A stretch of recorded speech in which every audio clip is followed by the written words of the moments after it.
Hello everyone and welcome. It's day 2 of the British Touring Cars Championship here at Snetterton. Let's join Toka Live with Matt Suckling, Josh Barrett and Alan Hyde. Which will be your chance to meet and greet the drivers with the pit lane walkabout and autograph session. We'll talk more about that for you throughout the course of the morning. And then back to the support action with the Virtue Mini Challenge. Then it's the second race for the Quick Fit British Touring Car Championship. Porsche Carrera Cup next up. Viritools F4 British Championship. And the Quick Fit British Touring Cars will end the day for round 9 of the season. I'm Matt Suckling, as Alan said. Josh is on hand as well. He is in the box with me at the minute. He'll be scouring the pit lane, doing all he can, and of course the podiums throughout the course of the day. We'll say a very good morning to Josh. Morning, Josh. Good morning, Matt. Good morning, everybody. Hopefully the pit lane won't be too busy today, but we saw some incidents in the 2 races yesterday, and all the drivers suggesting how close the racing is going to be around the Snetterton 300 circuit this weekend. The wind, that will play a factor, I'm sure. And yeah, hope everyone has a great day. I'm sure the racing's going to be excellent. Yes, we had a bit of rain to kickstart yesterday. That kind of disappeared as the morning went on. I think today is going to be absolutely fine. It's going to be windy, as we said, but we have got no, hopefully, touch wood, a chance of rain to look forward to. So we said that yesterday, but it appeared. But hopefully it's going to be absolutely fine. And it's fairly warm as well this weekend, which is always good as well. Right, let's take you through the grid then for this second Virtue Mini Challenge race. The cars just working their way back towards the grid. The grid lines up with a reversal of the top 6 finishing positions from yesterday. So it will be number 2, Albert Webster, who finds himself on pole position, alongside number 18, which is Lewis Selby. Second row then sees number 55, which is Charlie Hand. He'll be joined by number 77, which is Jamie Osborne, the championship leader, coming here to Snetterton this weekend. He had over a 30-point advantage yesterday. That was cut down after Tom Ovenden came through to take the victory. He'll find himself on row 3, just behind number 33, which is Max Edmondson. Then we move to row 4, where you'll find number 95, Jacob Hodgkiss. He'll be joined by number 12, Alex Solly. Then row number 5, number 13 is Harry Campy, with number 64, Harry Hickton, who made progress in yesterday's race. Then to row number 6, where you'll find the invitation car of number 7, Stephen Chandler. He'll have number 94, Josh Porter, for company. Then on to the 7th row, number 70, Owen Hillman, and 32, Ned Anthony. The 8th row, Cam Richardson, and 27, Marlo Cordell, and 21, Nathan Edwards, rounds out the JCW grid. Then we have the JCW Sport grid, which is for less powerful cars. They have 6 cars featured for this weekend. Will Crooks and Archie Johnson on the front row, Henry Howarth and Nicky Gauchi on row 2, and Ben Crosley and Chris McKenzie, yesterday's winner, on the final row of the grid. We are good to go for the first time today for the Virtue Mini Challenge. 20 minutes of racing to look forward to. Red lights come on now, and when they go out, we'll be racing, which we are, and it's a good start from both of the front row men. Slightly slow from the orange car there of Charlie Hand, who's already been passed by championship leader Jamie Osborne up towards the first corner, but it's going to be a drag race between Albert Webster and Lewis Selby, and it will be the inside line, which is the advantage for our pole sitter. So Albert Webster in car number 2 leads the field through. Straight away he goes defensive down towards the second corner, which is the Wilson hairpin, but round the outside here comes, by the looks of it, the number 77 machine of Jamie Osborne. He was pipped yesterday by Max Edmondson in that same corner, but Jamie Osborne is the man to try and do the job on this occasion. He looks down the inside line as he turns his way in towards Palmer, and Jamie Osborne has made his way to the front of the field, and we've only completed 3 corners. So straight away, Albert Webster is back on the attack. Jamie Osborne now goes defensive down towards Agostini, and Lewis Selby, who is Jamie's teammate, sits there in the similar livery Napa car, just now watching to see what happens between these 2 cars ahead. A little bit of rubbing between the 2 leaders. racers as they work their way down towards Hamilton. It's Osborne and Webster on the outside this time. The number 2 car will then have the inside line for the next corner, and Webster should be able to get the job done. But can Lewis Selby sneak through? No, he can't. Jamie Osborne does the flick back, so he now gets to the inside line on the run towards Williams. Side-by-side racing between these two cars, and have kept it very clean on this opening lap as well. So brilliant stuff between Albert Webster, who's now second in car number 2, and Jamie Osborne, who sits there as your race leader. He started from 4th on the grid, so he made that work. Already I can see from the cameras we've got from ITV that there's a bit of gesticulation going on to try and work together, but that's not going to work because Jamie Osborne fights back once again to the outside line. Oh, and there's contact this time on the rear of the number 2 machine, so Albert Webster gets a bit of a hit from Jamie Osborne. That wasn't intentional. It was just trying, again, to do the flick back for Jamie Osborne. So he now sits there in second. Still Lewis Selby. Oh, and a bit of a wiggle there as well for Albert Webster. Just managed to catch it. That could have been a very leery moment for the race leader, but he's definitely under pressure as they come back towards us to complete the first lap. And it is still Albert Webster that heads the way. 77, Jamie Osborne sits there in second. Third place, number 18, is Lewis Selby. And fourth place for yesterday's winner is going to be number 24, Tom Ovenden. Then we have Charlie Hand, who sits there in 5th place. Max Edmondson is under pressure as well here from Jacob Hodgkiss in the blue and white car, which tries to go around the outside in towards Richie's corner. But Jacob Hodgkiss is not able to get his way through in the number 95 machine. And just up the road, it looks like Tom Ovenden's going to try and make a move, and he hits the grass. He goes sideways. Yesterday's winner is off into the grass on the exit of the Wilson Hairpin, or the entrance on the outside of Wilson Hairpin. So yesterday's winner, Tom Ovenden, had a bit of a bumpy ride at Donington Park, and as they return here to Snetterton, things not going his way in race number 2. It was a move he was trying to make on Lewis Selby down the inside line. He caught the grass, he was heavy on the brakes, and with that, the back end just stepped out and went sideways across the track, and it was lucky that no one else really collected him. Charlie Hand did a great job there in that orange number 55 machine of making sure that he didn't collect him as he came through the mid part of that corner. But for Tom Ovenden, what a shame. After picking up his first victory yesterday, will now find himself pretty much at the back of the field and trying to make some places up. But he'll need a bit of a safety car help here to try and get back onto the tail of the JCW class. We'll see where he goes through at the end of this next lap. But as I said, way down the order now for Tom Ovenden, as onto the back straight we go once more. And Lewis Selby now is the man in the tow of the top 2, with Jamie Osborne still there in second, and Albert Webster, the man who still continues to lead this race. Yeah, to answer your question, Matt, about Tom Ovenden, I think he's dropped to the very back behind all the sport class drivers, so that was a costly mistake he made. Yeah, it shouldn't take him long to get past the sport class cars because they are, as I said, less powerful, but still he's got to try and work his way through as quick as possible. Still the battle on for the lead here, so Jamie Osborne is not letting off whatsoever. Albert Webster had this slight moment last time round. He holds a tighter line on this occasion, and Jamie Osborne goes all the way round the outside at Coram, which is very hard to do, but luckily for him, it's then the inside for the next corner. So through now goes Jamie Osborne back into the lead of the race, coming up to about 4.5 minutes of the race completed. So plenty of time still to unfold in this second race of the weekend for the Virtue Mini Challenge. You can probably see on the right-hand side of the rear of Albert Webster's car, that's where the contact was made between him and Jamie Osborne on that first lap. So there's just a bit of flailing bodywork, which shouldn't cause too much drama, but Albert Webster now under attack from the next car in line, which is Max Edmondson. And if you were here yesterday, Max made a great move on Jamie Osborne. It's a bit of something comes off the car there, I think, of Albert Webster, so that's one bit that's disappeared. But yeah, Max Edmondson yesterday in race number 1 made a fantastic move on Jamie Osborne. Didn't really have the line covered in towards the Wilson hairpin, and Max straight away just leaped for it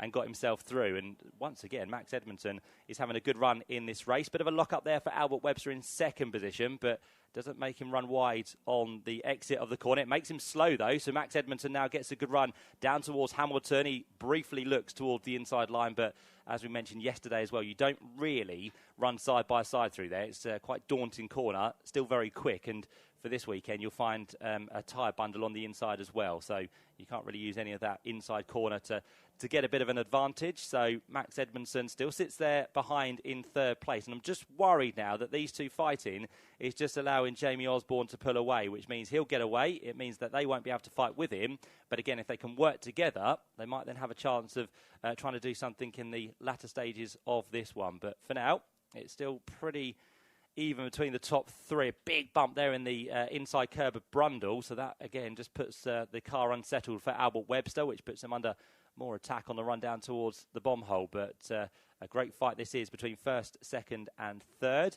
Replay on the big screens, if you have one in front of you, of Tom Ovenden making the move on the 210 machine. That is one of our sport class cars. So that is him now ahead of Chris McKenzie. So Tom Ovenden is making progress. Side by side for second now, as in the background at Murray's, one of the cars runs wide. That's kind of in the region of Stephen Chandler by the looks of it. So he was out wide over the exit of Murray's. But Max Edmondson, this is his chance now to get into second place. He gets a good run from Murray's up towards Ritchie's. And again, for him, it's the preferred line into the corner. So Max now into second position. He finished there yesterday. When Josh spoke to him after race number 1, he said, can you go and do it? He was unsure, but he's definitely up for the fight today. Is Max Edmondson got good pace from yesterday making progress, and also in this second race making progress through the field as well. Another one looking to make his way through on this occasion past Lewis Selby could be Jacob Hodgkiss. There's a bit of rubbing between those two, and Lewis Selby just drifts out wide through Palmer, so that also allows Charlie Hand to go through, and possibly the purple and pink machine of Harry Hickton will try and make his way through down towards Agostini at the same time. So this is what tends to happen here in this championship. It's so closely fought that if you just make one mistake or you get pushed wide,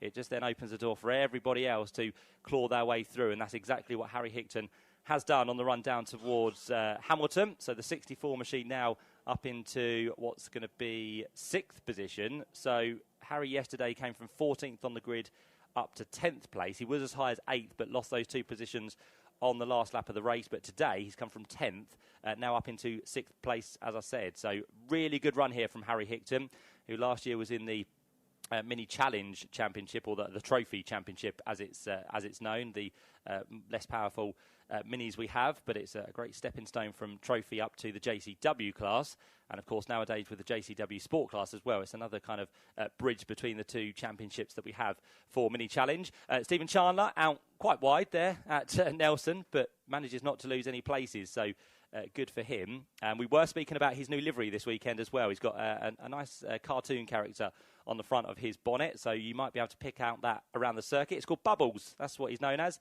Bubbles represents the Ocean Respect product, which is his new sponsor at Sensorless for this weekend. So Bubbles having a ride with Stephen Chandler on the front of the bonnet as he comes up towards the line. That is the Invitation class car. It's the development car for Mini Challenge, so he doesn't score any points, but he is allowed to race out there for the development of the new car. And in fact, he makes a move there down the inside of what looks to be Harry Campy. So, Alex Solly he's made a move on. Stephen Chandler 10th, Alex Solly 11th. It was actually Alex trying to make his way through. So these two cars having a good battle with just over 9 minutes now completed. And it looks like we have also got Marlo Cordell in there as well, who was a non-finisher in yesterday's race, the only non-finisher we had in the end, and it doesn't seem to be going too well for Marlo, considering it was his birthday on Friday, so trying to get a positive result out of the weekend. Replay on the big screens sees Lewis Selby lose another place there. It was Josh Porter on that occasion that went through. Oh, and there's a bit of contact. Marlo Cordell, just as we speak about him, gets a bit of a tap in the rear. So he now is under pressure on the run down towards Hamilton. And the car looking to make the move, I think there was Owen Hillman in the number 70 machine. So Owen is right there. You've also got in the mix as well Nathan Edwards, who hasn't really impressed so far this weekend, but has always been a quick peddler within the Mini Challenge. And the other one on the tail of those cars is number 32, which is Ned Anthony. Finds himself down in 15th place as it stands. Right, the next battle to focus on is back up towards the front of the field, because Albert Webster, now that he's kind of lost touch to Max Edmondson, he finds himself coming under pressure for this final step on the podium, because he's got the likes of Jacob Hodgkiss, who's lining up behind him. Charlie Hand is there. Harry Hickton, as we look through it, the bomb hole is there. And the other car who is just about hanging on now is going to be that of Josh Porter, who has just recently made that move on the 18 car, the Napa livery car of Lewis Selby. So you've got 5 cars all together, all vying for just one step on the podium. So Albert Webster trying to hang on as much as he can. But after finishing in 6th place yesterday, Albert now just starting to drop back to where he did come through at the checker flag in the first race of the weekend. And he could very much be under pressure here from Jacob Hodgkiss, as the 95 machine looks to try and make a move, but he wasn't brave enough to send it down the inside into Richie's corner. So I think the ones towards the back of this battle are just kind of waiting to see what happens, because they don't want to be too aggressive, because if anything does happen, they'll be the ones to pick up the pieces. I had a bit of drama down towards Murray's on that lap. Stephen Chandler was over the grass by the looks of it and through the inside, so he is now recovering after losing potentially a place or so, but Stephen Chandler still in this mix at the minute. And no, in fact, he's into the pit lane, so that's why I couldn't see him. He's all the way down. In fact, he's just struggling to get into the pit lane. He's on the entrance to it, but the car has gone no further, so he's trying to find a bit of power, but he's now just about making his way through. So Josh is into life for the first time today to try and find out the issue possibly for Stephen, who is running there inside the top 10. Meantime, the battle between what's going to be Albert Webster, Charlie Hand, Jacob Hodgkiss, Josh Porter, Harry Hickton continues. And whilst I was looking at Stephen Chandler down in the pit lane, Josh Porter in that number 94 machine has made up another place. So he now works his way ahead of Harry Hickton. Jacob Hodgkiss will be the next one to come under fire from the ever-quick Josh Porter, who started this race in what was 12th place. So another man who's got a good setup on that car for today and is making his way through the field. Now, I'm just looking at Jacob Hodgkiss's car as well. He's got some damage on the right front by the looks of it, so that would indicate to me that he's had a bit of contact with someone over the course of the last couple of laps. But yeah, there's a bit of a chunk missing from Jacob Hodgkiss's car, and we've got a slow moving machine as well through Brundle and Nelson. That looks to be the 32 machine, Ned Anthony, who has just gone through the shortcut at Brundle and Nelson, but whether that's with a problem or a mistake, we'll have to wait and see at the end of the lap.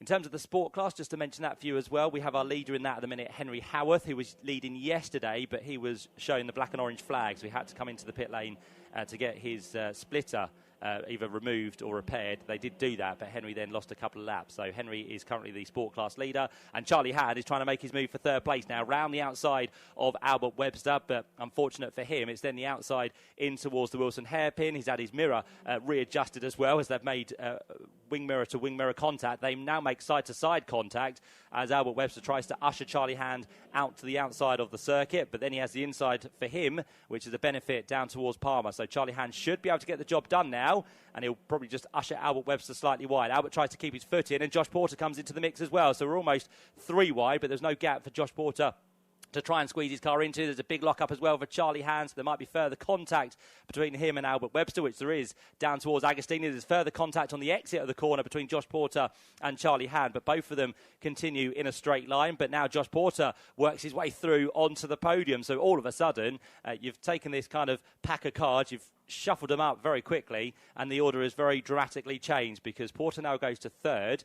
Charlie Hand in the orange machine, car number 55, is in fourth place. Harry Hickton has benefited from that as well. He moves up into fifth position, and then sixth place will possibly be, I think, Jacob Hodgkiss, all dependent on where Albert Webster kind of puts himself back into the mix. But I think he lost further places to Lewis Selby and possibly to Harry Campy as well, Josh. The team have looked over Ned Anthony's car. I don't think they've done a huge amount to it and sent him on his way. Meanwhile, Stephen Chandler's car, that I think pretty much had lost its engine after the, not literally of course, after going over the curbs at Murray, so that car's heading into retirement. There are a few spits and spots of moisture down here in the pit lane. Yeah, I can now see that on the commentary box window as well, so thanks for the update, Josh. And I also saw, when we looked at Tom Ovenden briefly a few minutes ago, he had his windscreen wipers on. I didn't know if that was kind of just knocked on by mistake, but he is also feeling the raindrops falling around the circuit as well. It's only light rain, so I don't think it will amount to too much, but just as we said at the start of the day, no rain to worry about.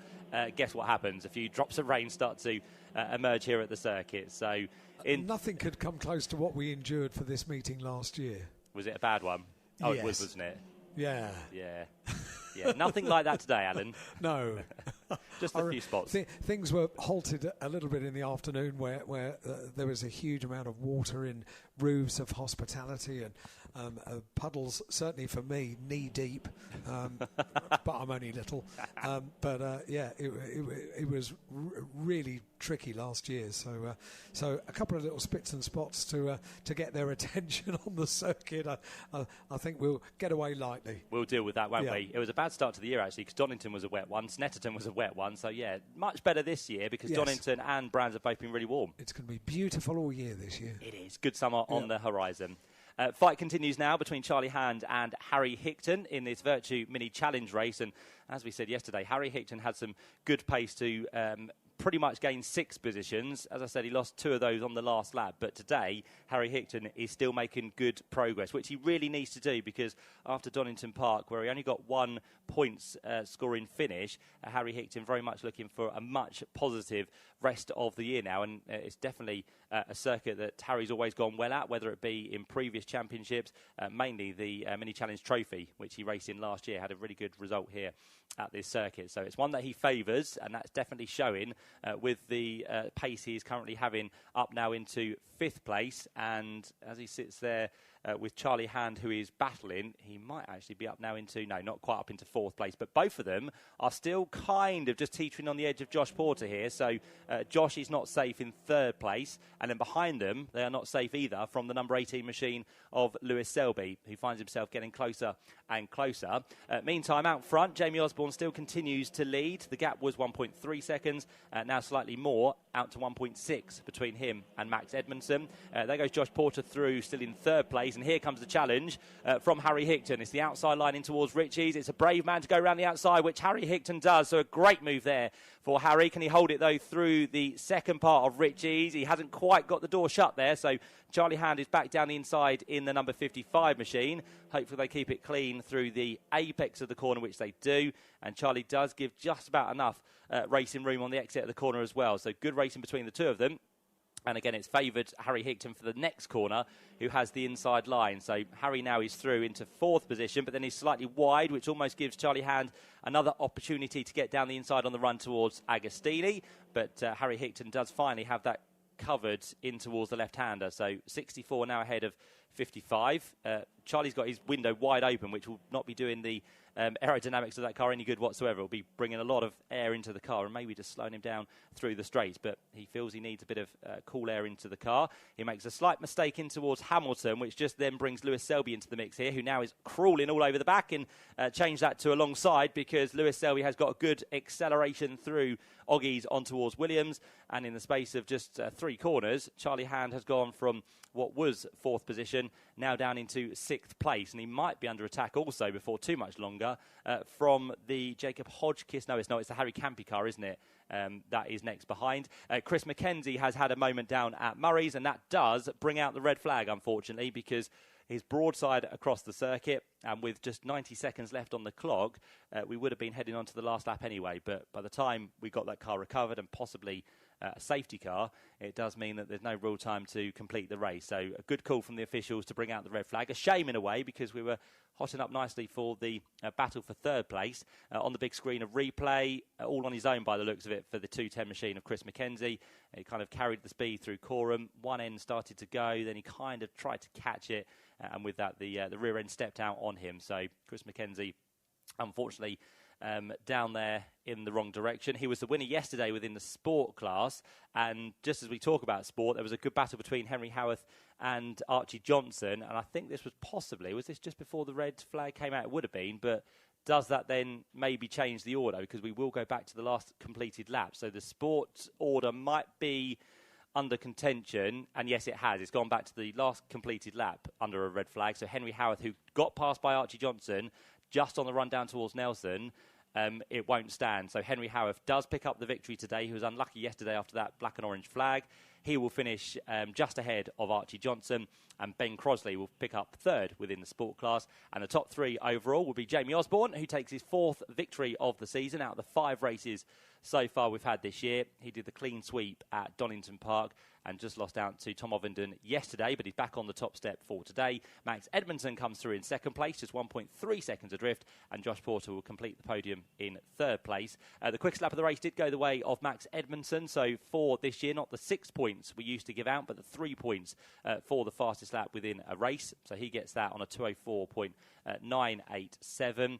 Which does not beat the lap record here for a race, which was set by Sam Weller back in 2022, way down in the 202s. So slightly slower for today for Max Edmondson, but still 3 extra points. And in terms of the rookie class, it's a win for Max Edmondson. Second goes the way of Charlie Hand, and third place to the way of Harry Hickton. So that is how the podiums will be conducted in a short while. But all the cars making their way into Parc Ferme in some sunshine down there, and I'm sure will be Josh on hand to pick up some words with those top 3. Yeah, we'll start, I think, with Max Edmondson, who is in second place, while Jamie does his post-race stuff. Max, a really good run through the field there on the first few laps from you. Yeah, I didn't get the best start. I got a better one than yesterday, though. And I basically just knew once I'd got past, if I could get past Albert, then obviously I knew that obviously the third place he'd defend for his life for it, like everyone would. And luckily, obviously, I got past him at the right time, and then he did start defending, and obviously me and Jamie pulled out a gap. This weekend really, I think, go much more to plan for you. You're showing the pace that you've got. Yeah, it's been a strong weekend for us. Big help from Dan Zelos this weekend, obviously, to get us to where we are, and the big effort from the team for obviously helping me get here. But yeah, I could get one better position, but obviously I'm happy to start 5th and come 2nd. You got a chance for that one place better later on. Yeah, thank you. Good luck with that. So there's Max Edmondson, who finished in second place. In third position was Josh Porter. There was limited space to get around the car here, but just squeeze through, thank you. And we will in a moment be able to get to Josh if we can. Josh, quick word, third position there, really good result. Yeah, it was good. We started 12th, so I wasn't expecting too much, but we managed to get through everyone, and it was, loved it. Loved every second. Obviously, lots of pace to be able to do that. I guess that the gaps worked well for you. Yeah, literally. I think it all sort of went into plan for me. It was difficult getting past everybody, but I think letting people make mistakes and sort of taking that through has helped me a lot. So yeah. And was there stuff you learned as the race went on that you can take into the later race as well? Definitely, yeah. A lot of race car I've learnt from that, definitely. Well done. So there's Josh Porter, who is in third position. And then in a moment we'll be able to speak to our race winner, which was Jamie Osborne. And he's just being congratulated by some of the Napa Racing crew.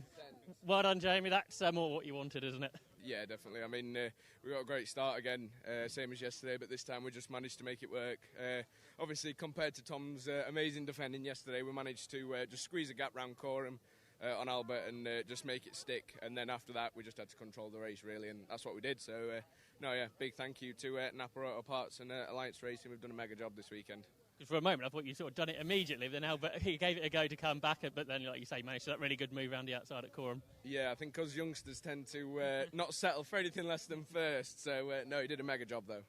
And obviously the championship really building up amazingly well for yourself. Yeah, definitely. I mean, this weekend's more just a points haul again, and obviously to get maximum points is just what we needed. Well done. Thank you very much. Says the race winner of round 5 of the Virtue Mini Challenge, Jamie Osborne.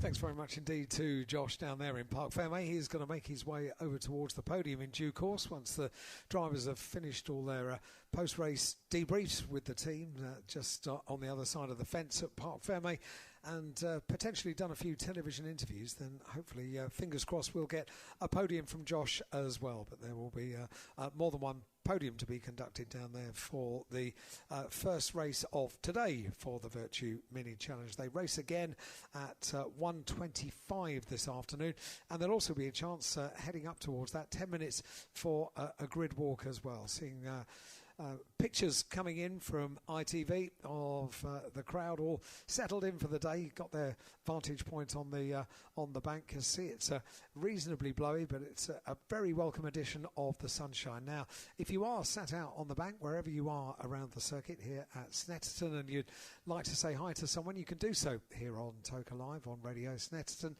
All you have to do is to send us a WhatsApp message. So open up WhatsApp, send us a message plus your name, only your first name, that's all we need, to 07482 877 877, 07482 877 877. Or you can also send us, if you've got slightly more to say and you fancy reclining back on the bank and sending us more words, you can do so via email, studio@tokalive.net. So 2 ways to get in touch: WhatsApp message plus your name, your first name, to 07482 877 877, or on email it's studio@tokalive.net. This one came in bright and early. Morning, Al, and guys, now ready for a decent day's racing. That's from Hoppers, Jen, and from Daryl as well. Great to have you here, guys, at Snetterton. I think it's your first touring car outing of the year. Can I hear you in the background, Josh? Are you standing by and ready? No, he's not. So this one says, morning, Alan. Can you say hello to my wife, Sylv? She's celebrating her 70th birthday today. Thank you. You are more than welcome, and happy birthday, Sylv. Great way to celebrate here at Snetterton. This one says, good morning, Alan and the team. Well, let's see what exciting driving we get today. Just want to say, this is nice. Just want to say you all do a fantastic job, so thank you for that. That comes from Sue and Mark. Sue and Mark, it is not lost on us when people say nice things to us, so thank you very much indeed. Thank you for those sentiments. This one says, can we wish Logan a happy 10th birthday, please? Yes, we can. Don't forget to put your name on the messages. And this one says, morning, Alan. I'm watching from home today. Would you be able to give a shout out to my friend Jamie in his new business, the Raps Guys? He is sponsoring Albert Webster in Mini Challenge JCW this season. Have a great day. That comes from Kev from the British Touring Car Chat Facebook group, and that's one of the really, really popular and busy Facebook groups that chat about the BTCC on a regular basis. Thank you, Kev, and hi to Jamie and the Raps Guys business as well. We are standing by for a podium. Morning, Alan. This one says, could you say a big hello to Triss and Lou, who are big fans. We're here with their son Jesse and girlfriend Elle and best friend Taps. Thank you. You are more than welcome. If you want to get in touch, WhatsApp message plus your first name to 07482 877 877. I can see lovely Porsches in the sunshine lined up on the grid. So as Josh arranges for the podium presentation, let's get up to the commentary box to set the scene for our first Porsche race of the day, and Matt Suckley. Thank you, Alan. Yeah, what a wonderful sight it does make indeed to see Porsches on the grid. Back here at Snetterton as well for the first time since 2022. So we are very much privileged to have them here with us for their second meeting of the season. Kicked off the year at Donington Park at the end of April. Didn't go to Brands Hatch, but they are here with us for this weekend. We are very much looking forward to this as always. It's quite a milestone meeting as well, because this race we're about to begin is going to be the 400th start for the Porsche Carrera Cup of Great Britain. So it's a great milestone here this weekend, and with that the Porsche junior driver James Wallace will sport the 400 on his car as well. So that's a lovely tribute to this race, the pink machine of James Wallace, which lines up there on the front row of the grid. We also have the Porsche Taycan, which is there at the head of the field, and Alan's got some wonderful information. I haven't pre-warned you about this, Alan, but you can give us can you give us the figures for this car? Like I wouldn't be able to instantly tell you. It's 0 to 62. I'm just going to have a little look around because it's right next to my box, and in the sunshine that colour absolutely pops. It is an amazing car, the Porsche Taycan Turbo GT. There are just a couple of specs that you need. One is it's 0 to 62 speed and time 2.3 seconds with launch control activated. We saw it at Donington at the start of the year, and it is exceptional off the line. 0 to 62 in 2.3 seconds, and its top speed, wait for it, 180 miles an hour. Incredible. Now, I did just very briefly tell you the recommended retail price of the car at Donington. I whispered it because we don't get bogged down in that sort of detail, do we? And what I didn't do was scroll down to the bottom of the page. Why, what's down there? So I gave you the recommended retail price, 189. Yes, that quite. It's worth it though. But with all of the additional bits and pieces that are on this particular version. By the way, the purple sky metallic paint comes as a no-cost option.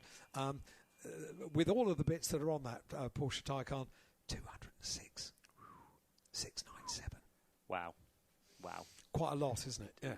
We might just have to admire it around the circuit then. You get a lot of car for your money, that's for sure. It is the Taycan Turbo GT. Oh, it's gone. Yeah, not 60 in 2.3 seconds. Gone. With launch control activated, yeah. It was at Richie's before I finished the sentence. And it will be doing the leading lap in most of the races we have this year for the Porsche Carrera Cup of Great Britain. So do take the opportunity to admire it. I think there's some very special people that get to sit within that car for these laps as well. So it's on its way. Not this weekend, actually. Oh, isn't it? It is driver Just only driver. this weekend. Yeah. Makes it lighter, makes it quicker. I think there were too many arguments about who was going to get in the car. So I said, OK, we can sort this. No one gets in the car. Yes, yes. That's not true. I made that bit up.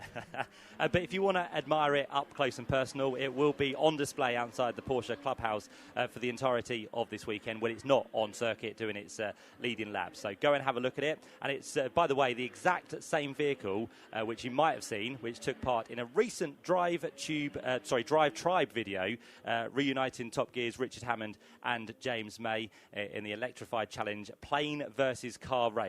You can have a look at that on Drive Tribe, catch it on YouTube somewhere, but it's an amazing video and it's exactly the same car, so you are going to be in good company when you go and see it over there at the Porsche Clubhouse, which is located just outside the paddock, just behind Murray's near to Agostini for this weekend. I'm not sure I'm physically prepared to be propelled from 0 to 62 in 2.3 seconds, but I'm very happy to give it a go. Yeah, there you go. Put your name forward, Alan. You're next. If only. Yeah, if only.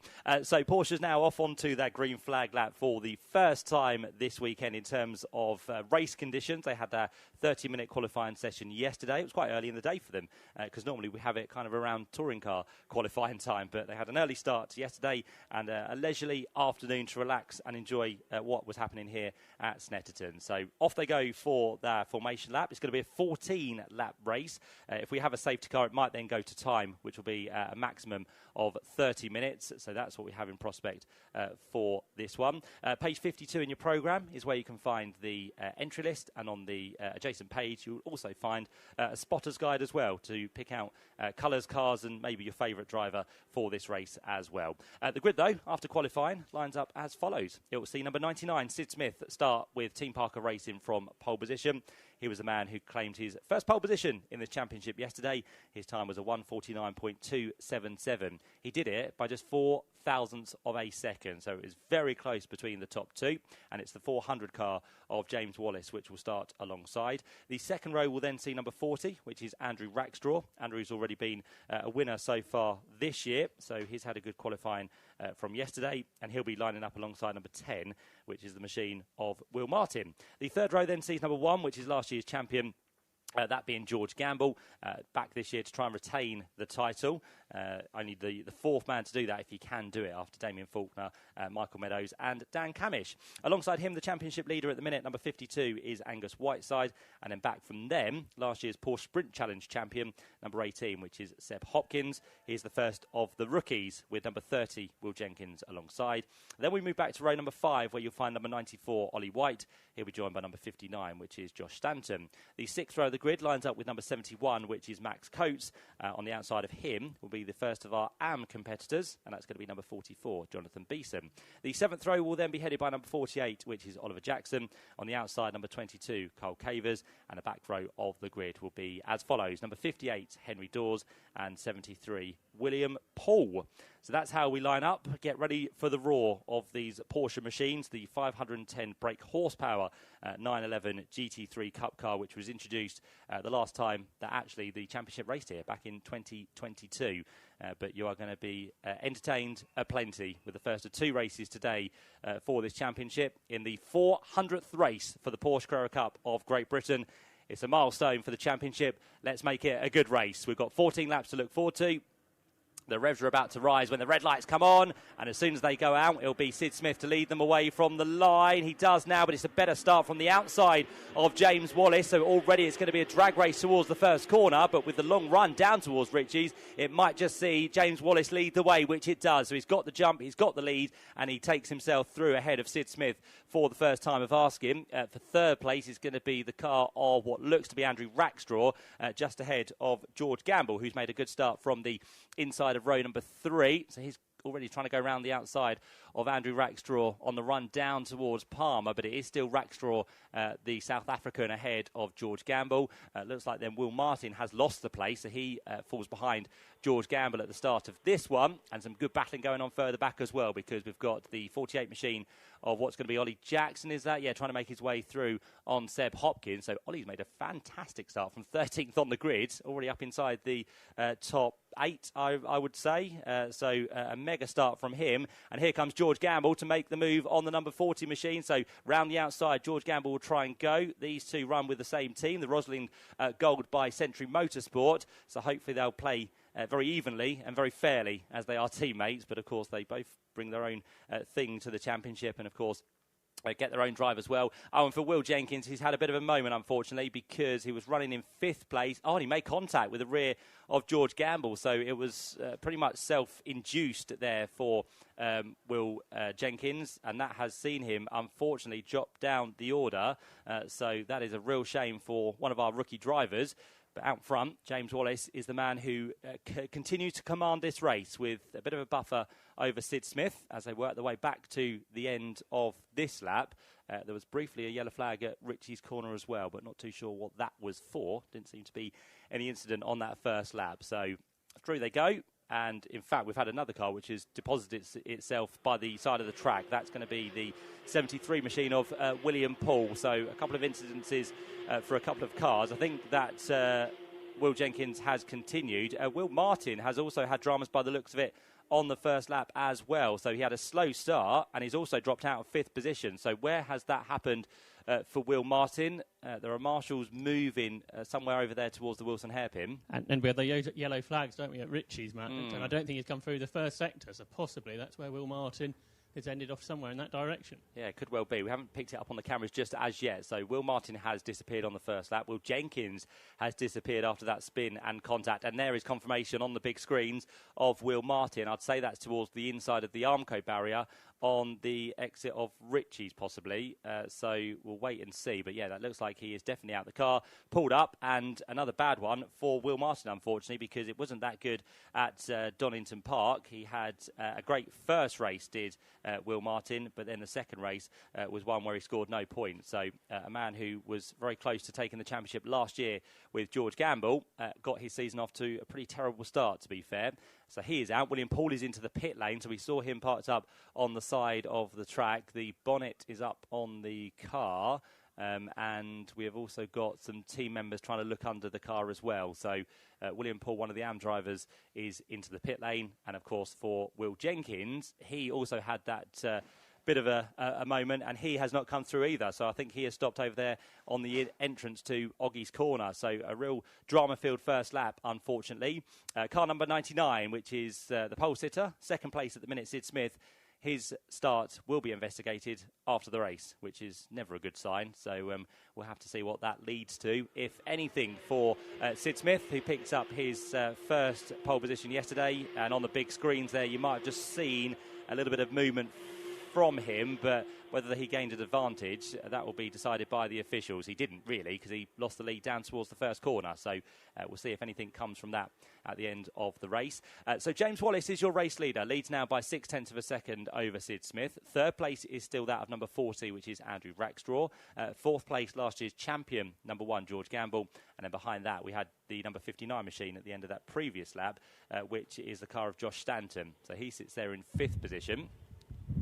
Quite a lot of damage to the front of William Paul's 911. So the drivers got out of the car and into retirement. So, as you say, dramatic first lap, damaged cars, one in the pit lane. Thanks, Josh. Yep, so not good news for William Paul. And we know these the Porsches can be quite precious on the front. If they have contact, it can sometimes cause damage to radiators.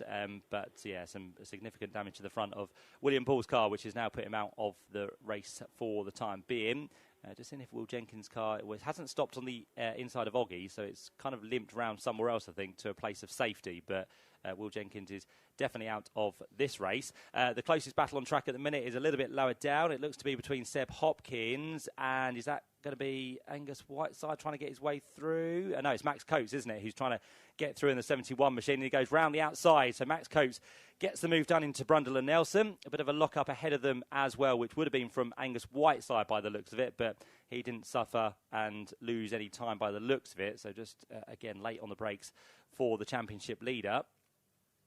As we also have another battle there between what's going to be Ollie White and Ollie Jackson. So the two Ollies doing battle down towards Murray. So it's the kind of martini liveried coloured car, not being white but yellow, on what's going to be Ollie Jackson. And then behind him you have Ollie White in the number 94 machine, which is the farm livery for this year for Ollie White. So those two head their way now down in towards Richie's corner. Onto the fourth lap of the race we do indeed go, as we have some more news from the pits. Yeah, William Paul's car heading back to the paddock. Wasn't sure if they were going to decide to send him back out because there's a class podium potentially up for grabs, but that's not the case. I don't think so. That car, it seems, heading back to the paddock.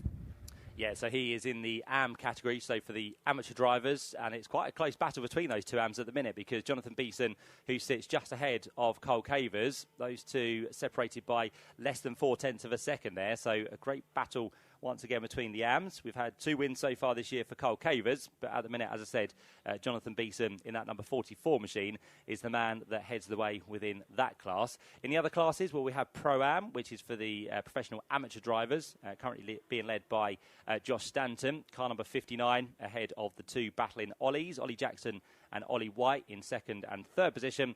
And then the top 4 places overall are, in fact, the top 4 pros we have in the field at the minute as well. So James Wallace ahead of Sid Smith and Andrew Rackstraw. And the gap between the top 2 is, by the looks of it, just starting to come down fractionally now. So Sid Smith back on kind of getting focused again, making sure that there's no further mistakes. He had that little bit of a moment off the line where he didn't get the best of launches, but James Wallace in that 400 car, celebrating 400 races for the Porsche Carrera Cup of Great Britain here in race number 1. Here's the man who currently heads the field. But can Sid Smith do anything about that lead as they work their way down towards Murray's? It's the normal lights on for the car behind, that being Sid Smith. So he's going to try and do everything in his powers to put off James Wallace. But the Porsche junior scholarship driver, who is now into his second season of that junior scholarship, is trying to impress here at Snetterton this weekend. So far this year for James Wallace, he's only had the one podium, which was a 3rd place at the opening meeting at Donington Park. But James looking to go a couple of places better this time round as he pushes on down towards the left-hander of Palmer. And as they do that, George Gamble has just recorded the quickest lap of the race, which is a 1:51.152. So he is the quickest at the minute. The man that sits there in 4th position, just behind his Rosalind Gold Century Motorsport teammate. And Andrew Rackstraw, just looking at his pace, last time round was a 1:51.3. So he was slower than George Gamble. He was slower than Sid Smith ahead of him. And he was quicker than the race leader, James Wallace. So effectively, these top 4 are just starting to concertina together. A replay of Angus Whiteside making the briefest of touches with the back of Ollie White there through Wilson Hairpin. But again, no damage to either of those cars. But Angus Whiteside now very much looking to get himself ahead of these 3 Pro-Am competitors. So Angus Whiteside, as we said, comes here to Snetterton as the championship leader. But at the minute, he finds himself behind 4 Pro cars and 3 Pro-Am cars. So like Donington Park, not going his way this weekend at the minute, but he's got the pace and he's trying to make a move on Ollie White as they head off the Bentley Straight for the 5th time of asking. He's got some close company as well, though, from both Max Coates and Seb Hopkins, who find themselves right on the tail as they negotiate the Brundle Nelson sequence. Down towards the bomb hole they come, and then back into sight through Coram come those 5 cars. So that is the battle headed by Ollie Jackson in car number 48. Just up ahead of them, on his own at the minute, is Josh Stanton, who leads the Pro-Am division. And then up the road from him are the 4 leading cars, which is still James Wallace ahead of Sid Smith, Andrew Rackstraw ahead of George Gamble. But James Wallace has just retaliated by doing the quickest lap of the race now, 1:51.066. So whatever those behind can do, James Wallace feels he can do a little bit better on the subsequent lap. So James Wallace now heads down towards the left-hander of Palmer once again. Pushes his way through. Sid Smith still there in 2nd position. As we said, Sid getting his first pole position yesterday in qualifying. But can he get his first win of the season? Can Sid Smith? yet to be an overall race winner as well within the Porsche Carrera Cup of Great Britain. Angus Whiteside in his Porsche career has only had the one win. Andrew Rackstraw, who sits there in third, has had 2 Porsche wins. And then we have the likes of George Gamble, who's a 9-time winner within this championship. But the most we currently have in the championship that is not in the race anymore, unfortunately, Will Martin. He's had 11 wins in his Porsche career, but Will Martin will not be taking one in this first race. He might be able to do something about race number 2, but he'll be starting at the back of the pro grid when we get to race 2 a little bit later on this afternoon. So James Wallace off the back straight once again, 7/10 of a second now ahead of Sid Smith. So after that brief moment where Sid had the gap coming down, James Wallace, as we mentioned, has now retaliated. So he's pulled the gap out once again. The other thing to bear in mind for this championship is they only get 3 sets of brand new tyres per weekend, and 2 of those are normally used during the qualifying session. We have kind of 2 segments where the drivers tend to go out. The first part, then they have a kind of 5-10 minute break, and then they go out and try it all again in the final 10 minutes. So 2 sets would have been used. So that's the other thing to bear in mind. There might be some drivers out there at the minute on brand new tyres, but there might be some other drivers who are saving their brand new tyres for race number 2 a little bit later on. They do get the chance to use a couple of sets of used tyres across the course of the weekend as well from previous events. But that is also the thing, as I said, to bear in mind by the time we get to race 2 a little bit later on. Gap seems to be growing now between the top 2, and all of a sudden Andrew Rackstraw has picked up his pace as well, because last time through he was a couple of tenths quicker than Sid Smith, so the gap between them is down to less than half a second. And Andrew Rackstraw, the one-time winner so far this season, is now looking to potentially make a move before too much longer, and he would probably be advised to get on with it, because he's got the very quick George Gamble behind him as well. So his teammates looking to make some moves, but not really in a position to do anything as it stands as they head their way through Hamilton and down towards Oggies. Clouds getting darker above as well here, so some grey skies starting to emerge. Notably so, Matt, yeah.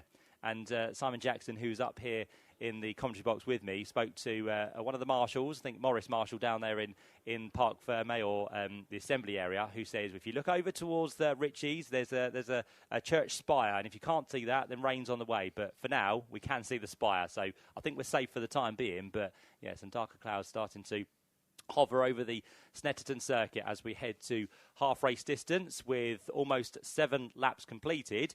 We now turn our attention back to another close battle between, once again, Ollie Jackson, Ollie White, and the ever closer Angus Whiteside. So they are cars 48, 94 and 52 respectively, who make their way through Coram. Come back into the sight of the commentary box, and I think Angus Whiteside is the man who's looking to make the move before anyone else here. A bit of dust kicked up on the inside of Murray's, but Angus, if he gets a good run here, especially being a pro competitor, he should have the speed over the Pro-Ams, and he gets a good run up towards Ritchie's corner. But again, I don't think it's quite close enough to dive for the inside line. He's got to be careful as well. You don't want to kind of end your race by making a move on a different classed car, because of course you do score points within this championship within your respective classes. And Angus Whiteside already does, just as I mentioned, made contact with Ollie White, and that's something you don't want to do, especially with a Pro-Am car, because he was already going to be on for 5th place in Pro, but now he's just going to make that even worse by losing places to the likes of what's going to be Seb Hopkins and also possibly a few other competitors behind him as well. But that was a bit of a banzai move down the inside line, which I don't think was really on there for Angus Whiteside. So he went for it. He needed to make moves, but as I said, there's no real point making moves on Pro-Am drivers when you're not going to score any additional points. But that has put pay for now to progress from Angus Whiteside. I think Ollie White will be quite annoyed with that as well, because he was sitting on the final step of the podium within the Pro-Am category. So he loses ground to Ollie Jackson, and he would definitely have been passed by Max Coates, who's quite close to them as well. So not good news for those two drivers. Both of them have gone through Sector 1. I think Ollie White lost more time than Angus Whiteside, so it took him a little bit longer to get the car fired back into life. But both of them now will effectively be down towards the rear of the order. So we'll see how they come through next time. Meantime, the gap between second and third has come drastically down, because Sid Smith all of a sudden is now having to defend from Andrew Rackstraw. So Sid Smith, has he taken a little bit too much out of his tyres early on? Has Andrew Rackstraw saved a little bit more for the latter stages of the race? I think Sid is the one who's dropping into the clutches rather than anything else, because James Wallace's gap has now increased to, I think, about 2 seconds. Let's have a look on the timing screen. 2.2 to be precise, as they head up towards Richie's corner. And Andrew Rackstraw is now starting to make the moves. He feints to the outside as Sid Smith goes defensive through Richie's corner. Sid Smith goes defensive down towards the right-hander of the Wilson hairpin as well. And Andrew Rackstraw, if he plays this nicely, he should be able to get the cutback and good acceleration. But for now, Sid Smith continues to hold on to that second position. Rackstraw thinks about it again down towards the left-hander at Palmer. But the rear end now just starting to slide around. And if I be quiet just for a second, I can also hear a few faint drops of rain on the commentary box window. And here he comes, Rackstraw to the inside line, a lock-up from Sid Smith at the same time. And George Gamble goes for a loop as well now. So he thought he was going to try and take the place away from Sid Smith after running wide, but a little bit heavy possibly on the accelerator, just loops the back end down. And George Gamble, who was almost going to pick up third place there, didn't quite work. Was there contact between the two of them? No, George Gamble just went for a kind of avoiding inside line, but with that, George Gamble has now found himself further down the order. So what a dramatic 400th race this has been for the Porsche Carrera Cup of Great Britain. We've got William Paul, who's out the race. We've got Will Jenkins out the race, and Will Martin. From a different angle on the big screen, you can see there George Gamble just coming into shot very briefly with the front nose, and then he just disappeared and wasn't there on the exit of the corner. So he will now drop down the order as well. So Sid Smith has been passed for that second place by Andrew Rackstraw. George Gamble, I think, is just ahead of Jonathan Beeson. So that will drop him down into 8th place by the looks of it, because Seb Hopkins would have gone through in that number 18 machine. So all of a sudden, the AM leader is picking up places hand over fist here. He's gone past Angus Whiteside. He's gone past what now probably would have been the car of Ollie White, and I think he's just stayed behind the number 1 machine of George Gamble. We'll get all that clarified for you as they come through to complete 9 laps within this race. So Wallace and Rackstraw now your top 2. There's a bit of damage also on the left front of Angus Whiteside. So after his contact with Ollie White, he now has a battle-scarred left front Porsche as he works his way into Richie's corner. So I'm sure the Porsche parts department will be quite happy with this race, because there's going to be quite a few cars needing a bit of repair after it. One of those being, as I said, Angus Whiteside, who's just hovering over the back of the AM battle at the minute. So Carl Caver's ahead of him. Jonathan Beeson still leads that for the time being, and Jonathan Beeson finds himself 9th place overall now as well. So a great race this has been for the 44 machine. But here comes Angus Whiteside. Fingers crossed on this occasion, makes the move on Carl Caver's a little bit more effectively than he did on Ollie White, and in fact he doesn't go for the move down towards Agostini, so he sits in tow for the time being. Turns his way now down towards Hamilton, and very shortly will head through the double right-hander at Oggie's corner. But the order as it stands, with 9 laps, almost 10 laps completed, is still James Wallace in the 400 machine that heads the way. 3.5 seconds now clear of Andrew Rackstraw in second. 3rd place, back onto the podium, comes number 99, is Sid Smith, after he was briefly off it with that move almost being made by George Gamble. Josh Stanton now sees himself up into 4th place, still the leader of the Pro-Am category. It's been quite a nice race for Josh. He stayed out of all the dramas and had really no one to play with, so that's going to be a good result if he can stay there for the number 59 machine. Ollie Jackson comes next up in 5th place overall. He's 2nd within Pro-Am, and then 6th place, number 71, is Max Coates, who sits there 3rd within the Pro-Am category. Then we find 7th place, number 18, is Seb Hopkins, last year's Porsche Sprint Challenge champion. He finds then behind him George Gamble, who to the extent of 2.5 seconds at the minute is adrift, but has that gap come down on this lap? Yes, by about 0.3 of a second. So George Gamble is making his way closer to Seb Hopkins, which could be quite crucial because that is a fellow pro driver as well. So if he can get past him, that would be an added point to his championship tally as well. Angus Whiteside finally makes the move on Carl Cavers, not for a class position, but does see him now up into what's going to be 10th position. And then behind George Gamble is Jonathan Beeson, the AM category leader. Then you've got now Angus Whiteside in 10th. Carl Cavers is 11th. 12th place is Henry Dawes. And 13th on his way back to some recovery is going to be number 94, which is Ollie White. And that's how the field looks as we head on to lap number 11. Just under 4 laps to go and 10 minutes left on the clock. So very much this should be a lap race, although the raindrops are getting heavier now. I don't know if Josh can report on this from down there in pit lane. I think he's taking cover mainly, but yeah, there are raindrops starting to get heavier and heavier, which will become a little bit more apparent for the drivers maybe in a couple of laps' time. Of course they are, because the weather forecast tells me it's sunny. You got the wrong one, Al. No, they're all saying it's sunny. Okay. Josh. Yeah, I think because the wind is so strong, it makes the rain perhaps feel heavier than maybe it really is. I don't think it's too bad at the moment, but if it carries on like this, I guess could cause trickiness. And I see some of the marshals are getting slippery surface flags out just to warn the drivers, because of course it might not be raining at other parts of the track. So am I getting ahead of myself, Josh, maybe? Certainly not wet tyres yet. Okay, no, that's cool. That's cool. We have just had the cameras flicked to all the spectators around the circuit. They've all got the brollies up, so they feel it's... They're not going to last match, surely. They'll be blown onto the circuit, won't they? But yeah. Oh, the debris flag, because there's actually debris on the track. You might be able to see the cars just kicking that up as they cross the line now, Matt. Yes, a little bit of debris for the drivers to avoid. But yeah, please do hold on. Oh, there is, yeah. So that's Max Coates who's just gone through it, pushed it to the left-hand side of the track. But if you've got your brollies up today, please hang on to them, because we wouldn't want them to go flying up in the air. But you do need them currently with a few spots of rain on the circuit. And I think all of the drivers, bar a couple, have now switched their windscreen wipers on as well.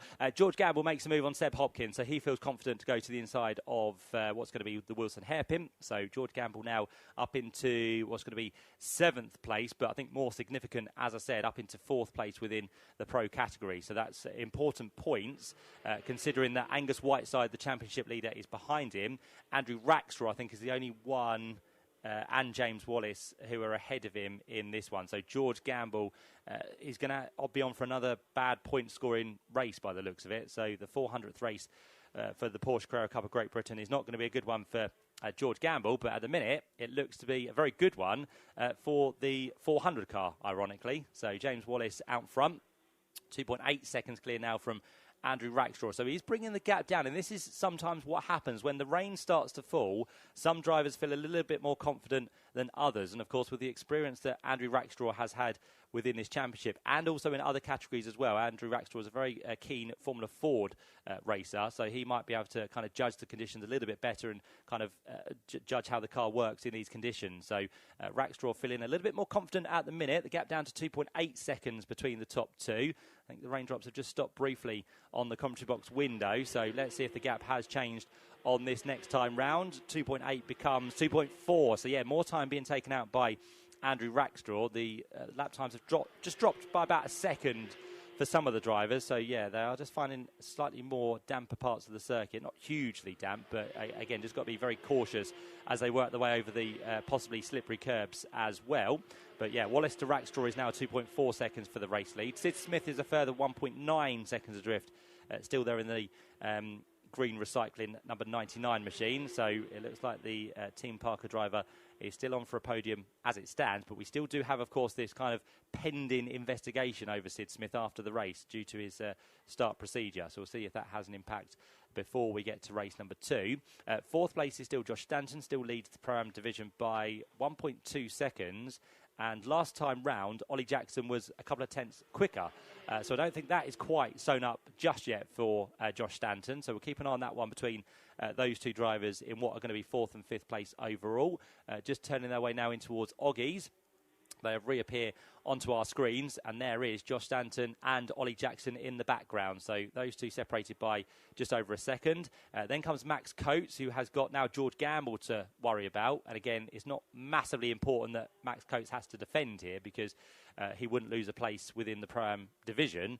He would lose just a place overall. So I'm sure Max Coates will fight as hard as he can, but it's not going to be important in terms of the points. But George Gamble is on a quick one here. The splitter on the front of Angus Whiteside, now disappears. I was just about to say it was getting lower and lower and starting to rub on the circuit, but it's now just been taken away by his left front wheel.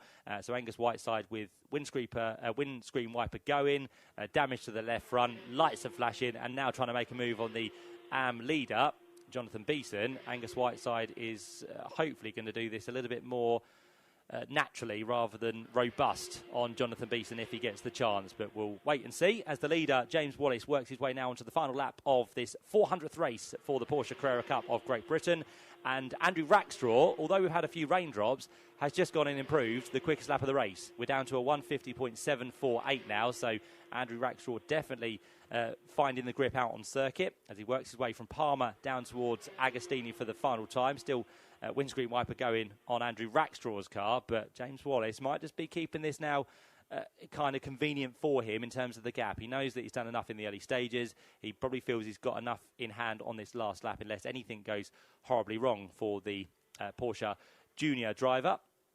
But James Wallace at the minute looking for what would be his first win of the season. And if we look at the records we have as well, I think this might be the first win for James Wallace. So yeah, the junior driver could be on for his first win, as Simon Jackson confirms for me. And as I said, quite apt that it would be the 400 car that wins the 400th race of the championship. So down the back straight they go for the final time, avoiding the Angus Whiteside splitter, which is bang smack in the middle of the circuit. So top three have gone through unscathed.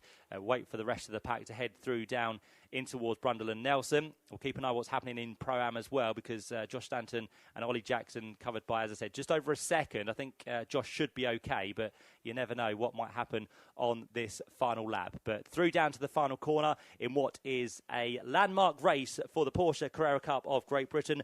400 races have now been completed, and the 400 car is about to win it. And his first win within the championship as well. James Wallace takes victory here in race 1 at Snetterton. A great win for him by just 1.9 seconds over Andrew Rackstraw. Sid Smith, for now, will come through on the podium. But as we said, that is under investigation after the race. 4th place and a win in Pro-Am goes the way of Josh Stanton. That will be his first win of the season in that category as well. He's taken a 2nd and a 3rd at Donington Park. It's the first to complete the trio for Josh Stanton. 2nd goes the way of Ollie Jackson, and Max Coates comes through in 3rd place. Is going to be number 1, which is George Gamble, and then behind that we had 8th place for number 18, Seb Hopkins. 9th place, thanks Simon, 9th place for number 44, Jonathan Beeson, who is our AM class winner for the first time this year as well. So well done to Jonathan. And then behind that we had the recovering Angus Whiteside, who picked up 10th position. And then behind them, just outside the top 10, it was 11th for our 2nd place AM driver, which is Kyle Cavers. And the final finisher is going to be that of number 58, which is Henry Dawes. Can you see the church spire, Matt?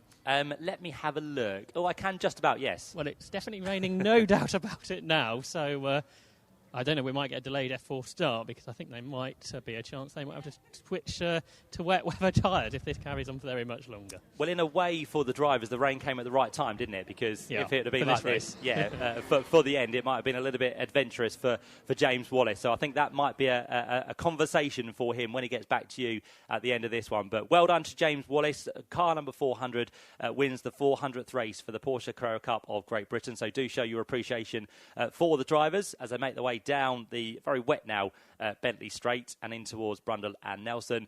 But just confirmation that James Wallace was your winner by 1.9 seconds. The top 3 cars were the top 3 in Pro. Sid Smith coming home in 3rd place. Then we had the first of our Pro-Am drivers, which was Josh Stanton, ahead of Ollie Jackson, who was 2nd in the class, and 3rd place for Max Coates. And then 7th place and 4th in Pro was George Gamble, ahead of Seb Hopkins, and our AM winner, which is Jonathan Beeson. And to complete the top 10, it was that of Angus Whiteside after that Banzai move down the inside of Ollie White, who did in fact come home as a finisher. He was slightly delayed towards the end there, but he was our 13th and final finisher. There were non-finishes for Will Martin and Will Jenkins, who had drama on the first lap, and William Paul with some damage to the front of the car, who was into the pit lane at the end of that first lap as well. Basically, if your name was Will or William, you didn't have a good race. Exactly. Good one there. Yeah, William. All 3 of them. Yeah, so not a good 400th race for the championship for them, unfortunately. So they'll reconfigure and get set for race number 2, which comes up a little bit later on this afternoon. It'll be the race just after our 2nd BTCC encounter at about 3:15. We'll also have a grid walk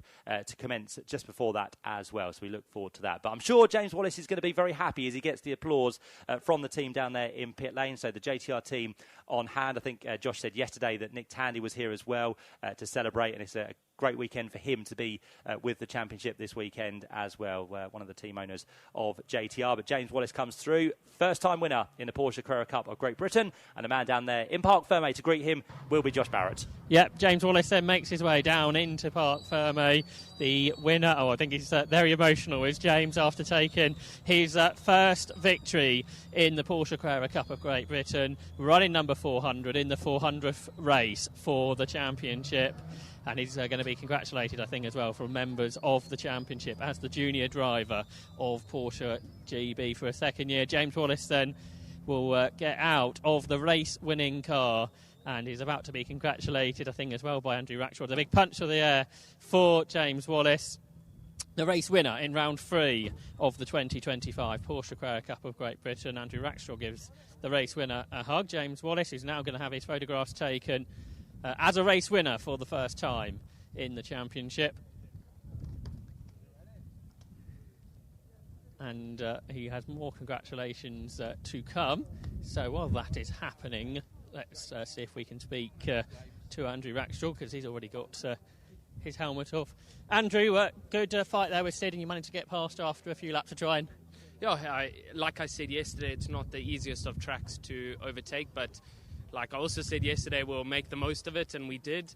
We just didn't have enough laps to catch James. Well done for his first race win, but the whole team gave me an absolutely amazing car. I knew we would have unbelievable race pace, which I think we do. Yeah, and I'm happy with P2. You just need to keep scoring points. The more points you can score, the better for the end of the championship. So I'm stoked. I think the team will be super happy, and hats off to all of them. Yeah, even after the spots of rain come down, you actually set the fastest lap of the race, which was quite impressive. Yeah, I was really pushing. There was no room for error, and but luckily it was paying off to get the fastest lap. You also want that. A nice tag here at the end of the year is always very welcome. So, yeah, I'm very pleased, and then the next race we will do exactly the same. I guess you're the championship leader now as well. That's right. I'm not really thinking about that. That's obviously nice and all, but it's still early in the championship. You just want to keep building that. Consistency is key. We've seen that year and again, so that's what we'll try and do. Well done. Thank you very much. So there's Andrew Rackstraw in second. Sid Smith yet to take his helmet off, so let's see if we can have a word with our race winner, James Wallace, who's still being congratulated from family and team members down here. Well done, James. You said yesterday you wasn't quite there, but it worked perfectly in the end. Yeah, I mean, we got a good start. I mean, this one means a lot, to be honest. Obviously, the 400th race for Porsche Carrera Cup Great Britain, but also the kind of the effort I've put into these races, and then for it to finally come off, it's nice, you know. We got thrown a bit with the weather as well mid-race, so once I saw the gap kind of open up, I just knew I kind of had to nurse at home and play the long game as such. So, yeah, obviously another race this afternoon, probably starting further down the order, obviously the reverse grid. Keep it clean again, see what the weather holds for us, and yeah, again, a massive thanks to JTR, and yeah, there's a lot of people behind the scenes who work super hard, who obviously support me to be here, and yeah, this one means a lot.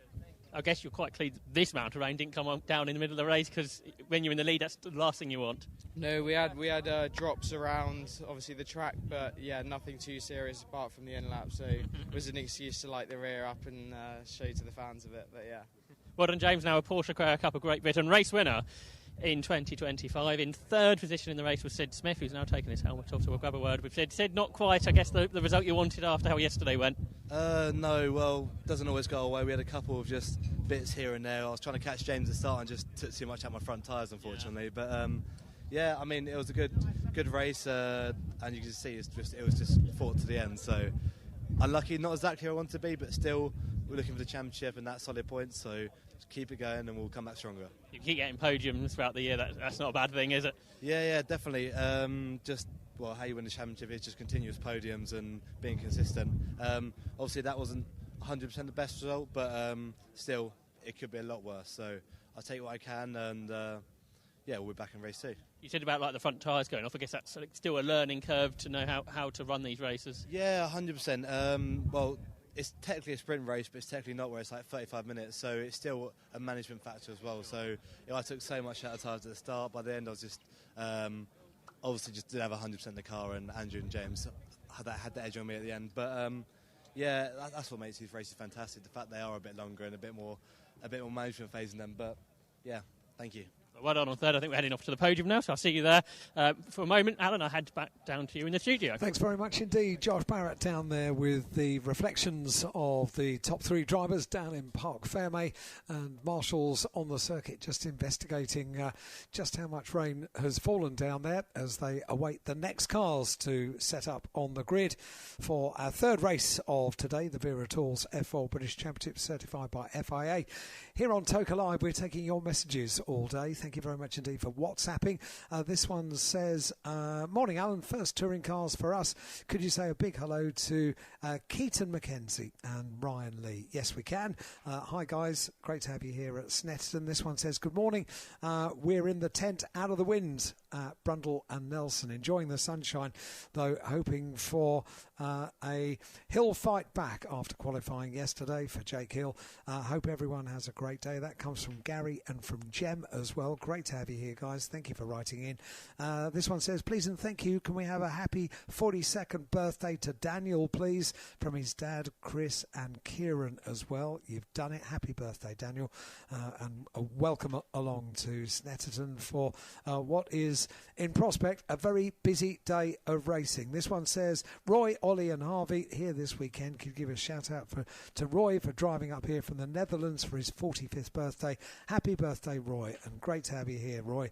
Well done. That's a long old drive. Have I got noises in the background that suggest that we are ready with a podium with Josh? Not quite, Alan, but in a moment. So have we got cars on the circuit? I don't think we have. We've certainly got spots of rain.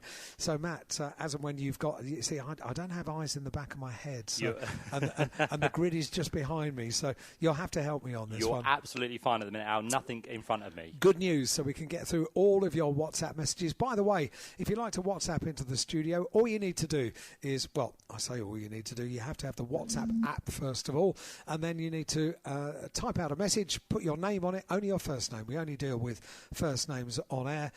Your message and your name to 07482 877 877, 07482 877 877. In fact, add us as a contact as Toker Live, and that's the same address that we'll have throughout this year. Now, I just heard a bit of feedback in the background, and that would suggest that Josh was going to talk to me. Was he or not? You can also email the studio@tokerlive.net. This one says, hi Al, can you say hi to Jay, Lisa, Tom and Daisy, all here on the Windy Bank. Looking forward to some more racing, and great to have you here, guys, and thank you very much indeed for writing in. Have we got a Josh? Yes? No? Still collecting up drivers, I fancy. This one says, morning Al, we aren't gardening this weekend.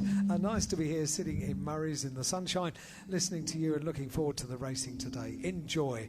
And we say the same to you. Liz and Paul. Thank you, Liz and Paul. Great to have you here, and thank you for writing in. We've got plenty more messages. Josh, just butt in if you've got drivers on the podium. We are ready, but there's some quite bad feedback from the... so I'm not sure if you're ready. Okay for me to go like this, Alan? Well, that'll probably be a necessity for them to turn your PA system down a little bit just on the podium. So if you ask them if they could just turn the microphone down, or the feed from the Toker Live down on the podium, then you'll be ready to go. Good morning everyone at Snetterton, watching the races with my Boyd Transport racing friends Ollie and Harvey here at Snetterton Circuit. That comes with cheers from Roy. Have they turned the volume down? I can't hear feedback. That sounds good. Is that okay, Alan? Yes, perfect. Yeah, right. On you go. We're good to go then. So the podium presentations for round 3 of the Porsche Carrera Cup, and the podium presentation for the 400th race of the championship. We firstly welcome James McNaughton up onto the podium, the motorsport manager of Porsche, and we begin with the AM class. We begin with second place, and that was Cole Cavers. So Cole Cavers up onto the podium, second place in AM, the third podium of the season for Cole Cavers in the Porsche Carrera Cup of Great Britain. And James McNaughton, the motorsport manager at Porsche, will hand over the second place trophy to Cole Cavers.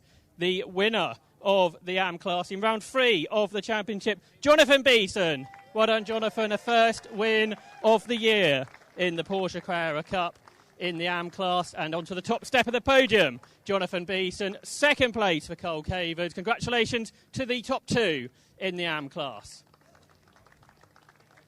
So we get the top two up onto the top step of the podium. Jonathan Beeson, the first-time winner in the class this year, and a third podium for Cole Cavers. So they will make their way off of the podium, and we will move on to the Pro-Am class once the podium is redressed. We're ready to go. So in third position, Max Coates in round 3 of the championship, and a second podium of the year for Max Coates up onto the second step of the podium.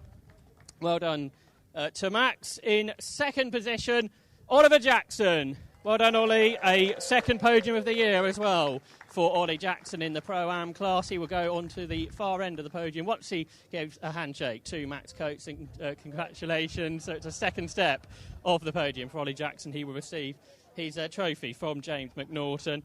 The winner in round 3, though, of the 2025 season within Pro-Am, Josh Stanton. Well done to Josh, up onto the top step of the podium here at Snetterton in round 3 of the Porsche Carrera Cup of Great Britain at Snetterton. Up onto the top step, trophy aloft for our race winner within Pro-Am, Josh Stanton. Second place, Oliver Jackson. Third place to Max Coates. Congratulations to the 3 of them. They will make their way up onto the top step of the podium for some photographs.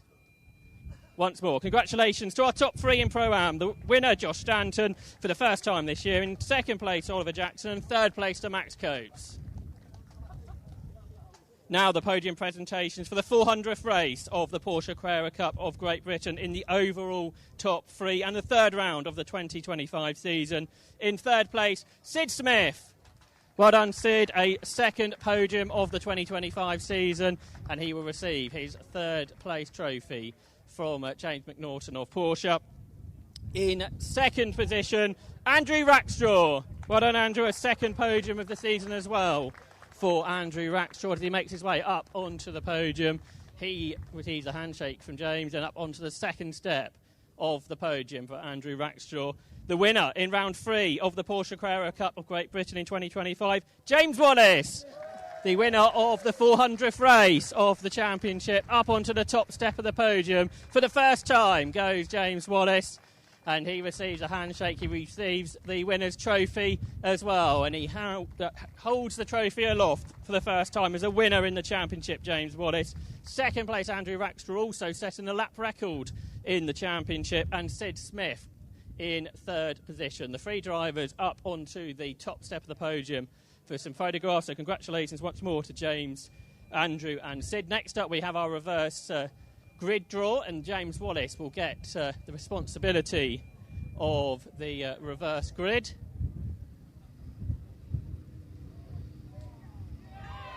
And I think the number is number 6, isn't it? Number 6 has come out, so 6 cars reversed for the race this afternoon in the Porsche Carrera Cup of Great Britain. But congratulations once more to James Wallace, the winner of the 400th race, and that completes the podium presentations of round 3 of the Porsche Carrera Cup of Great Britain. And as Lee says, who has just written into us here on Toka Live, hi Alan, talk about scripts being written. James Wallace, the 2025 Porsche Junior driver, gets his first win this year in Carrera Cup's 400th race, driving car number 400. Lee, you're absolutely right, and what a great atmosphere it sounded down on the podium presentation. Meanwhile, you can hear in the background, cars are off on their green flag lap for our next race of the day. Single-seaters and a slightly greasy track as well. What could possibly go wrong? The Vera Tools F4 British Championship certified by FIA. Let's get up to the commentary box and Matt Suckley. Thank you, Alan. Well, something's gone wrong already, unfortunately, because the car has spun. I feared it might. Yeah, that's one of our newbies. In fact, 2 have. Esme doing. Some of them are brand new, so they wouldn't have been scrubbed in at all this weekend. For Esme, it looks like she has just made slight contact yet with the Armco barrier, so Esme Kosterman with front wing damage already. That was the story of the race yesterday, actually, front wings, because lots of them had to come into the pit lane to replace front wings. I think due to many people trying to clip the inside through Nelson, where there was a few bollards this weekend. So drivers just taking a little bit too much there, which caused damage. Esme will definitely have to come in because her front wing now is hanging very precariously off the front of the car. And what happened for Hewitson? Well, again, it was kind of on acceleration through the Wilson hairpin. Good avoidance as well there, I think, from Chase Fernandez in the number 90 machine. So it's been an eventful start. We haven't even got the race underway yet. Yeah, so rather, hasn't it? Oh, dear. Yeah. Let's take you through the grid then for this second race of the weekend. It's going to be August Raber who finds himself on pole position. The grid set by the quickest in qualifying, with the top 12 being reversed. So August Raber towards the front with number 22, Joel Bergstrom, alongside. The second row then sees number 21, which is Tommy Harfield, joined by number 42, which is Rowan Campbell-Pillin. The third row lines up with yesterday's winner, number 12, which is Adam Al-Zahari, and number 25, Ethan Jeff Hall. Then on to the fourth row is where you'll find number 6, Leo Robinson. He'll be joined by number 23, which is Theo Palmer. Then behind that, we have the fifth row of the grid with number 24, Martin Molnar, and 26, Henry Joslin, who got himself to the podium yesterday as well. And the sixth row of the grid, the two that came here as our top two in the championship, but both of them suffered with incidents yesterday. So they've got work to do to try and recover some points in this second race, they being number 5, Finn McLaughlin, and number 93, Jimmy Pazik. So that's the sixth row of the grid. Then we move back to row number 7, where you'll find number 20, Ella Lloyd, joined by number 17, Chloe Chong. So it's an all-female row number 7. Then we move to row number 8, where you'll find number 4, which is Xavier Avramides, and number 33, Cole Hewitson. Then on to row number 9 is the likes of number 90, Chase Fernandez, joined by number 69, which is Yu Hao Fu. Then on to row number 10 is going to be number 7, Thomas Behrman, and number 13, Henry Mercier. The 11th row lines up with number 14, Albert Larson, and should be number 52, Esme Kosterman, but Esme might be into the pit lane for that replacement front wing. So we'll see what she does indeed do. And the final place on the grid should be taken by number 27, which is Charlie Edge, to give us 23 starters for this, the 8th round of the 2025 Vera Tools F4 British Championship, certified by FIA. This is their, as I said, reverse grid race, so you also get points for the amount of places you make as well. So that's going to be another key thing to keep an eye on as the drivers try and make their way through from mid of the pack. 2 cars in the pit lane from Chris Dittman Racing to go from wet tyres back to slick tyres. They are car 14, Albert Larson, and 27, which I think is Charlie Edge. Here we go then, revs rise for the second race of the weekend for F4. I think most of them have gone for slicks on the grid as they looked, as they left for the formation lap. Quick start there from Tommy Harfield from the second row, but was it too quick? We'll have to wait and see. He tries to find himself through on August Raber already down towards the first corner. That is one of the Chris Dittman cars trying to find his way through, and I think Adam Al-Zahari on the inside as well, trying to get himself through. And there's contact further into the first corner. That's going to be the 22 machine, possibly. Joel Bergstrom is the one who's gone round at Richie's corner. And that was the noise of Esme Kosterman, who's had her front wing changed as well. That was quicker than the 2 tyre changes, so she's the first one out. As you can imagine, on this first lap, there is drama for people running wide, and there's a bit of contact, quite a bit of contact actually. There's 4, 5 cars involved. There's a wheel which has gone to a different angle than it should be. So that was, again, just drivers running wide on slippery surface, maybe onto the grass as well. So we've had some drama, and I fear this could lead to a safety car with 4/5 cars all entangled up there at the Wilson hairpin. We'll get, in fact, it's a red flag. So with the amount of cars we have stopped over there at Wilson, it's meant that the race has had to come to a early stoppage. I don't think there's any drama in terms of drivers being caught out. It's just the fact that they've just got entangled with each other. And let's have a look at the replay on the big screen then of what happened. We ride with Rowan Campbell-Pillin. He made contact with the number 6 machine of Leo Robinson. Both of those, Rowan Campbell-Pillin didn't survive. He lost the left front. That went to an obscure angle. And then behind, there was just kind of nowhere for all the others to go. I think we had Yu Hao Fu involved as well, the number 69 machine. It was the car, as I said, Joel Bergstrom, who had contact from behind in towards Richie's. He then suffered a right rear suspension failure. That one has been broken. So, yeah, lots of drama. And in fact... Go, yeah, sorry, Alan. Was there more rain than over here at the pit lane and start-finish line? Because it looks very, very slippery down there. It does, doesn't it? The Wilson hairpin, very slippery. We did get that kind of onslaught on the slow-down lap of the Porsches, but here it looks not too bad, does it? It's not too bad down here, but certainly the track surface looked to be very, very slippery down there. And I think as well, normally through the slower corners, it takes longer to dry, doesn't it? So, it's a bit of a melee out there. It will be aided by the wind that we've got, because will. that sort of blow-dries the circuit, if you like, and can do so quickly. But, it does look very wet down there. And we can hear it's windy because Josh is in the pit lane. Yes, that's right. It certainly is, Matt. There's no doubt about that. The track, or the pit lane at least, that's completely dry. But like Alan was describing, what is a good few hundred metres away, it could well be very different weather. And it did come from that end of the circuit, didn't it? Where it did rain quite heavily for a moment. The sunshine's almost coming out now. So where else would we get the sunny fully out now? There you go. Where else would you get weather like this than at Snetterton? Yeah, I feel it's going to be one of those days with this wind, sunshine, a little bit of a drizzle as well. And I think the wind direction from yesterday has changed, because yesterday we had it coming from Ritchie's towards kind of the left-hand side. I don't know my north, east, south and west here. So the left-hand side as I look towards Ritchie's. Today it's coming from more kind of the Wilson hairpin region. So that's where the wind direction is coming from. You are continuing to see, if you can have a big screen in front of you, a replay of the initial start. Rowan Campbell-Pillin did get a good start. Joel Bergstrom also got a good one and tried to go around the outside, as I said, up towards the first corner. Then he got collected by, I think it was the Chris Dittman car, wasn't it? Tommy Harfield, number 21. He's probably a little bit squeezed on the inside. He didn't have really any room to move any further to the right. So that was an unfortunate moment for Joel Bergstrom. There's one without a rear wing. I can't tell you which number it is, because normally I think it might be Chase Fernandez, actually, because his rear wing has been left at the Wilson hairpin. So if we put 2 and 2 together, the one without the rear wing down there, just queuing to be formed back up on the grid, would be Chase Fernandez. So where did Adam Al-Zahari start, Matt? He was 5th. And he was leading by the time he got back here. So it has been quite opening few corners, hasn't it? Yeah, I think he was the one that went to the inside, and it kind of made then hard for Tommy Harfield to not make contact with Joel Bergstrom. So he was very much down the inside and quite ambitious, but it definitely worked for him. Yeah, but obviously that's now going to be reset with this red flag, or I would imagine it will be anyway.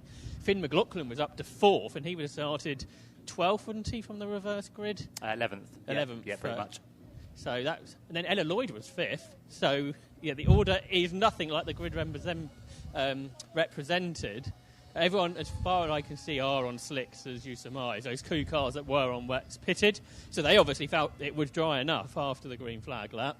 I think it was only that isolated bit of the circuit that was incredibly wet. Definitely.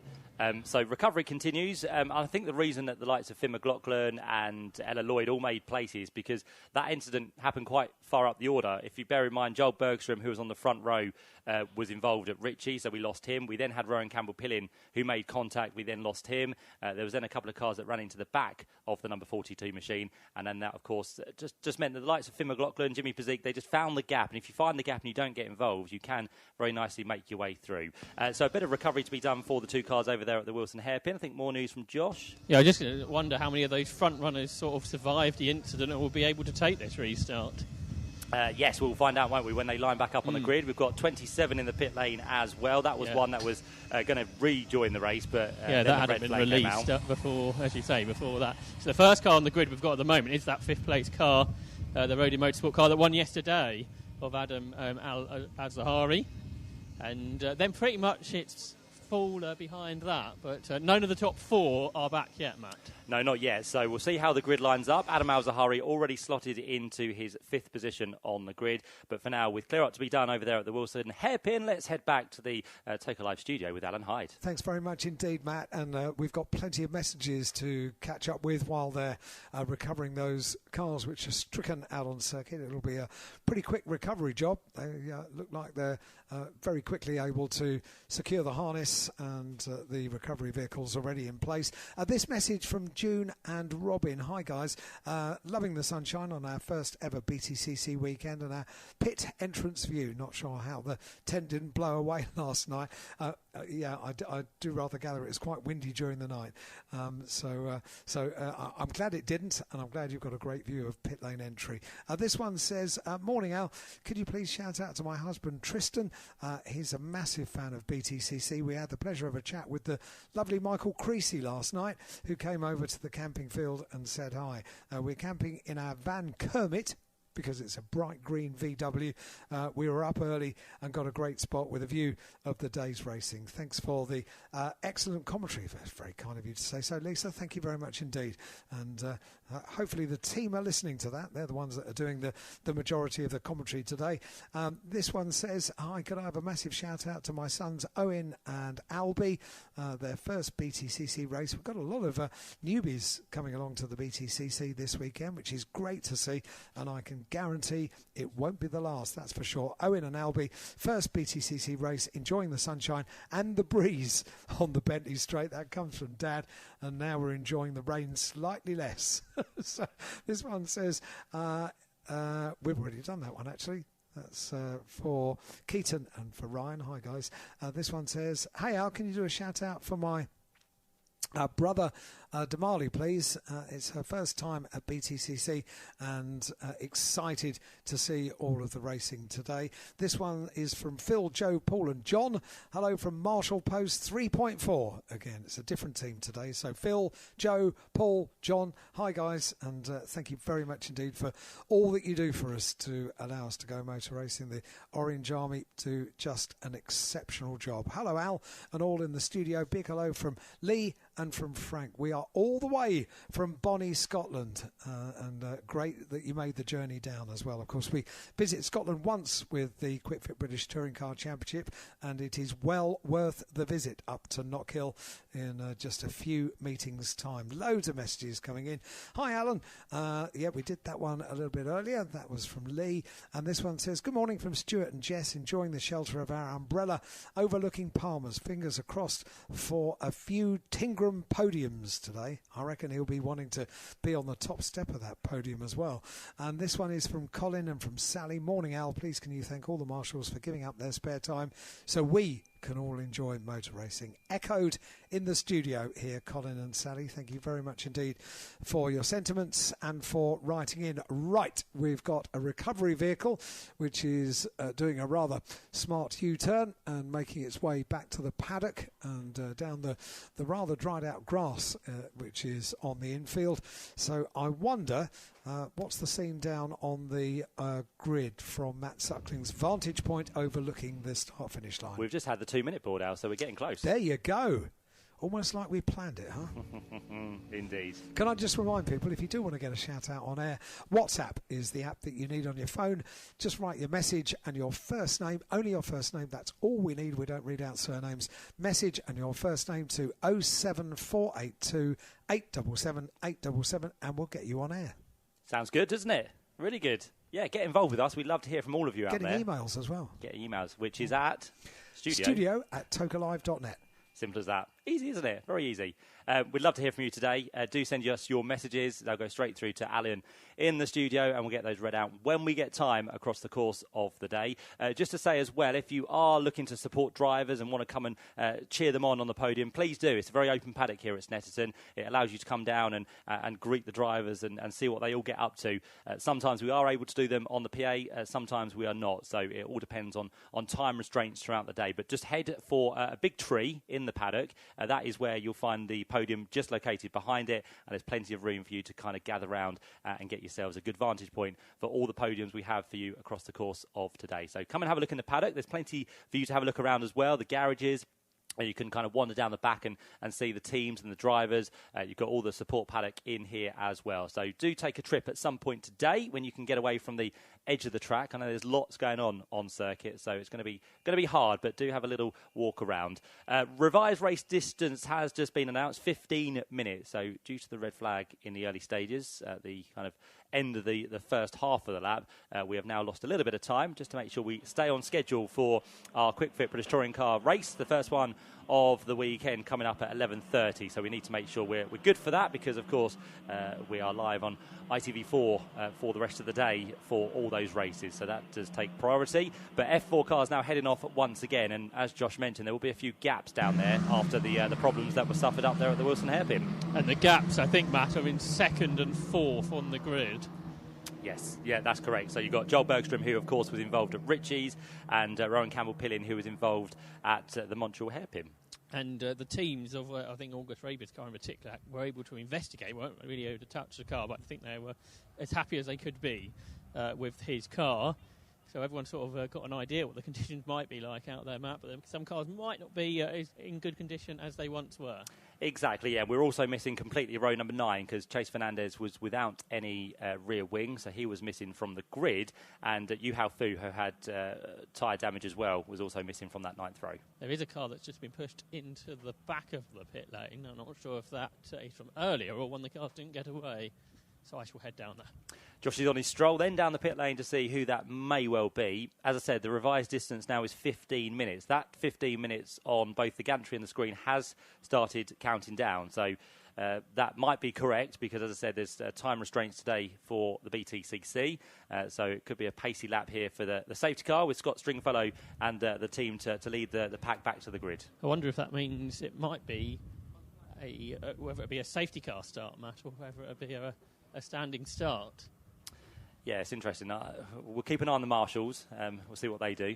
They're the first indication, I think. And yeah, the safety car, of course, will pull in at the end of this lap. So let's very quickly run you through the grid then with the gaps that we think we have on there. We've got August Raber on pole position, car number 47. No Joel Bergstrom alongside. The second row is with Tommy Harfield, with no Rowan Campbell-Pillin alongside him. So there's a big gap for the third row to try and figure its way into, which might be good news for Adam Al-Zahari, who made that blinding start first time round. And he'll have Ethan Jeff Hall alongside, who is the Ginetta Junior champion from last year. And he is also the reigning world karting champion, as well as a Mercedes F1 junior driver. So Ethan's got already at a very young age a load of wealth of experience and a good backing from certain teams there. So he is there on row 3. You've got Leo Robinson and Theo Palmer next up. Theo wasn't quite old enough to race at Donington back in April. Turned 15 between then and Silverstone, which was the previous round. So Theo did get on the grid for Silverstone on the Grand Prix circuit last time out, and he's here this weekend. So good 8th place on the grid for Theo. Then you've got Martin Molnar and Henry Joslin. Martin was the Rookie Cup champion from last year. The red lights are showing, Matt, as the cars come up to the grid, which doesn't usually happen. No, and we're going to get the start delayed board as well. So this has been a very interrupted F4 race, unfortunately. The reason for this, I'm not too sure. The marshals don't really know down on the gantry. I can tell you, Matt, the car that was in the back of the pit lane is Chase Fernandez. The team are trying to get the rear wing back on. Whether he'll be able to take a restart, should we have one, is yet to be seen. Yes, I think we are a little bit confused. The cars are lining up in that grid hatchings. Whether it's anything to do with there are spots of rain again, and perhaps if that's heavier around the circuit, that could be a possibility. Yeah, it's blue skies, which is the only kind of added element I can add, which is a positive. So there's blue skies coming from that direction. But yeah, red flag for now. Is the start delayed board going to go up? We're just waiting for race control to communicate to the starting gantry. We've got the safety car into the pit lane. We've got the medical car on the back of the grid. So it's all normal as you'd expect, but the red lights are on. That could then be confusing for the drivers because they're also on the gantry as well, where you normally look. And there's red flags around the circuit, though, aren't there? So that also would indicate a stoppage. Shall I see if everyone's actually on the grid, whether there's been another problem? So we knew 2nd and 4th were missing. Yep. And then I think you said row 9, didn't you? So I shall walk back down the grid. Safety car's on its way out the pit lane again. Okay. It's going to do a reverse tactic into its position. I think. Well, there's no obvious missing grid slots, at least at the first half of the grid. And then I guess that's 3, 4, 5, 6, 7, 8. Yeah, and row 9 is missing, like you said. I'm just wondering if there's probably a communication issue. Maybe the drivers didn't know if it was going to be a standing start or a safety car start, as you said. Safety car has reversed back into place now, hasn't it? So marshals get off their post once again on the gantry. They are going now to another gap to see what's happening. They're going to try and talk to August Raber, who they indicate to follow the safety car. So we are going to go again. So another formation lap. The clock continues to tick, by the way. So what was a 15-minute race is now down to just under 10 minutes. But there are still red lights showing, aren't there, on the gantry? And F4 personnel are heading to Parc Ferme, so I shall follow them and find out what's going on. Yes, they'll be probably the best people to try and hound and see what is the communication issue with maybe drivers or race control. But we're off again for another formation lap. We'll get there eventually. This will be, as I said, a little bit of a shortened race by the looks of it for the Vira Tools F4 British Championship, certified by FIA. I'm sure August Raber won't mind that too much. Of course, he finds himself at the head of the order, so whatever happens, the less time he has to defend is a good thing for him. But all those others who know they are quick, the likes of Finn McLaughlin and Jimmy Pazik and Adam Al-Zahari, who was yesterday's winner, they are the ones that want this race to get underway with enough time to do some moves. There's red flags flying around the track, Matt, on the board, so I don't think we're going to get a restart. Yeah, I did rather wonder. And sorry, Alan, to interrupt. The F4 members are clear in park firmly to send the cars back to. We are just 16, 17 minutes away from the scheduled opening of the Quick Fit British Touring Car Championship pit lane opening. There's a lot of gear down there for the F4 teams. That needs to be cleared. BTCC teams need to be getting themselves ready. And I fancy that delay in the recovery and then the question mark over the restart has rather closed the window that F4 have got at this point. Indeed, yeah. So, as we said, it's a little bit time constrained today. We've got smaller gaps than what we had yesterday with a busy support package as well. So, we'll see what the officials decide to do with this race, whether they run it later on in the day or if they do it during lunch. It'll all have to be decided, but we'll keep you abreast of all of that. But as Alan said, lots of tyres and team members and wings and everything that needs to be cleared from the pit lane for the cars to be allowed into the kind of slow lane to then prepare to head out onto the circuit for the touring cars. Current plan, Matt. Okay, hit me, Josh. It's going to be run after the BTCC race at the moment. Okay. So just before the lunch break, effectively, or during the lunch break? I guess this is to be decided. Yeah, F4 have been told that the plan is they would like to run the race. As Alan was saying, they need the touring car teams need the pit lane very shortly. So therefore, we can do that now, and then we should see what the timetable allows following the touring cars. And the reason being, we don't have an option on the start time of the touring car races. Obviously, we have live TV on ITV4 in the UK. But, of course, we are a global broadcast this year with the BTCC's very own broadcast via ITV on YouTube. And those times are absolutely critical for the start time of the touring car races. So that's why they are essentially an immovable object. Exactly, and the other reason maybe why British F4 will run after touring cars is because they can't really be put to the end of the day because their race is just before the final touring car race, so it wouldn't really give the teams enough time to prepare and repair cars if needed be. So, as we said, we're going to play it by ear and see what happens. We'll get any indication we have for you as soon as it comes through. But for now, the F4 race has been postponed, and we'll start the build-up very shortly to the first of our races this weekend, to the Quick Fit British Touring Car Championship. For now, once again, we'll head back to that studio with Alan Hyde. With all the latest BTCC news, action and insights, this is Toka Live. And as we begin the countdown for the first of our 3 races for the Quick Fit British Touring Car Championship, time to catch up with loads of your messages that are coming in. Thank you so much on WhatsApp. Your message and your first name to 07482 877 877. Welcome to Snetterton, everybody. But it's not just those of you that are here trackside that can write in if you're listening online. Wherever you are, if you're at work with your earbuds in or if you're listening at home, then you're more than welcome to get in touch. This one says, morning Al, from a damp, no dry Wilson and Bentley Bank for our 5th consecutive year, coming to Snetterton from Gary, Jenny, Freddie, Toby, Percy, Caroline, Paul, Ellie and Lucy. Hang on, it's raining again. Good use of the raining emoji, I have to say. Hello, me again. Made it to Snetterton after seeing Tate McRae last night. Oh yeah, up in Manchester. I saw a few clips of that. Fab concert, by the way. I seem to have brought the rain from Manchester. Sorry about that. Looking forward to some great racing. That comes from Emily. Emily, thank you very much indeed. And I'm glad you made the journey up to Manchester, up to the Co-op Arena. Can you say my dad now has officially turned 50? Happy birthday, Tim. Happy birthday from us as well here on Toka Live. A great way to spend your 50th. Good morning, Mr. Hyde. Can I please say a big happy 40th birthday to Ian Hayward from all of us at Three Amigos Autosport. That comes from Lisa, Dad and Gemma as well. Great to have you here, guys. This one says, morning, Al. Can I have a shout out to Steve, Jack, Donald, Jacqueline here sitting at Hamilton, please? Thank you to all the marshals also. Loads of you thanking the marshals today. That really is appreciated. That comes with thanks from Granger. Thank you for your sentiments, and on behalf of the all of us here on Toka Live, thanks marshals, you do a great job. Daniel says, please can I say hi to Dan and Rachel. We're sat on the Bentley Straight in a quick fit poncho suit, and I'm sure it's doing its job of keeping you nice and dry as well. Morning. Poppy has brought Uncle Nat, Andrea and Gabby to watch today. Thank you for writing in, Poppy. Thank you very much indeed. What have you got for me, Josh? Is that Josh? I think it is.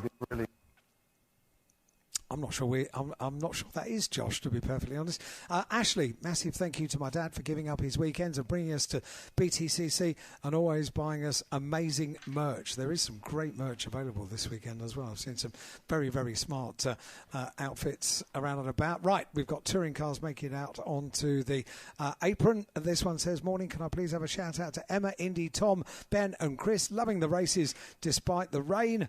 I'm not sure it's going to rain again today. Let's keep positive thinking going. Good morning from Tom and Erin.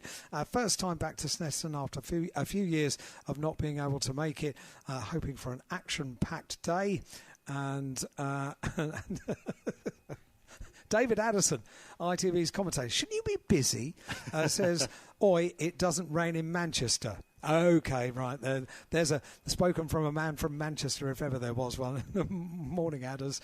Morning, our 3 children's first ever day. Jacobs, Willow and Ivy, despite the weather, absolutely loving the day. That comes from Maria and from Patch. And loads more messages coming in. We'll get to them over the course of today, but I need to be somewhere else. I need to get myself down to pit lane. It's Toke Live.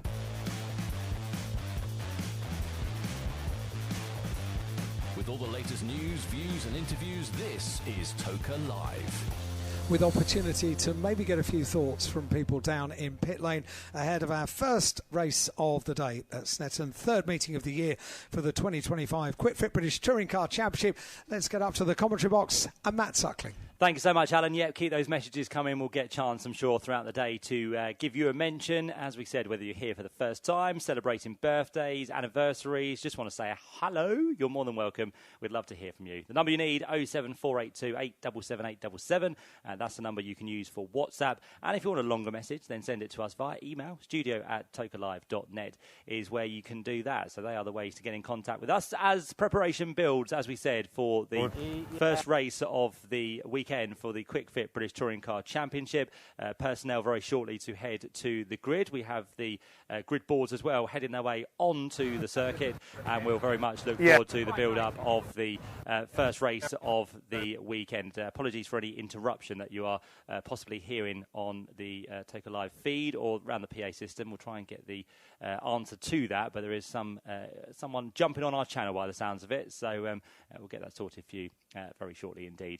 So what are they going to happen today? Well, we said weather could be one of those things that does play its part. We had a little bit of a wet patch yesterday in the free practice session, so that meant that as we walked our way through into FP2, there was a few things that teams had to catch up on that they weren't able to do in FP1. So it was a bit of a frantic morning for the teams.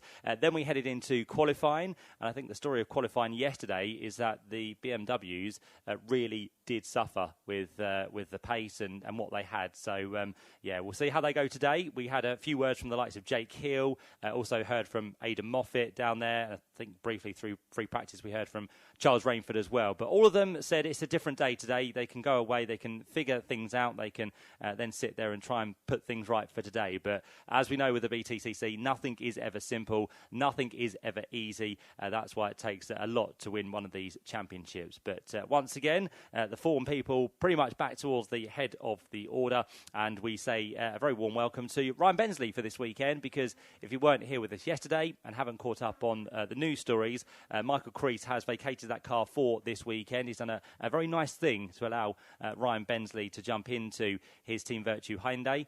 Ryan Bensley, who is a local lad to this circuit, has done a lot of support in terms of his company to support Michael Crease as sponsorship. So Michael thought it was only fair that for this weekend, Ryan gets the chance to jump into that car, and with aspirations to be on the grid in the future as well. So lovely to hear from Michael Crease yesterday about that story. But Ryan Bensley kind of almost thrown into the unknown in qualifying. He had a couple of good free practice sessions, but then with the quick six format we have for this year once again, they are short, sharp sessions, so just 10 minutes to get things together. And what is a very long circuit here at Snetterton, the longest of the calendar, it doesn't give you much time to get yourself into that kind of time frame you need. So Ryan Bensley just struggles slightly with that, but it's a great format that we love now with the Quick Six. And once again, there were a few surprises along the way yesterday, weren't there, Josh, who is joining me, not in the commentary box. He's distant from me today, but he's down there and he'll be looking over this race with us as well. It's like doing remote working but still being here. Good, isn't it? So, yeah, looking forward to this. I think the track's dry because it's brightened up, hasn't it? And with the wind, surely the track will not remain damp. But I saw some key personnel from the championship while the F4 delay was going on, just having a look to see what they think is the best way forward for this opening race, and that tyre strategy, all important throughout the day.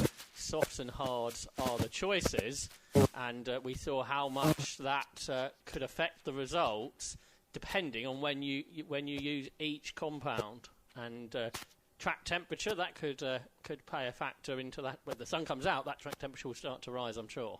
Certainly will, yep. So we have, once again, the tyres in use for this weekend, the soft and the hard. This was a unanimous decision, once again, to have this in effect for this season. So what they have to do is run the tyres that they choose throughout the races, and we won't know that until they head onto the grid, and that has always added a different element to these races, no more so than at Brands Hatch last time out, where it was a very topsy-turvy result. And I think the reason for that is because we had the disparity between the tyres, which were soft and hard, whereas at Donington Park we had the combination of two closer sets, didn't we? So in a way it was the medium and the soft which were being used. So yeah, last time out it really did have an impact, and I think it could have a bigger impact here, especially around a longer circuit. And you were speaking yesterday, Josh, that I think at Brands Hatch it was about 0.7 of a second to a second per lap on those two different tyres. But as you mentioned, on a longer circuit, that could be even more. Yeah, you'd expect that for sure, wouldn't you? The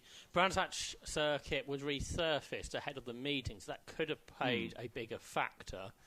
But you'd certainly expect the soft Goodyear tyres to be the quicker ones. That's how they are intended. And absolutely, they were great at Brands Hatch at doing exactly what they were designed for, to spice up the racing. And that, as you mentioned, I think yesterday, Matt, that's what all the teams like to see from the championship. That's what everyone comes to watch the Quick Fit British Touring Car Championship for, isn't it? For the drama, for the uncertainty, and these different compounds certainly add to that. We saw that at Brands Hatch, and there's no reason why that won't be the case today.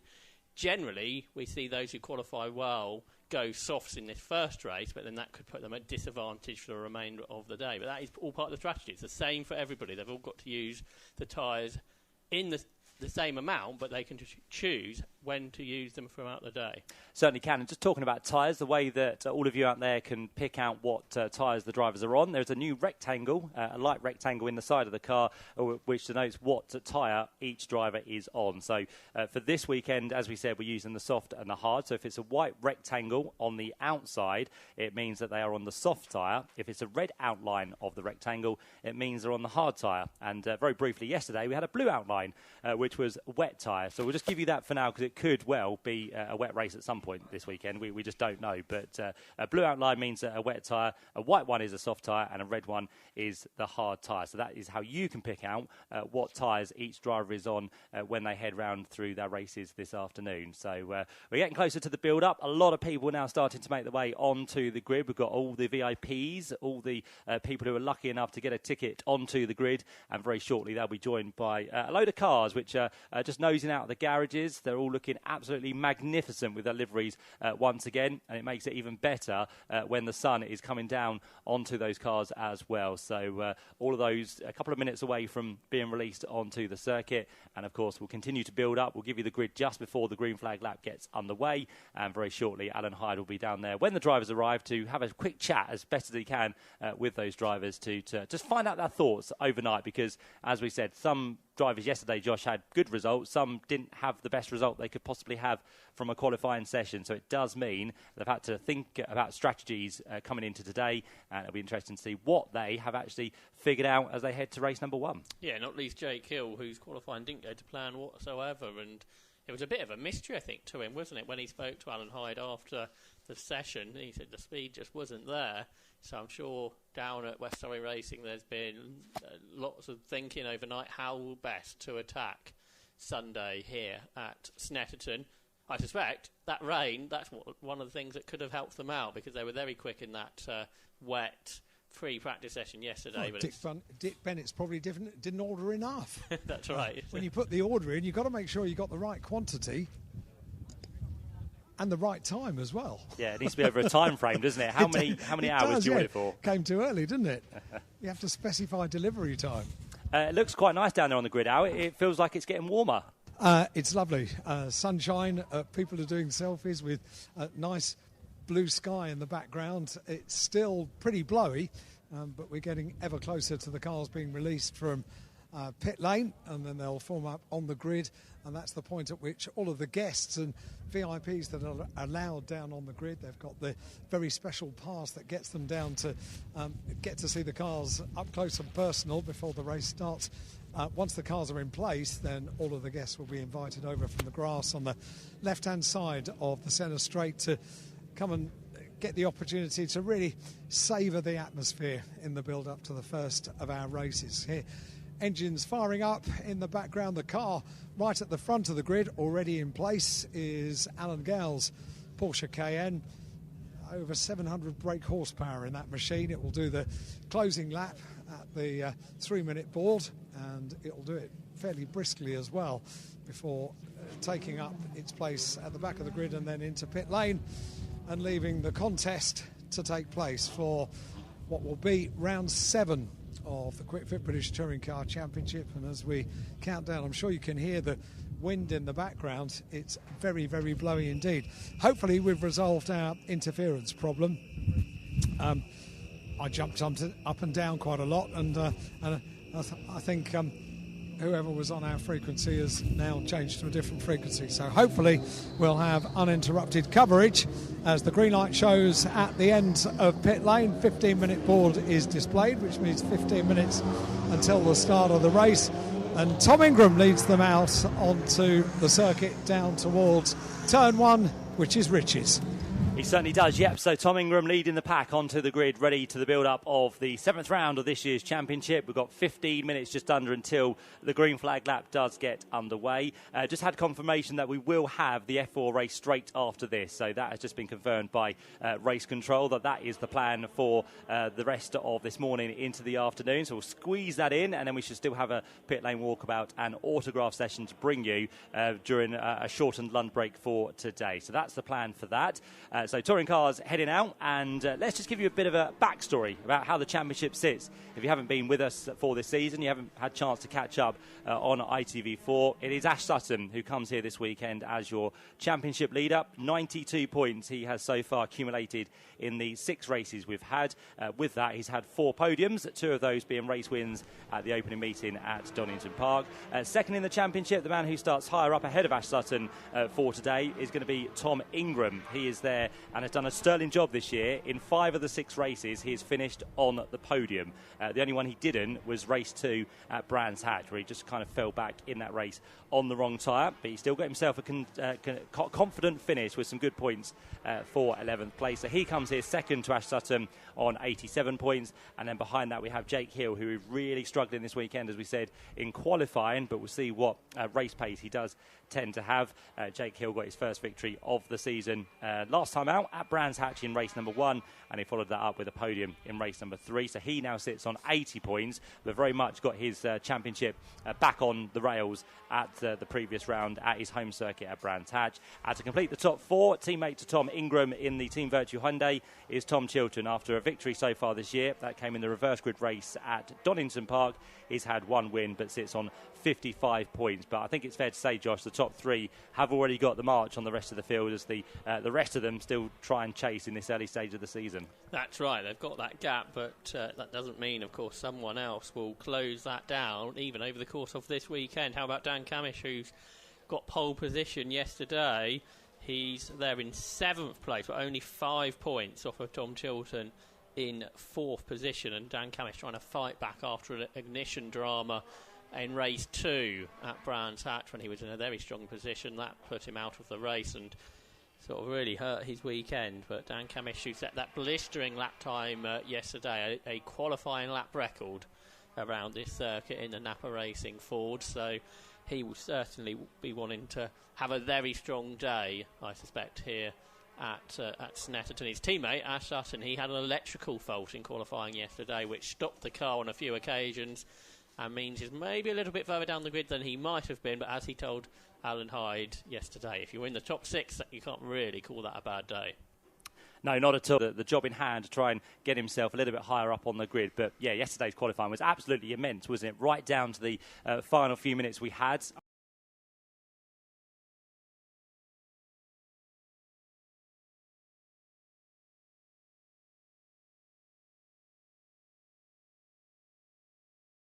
Hello everybody, welcome to the first race of the day then for the British Touring Car Championship. Let's go down to Louise with Ingram.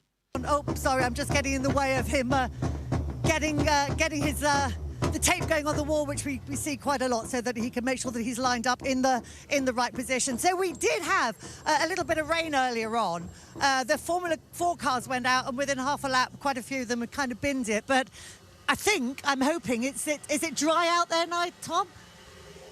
It's beautiful. Is it? Oh, good. It's like a lovely summer's day. Which is music to your ears, because I was out at the back of the garages earlier on. The BMW guys were doing a rain dance out there. I think they just went a little bit early with their rain dance, because we did have that rain coming down, but that would have really worked in their favour. You guys really needed it to be dry, didn't you? I don't think we necessarily need it to be dry. I think we just like everyone really, you just kind of want something consistent. And when it was doing that little bit of nothingness, it's a bit of a pain in the backside, to be honest with you, because you can't really prep for it. So I think we're all, more than anything else, either going, just rain, or just don't, just do something. Incidentally, it stayed a nice day. So yeah, although the wind has picked up, and you can feel the wind whilst you're out there starting to buffet the car quite a bit. So we're going to be a little bit wind dependent. Not that I've had any baked beans or anything, but I think it's going to be fairly windy out there. So we're going to be slightly feeling that, but if it can stay dry, we should be in good shape. The balance of the car has felt fantastic.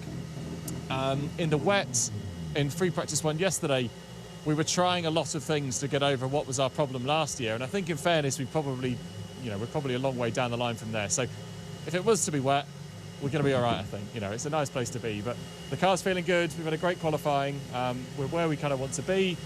We'll focus on those big shiny things up in the sky and make sure we get a good start and see how the race pans out from that. Good stuff. Thanks, Tom. As Tom says, a great qualifying for them. Front row, always a nice place to be. Let's go further down the grid now. And Paul is with a driver who won 2 races here last year, but didn't have such a good time yesterday. Over to you, Paul.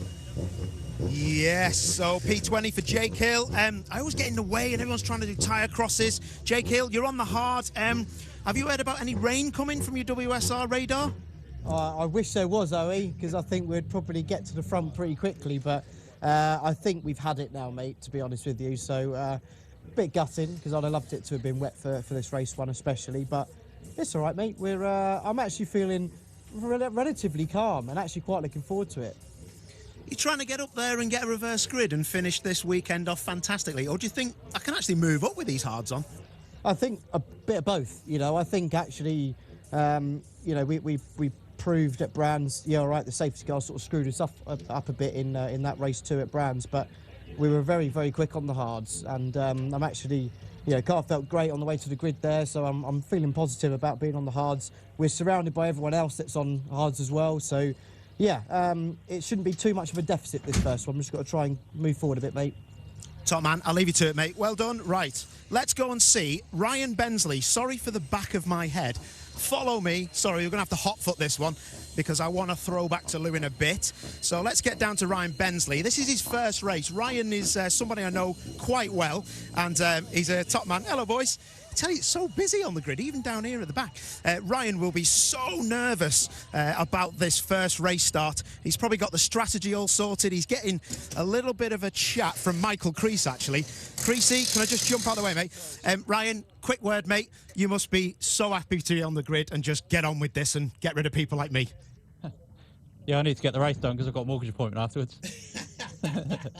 Yeah, it's great. It's great to be here. Not the qualifying result we wanted, but hopefully maybe we can progress forwards. I've had 10 laps in the car around here in the dry, so just need to get some more laps in, get used to the car. Top man, you keep your head down. We're all looking forward to seeing how you get on, mate. Back to you, Lou. Thank you, Paul. I'm now up at the front of the grid with our pole sitter, Dan Cabbage, second pole of the season. Dan, this car was so quick in qualifying trim. I presume it's going to be quick in race trim as well, and more than a handful of boost in your pocket as well. So it's boding well, isn't it? No, it does bode well, of course. I mean, yesterday's lap was really great. Proud of that one, but today's a different ball game. I don't have to do one, I've got to do 12. So, yeah, let's see what we can do. Fairly confident that I've got a good package. But then again, there's a few cars around me that'll tell you the same. So, it's quite clear how fast that Hyundai is. He nearly did what I did without any boost, which kind of shows you the performance they've got. That's difficult, but equally, I've got a little bit more boost to compensate. So, hopefully, we can have a good race. The important thing for me is points and hopefully a trophy at the end of this. I'd like it to be the first one, and that's what I'm aiming at. Cheers, Dan. Have a good race. We are going to head off for a break now. When we come back, it's going to be race 1 getting underway here at Snetterton. It's going to be looking good. Let's head down to the trackside. He's having the hard time. Well, we should have joined up with Alan Hyde. Let's see when we can. Here we go. Alan. He's the first one I've seen with the hard tyre. I will just check that in a moment. He's watching all corners of the car. He nods so I can pop in. I think you're the first one I've seen on the old red tyre there, Josh. I think there's a few. I think Doble might be in front. Is he? Okay, I'll go back and check. From our research. Yeah. Well, the clipboard that I was passed had that on it anyway. So, other than him, I think we're the first one. But it's going to be a difficult tyre. It's not, it's not quick round here. So, we'll just see what we can do. Just hang on to as many places as we can, and then look towards the end of the day. Okay, Josh. Good luck. I'll go and check your research for you. Thank you, Jake. Just avoiding me getting the car dropped down on my feet. I could save your legs now and say it is hard tyres. Is it for Mikey Doble? Yeah. And he qualifies so well, doesn't he? I wonder if his door is still open to just get his thoughts on that. He's pedalling the old Power Max Astra around so well, isn't he, Mikey Doble? Don't forget, he's somebody that in the past has taken pole position. He qualifies so well, and with the blower in the front of the car, his doors are all closed up already. Have we got a countdown? I can see Alan Gow is now in the Porsche Cayenne at the front of the field, standing by for the release of the car ahead of the start of the race. So the only reason I know that, just saw the brake lights flick on at the front of the field. So as guests are being invited to leave the grid and make their way into pit lane, there are plenty of them as well, so just the members of the teams are going to be kept out on the grid. They're the ones that are involved in the starting of the car to get the car underway on its green flag lap. So as they file through the gates in the pit wall, I'm going to do the same. I'm going to join a queue because there's lots of guests to make it off the grid ahead of race 1. Pick your favourites, everybody. Cheer them on. We are about to enjoy round 7 of the Quick Fit British Touring Car Championship.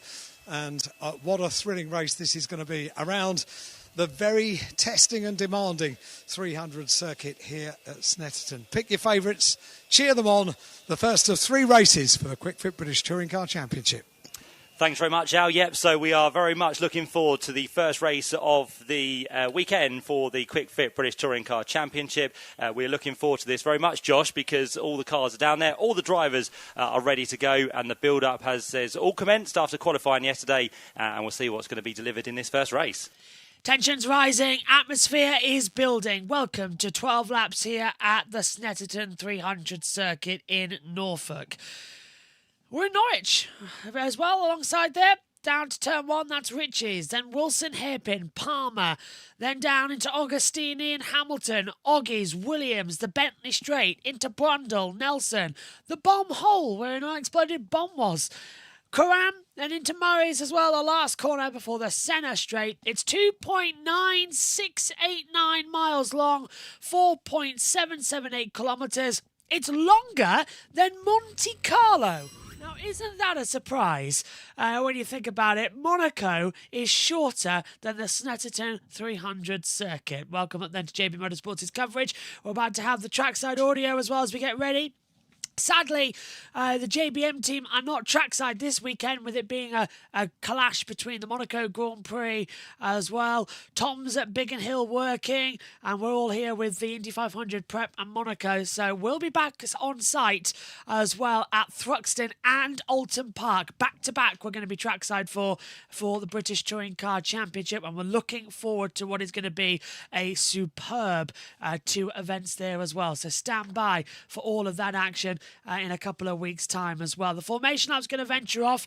Practice was topped in practice 1 by Jake Hill. Practice 2 was Tom Ingram. But it's Dan Camish who's taken pole position ahead then of what is event 3 here.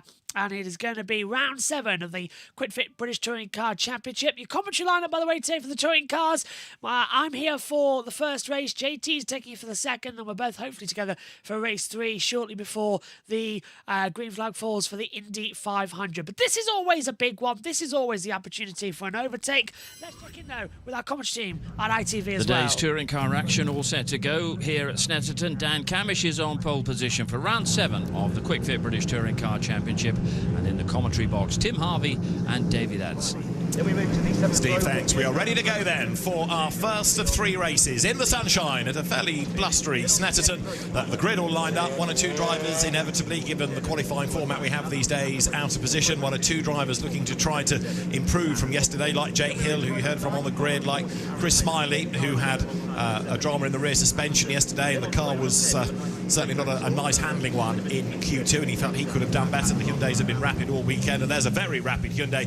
Tom Ingram's car then that lines up on the outside of the front of the grid. He's only got 2 laps of the turbo boost against the 7 of Dan Camish, but under normal circumstances that Hyundai may prove to be the quicker car. We'll see how the race pans out, and we'll get Tim to talk about this in a moment as well, as the cars then are released onto the formation lap, heading down towards that first right-hander of Rich's. And Tom Ingram at the front of the grid, Dan Rowbottom second, Mikey Doble behind, and that's Charles Rainford, Brands Hatch race winner.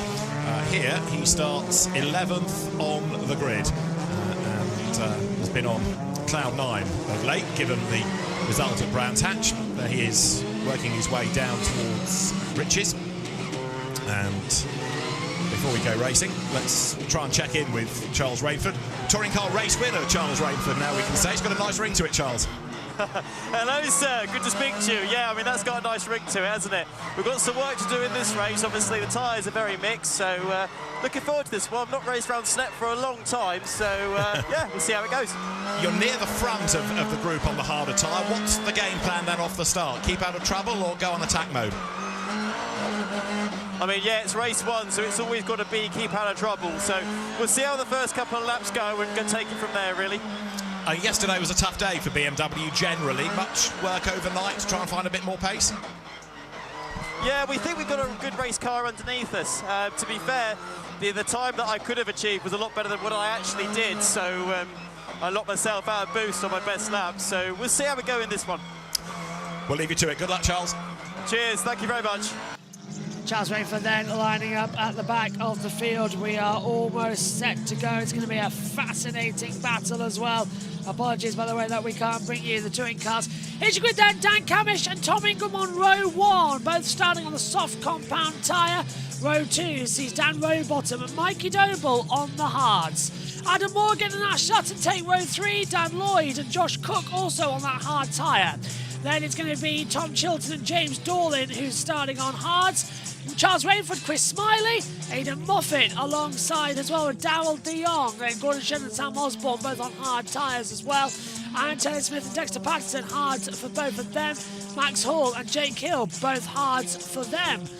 Row 11 then sees Stephen Jelly and Ronan Pearson. Guess what? Hard tyres for them too on the running order. Softs though for Holstein Hamilton and for Ryan Bensley as well, who starts at the back with a little bit of a tie There's your boost then also for this one. Let's go over to Tim and to David. Usually to this, he said it was a bit polite in qualifying, but he's going to get his elbows out in the race.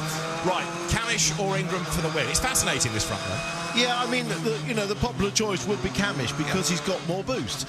He's got 7 laps of boost to Ingram's 5. That's 2, which means that he's only got more boost on 5 laps. It's a 12-lap race. That means on 7 laps, as a process of elimination, I think the Hyundai is a quicker car when they're both not using the boost. So I think Ingram has a good chance. Let's not forget Ingram has not won a race yet, and whilst he likes to be pointsy, I think he fancies a win. Yeah, a winsy day is better than a pointsy day. Exactly.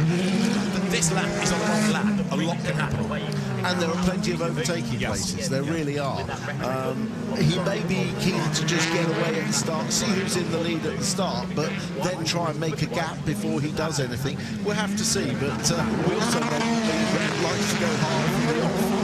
He does indeed. You've got Dan Rowbottom in the mix. Mikey Doble 4th on the hard tyre. That's a bit of a surprise. Yeah, I'm surprised. In effect, Mikey Doble's giving up that 4th place because there'll be softer run cars behind them being quicker. I'm surprised he's giving up a good points finish in the first race. Yeah, I'm surprised that's going to be his option to keep in. We've got the stats just below us as well as all the data and information that you need to watch along with us here for the QuickFit British Touring Car Championship as we gear up. Round 7, 12 laps ahead of us, the longest track on the calendar at 2.9689 miles, that's 4.778 kilometres. Jake Hill, a poor qualifying for him, down in 20th, running through the grid once more. Dan Camish and Tom Ingram, Dan Rowbottom, Mikey Doble, Adam Morgan and Ash Sutton, Dan Lloyd, Josh Cook, Tom Chilton, James Dorlin, Charles Rainford, Chris Smiley, Dal DeYoung and Aidan Moffat, then Gordon Shedden, Sam Osborne as well. As it's eyes to the lights, we are all set to go then for the first race of the day, round 7 of the QuickFit British Touring Car Championship. It's all eyes to the lights, illuminating, lights out, a little bit of a jump, but a poor start actually coming from Rowbottom. Barely gets going as well down to turn 1. He's down on the soft compound tyre. Ingram trying to go around the outside. Dan Camish down towards Riches for the first time. The status quo at the front coming into position as well. Doble's in a little bit of a battle. Dust being kicked up. Ingram's going door to door with Camish around the outside into the Wilson hairpin. Camish has the inside line. Can Rowbottom sneak away back through on the inside line? Answer to that is no. Mikey Doble coming back up for a battle as well into the first time then for Palmer. And it's a good start. Everyone's made it through cleanly, and that was what we were hoping. We did not want to see a huge accident or anything along those lines like we saw in years gone by. Camish leads, Ingram 2nd, Sutton 3rd, Morgan 4th, Rowbottom 5th, Lloyd in 6th, and oh no, contact! Jake Hill's been spun round by Aaron Taylor-Smith down at Augustini. Jake Hill has been spun and he is now stone dead last. And I thought it was a jump start. Dan Camish is under investigation for a starting procedure infringement. I thought he was rolling just before the lights go out. Unbelievable. So a small roll away from the lights, and that's going to cost him big time. Camish leads. They're spread out as we head down the Bentley Straight towards Brundle on the inside. Camish has the lead. Ingram still 2nd. Rowbottom now back ahead of Doble as we come through Brundle. Then through Nelson. The bomb hole is next. A slight dip in the middle of the circuit from an unexploded World War II bomb that was in the circuit all those years ago. Let's take a replay. This is down to Augustini, so coming in all too late. The two Toyotas get into each other, Shedden and Aaron Taylor-Smith, and Taylor-Smith just rumbles into the back of Jake Hill, who gets spun around like a bottle top. Over a little bit wide there as well from the second BMWs. Charles Rainford going for a dusty run as they come down in towards turn number 1 for the first time once more. Cook's up to 9th, Smiley into 10th, Dal DeYoung in P11, Rainford in 12th. Camish going a little bit track sides as well as they come into it. Just getting blocked off as well. And we've got more drama coming through Carrera. Yep, and there's the dust that got kicked up as well. And that's Nick Holstead. That's Holstead getting sent wide. Drive-through penalty for the 14 as well of Ronan Pearson. Yeah, by the way, just as I've said on the formation that no JBM team are trackside for Snetterton. We are back trackside with TV pictures, cameras at Thruxton and Alton Park. That's our next two events, because no one's available this weekend due to the British Grand Prix for MotoGP, the Indy 500 and the Monaco Grand Prix. And Tom, who was with us for the first couple of rounds, is working at Biggin Hill this weekend. So no one is trackside. We've got the data stream with the information from Team Radio. We are back trackside at Thruxton. Right now, though, Camish leading from Ingram, Sutton, Morgan, Rowbottom. There's your top five. Lloyd in P6 as they head down the back straight once again. And what is a very interesting start this race. Let's head over quickly to ITV. Is under investigation. Ronan Pearson's drive-through was for personnel on the grid after the allotted time, so that's why Ronan Pearson's getting the drive-through penalty. It wasn't for any incident on the track. And right now, you've got a good fight with Chilton and Lloyd then. The Hyundai's out of different teams here. You've got the Team Virtue car now up ahead of the restart entry, so that's a change for sixth. And both of them on that softer tyre, of course, pushing forward. But Tom Chilton having got ahead of Dan Lloyd on this lap, going nicely. Yeah, he's going nice. He's been making good progress as Tom Chilton. And not surprisingly, we've now got the soft tyres in the front 7 positions. Mikey Douglas still heading up the hard tyre cars.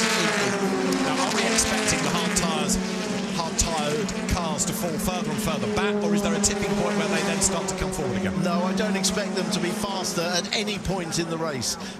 Assuming the levels of drop-off that we've seen previously here on the soft will still be quicker even at the end of the race. As there, for the lead of that hard-tyred class, you've got the battle going on. Josh Cook fighting against Mikey Doble, but then losing out to Chris Smiley. Smiley on softs and getting himself up into 9th. We've had a change for 4th place as well now, with Rowbottom ahead of Adam Morgan, and the race leaders come down towards turn 4. It is still Camish ahead of Ingram, ahead of Sutton, who fades slightly to the inside line. There's the new 4th place man, Dan Rowbottom. Behind him is Morgan. Then Chilton, who is becoming more of a factor again on the soft tyre. That was Yeah, so this is going to be very interesting to come into it as well. Just got in here as well from Tamara. Shout out to my wonderful hubby, Andy Miller-Swan. He is one of the marshals today. I will get Alan Hyde to mention out in the public announcement as well. I'll send him a DM as well when we're on Toka Radio, so make sure to tune into that after this session when we're back with Toka Radio, as Jake Hill is back into the pit lane with a rear right suspension being worked on. It looks like the magical of the run that we had back in Brands Hatch is going to be gone again, but Camish leading from Ingram, Sutton up 3 places already. Now we're seeing Darrell de Jong under pressure from Josh Cook as well. So those, as we said, who started on the soft compound tyre, they've now moved to the front 7. Doble is now in 8th position. He's our lead runner on the hard tyre. He started 4th in this race. A massive back run as Doble having to really fight for control of the car. Darrell de Jong right now, though, battling with Josh Cook. Now, de Jong's on the soft tyre. Now looking at, just quickly up to Dan Lloyd. He's going around the outside of Tom Chilton over the start line here at the centre straight towards Richie. He's going to have that move done superbly. So up to 6th place then goes Lloyd. Chilton down to 7th, the winner of race 3 at Donington Park. We want to run a different winners so far this year. We've only had one repeat. This is Max Hall. Whoa! Bang! Into the back of Shedden. And Gordon Shedden is out of the race. This was a replay. Shedden is in the pit lane. He's managed to get through. Max Hall, though, is crawling. But Gordon Shedden gets taken out at Murray's by Max Hall. And Max now gets into the pit lane. Shedden was already in there. But out of the race they both go. It was a broken rear right suspension for Gordon Shedden. So a bang lock-up, and that's what can happen when you sweep round through turn number 11, which is Karam, into the hard breakers up at turn 12. It literally is a tight apex, 90-degree left-hander, and simple mistakes like that can happen. As we said earlier on, it's a drive-through penalty for the 14 of Ronan Pearson, so he's having that taken away from him via race control, as you can see on your monitors. And there is Gordon Shedden out of the race, talking to the Toka Technical, saying that needs to be a penalty. That should be a penalty. Well, Max is already out of the race, unfortunately.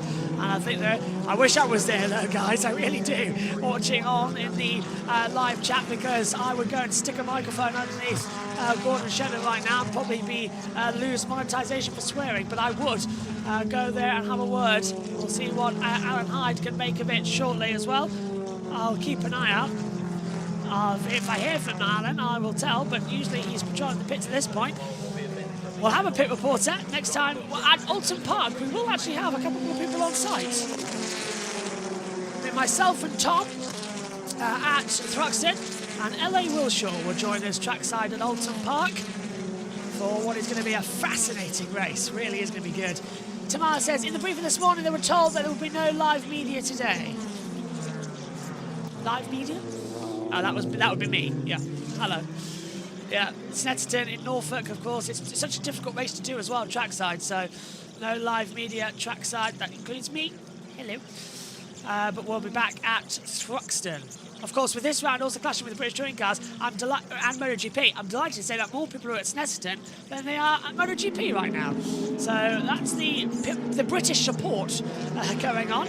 We've also got the British GT racing at Alton Park. So a lot of feisty weekend action to get yourselves and your teeth stuck into. Camish leads the way by 0.8 of a second. Ingram is P2. The best lap for Camish is a 1:54.935. So they are still gathering the momentum, gathering all of the action here. 5 of 12. It's a quick old race here. They don't hang about, as that is Dal de Jong, who is further back. That's Smiley and Doble. Smiley's on his Toka boost. So is Josh Cook down the Bentley straight towards Brundle.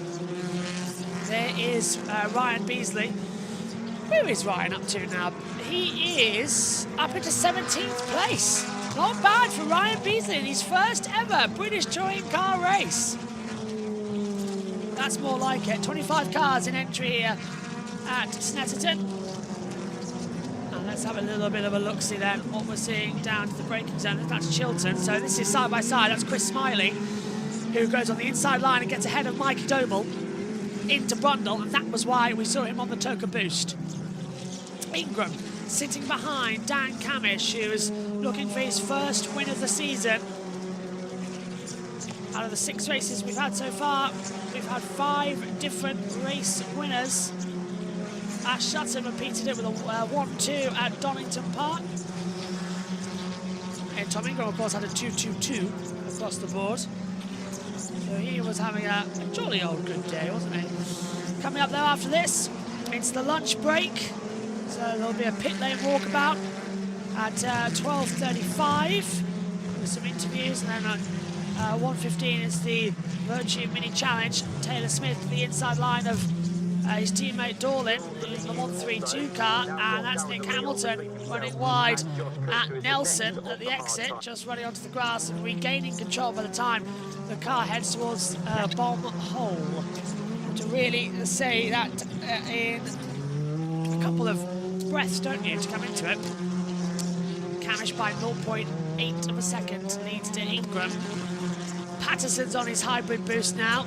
Yep, so out of the race confirmed. Shedden, Hall, Hill and Jelly. Oh, Hill's just come back out on the track. Car 77, track limits turn 7 and 5. There is Jake Hill back out onto the circuit.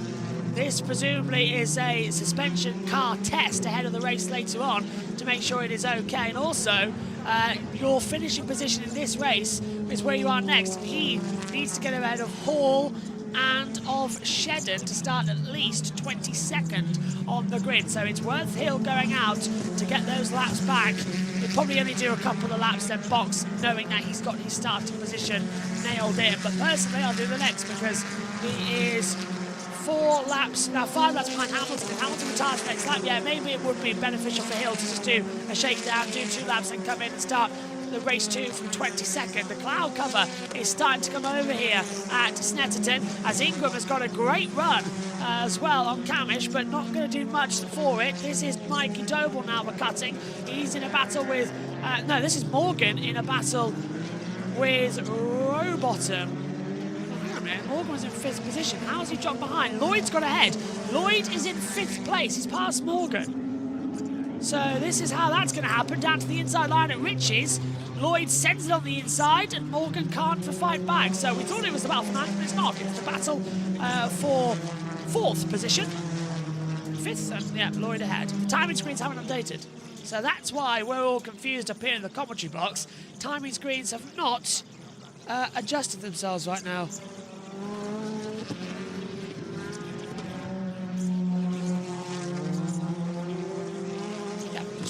still audio coming through on the Moto2 stream. Black and orange flag for car 17. So, trying to work out, that is Dexter Patterson, who has been given the flag from race control. And car 32, track limits, that's Dan Rowbottom. So he's got track limits, turn 9, 7 and 12. And the 32 of Rowbottom has now received the black and white flag for said track limits. He's done it too many times in this race, so he's got it called off. Cammish in complete control. And Ash Sutton now runs in third position in the gold Napa livery. That seems to be a permanent fixture. We thought it was only going to be for Brands Hatch. He's kept it on here for Snetterton. The birthplace of the British Touring Car Championship is Snetterton, the second longest circuit in the UK outside of Silverstone, and that is Dexter Patterson with a broken rear left mudguard on the rear flap, so that gets called in. We saw the damage that, remember last year at Alton Park when Cammish had that same problem with the damage and they got called in? Yeah, it's going to be brought back in now. It's not going to be a simple, oh, you can get away with it. It will be a call back and you are going to be done for, I'm afraid. Lap 8 of 12 here for the QuickFit British Touring Car Championships, 7th round here at Snetterton. Reminder that JT will take you through race 2 later on today. And then I will be back for race 3. But yeah, it's going to be interesting because IndyCars, they're going to have to be hosted as well by other people during that little break. But the World Feed will take you through with Sky Sports F1 on the call. Ingram again holding places. Black and white flag for, hang on, black and white flag for the race leader of Dan Cammish for track limits, and the 22 also receiving of Chris Smiley. So Dan Cammish, our race leader, has received the black and white flag, and Sutton is getting closer and closer to Ingram. I'm getting concerned about the cloud cover. We had rain here earlier on, and I can see a fan at the side of the track. Looks like he is putting his hood up. Is it starting to rain? Tomorrow, that might be your cue to text your husband who's marshalling and say, is it raining? Can't see anything. What's the cloud? Cloud cover, track temperature is at 20 degrees, air temperature 16. If it is raining, it'll be close enough. Lap 9. Sutton's so much closer now to Ingram. He might have a go here. Can't wait to see the beautiful nappers at Thruxton next time out. We'll be patrolling the pits, getting all the news, views and opinions that matter to you in the racing scene. Cammish though, 1:54.935. He's got the fastest lap of the race too. As one board with Charles Rainford of the LKQ Euro Car Parts, the other of the West Surrey Racing Squad, a race winner. And Sutton's visibly closing now on Ingram as they come out of Hamilton. Down, hang on, where are we now? Yep, into Augustini, then into Hamilton. It was out of Palmer we were coming just a second ago. And down now into Hamilton. Named after the 7-time world champion. And Nick Hamilton, of course, every time he goes to that corner, said how weird it is. Into Oggies. Williams next, named after Frank Williams. And then over the line we go. Yes, Dan, we'll be back at Thruxton in a couple of weeks' time. That's when we're trackside next.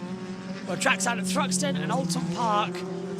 We're not trackside at Croft. We're trackside at Donington Park again in our commentary box. And then I think we do have Jess Ball trackside at the last race of the year. She's going with her family. So, lap 9. Cammish continuing with his advantage. 0.635 of a second difference as well. Cammish leading, Ingram second, Sutton in third, Rowbottom fourth, Lloyd in P5. As I'm delighted to welcome into the commentary box now, finished from the Porsche Super Campus at the inside, Moffat having to go make a late move to defend again from Sam Osborne as they come out of Brundle and Nelson into the bomb hole, and again Moffat defending like crazy. Osborne's just coming around the outside, so a little bit of a battle between the two. And I'm delighted to say hello to JT, who's joined the comments team now here as well, as we get ready for the last couple of hours. He's fresh off the Porsche Super Cup race. JT, nice to have you as well.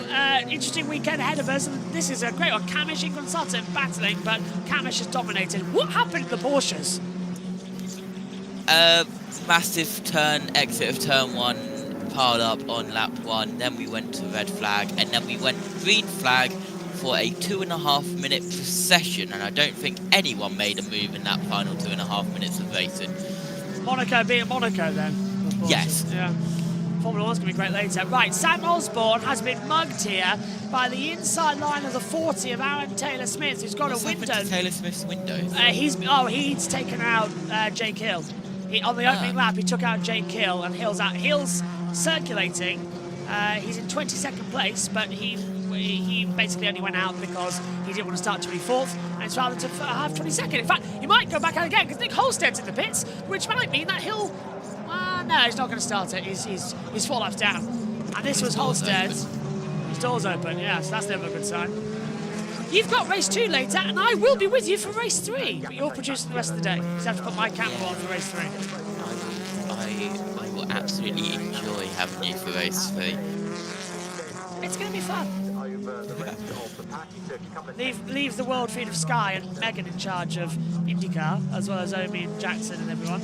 And then we'll cover race 3, and it all should be golden. Sutton side by side with Ingram. This is the second down the front stretch.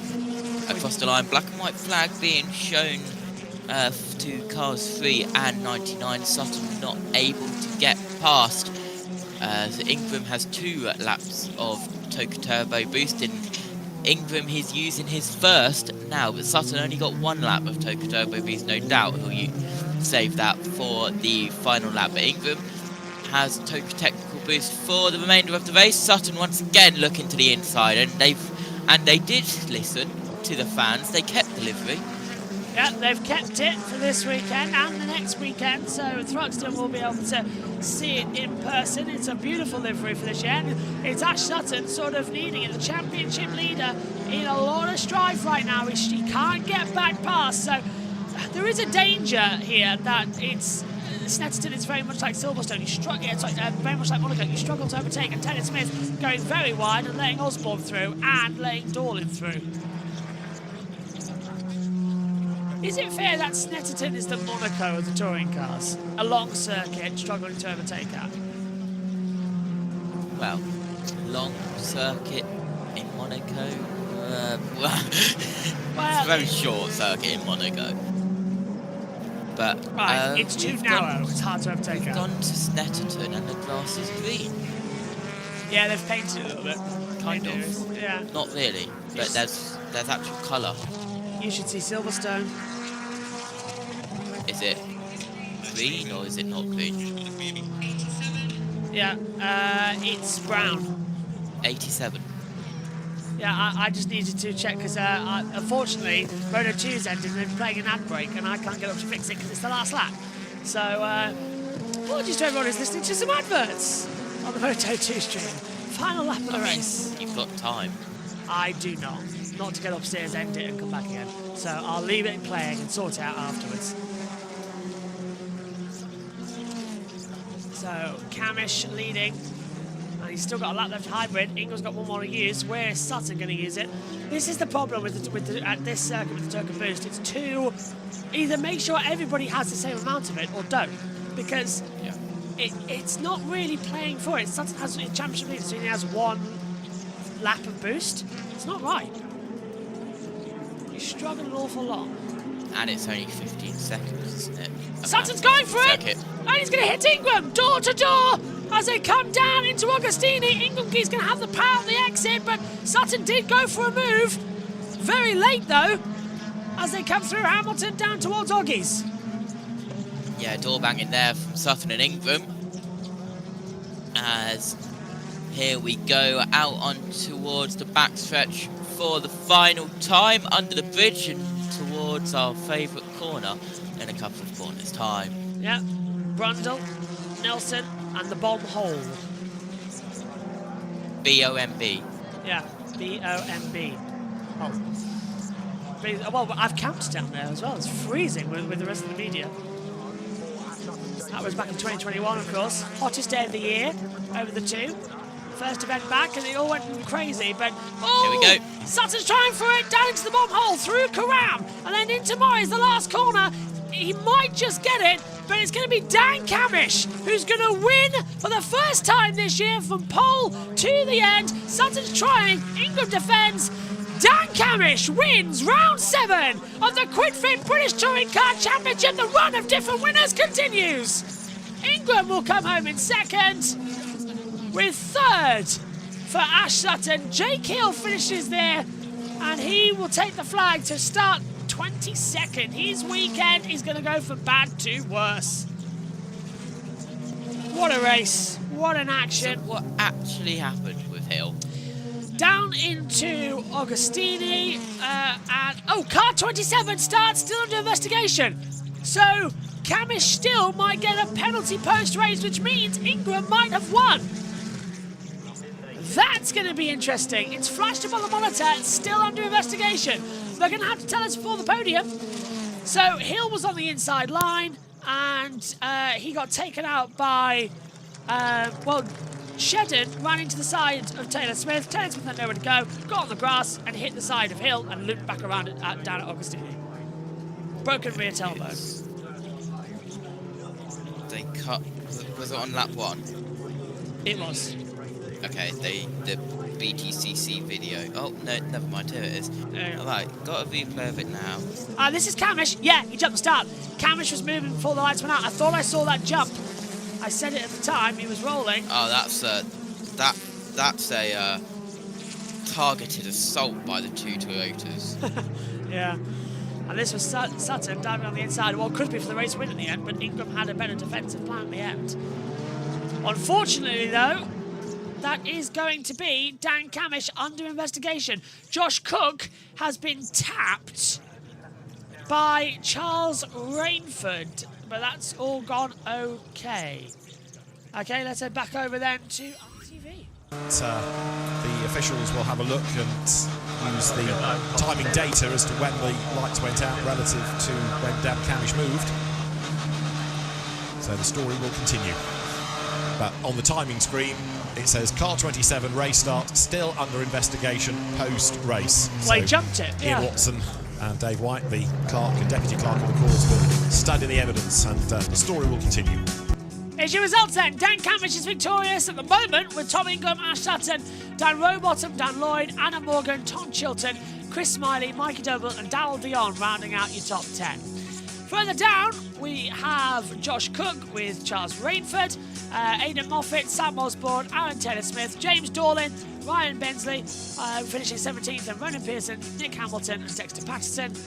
And then out of the race was Holstead. Hill did finish 22nd, and out was Shedden, Hall and Jelly, rounding out in 25th position. Jelly didn't start looking at that. What happened? Probably on the way to the grid. In terms of the championship, Ash Sutton leads on 107 points to Tom Ingram now on 104. Jake Hill is on 80, with Dan Camish on 73, Tom Chilton on 64, the same as Dan Rowbottom. It's 62 for Adam Morgan. Chris Smiley is on 58, Charles Rain 52, and Darryl DeYoung is on 45. Manufacturers see Accelerate Hyundai on 209. Alliance Ford is on 189, BMW on 171, Toyota 111. The Team Championship, Team Virtue on 194 to Napa on 163. The LKQ Europarks Racing on 110, Restart Racing 93, Laser Tools on 81, One Motorsport 69, WSR 57, Motor Parks with Paramax Racing 49, the same as Toyota Gazoo Racing, and the Rocket Racing with Unlimited Motorsport on 29.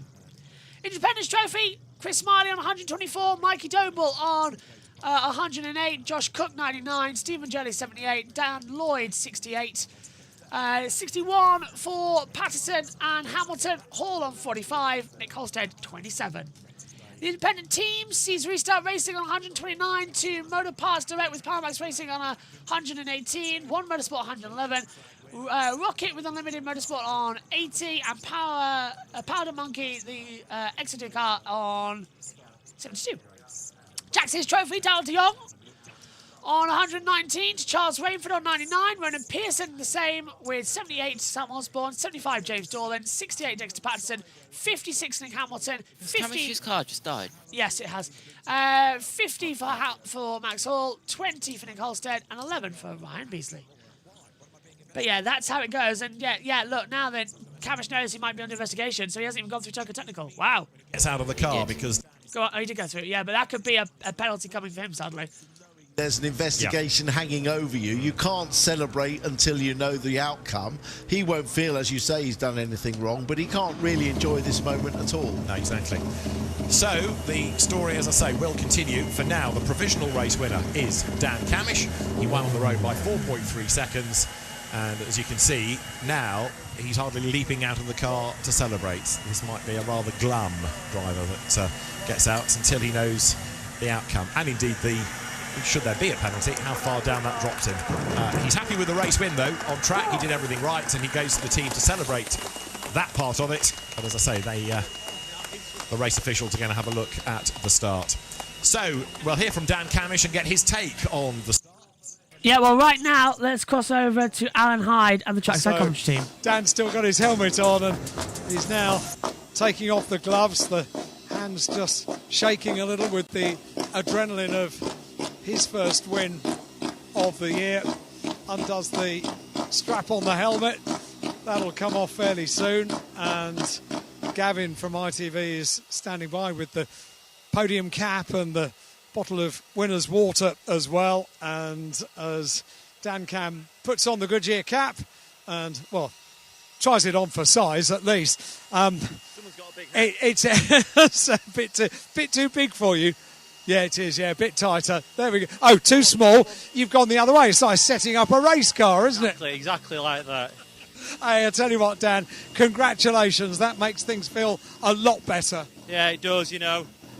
Going off the front of this grid, you know, it's never an easy task, you know, especially when you've got the likes of Tom Ingram and Ash Sutton, you know, Dan Rowbottom very, very close by. But, yeah, I think we did a great job. You know, to lead the opening lap was always the key, and then just use that boost deficit just to build a gap, keep Tom in the dirty hot air, and then by the end I don't think he had any more, and we drove away in the end. You know, once the boost equalled out, off we went. So a well-managed race. I'm very happy to be stood here talking to you. Top man, Dan. Well done. Congratulations. We'll see you on the podium in a couple of moments. I've got to talk to Tingram. He congratulates Dan Cam, and boy, the pressure that you were under. Goodness me. Yeah, absolutely right. And obviously, off Ash as well, he's always going to stick a nose in whenever there's an opportunity. So not just once. No, exactly that.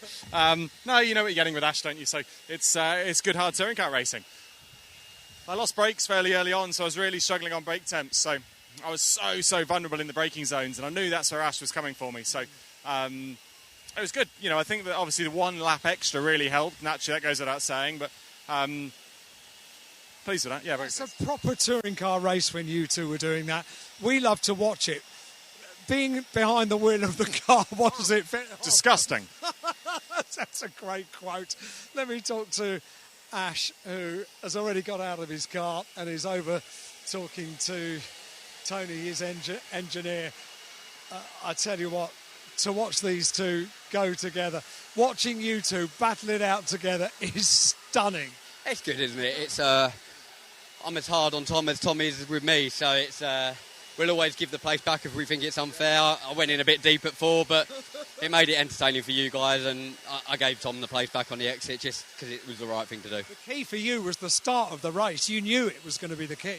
Yeah, obviously with Doble on the hard tyre in front of me, I needed to clear him ASAP, but we had a mega launch and got around the outside of him and took a big brave pill and hung it around the outside of Adam and Dan, and found myself in third and sort of settled in, looked after the tyre and sort of had to go from there. I saw you just before the start of the race. Your door was shut, so I didn't come and open it to talk to you because you were studying the clipboard, and I guess that's exactly what you were studying. What tyres are around me? Yeah, exactly that. Studying what tyre people are on, what deployment they've got. We questioned whether we made the right call. We were considering a hard tyre run. Now having stood here, and yeah, we did. And now having stood here, I'm pleased with that. So, so you should be. And a handshake between Tingram and Ash as well. Thank you, guys. Thanks for having a talk to me. Dan Lloyd is down here as well. He's going to be our independent winner on the podium in just a few minutes' time. He's getting a big hug just here at Park Fair, mate. Hey, I tell you what, the smile's back. It is, yeah. I'm really happy with that. Glad we got a clean race one and mega result. The car felt good. Room for improvement. Looked good as well. Yeah, we were quick, but room for improvement. So it's a nice place to be for race 2, and just really happy.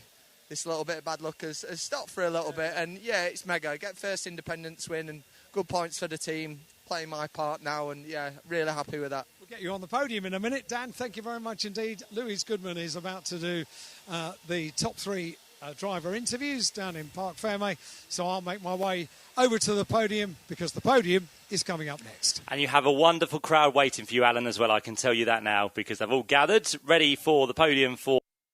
Yeah, well, for us, let's take a listen to what Louise Goodman has to say with her interviews trackside before we return to Alan Hyde. And remember, no lunch break now because of the delay. So we have the F4s going for their 20-minute race at 12:20. Quick Fit British Touring Car Championship, Dan Camish from pole keeping a narrow advantage over Tom Ingram. But back in the pack, Jake Hill, starting from 20th, gets tagged by the Toyotas and turned around. He was out of the race. Max Hall also heading out of the race, but taking the unfortunate Gordon Shedden with him. Up front, Camish was in charge, but his start was being investigated. Sutton mounted a challenge on Ingram in the final laps, but Camish took the checkered flag, but there he was receiving the news that his start is under investigation. Let's get the current situation with Louise. Dan, let's talk about the good news first of all. Big tick in the box for that first win, and then fastest lap as well is just the icing on the cake, isn't it? Yeah, absolutely. You know, good start, got away clean, and then it was always important to manage that first lap against. I knew Way was going to be strong. I knew it was going to be the first lap, and we managed to fend him off. And then, yeah, a bit of a boost deficit, obviously, to the other two. So I think they had the work cut out. I did the right things at the right time, used the advantage when I needed it, and then in the end, actually, was quite a comfortable margin. We, you know, I don't know if their cars kind of went away or if Ash started attacking. Obviously, I don't know, but was a fairly sensible win in the end, which is quite nice. So. A well-controlled win as well, not just sensible, but a really well-controlled win. Yeah, no, it felt like it. Yeah, I think we did everything right there in terms of, you know, the on-track bit. Yeah, I'm fairly happy with what the car was, what setup we had. You know, to win on the road like that, yeah, it's a good starting point to this. You know, yesterday was a good starting point. Today we've started the day off well. Well, listen, fingers crossed it stays that way. But as you are aware, your start is under investigation. Do you know what that might be for? I'm only aware since you told me, actually. Sorry to be the bearer of bad news. I thought the team had told you. I didn't know that. No, I actually only found out when you told me here. So at the moment, I don't know what that's for or why. But you know, let's go find out. Ultimately, the hard thing for me is that I wasn't aware of it. So. I don't get a chance to readdress it on track, obviously, which is a bit of a shame. I think we could have won by more if I'd have had to. So it's one of those, isn't it? You just don't know. But, hey, look, whatever comes, we've done the job on track. I'm sure it'll still be a handful of points no matter what. And, you know, it picks us up with confidence to move forward. So. Yeah, well done for that. It's a good race. Well done, well done. Tom, P2, that was under a little bit, a few nervous moments for you in that one in the final couple of laps. Yeah, definitely. There was, it was definitely getting fairly close. So I had to be mindful. I think we lost some brake cooling quite early on into the race. So I was so vulnerable on the brakes just because they felt like they were a billion degrees. So yeah, whether we've lost a bit of brake cooling early on, I don't know. But yeah, that's certainly where we were struggling.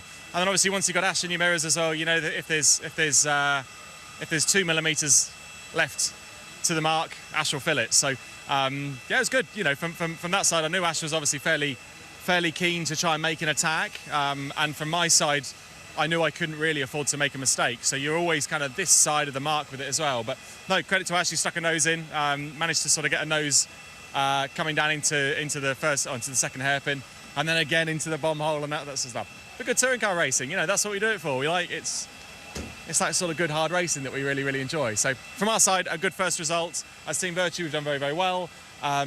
Kicked the day off strong.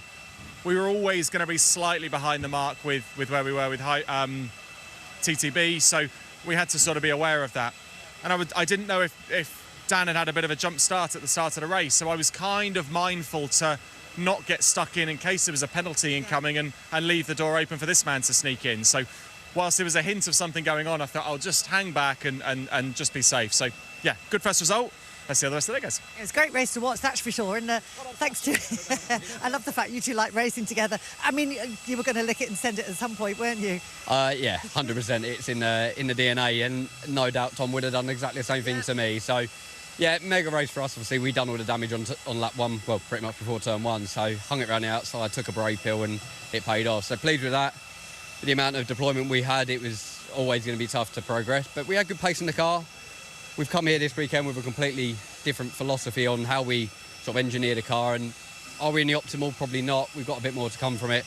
But yeah, I had to have a dig on the last lap. I weren't going to let him sit there and think I wasn't. So it was a little bit maybe over the mark. I just missed the apex. I yielded and gave that one back, and then showed my nose again at Bombhole. But no, it was a mega race, mega fun upper race in UK with a 1-3. Lovely stuff. Great stuff. We'll see you out there for the next one. We are going to head off for a break now. When we come... Okay, well, let's cross back over to the podium ceremony. Alan Hyde will be on hand to conduct it, with those top 3 heading the way to their respective places on that podium. And then, of course, it won't be long until they have to get themselves ready. First off for the pit lane walkabout and autograph session. And then, of course, they'll have to get back into their mindset for race number 2 of the day, which is only about 2 hours away. So not much time at all for those drivers to get that done. Back to the pit lane, bit of analysis, bit of catch-up, and bit of checking over what happened after that first race. So that's all what is to come. F4 cars now being released from assembly area. So let's run you through the grid, how they line up, and then allow Alan plenty of time to conduct the podium. I can see drivers on their way, so we might just actually hold for the grid, because they are just... No, you crack on with the... let's go. Yeah, crack on with the grid. So grid then for this second F4 race is going to be 47 August Raber on pole, 27 Joel Bergstrom is going to be there alongside, 21 is Tommy Harfield with 42 Rowan Campbell Pillin. Row 3 then sees yesterday's winner, which is 12 Adam Al-Zahari alongside 25 Ethan Jeff Hall. Row 4 will then see number 6 Leo Robinson alongside 23 Theo Palmer. Row 5 headed by number 24 Martin Molnar and Henry Joslin alongside. The 6th row, a very quick 6th row with number 5 Finn McLaughlin and 93 Jimmy Pazik. The 7th row, number 20 is Ella Lloyd and 17 Chloe Chong. The 8th row lines up with number 4 is Xavier Avramides and Cole Hewitson alongside on car number 33. Row 9 looks like it's complete, which is good. So 90 Chase Fernandez and 69 Yuhao Fu. The 10th row, number 7 Thomas Behrman and 13 Henry Mercier. The 11th row, number 14 Auer Larson with Esme Kosterman alongside in car number 52. And the final place on the grid will be number 27 Charlie Edge to complete the 23 starters. And for now, it's all down to Alan Hyde. Thank you very much indeed, Matt. Up in the commentary box, we're just counting up drivers, counting up recipients, and we get a thumbs up for the podium presentation for round 7 of the 2025 Quick Fit British Touring Car Championship. As you rightly say, Matt, with a huge crowd under the tree in front of the podium. So everybody, you can be as loud as you like when we call out your favourite drivers onto the podium. The presentation for round 7 of the 2025 Quick Fit British Touring Car Championship. To make the presentation, representing our title sponsors Quick Fit, Centre Manager Jamil Ahmed comes onto the podium. Jamil, come and join us if you please. Make him feel welcome, everybody, with a little round of applause. To the far end, Jamil, first of all, and your first trophy is on the small podium step. Second trophy along at the far end. It is the trophy for the winning independent driver. A first independent win of the year, coming in 5th place overall. The winner, Dan Lloyd. Well done, Dan. Opens the account on the podium. And a fist in the air as Dan goes to the far end, and Jamil presents the Independent Winners' Trophy for round 7. Well done to Dan Lloyd. The next award is the Manufacturer Constructors Award for round 7. The winners are Alliance Racing Ford, and to represent them, Dan Camish's dad, Peter Camish. Well done. Congratulations to Alliance Racing Ford. And a smiling Peter makes it onto the podium. Jamil has got the Manufacturer Constructors Award for round 7. Presents it to Peter. Well done. A proud dad. And representing the winning manufacturer constructor, Alliance Racing Ford. Top 3 drivers, and what a race this was. 3rd place, 5th podium of the year, Ash Sutton. Here comes Ash. Lovely round of applause, a wave to the crowd, a handshake from Jamil Ahmed, centre manager at Quick Fit, and Ash Sutton gets the 3rd place trophy. In 2nd place, under pressure, his 100th podium, Tom Ingram. Here comes Tingram, up the podium steps, beaming smile as ever. A handshake with his rival, Ash Sutton, and with Jamil. And Tom Ingram gets second place. Handshakes with all of them. And Tingram in second place. And on the top step of the podium for the first time in 2025, the winner, Dan Camish. Pole position. And wins round 7. A handshake with his teammate Ash. And Dan Camish climbs aboard the top step of the podium. Handshakes with all of the other drivers. And Dan Camish holds up the trophy. The win in round 7. And now the national anthem for the winning driver.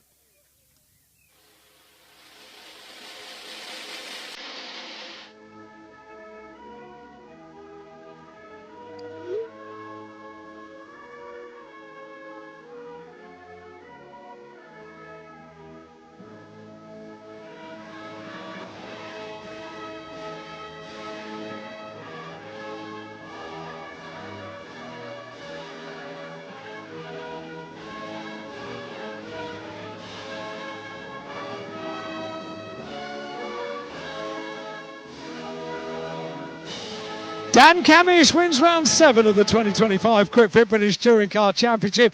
Get your camera phones ready, because now is the time that all the drivers will pick up their trophies. And yep, it's time for champagne time. So, final thoughts from GJT on that one?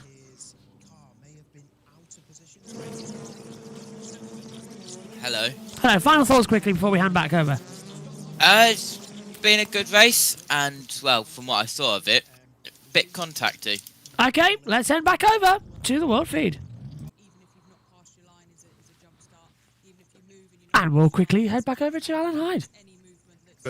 which is a first for a BTCC podium, but nonetheless very welcome. Right, that's it for the podium. F4 is next. Perfect timing. Thank you so much, Alan. Yep, so off onto the formation lap does go. The cars then for the Vera Tools F4 British Championship. We've got a car. No, we're all good. I thought there was a yellow flag being pulled out very quickly there, but it was just for the start, which will get underway very shortly indeed once all the drivers have completed that 3-mile formation lap here at Snetterton. And we didn't really get a chance to tell you what happened in yesterday's race. There was such a build-up and such a kerfuffle as we headed on to the first lap. Hopefully this time there'll be no spinners and no damage as they try and get the tyres up to temperature. I think now things pretty much dry around the full circuit. And if you can see the big screens, just a replay of what happened earlier on where we had the red flag and the delay to this race. It was Rowan Campbell-Pillin who was down the inside, made then contact with Leo Robinson. That did some damage to his left front. Then he was collected by, I think, Yu Hao Fu in the 69 machine. And then it was kind of a bottleneck where a couple more cars got involved as well and had nowhere really to go. So, yeah, it was a bit of a dramatic race. Chase Fernandez was the one who lost his rear wing. And it was actually Chase Fernandez who went into the back of Rowan Campbell-Pillin. And then Yu Hao Fu had damage on the left front, which caused that car to go no further as well. Good to see, though, that all those cars that were involved in the red flag have made it out. So great efforts from all the teams in F4 to get those turned around very quickly indeed. So all of them will have the chance to start this 8th round of the championship season. They weren't with us at Brands Hatch on the Indy circuit, but they did have a race straight after Donington Park on the full Silverstone Grand Prix circuit, where we'll be heading, as I said, back to later in the year with F1, and they'll also be back there at Silverstone in September on the national circuit. So a busy year for F4 at Silverstone. Yesterday's race, however, did see the win go the way of Adam Al-Zahari. He took it over Henry Joslin, the Fortec Motorsport man, getting himself onto the podium for the first time, and Ethan Jeff Hall was the other one that came through to get himself onto the podium for Argenti Motorsport. There was drama, as I said, for Jimmy Bezique. He had some damage on his nose cone at the end of the first lap, so he was straight into the pit lane, then got back out but didn't decide to take any further part. There was also non-finishes for Leo Robinson, who was involved in that red flag earlier on, and Yu Hao Fu, actually, so very coincidental that both of those who were non-finishers yesterday were also involved in what could have been a non-finisher earlier on if the race would have continued. The other one, Finn Finn McLaughlin had dramas. He was into the pit lane as well. He came back out in 18th position. The Irishman, who is just behind Jimmy Pizzik in the championship. But, of course, he didn't capitalise on that yesterday because he didn't get himself into the points either. So both of them not scoring, which means the likes of August Raber and Martin Molnar were the ones to benefit, although then August Raber received a 5-place race position penalty at the end of yesterday for a regulation unknown to myself, and there was a couple of 5-second time penalties for a false start as well. So although Jimmy Pizzik and Finn McLaughlin had bad races, they still remain first and second within the championship. The way it works, that no one else outscored them, so they got off lightly in a way. So we'll see what they can do today. They'll be starting down there on the grid, and as I said, there are going to be points as well for the amount of places you make up within these races. So let's see how it all unfolds as we get ready to race for the F4 British Championship. 20 minutes gets underway when the red lights go out, which they do. Bit of a long hold there, but away goes August Raber from the line. Not a very good start at all from Joel Bergstrom, so he was off at Ritchie's in the initial start earlier on, but this time he'll be hoping to stay out of trouble as they work their way down towards the first corner. He's already lost a couple of positions because it looks like Tommy Harfield in the Chris Dittman racing machine has gone up into second place, and then Joel Bergstrom, is he going to be there in third, or is that going to be his teammate coming through? Fingers crossed they all make it through safely this time. It was such a busy field, it all does get very congested through the slower parts of the circuit, but down they all make it now, this time in towards Palmer. Got moves already being made by the looks of it further down. I think Rowan Campbell-Pillins going to try and make a move very shortly. We've got Joel Bergstrom under pressure from yesterday's winner Adam Al-Zahari. Adam trying to squeeze him to the inside line, but then has a massive lock up in towards Agostini. Manages somehow to get the car stopped, turned and pointed in the right direction out the corner, and he's still going to be side by side down towards Hamilton, which eventually becomes the place away from Joel Bergstrom. So Adam Al-Zahari again making progress. Bit of a lock up there then for Tommy Harfield. So a lot of cold tyres seeming to be out there on circuits. They haven't quite got them into their working temperature at the minute, but I'm sure that'll all come to them at the end of the first lap. And there is now contact. Chase Fernandez into the side of the number 4 machine, unfortunately. So Xavier Avramidez is off the circuit. There's a couple off as well in avoidance as they now rejoin the tarmac, but Chase Fernandez very much in the wars in the race today. Leo Robinson trying to make a move in the number 6 machine as well, more locking up as they cut down towards Brundle and Nelson. I think everyone pretty much has had a lock up now, so that will not be doing the tyres any good whatsoever. Oh, and Chase Fernandez makes contact with another car on the exit of Nelson this time. I think that's Henry Mercier who gets involved. So that's the number 13 machine who goes for a full rotation, but there might be a little bit more damage to the right rear of that car, because that was quite a hefty hit from Chase. So Chase, I'm sure, is frustrated after that initial race, but now making more mistakes than he really needs to do, unfortunately. So that's not good news for Chase. Another one runs wide at the exit of Murray's, that being the 93 machine of Jimmy Pizzik, so our championship leader, also in the wars as well. And at the end of that lap, he has made no positions whatsoever. So started 12th, currently runs in 12th position, whereas Finn McLaughlin, who started 11th, has already made his way up inside the top 10 and very comfortably into 8th position here. So Finn McLaughlin looking to try and gain the championship lead after this race, and it could well come his way, especially as he gains positions. And of course, as I said, you get points for the amount of positions you gain within this race as well. So on their way down towards Agostini they now go. August Raber is your race leader by 2.1 seconds, so he's very much stole a march over everybody else at the end of that first lap. Second place then for number 21, which is Tommy Harfield.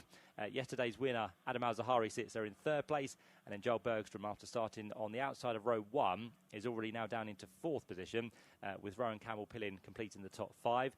Then you have the number 6 machine in 6th place, which is Leo Robinson. Ethan Jeff Hall sits in 7th. Finn McLaughlin, with 3 places gained, is now in 8th place. And then Martin Molnar, who is last year's team's rookie Cup winner, he sits there in 9th place ahead of Henry Joslin, who featured on the podium for the first time yesterday, as I said. So that is how the top 10 looks currently, as the drivers now make their way down the back straight for the second time. August Raber at the end of that first lap has recorded the quickest lap, but that is going to go significantly quicker, I'm sure, at the end of this lap, with 16.5 minutes to go. And got one of the kind of McLaren liveried cars working its way now down towards Coram. So that car in fact, has just made a move as they head in towards the right-hander. So on a charge further back is that machine, and that's going to be the car of Ella Lloyd by the looks of it. So Ella making up good places, just sits down in 16th place at the start of the lap, but at the end of it, she's going to be possibly now inside the top 15, as she went very nicely down the inside line of the Chris Dittman car of Charlie Edge. So, yeah, Ella Lloyd gains a place up into 15th position.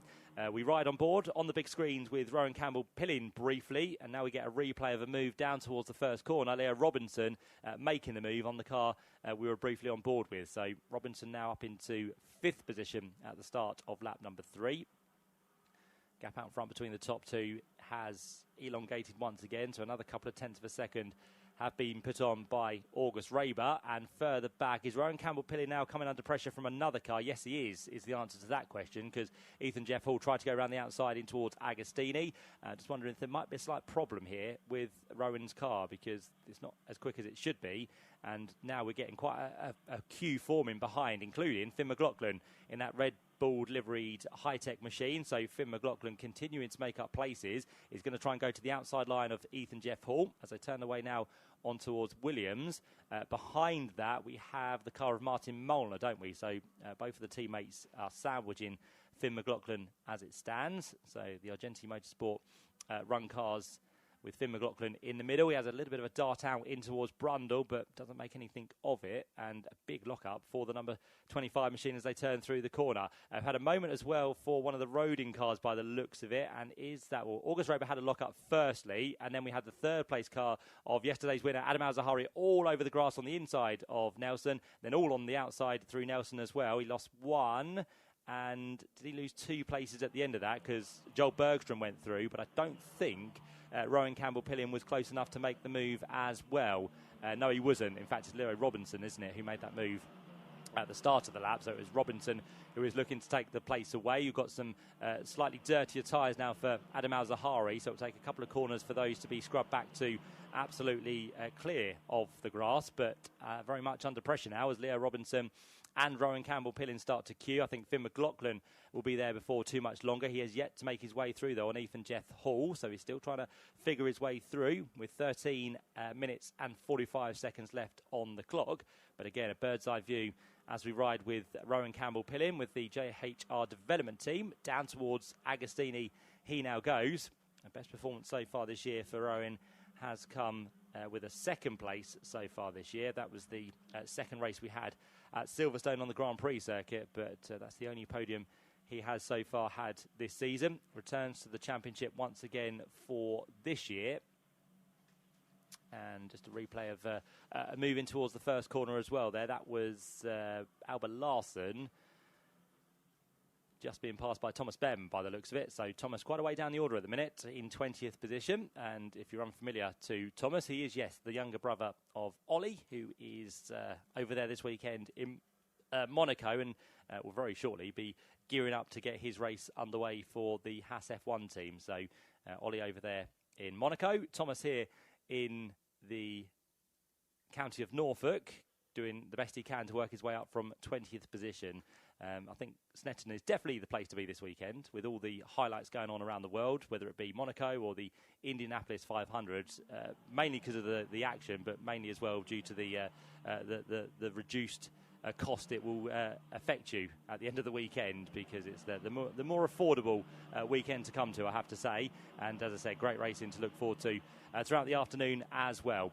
New fastest lap of the race has just been recorded. Tommy Harfeld now with a 1:49.904, so a cracking lap there for Tommy, which doesn't quite bring the gap down between himself and August Raber to less than 2 seconds, but it's definitely getting closer between those two cars. A replay as well of not Finn McLaughlin, but someone further back making a move, and that was the car of 93, wasn't it? So that's going to be Jimmy Pazik now getting ahead of what's going to be Chloe Chong by the looks of it. So Jimmy Pazik up the order and continuing to make moves through the field, but if he's only gained 1 position from where he started, that's not going to be a huge amount of points. You get lesser points for race number 2 as it stands as well, compared to race number 1 and number 3 of the weekend. So Jimmy Pazik not really having the weekend he would have hoped for after coming here this weekend, as we said, the Australian as the championship leader. He has 79 points, which still remain after yesterday's race. And, of course, Finn McLaughlin, after not scoring yesterday as well, has 71. So there's only 8 points between the two of them, and that is looking to come down as it stands, with Finn McLaughlin, the rookie, who leads that class at the minute in 8th position, and Jimmy Bezique down there in what now will be 11th place after that move at the start of the lap past Theo Palmer. So that's how those two look in terms of the championship. August Raber could be one to massively jump up along with Martin Molnar. Both of those run fairly high up at the minute, more in terms of August Raber, who sits there as our race leader, but is the gap still coming down between him and Tommy Harfield as they turn their way to the completion of what's going to be lap number 5. Adam Al-Zahari, keeping an eye on him as well after that mistake a couple of laps ago down towards Nelson, as he managed to refocus and catch back up with Joel Bergstrom. Well, no, he hasn't, because he's still having to defend at the minute from Leo Robinson, who sits there in the number 6 machine in 5th position, with Rowan Campbell-Pillin, Ethan Jeff Hall, Finn McLaughlin, Martin Molnar and Henry Joslin still completing the top 10. Potential move on the cards here as Adam Al-Zahari now has to go defensive. So it really does show, doesn't it? Once you have one mistake and get your tyres dirty, you then really find it hard to catch back up with the car you were fighting with, and then also to defend from the car who seems to be putting the most amount of pressure on you. And that is currently coming from the number 6 machine of Leo Robinson. So the high-tech driver, again, briefly looks towards the inside line in towards Agostini, but there's no way through at the minute for Leo Robinson, who joins the high-tech squad, who won last year's Teams Cup. So he's with a very impressive team for this season, as he's partnered by the youngsters Thomas Behrman, also the Red Bull Academy racer Finn McLaughlin, and the Australian prospect as well, Xavier Avramides, who finds himself a little bit lower down the order for today in 22nd place. But a very strong lineup this year for high-tech racing. But as it stands, out front, August Raber with the JBMotorsports team, the man from Sweden, still doing what he needs to do, but the gap continues to come down between himself and Tommy Harfield in 2nd place. 1.7 seconds now, the gap between them as they turn their way down towards Coram. Adam Al-Zahari's had a slow exit from Nelson further back to the man who runs in 4th place. Almost made another mistake there where he ran wide, and that gives the opportunity for Leo Robinson to have another attack down towards the final corner with just under 9 minutes to go now. Very wide there for Leo Robinson. Just manages to get it back though to the apex in towards the final corner. And as they come up towards the line, they're about to be joined as well by Rowan Campbell-Pillin and the other quick Ethan Jeff Hall as well. So 6th and 7th they currently sit as they work their way up towards the line and in towards the first corner. Bit of a lock-up in the background at Murray's, but I think everyone has just about survived. The lead gap on that lap, Matt, came right down as Tommy Harfield did the fastest lap of the race, almost a whole second quicker than August Raber, so that's one to watch. Yeah, so it's continued to come down though, but a bigger chunk that time for Tommy Harfield to be taken out of August Raber. The other thing to bear in mind is tyres, because they get just a small selection of tyres to use across the course of the weekend, and it depends on what drivers have gone for what this time round, but you'd probably imagine that those who started towards the head of the order would have gone for their newer tyres just to try and get the best result of the weekend they possibly can with this reversal of the top 12. But yeah, all of a sudden, August Raber now starting to come under pressure from Tommy Harfield, who leads the Challenge Cup, which is brand new for this year, a chance for drivers who can't, for various reasons, take part in the whole championship to select 7 events of the 10 that they would like to take part in throughout the course of the year. So they are nominated at the beginning of the year, but it's 4 points, but not for podium places in terms of their own podium. So Challenge Cup contender Tommy Harfield leads that at the minute. 2nd place is Ella Lloyd, and 3rd place is Charlie Edge down in 16th position. But Tommy Harfield finds himself a long way up the order compared to the other Challenge Cup runners at the minute. But his main priority would be definitely to try and get a race win here in race number 2 of the weekend for the Viratools F4 British Championship, as it now has 7 minutes left to run. Still 3rd place for Joel Bergstrom. Is Adam Al-Zahari holding on to 4th place? Yep, he's just managed to kind of slot himself back into a rhythm now. So Al-Zahari, Leo Robinson still there in 4th and 5th place, and a replay of a move being made by Henry Joslin, who has now made his way past that of, I think, Theo Palmer. So that will be him up into 10th position as he heads back towards the start-finish line with lap number 7 to be completed. Last time round, the gap between the top 2 continued to come down by a further 3 tenths.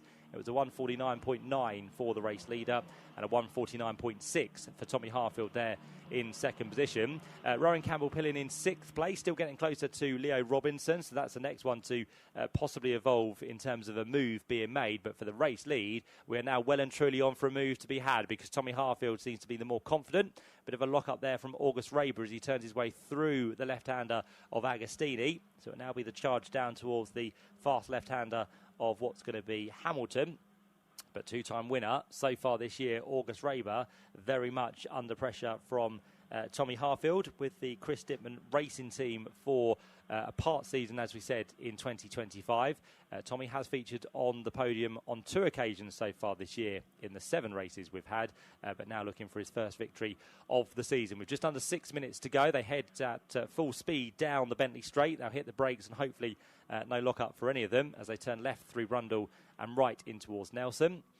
Joel Bergstrom still having a bit of a lonely race in 3rd, but as it stands, it would be a good podium for Joel Bergstrom, considering what happened to him when race 2 was initially about to get underway. He was off through Ritchie's and would have been dropped right towards the tail of the field. So a much positive result coming his way if he can hold on to this 3rd place. We've got a black and white flag now being hung out for car number 93. So it gets worse, doesn't it, for Jimmy Bezique, because the championship leader has just been warned about track limits. So he has to be careful now in the final 5 minutes of this race, because any more warnings could potentially lead into a penalty for the number 93 car, which still sits down in 12th place. So Jimmy Bezique has made no positions whatsoever for his place within this race. And here comes Tommy Harfield with a half-hearted move down the inside line of August Raber. He didn't make any contact, which is good. So they both survive through the Wilson hairpin. And Tommy Harfield now thinks about the inside line in towards Palmer. That was, again, a bit of a dive at the last minute, but he wasn't quite close enough to make the move there, so August Raber didn't feel the need to go defensive. He'll try again, I'm sure, down towards Agostini, but again, just as I mentioned in the Porsche race, where you don't really need to be going for moves half-heartedly, you want to make sure you're fully alongside and you are committed to the move, because if you're not, it could end in disaster, not just for yourself, but also for the competitor you're up against as well. So Tommy Harfield will be bearing that in mind. He's had some good runs through Williams on towards the Bentley Straight. We'll see if this one is any better as he turns now through the right-hander. Just over 4 minutes to go. So by the time they get back to the line, I think there'll only be just the 2 laps remaining. So it's starting to run out of time is Tommy Harfield, but he still has a few occasions to try and make a move. Making a move, we have now Xavier Avramides. He works his way past Alba Larson, so that's going to see Xavier now up into the top 20 for the first time within this race. And on that lap as well, we also had Yu Hao Fu drop into the rear of the order. So I'm just wondering if Yu Hao possibly still has some gremlins with that car after the damage on that with the red flag in race number 2, which we were meant to have a little bit earlier on. But Yu Hao Fu now to the back in car number 69. Still, Tommy Harfield sits in 2nd place. The gap was just under 0.4 of a second. It looks pretty much the same on this occasion. In fact, it has grown by a few hundredths of a second. So Raber and Harfield still, though, tied together as they work their way through Ritchie's now for the penultimate time of asking. Still Joel Bergstrom in 3rd place, so he hangs on to a podium 3 seconds up the road from Adam Al-Zahari, who has now cleared Leo Robinson by 1.3 seconds. Then you find the number 42 machine of Rowan Campbell-Pillin. He sits there in 6th place ahead of number 25, which is Ethan Jeff Hall. And then behind that, Finn McLaughlin, who on the first lap made up 2 places, or 3 places, I should say, but since then he's not gone any further than 8th position, but still good points for 8th and also for the places he's made up within this race as well. 9th place, number 24, is Martin Molnar, and 10th place for number 26 is going to be that of Henry Joslin. So that's how the order looks as we now start the penultimate lap of this race. Down towards the right-hander of Oggies goes the race leader. Still the quickest lap sits with Tommy Harfield, setting that 3 laps ago, back on lap number 6 with a 49.365. Last time, again, they were almost evenly matched, but I just said that August Raber just had a few hundredths in hand as they came up to complete the previous lap. But looks like he's got it under control, doesn't he, August Raber? Doesn't look like he's going to be too threatened at the breaking points of the Snetterton 300 circuit. So if he can just continue doing what he's done, he should be okay. But, of course, that gap between the top 2 came down quite dramatically a couple of laps ago.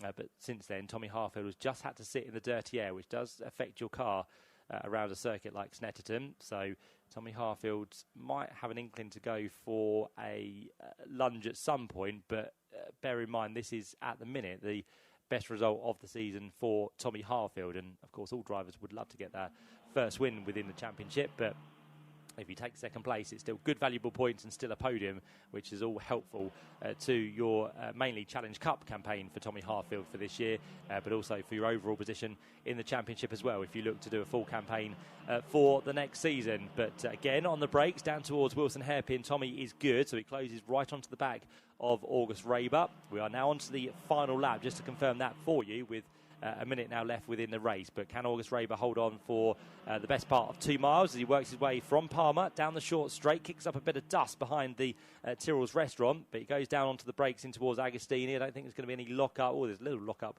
on the left front there for August, but he safely makes it through. Bearing in mind that he doesn't want to run wide on the exit of the corner as well to incur any track limit warnings, which he doesn't, so he keeps all tyres that he needs to on the respective parts of the track. Down towards Oggies they go now for the final time, and Tommy Harfield continues to get closer as they accelerate down through Williams onto the Bentley Straight. Still third place Joel Bergstrom. He is comfortable now in that podium place, and I think he should hold on to the podium as well. And for Joel, that would be for the Swede his second third place of the year. So we'll see if he can complete the lap in good form. As a big lock-up now for August Raber, so he comes down towards Brundle, and the pressure is definitely starting to tell, because all of a sudden Tommy Harfield is weaving around behind him. He looks for the inside line down towards the bomb hole. August Raber was slightly wide of the apex, but Tommy Harfield doesn't get the exit from the corner he would have needed, so it's going to be probably one more lunge or look down towards Murray's, and it will have to be done on the run towards the line. But I don't think Tommy Harfield is going to be close enough. So August Raber, who came here this weekend third in the championship, is going to be set for his third victory of the season in the second race for the F4 British Championship. And August Raber does take it by just under 0.2 of a second. So a drag race to the line there. Tommy Harfield comes through with his best performance of the season in second. And third place goes the way of Joel Bergstrom, as we said, for the second time this year as well. Behind we get yesterday's winner, Adam Al-Zahari. So after that mistake, he wasn't able to put any pressure onto the final step of the podium, but he does manage to keep himself ahead of Leo Robinson in fifth place. Sixth place goes the way of our camera car, which is Rowan Campbell-Pillin, and then behind that Ethan Jeff Hall in seventh, and eighth place goes the way of Finn McLaughlin. A bit of drama, no, not really on the last lap, just a nice move there from Henry Merthier, who went through on Alba Larson. So those two swapped around towards the end. That was for 21st and 22nd place, but for the rest of the top 10 it was Ethan Jeff Hall for 7th, 8th place for number 5 Finn McLaughlin, and he was also the winner within the rookie class as well. 9th place goes the way of number 24, which is Martin Mullner, and then behind that we had 10th place for number 23 Henry Joslin, Theo Palmer, who had a great result yesterday, but with the reversal today comes through inside the top 10 and also home as our second rookie. And the third of the rookies was down there in 16th place, which was Thomas Behrman, who continued to make progress from when we last looked at him, which was in 20th position, but he came through in 16th place overall and the third of our rookies, as I mentioned. In terms of the Challenge Cup, it was a win for Tommy Harfield. He took the honours over Ella Lloyd, and third place went the way of Charlie Edge. That's how the second race for the Viratools F4 British Championship, certified by FIA, comes to a close. We'll have one more race for them towards the end of the afternoon. That will be just before our final touring car race at 4 o'clock. So lots to look forward to for the youngsters, both male and female. And that final race will be with a grid lining up after the quickest time set in qualifying. So effectively, they have to wait till the end of the weekend to use their quickest times from qualifying. So we'll see how that all plays out, with a slightly longer race to look forward to as well. 25 minutes in length, that one will be. Drivers on their way back down into Parc Fermé very shortly. Just to reiterate, if you're not down in assembly area right now, you need to be, because if you want to take part in the pit lane walkabout and autograph session, that is very shortly to get underway. So very quickly get down to the assembly area, which is just where the other big tree is in the paddock. As you come into the paddock, turn left, and that's where you can find the queue, which is emerging for the pit lane walkabout, which will be slightly shorter than expected. It was about to get underway at 12:35. We're 10 minutes past that, so it'll be a slightly shorter pit lane walkabout and autograph session, but well worth getting involved with if you want to meet some of the drivers from the British Touring Car Championship. For now, though, drivers making their way in towards Parc Fermé. August Raber is your winner. Tommy Harfield will come through as your second place finisher, and Joel Bergstrom makes it to the podium as well. So the cars now starting to line up down there in Parc Fermé. We'll have a podium for those drivers and the respective classes as well. And a man down on the ground, as always, ready to greet those drivers and have a quick chat with them, hopefully, will be Josh Barrett once he's done all of his paperwork, which I think he now has. It was a very optimistic throw, wasn't it? I was watching him, Alan. Just finished the conversation now. So we've got the top three down here. Obviously, we've got ITV down here as well. So we will allow them to speak to our top three. I'll see if we can speak to perhaps some of our rookie drivers as well before we head off down towards the podium. I'll make sure I don't get run over in that process. Just before you do, Josh, go ahead, Alan. I've got a couple of important ones here.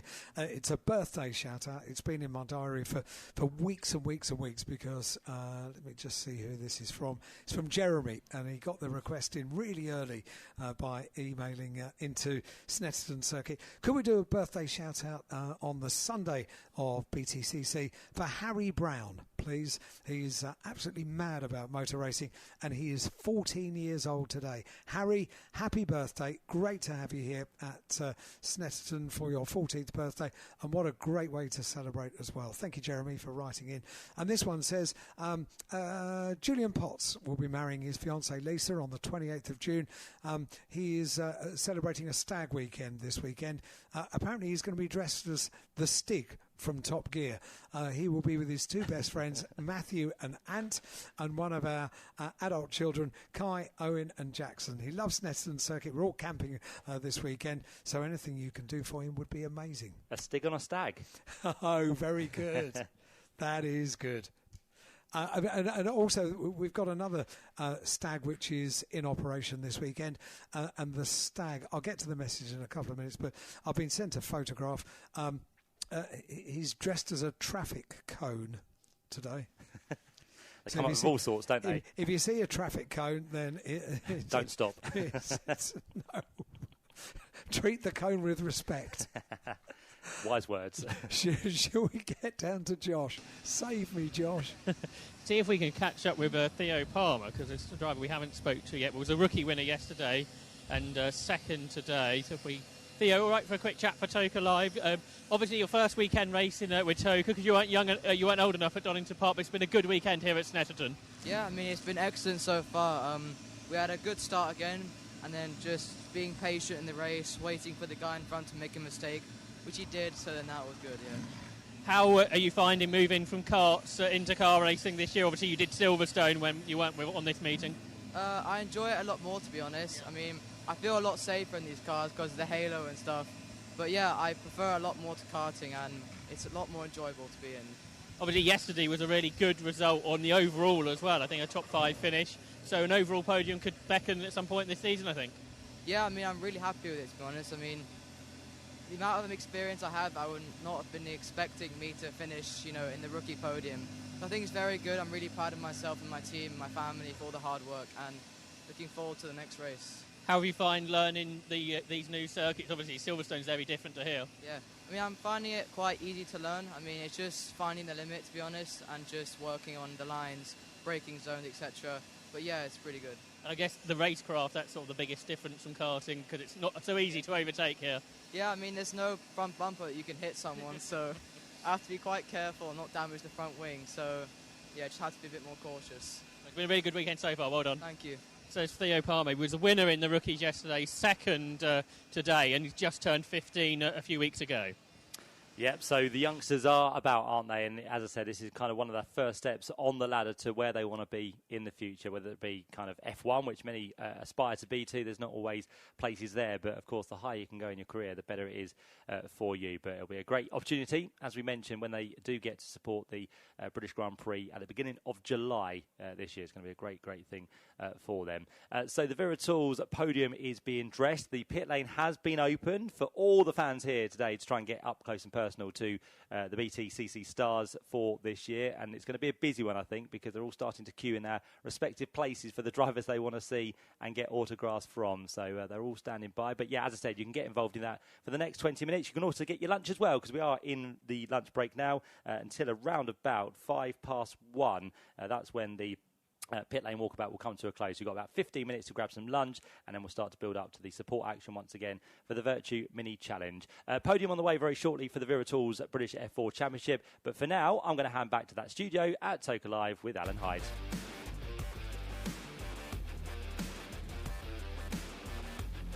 Live from the BTCC, this is Toka Live. And loads of messages to get through on email, studio@tokalive.net, and on WhatsApp.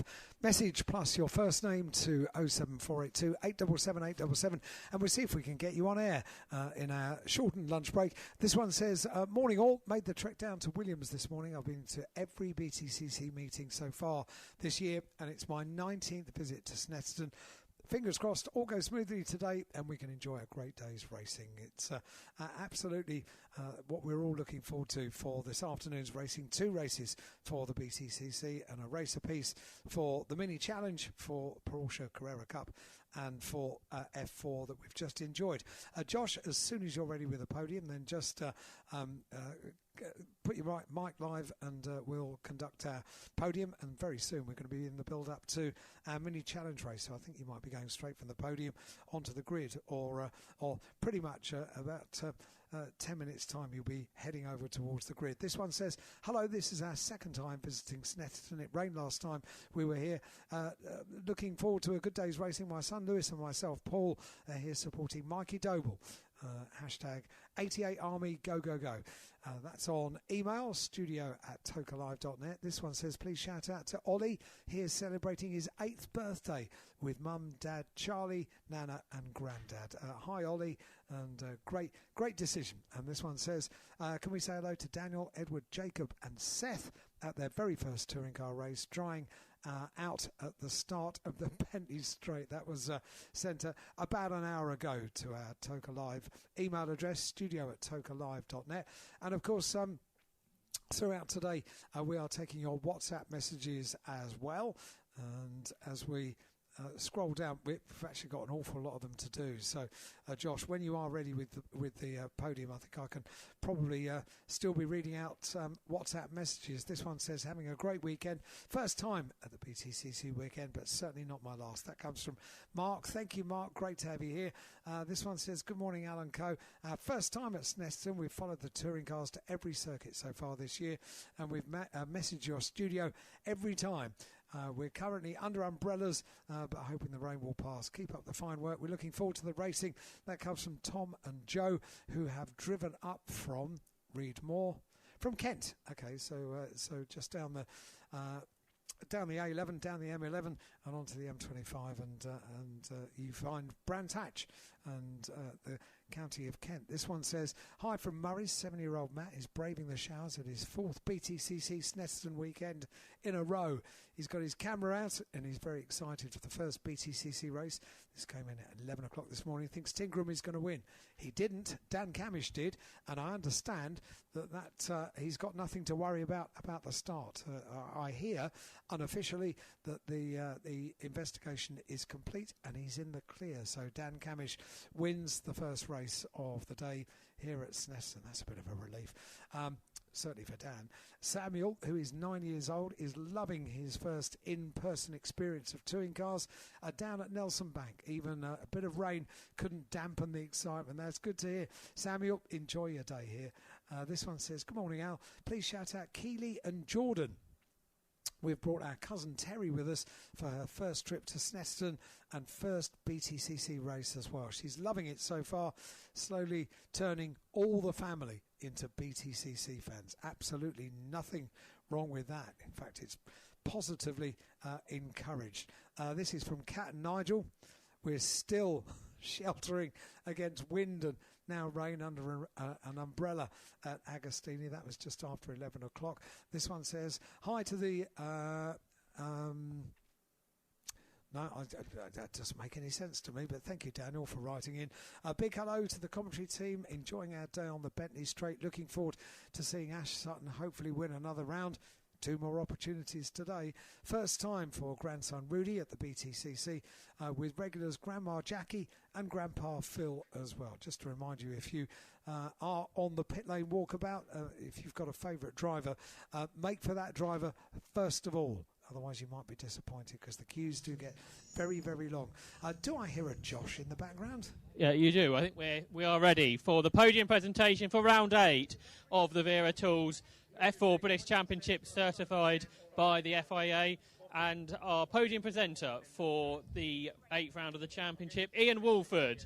And we will welcome Ian up onto the podium, the managing director of Vera Tools UK. And we begin with the rookie top 3. In 3rd position, Thomas Behrman.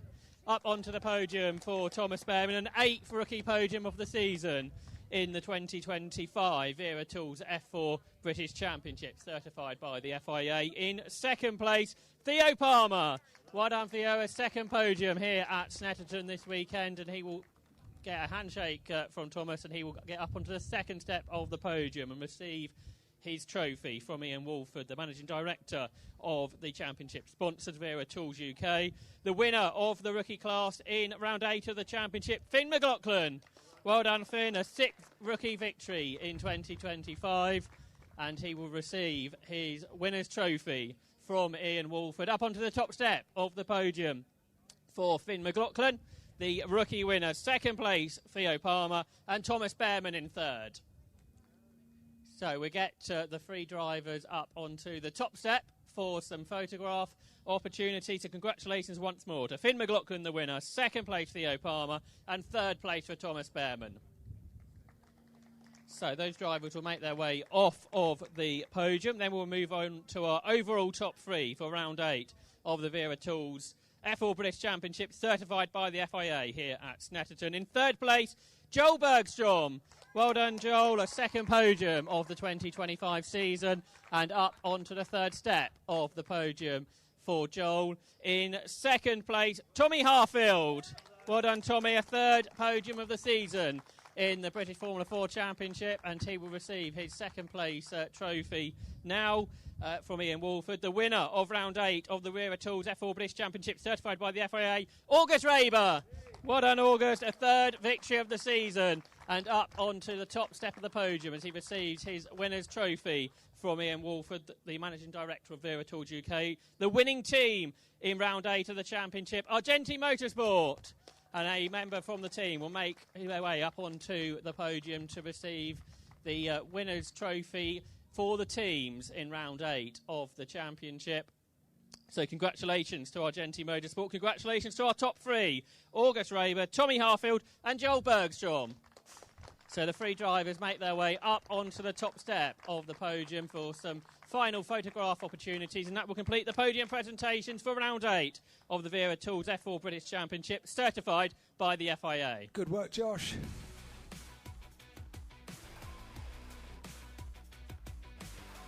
This is the sound of the BTCC Toka Live. And working our way through some of your messages while the pit lane walkabout is going on here at Snetterton, because that little bit of a rescheduling of the timetable earlier on, it's going to give us little opportunity to get a word with a few of the touring car drivers down in the pit lane, busy signing autographs. I've got a camera view of the grid, which is an ITV camera looking down the grid, so I can just see on the left-hand side behind the pit wall fence that it's a very busy pit lane. Matt Suckling's got a great view looking down, but he's just enjoying a bag of crisps at the moment, and I'm sure Josh... I'm here if you need me, Al. I'm here, right? You're a top man. You enjoy your crisps. I've got loads of messages to get through that have come into the studio, but Josh might get the chance to go down and get a word with a few of the drivers before heading to the grid for the build-up to the Virtue Mini Challenge 3rd race of the weekend. This one says, hi, we have a quick question. We have a quick question. Why, with such a short period of time in qualifying, do most of the cars come in after one lap to do the tyre rotation, and what exactly is it? Thank you from Simon and Vicky. Having a great weekend camping here at Snetterton. It's for equal heat in all 4 corners of the car. That's why they swap them, and it's a diagonal swap that they do. So it's putting the heat cycle into the tyres. One thing that I was told about yesterday that Josh and Matt will be interested in, when you've got less than 2 minutes left and a red flag goes out in the qualifying section for BTCC, the final, the quick six that we had yesterday, it doesn't reset to 5 minutes. It means you can get one flying lap. So that's a new rule for this year, which I wasn't aware of. We've been sent to all the regulations, but I had missed that one. So it is reset not to 5 minutes, and that's something that we had here at Snetterton yesterday. This one says, hi from Karen, enjoying the racing today with her partner Jay. Are the cars programmed with the amount of boost they have before the race? I don't know the answer to that, Karen, but I can ask Sam Riches, who is our technical delegate and technical director for the championship, and Sam will know instantly. This one says, hi Alan, could you give a shout out to James and Tanya, Kelly, Daniel? We're looking forward to a great day of racing. Phil on the Agostini Bank, the boys from C&D Autos in Brandon want to say hello. Great to have you here, guys. Just a reminder, now is a good time to get a shout out and hear it because there are no cars going around. On WhatsApp only, your message plus your name to 07482 877 877. WhatsApp message plus your first name to 07482 877 877, and on email studio@tokalive.net. This one says, please say hello to my soon-to-be husband Jacko, who's brought me here today for a date bank holiday weekend. We get married on the 9th of August, and I can't wait to be this petrolhead's wife. That comes from wife-to-be Lucy, and great to have you here, Lucy. And good emoji use of racing cars and heart eyes as well. Hi, Alan. Yesterday you said you wouldn't do marriage requests. This comes from Lee. How about divorce requests? No, I can't do those either, I'm afraid. I'm closed as far as as far as marriages and divorce. Well, just marriages, really. I can't do those. This comes from Hannah and from Liam. Really enjoying our BTCC Sunday. Can you say happy birthday to our friend Kieran for Monday? Happy birthday, Kieran. Great to have you here at Snetterton. And this one says, afternoon, Alan. Poppy says, can we have some nice music today, please, to keep the rain away? We could do. How is Josh doing? I've got the most appropriate song, which is already lined up, so I will play it if Josh is not down in pit lane. I am in pit lane if you want me to grab a word with a driver. Yes, please. I'll see if we can grab a word with Chris Smiley if we can. Chris, looks like the car's really strong around here. Yeah, the car felt good that first race. You know, yesterday, unfortunately, in Q2, we had an issue with the rear suspension in the car. We had one of the parts in the back of the car fail, so yeah. I kind of feel yesterday we should have been in the quick six. You know, Q1 we got through very comfortably. Q2 we were half a second slower, but yeah, the car was a bit like a forklift in Q2. So yeah, so it just wasn't the nicest to drive. But no, it was good result for the team. Dan got independence win there, and we were P1 and P2. Yeah, we're going to run the soft tire in race 2 again. So yeah. It'll be nice to see the guys in the front who have already used, you know, they're going to be coming back through our way again. So, yeah, we're in a great position for the next race and, yeah, looking forward to getting going again. I'm sure it's been an exciting race. Best of luck. Thank you. So there's Chris Smiley from Restart Racing. Thanks very much, Josh. And it sounds like a very busy pit lane as the sunshine comes out here at Snetterton. So, Poppy, stand by. You want music to keep the rain away. It's so appropriate. This comes from Sally and from Colin. Can you please say hi to the air ambulance volunteers here today, especially the East Anglian Air Ambulance? That comes from Sally and from Colin as well. We certainly can do an amazing job. Harley here at Wilson and Bentley Straight. When did all these extra corners appear? So clearly last time you came was for the Snetterton 200 circuit, and yeah, we have an infield as well, which makes it the Snetterton 300. And yeah, there are plenty of tests, plenty of corners here at Snetterton. Marshall's on 3.4, Phil, Simon, Paul, Dennis saying hello to all the spectators and a big smiley. And almost forgot. This comes from Dan. Could we have Common People by Pulp? And we'll see if we can do something like that. Where's Josh down in pit lane? Let's catch up with Josh and see whereabouts he is with the throng of spectators and fans. Yeah, it's difficult to get around the back of the garages, let alone the front at the moment. Yeah, it's not easy. Alan, let's see. Yeah, it's difficult to get to anyone at the moment. So I can play my appropriate music. Tom, congratulations, your 100th podium. Yeah, news to me. News. I mean, you mean you don't count? I mean, of course I knew it was my 100th one. Yeah, typically just behind Ash again. Standard. One weekend behind Ash. Yeah, amazing, really. Amazing that certainly goes to show the how close it's been over the years with Ash and I, with both of us on 100 within about a handful of races of each other. So yeah, really, really pleased. I would mind a championship to go with us as well, if I'm honest. That was a classic one for the fans to watch between you and Ash, particularly in the back end of that race. Yeah, we had a brake issue early on in the race, and so I was kind of nursing that. So in the braking zones, I was so vulnerable, and with Ash and I, it was being equally matched on boost. There wasn't a big deficit, it wasn't a big offset to try to use it to pull away. Carrera tried to use it to defend. I had to use it for defence when Ash used his, and tried to take it from there. But good result. Those last two laps were two brilliant examples of defensive driving by you and trying to squeeze a car of a certain width through a smaller hole by Ash. Yeah, you've got it. And like, you always know what you've got with Ash. You know he's going to fill a gap if there's one left. So you have to be on it to make sure you don't leave yourself vulnerable to be overly attacked, should we say? Yeah, but importantly, just finally, the points in the bag, keeping up the pressure. Yeah, fine. That's the key bit, isn't it? Yeah, exactly that. Just keep going. Absolutely. Well done, Tom. Thanks, mate. Ash, well done. Congratulations. That was fabulous to watch on the TV. That was a real humdinger with Tom. Yeah, it was. I think we're always going to have those little battles between me and Tom. It's I'd like to think we're as hard on each other. So it's a good hard touring car racing. So a little bit of contact, but I kind of knew I maybe took the mickey a little bit too much. So I yielded on the exit of 4 and gave him that place back. Had a little dabble at Bumhole, but yeah, again, just had to bring it home at the same time. There is a point where discretion is the better part of valour, isn't it, on things like that? It is, yeah. We're going to be battling Tom all year. Yeah. I don't want to be in a head-to-head with him and nip like a bust-up all the time. It's not what it's about. I'd rather half-fair racing.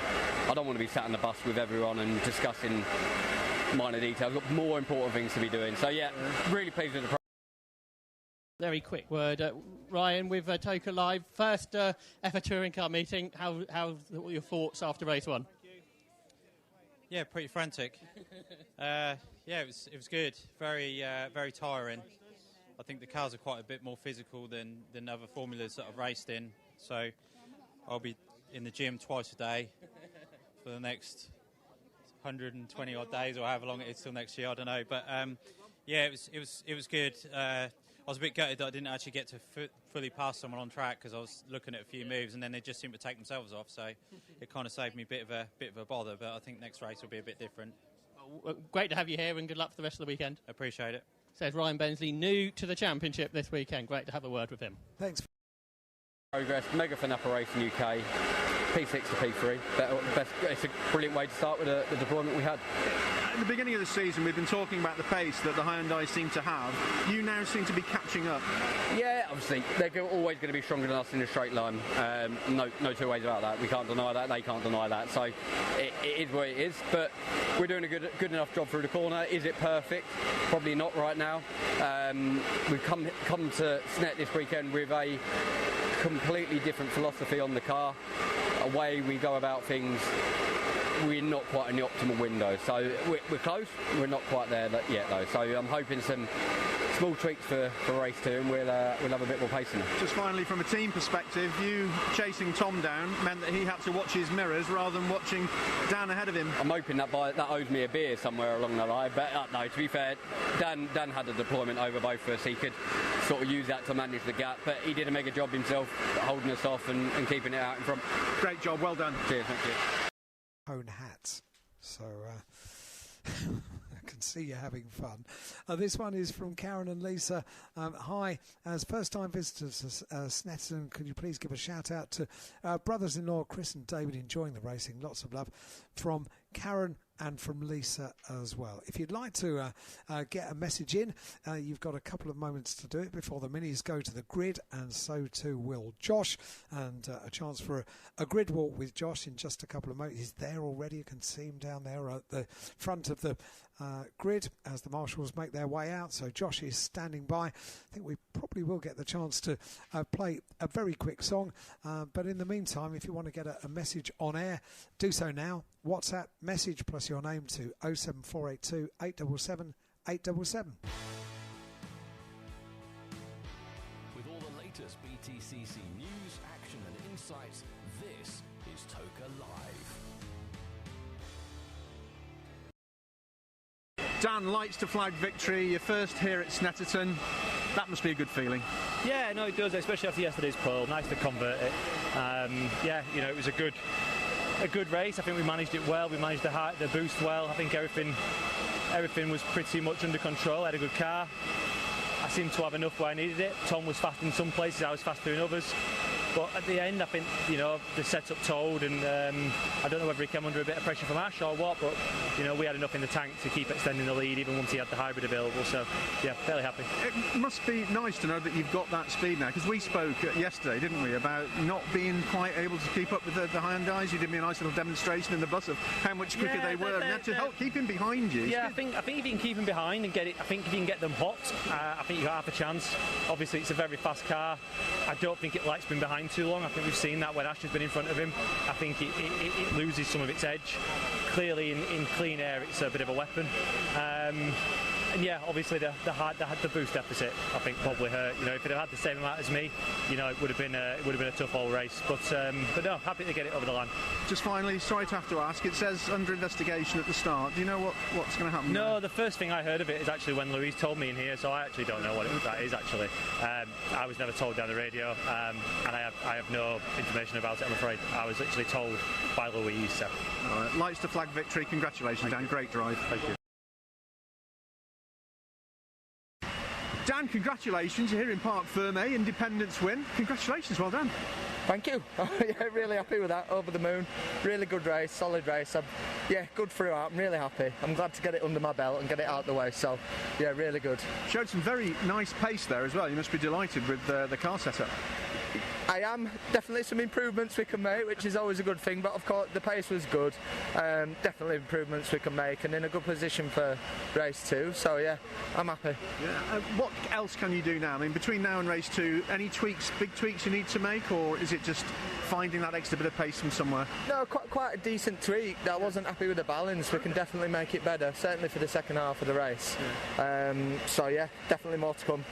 It's good for you to now start putting some of these serious points under your belt at this start of the season, isn't it? I'm just happy I haven't got fired off for a race at the start of the day, mate. That's all I'm happy with. We can crack on now. So I'm happy. I'm going to go celebrate my team back. Really well done. Cheers.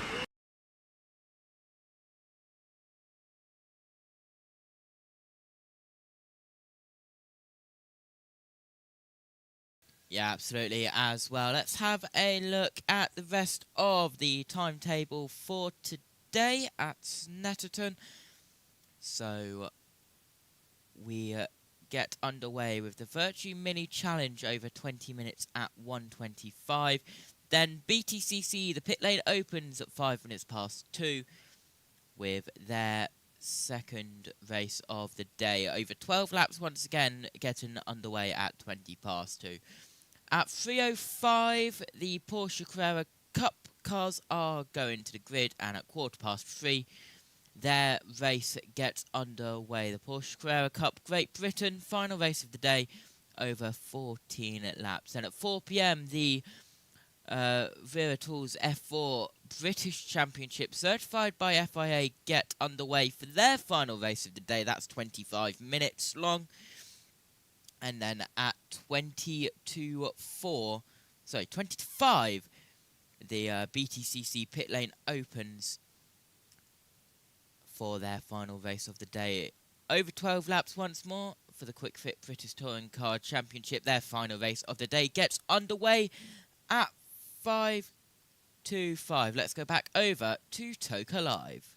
Right, and you'll be astonished just how many team personnel are here over the course of a race weekend. I was astonished. It was when we were getting things back underway after lockdown period that we realised how many people had to be applied for in order to work on cars. It is a quite breathtaking amount of people that do incredible work, not just on race weekend but on the build-up as well. Right, that takes us up very nicely to having mini challenge cars on the grid, and we are with the ITV pictures looking from Lewis Selby's car. He's just indicating where he wants a bit of tape to be put on the arm code to the left of him so he knows exactly where to bring the car to a stop to be in the right position for the start of the race. But down there is Josh Barrett. Thanks, Alan. Yeah, and on pole position is the car of Jamie Osborne, who's currently having a word with ITV. We've already spoken to Jamie a couple of times this weekend. Let's see who we can chat to, who we haven't spoke to, including Charlie Hand, who's on the second row of the grid. Charlie, a quick chat with Toka Live. It's been a pretty good weekend up to this point. Yeah, it's been a really good weekend actually. We've had 2 P4s in the first 2 races. I had my first front row start, so finally taking the fight to the big boys. I understand you sort of had a bit of time off last year, now back into racing. How are you finding getting back into it? Yeah. I mean, I've been off since middle of the year in 2023. I had a big accident, so I took last year out. But I started riding a bike, really, get straight back into it and get stuck in. These cars, they look like they sort of get a real sideways. Oh, okay, I think we're not going to get any more time with Archie, with Charlie, because ITV are coming. So we will move on. Let's see who we can catch up with further down the road. What about Nathan Edwards, if possible? Nathan, a quick chat. How's the weekend been from your point of view? Absolutely shocking. I don't know what we've done wrong to deserve so much bad luck, but the car's fast. Eyes forward, you've got nothing to lose, so don't want to jinx it, but let's just go forward. Obviously, one of the drivers have come through the trophy category. How different are these JCW cars? They're a lot bigger, a lot clunkier, a lot clumsier. The Coopers, we just bounce off each other, and the slipstream's awesome, but you don't so much in these. But the racing in the Cooper Championship was awesome, as everyone knows on the Toka package, and Accelerate do a great job in both as well. And you're in a decent place on the grid here, so looking to go forwards, I guess?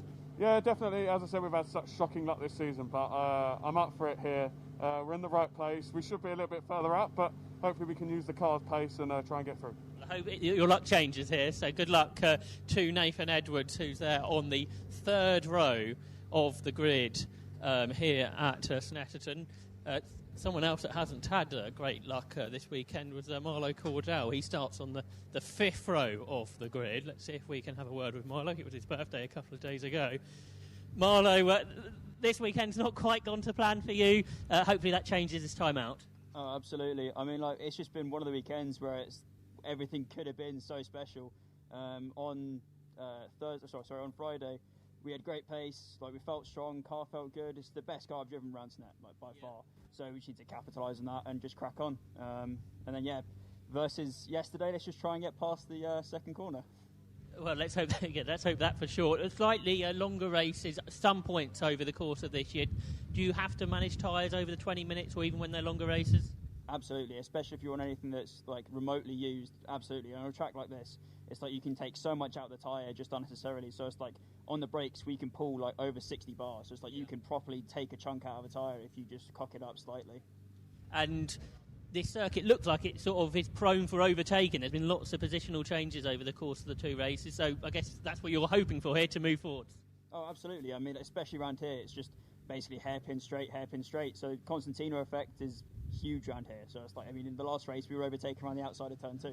So yeah, we'll just see what happens. Best of luck. So there's Marlo Cordell on row 5. Not sure how much longer I might have, Alan. I don't know if you know. It'll be a few more minutes. I don't think Are you we've had the only any person on the grid? I don't really find that's a scary time and time to get to the sanctity of pit lane. I think we're okay for the moment. We had no sirens go, so I'll carry on. One more word. Albert Webster. Albert, race 1, you gave it your best shot to get the podium. It didn't quite come off. No, we've had not the best luck. There was a slight bit of contact that changed the car and how it drove for the rest of the race on lap 1. No one's fault. It's just a bit of it's just unfortunate, really. But yeah, race 1 yesterday was really good. Went from 12th to 6th. Starting 11th now. Just see how far we can get up and try and make it a decent points haul for this weekend. Qualifying yesterday was very challenging. You were one of the only drivers to go on slicks right at the beginning of the session. How tricky was that? Yeah, I mean, we all have to go out from the get-go, and I was on slicks. It was the most fun lap I've ever done in a Mini because I was sideways the entire time. But yeah, it was really, really good fun. You know, it didn't pay off the way we wanted it to. We tried a different strategy to everyone else, but you know, it was really, really good fun, and really happy how it's going, and really enjoying the JCWs. Coming from Fiestas, as a few of you have raced Fiestas before, how different are the Minis to race? I'd say the sports are fairly similar, and then the jump up to JCW is probably the biggest one, just with the dip in the gearbox, getting used to it in those bits. But yeah, really, really good fun. It's a great progression up from Fiestas to JCW Sports into JCWs. Best of luck. I think you are the final person on the grid, so get through the through the gate in the pit wall. There's still some marshals here, but I will make my way off. Okay, yeah, I think it's probably about time that we make sure that Josh is safe. We've got the ITV camera looking down the grid, and there is one solitary man wearing a toga jumper and carrying a microphone. Save him, Matt. Save him. Let's go through the grid for our first race of this afternoon following lunch break. It's the Virtue Mini Challenge. Thanks, Alan. Yep, you made my lunch as well by playing one of my favourite bands. Oh, did I? Yeah, we like Mac. Ah, very good news. Good stuff. Thanks very much, Alan. Nice to hear some messages from lunch around the circuit, and of course get down there in the pit lane with Josh, with some of the touring car drivers as well. But the sun shines on the Virtue Mini Challenge. It's here and there, and it's just once again just poking its head out for hopefully the rest of the afternoon. But we are gearing up now, as we've heard, for the final race of the weekend for the Virtue Mini Challenge. I've had 2 encounters so far. One of those happened yesterday. The other one we had earlier on this morning. And so far this weekend, the wins have been shared between Tom Ovenden and also Jamie Osborne. But Jamie now racks up his 4th victory of the 2025 season. So what was the gap that came down after yesterday's race between him and Tom Ovenden? It's gone back out now because Tom, of course, had that bit of a moment up towards Wilson Hairpin where he was squeezed onto the grass, had a rotation, and didn't get the result he would have been hoping for. So Tom Ovenden has work to do in this race, although this grid is set by the fastest times we had in qualifying yesterday. So again, a bit like F4, we save the best of the times till last. So we'll see Tom a little bit higher up the grid.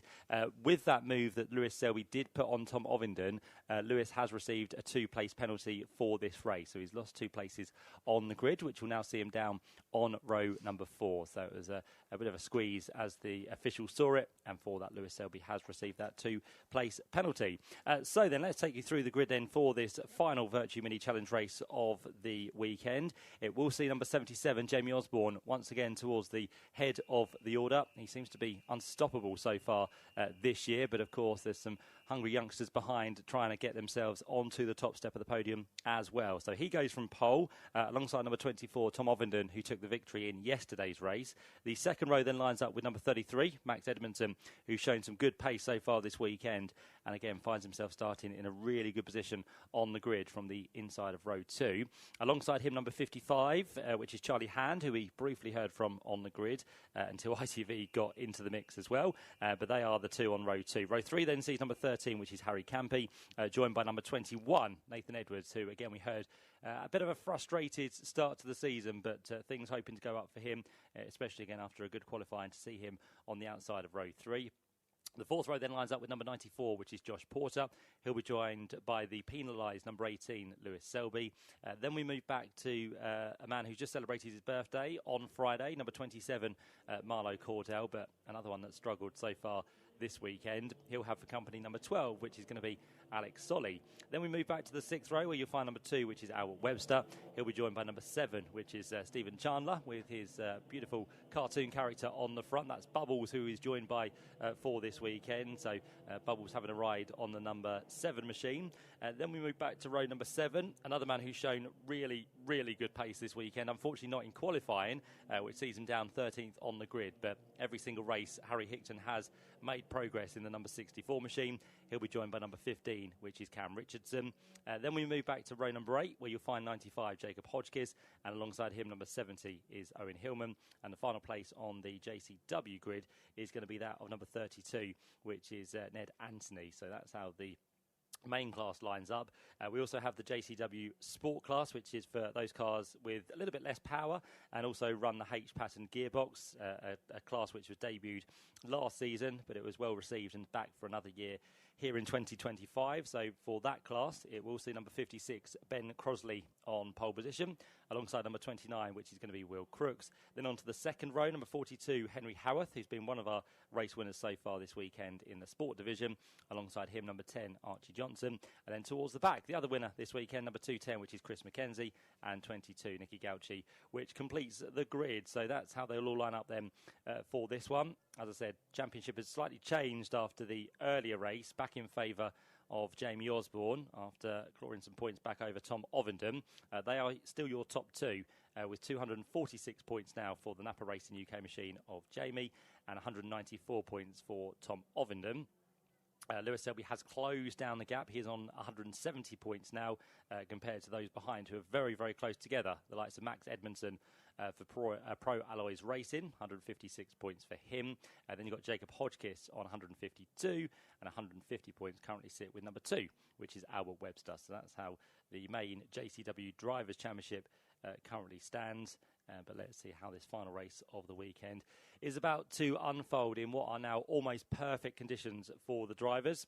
Still looking to try and set a new lap record, but none of those have been broken so far this weekend. Still sits with Sam Weller from 2022, where he set a best lap time in the race of a 2:02.325. And we also have the Mini Challenge development car once again for this weekend. That's an invitational entry to the grid, so it will be invisible for points within the JCW class, and that belongs to number 7, which is Stephen Chandler. So they are the few bits of facts you need. And just also to give you a little bit of background about Bubbles, who is on the front of Stephen's car. That represents the Ocean Respect products, which is his new sponsor for this weekend. That's Sensorless, so a great cause on the front of his car, and it brings a little bit of colour and attraction for all the fans as well for this weekend. So we'll see how Stephen goes from towards the rear of the top 10. So Jamie Osborne now pulls himself into position, just gets as close as he possibly can to his grid hatchings. Tom Ovenden's got probably a couple of feet before he's into his, but wants to allow himself a little bit of room just in case.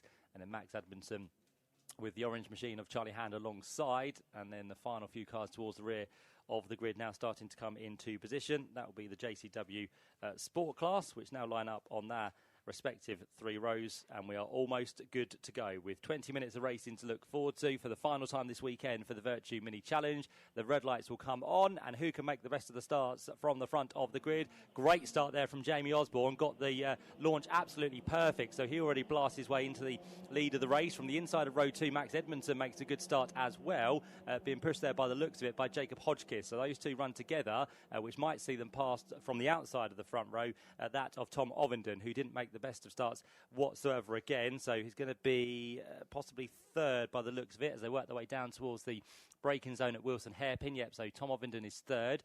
Charlie Hand is under pressure through the exit of the corner, being pushed really wide there. 3 wide they do go on the exit as they run now down towards the left-hander of Palmer, but Charlie Hand is still just about hanging on to the inside line, which he does. You've got number 2 machine, I think, of Albert Webster in there as well. He's made a blinding start from outside the top 10, so he has already made progress from where he started. And in the background, the pink and purple car of Harry Hickton has made a fairly good start as well as they all negotiate the left-hander of Agostini.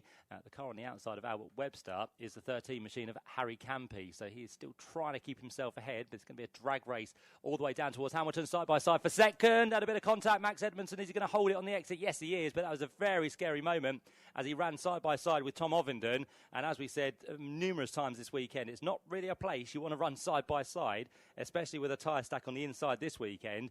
But Max Edmondson was, for some reason, feeling quite brave, but he comes out unscathed, and he actually got the place away from Tom Ovenden at the same time. So he survives for another day, whereas Jamie Osborne, while all this has been going on, has now got a very significant lead, and we've only completed 3/4 of the opening lap of the race as Max Edmondson takes a bit more curb on the inside of Brundle as well there. One of the floppy markers possibly going awry as well on this first lap, but Max Edmondson definitely throwing the car around. He definitely knows he's got the speed this weekend, and he doesn't really want to let Jamie Osborne get away. So again, he's sideways in towards Coram. Great car control, but I don't think that will be doing the tyres any good whatsoever. So Max Edmondson, who's shown speed this weekend, comes through in what's going to be second place. Tom Ovenden with a bit of damage on the right front of his car. That shouldn't be a problem, but we'll see what the officials and scrutineers have to say about that as he comes through in third position. And what's going to be for seventh place, side by side now, because Albert Webster almost being mugged by Lewis Selby. You've also got Josh Porter in there as well as they turn their way in towards Ritchie's. And who is it going to go the favour of? I think it's the number 2 machine of Albert Webster. So he will hang on to the place for now, but he's got a big line of cars all starting to queue up as they work their way down towards Wilson for a second time. We're side by side for fourth as well, which sees Charlie Hand there losing the place to Nathan Edwards. So the 21 machine now has made his way through, although he's going to be on the outside down towards Palmer. So the place is back in the hands of Charlie Hand, and we're 3 wide again behind with Harry Hickton now starting to make up the places. He works his way past Lewis Selby by the looks of it in the number 18 machine, the car which received the 2-place penalty on the grid after the squeeze with Tom Ovenden in race number 2 earlier. But by the looks of it, most things have been kept clean in these first couple of laps of the race. A bit of a Larry moment for Max Edmondson on a couple of occasions, but he has managed to keep himself ahead there in second position. Sport class now works its way through Hamilton as well. That's currently being led by Ben Crosley, and then you've got what's going to be Henry Howarth and Archie Johnson behind. So they are second and third. A bit of contact there further down in the JCW class. That's Ned Anthony, who just got a bit of a punt in the back there from Jacob Hodgkiss, but both of them again survive. A sideways moment for Albert Webster as well on this lap. He did a great job, just like Max Edmondson, to keep full control of that car. But as I mentioned, the tyres might be taking a bit of a pounding now. Down towards Brundle and Nelson, we have got side-by-side between Harry Hickton and also what's going to be Josh Porter. So those two cars work their way in towards the bomb hole, still side-by-side as Harry's on the outside line there. He's going to be kicking up a bit of dust on the exit of the corner. He's going to try and feel brave, though, all the way around the outside in towards Coram. And can Harry get the move done down towards Murray's? No, Josh Porter carries the speed, so he will hold on to that place as they come through to complete the second lap of the race. And has Tom Ovenden dropped? No, he's still there. There's further colours back. I think that's Marlo Cordell that I'm thinking of. And yeah, Marlo comes through with similar colours to that of Tom Ovenden. But that's the car I was kind of getting confused with, possibly thinking that was Tom, but it's not. Marlo goes through in what's going to be now 11th position, just behind Harry Hickton, who's made his way through into 10th place, so more places gained for him on these opening few laps. Oh, and there's now contact up the road because Nathan Edwards gave a bit of a rear quarter hit to that of Charlie Hand. So Charlie, who again has featured in most of the races so far this weekend, up there in the top few places, but now getting accosted by Nathan Edwards, who's trying to have a positive end to the weekend. He gets a good run from Palmer down towards Agostini, gets the inside line in towards that left-hander, and Nathan Edwards will for now take the place away unless he runs wide on the exit, which he doesn't. He just manages to keep himself ahead there. So good move from the 21 machine, now ahead of Charlie Hand, and the one onto the back of them is going to be the 13 machine, isn't it, of Harry Campy. So he finds himself currently inside the top 6, and with the pace he's showing and the move he almost made there through Oggies, he might have a chance of getting past Charlie Hand as well as they negotiate Williams and head on to the Bentley Straight for the third time of asking. Out front, though, Jamie Osborne at the end of that second lap, led by 2.7 seconds. On this lap, the gap is fractionally being brought down, mainly in the first sector. He's lost a little bit, has Max Edmondson in the second sector, but it's now the man in third place, Tom Ovenden, who is the best of anyone through that second sector. So if they can ideally work together, they still might have a chance of catching up with Jamie Osborne and trying to put pay to the wins he continues to have this year. As I said, he's accumulated 4 now in the 5 races we've had. The only one who has had a further win is Tom Ovenden, who sits there currently in third place behind the 33 machine of Max Edmondson. Still with that bodywork, just slightly flailing on the right front for Tom Ovenden, but it doesn't seem to be a concern, as I said, for the officials. It's just part of the wheel arch which is coming away. But with that, Tom Ovenden seems to have a bit more speed now as well. So up towards Ritchie's they go. We're almost like a rolling start side by side with 4 cars in towards Ritchie's. This is Lewis Selby. We've got Porter in there. You've got Webster on the outside in car number 2. And Harry Hickton trying to go around the outside of a couple of them as well. So great dice here going on for what's going to be 7th position as they hit the brakes in towards Wilson. What was 4 is now probably going to be 8 because you've got another 4 cars into the mix mix in the form of Milo Cordell. You've got Alex Solly in there, Stephen Chandler, and also Jacob Hodgkiss. So there's seeming to be a cork in the bottle. Not too sure who it is, but there's definitely a cork in the bottle at the minute as Albert Webster tries to run out wide there. Josh Porter on the exit of Palmer. But I think Albert Webster is the one who is going to lose out before too much longer because Selby's gone through.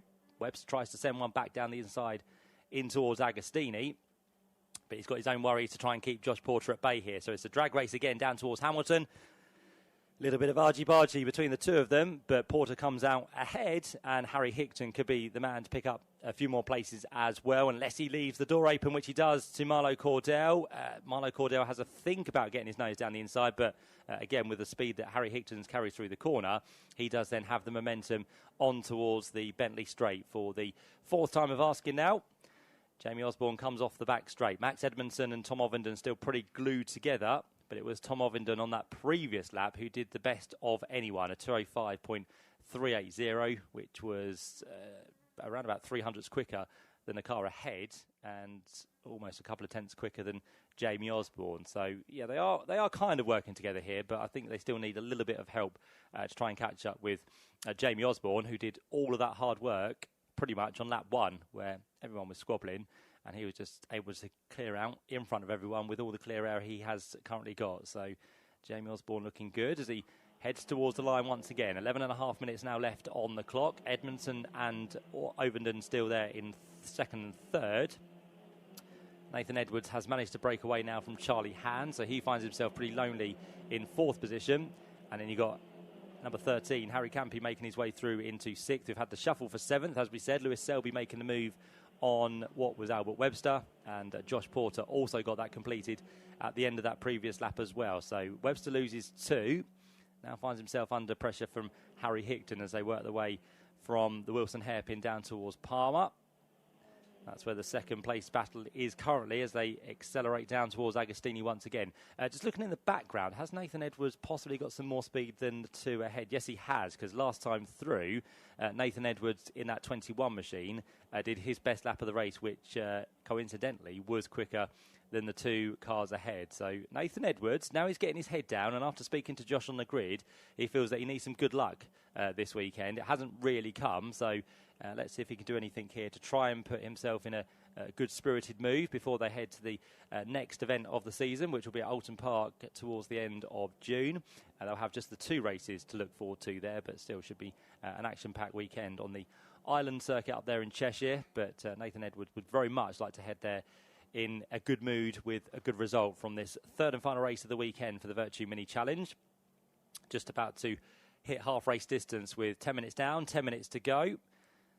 Further back, we watch the field come through. Harry Hickton trying to put a move now on Albert Webster. He gets a good run, but again, is that going to be the correct line into Brundle? He's still going to try and stick it around the outside line as he turns down through Nelson, and Harry Hickton is going to draw alongside down towards the bomb hole. So Harry Hickton will be through on Albert Webster, so that's another place taken away.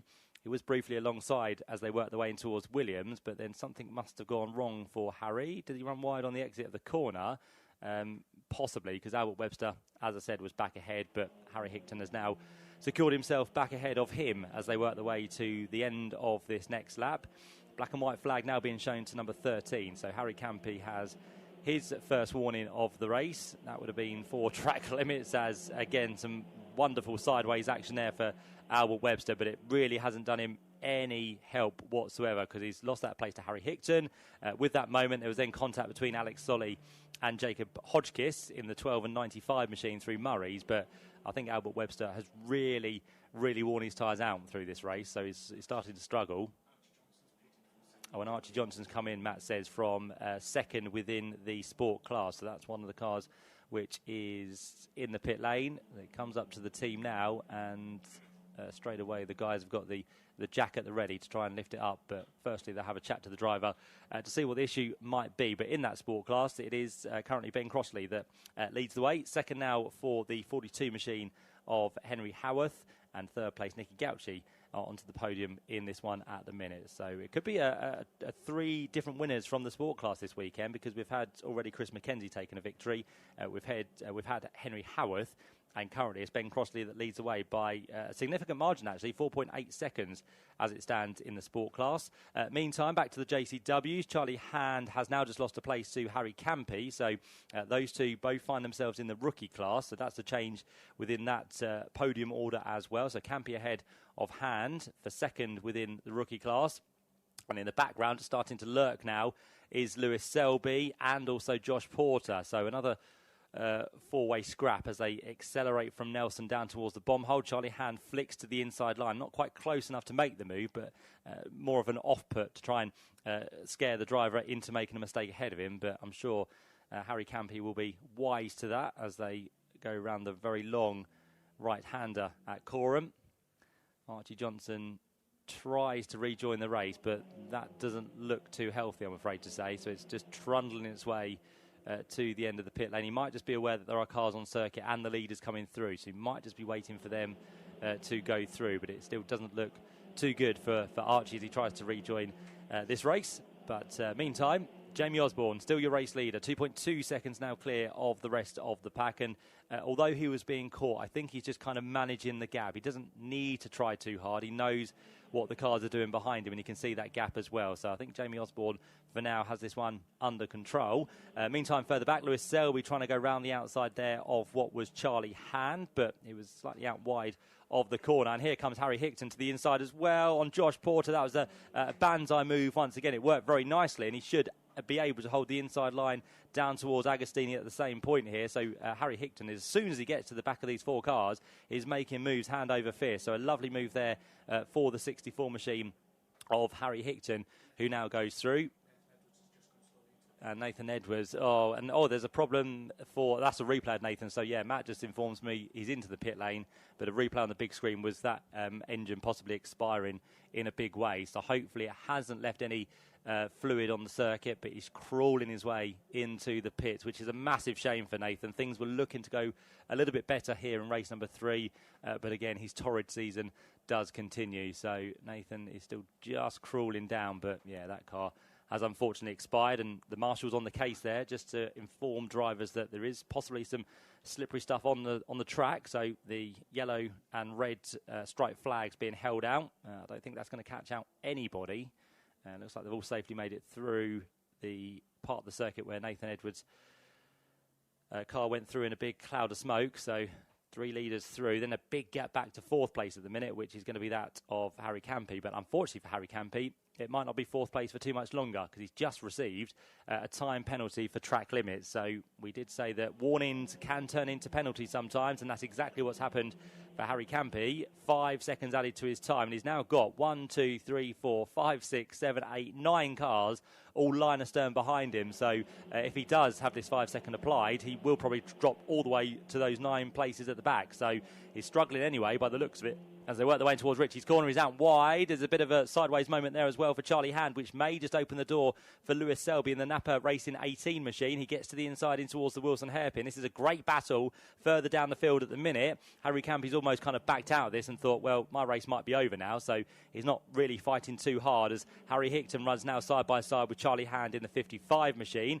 Harry is, in fact, the quickest driver on the circuit as it stands with a 2:05.165. So Harry Hickton all weekend long has been very impressive.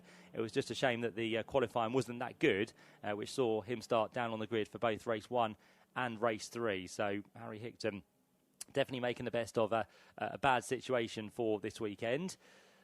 Fight for second place continues on its way, and I just saw in the background through Hamilton, we are side by side again here between Harry Hickton and Charlie Hand. Hickton will have the inside line down towards Oggies, and that will be the place away surely, although Charlie Hand is still going to fight it. He's now sideways into the corner. He'll lose a further place to both Josh Porter and I think Albert Webster, who goes through at the same time, and Marlo Cordell might just have squeezed his way through on the run towards Williams. So Charlie Hand there just a little bit vigorous through the corner.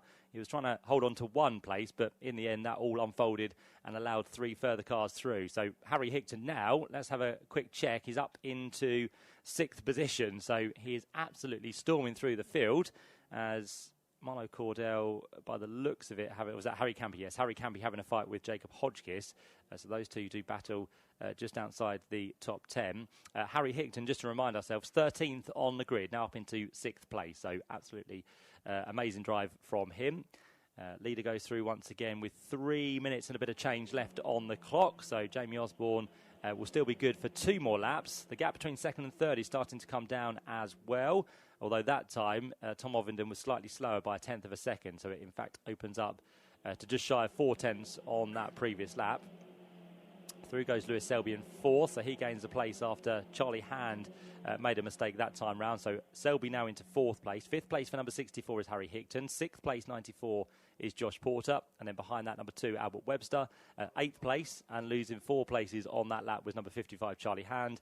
And then behind that, we had 95, Jacob Hodgkiss, and number 12, Alex Solly. And we've got Marlo Cordell into the pit lane as well. So we're starting to have a little gathering down there, which is not good news for Marlo. Again, a weekend definitely to forget. It should have been a weekend to celebrate with his birthday being on Friday, but unfortunately now he's into the pit lane, so to accelerate cars into the pits. Here comes Tom Ovenden to try and get his 2nd place back, which he does. So a nice run from the exit of Agostini, and with that, Max Edmondson didn't fight that too hard, actually. So maybe he thinks that I don't really want to fight you. I might want to work with you, but they are now at the very latter stages of this race, so 2 minutes to go. And now that Tom Ovenden has gone through, there might not be too many more chances for Max Edmondson to get his way back through onto a higher step of the podium. But it was all through Agostini. Max Edmondson was out wide, and Tom Ovenden didn't need any second invitation. Max did do his best to squeeze there, but I think Tom was already alongside, and that wasn't going to deter the number 24 machine of making that move. So 2nd place now for Tom Ovenden, race winner from yesterday. But is it too late now to catch Jamie Osborne, who is 2.5 seconds down the road, possibly? But of course, the more places he can get, the better points he'll have.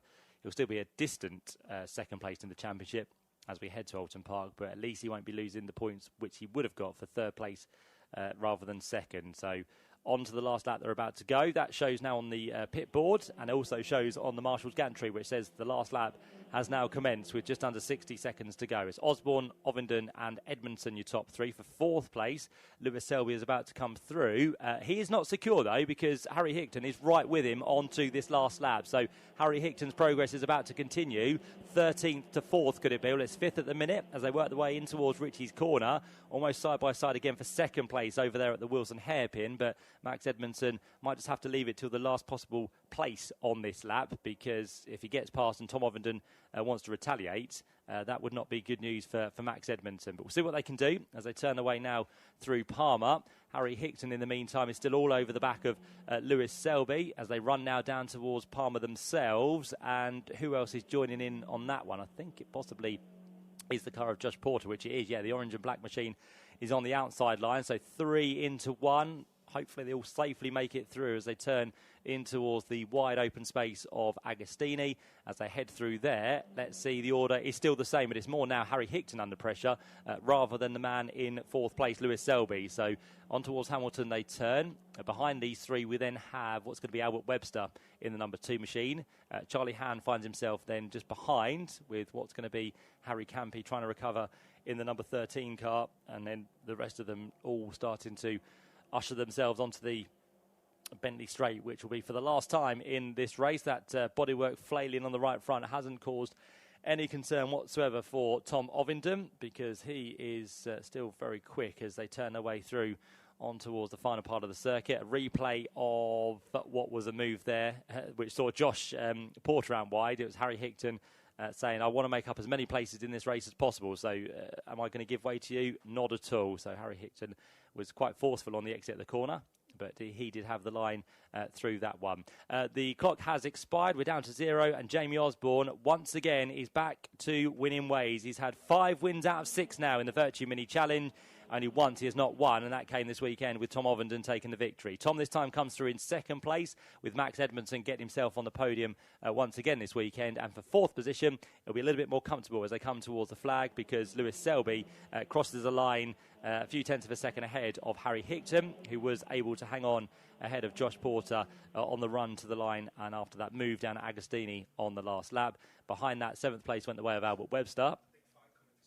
And there's a big fight coming in the sport class as well, which we just pick up on the big screens. That's going to be Henry Howarth, who is under attack here from Nicky Gauci. So they're going to work their way down towards the final corner. Henry should just about hang on, but it could be another drag to the line as Nicky runs a little bit wide through Murray. So that might have just put pay to any challenge there could have been as they come towards the checkered flag. Ben Crosley, meantime, goes through. He picks up his victory for the first time this weekend within the sport class. So it means we have 3 different winners across the course of this weekend, which is a great testament to the sport championship we have this year. And it will, in fact, be Ben's first win in that class as well, after a second so far this year, and also a third. But we can see on the big screens, Napa Racing celebrating in style once again as Jamie Osborne goes through with the victory. 2 seconds clear in the end over one of his championship rivals, even at this early stage of the season, Tom Ovenden. So they are your top 2 and will be on the podium very shortly.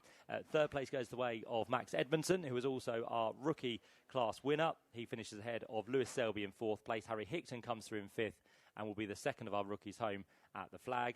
6th place to number 94 is Josh Porter, and then Albert Webster behind in 7th position picks up the 3rd step on the podium of the rookie class. Behind them you have Charlie Hand and Jacob Hodgkiss, with Alex Solly rounding out the top 10.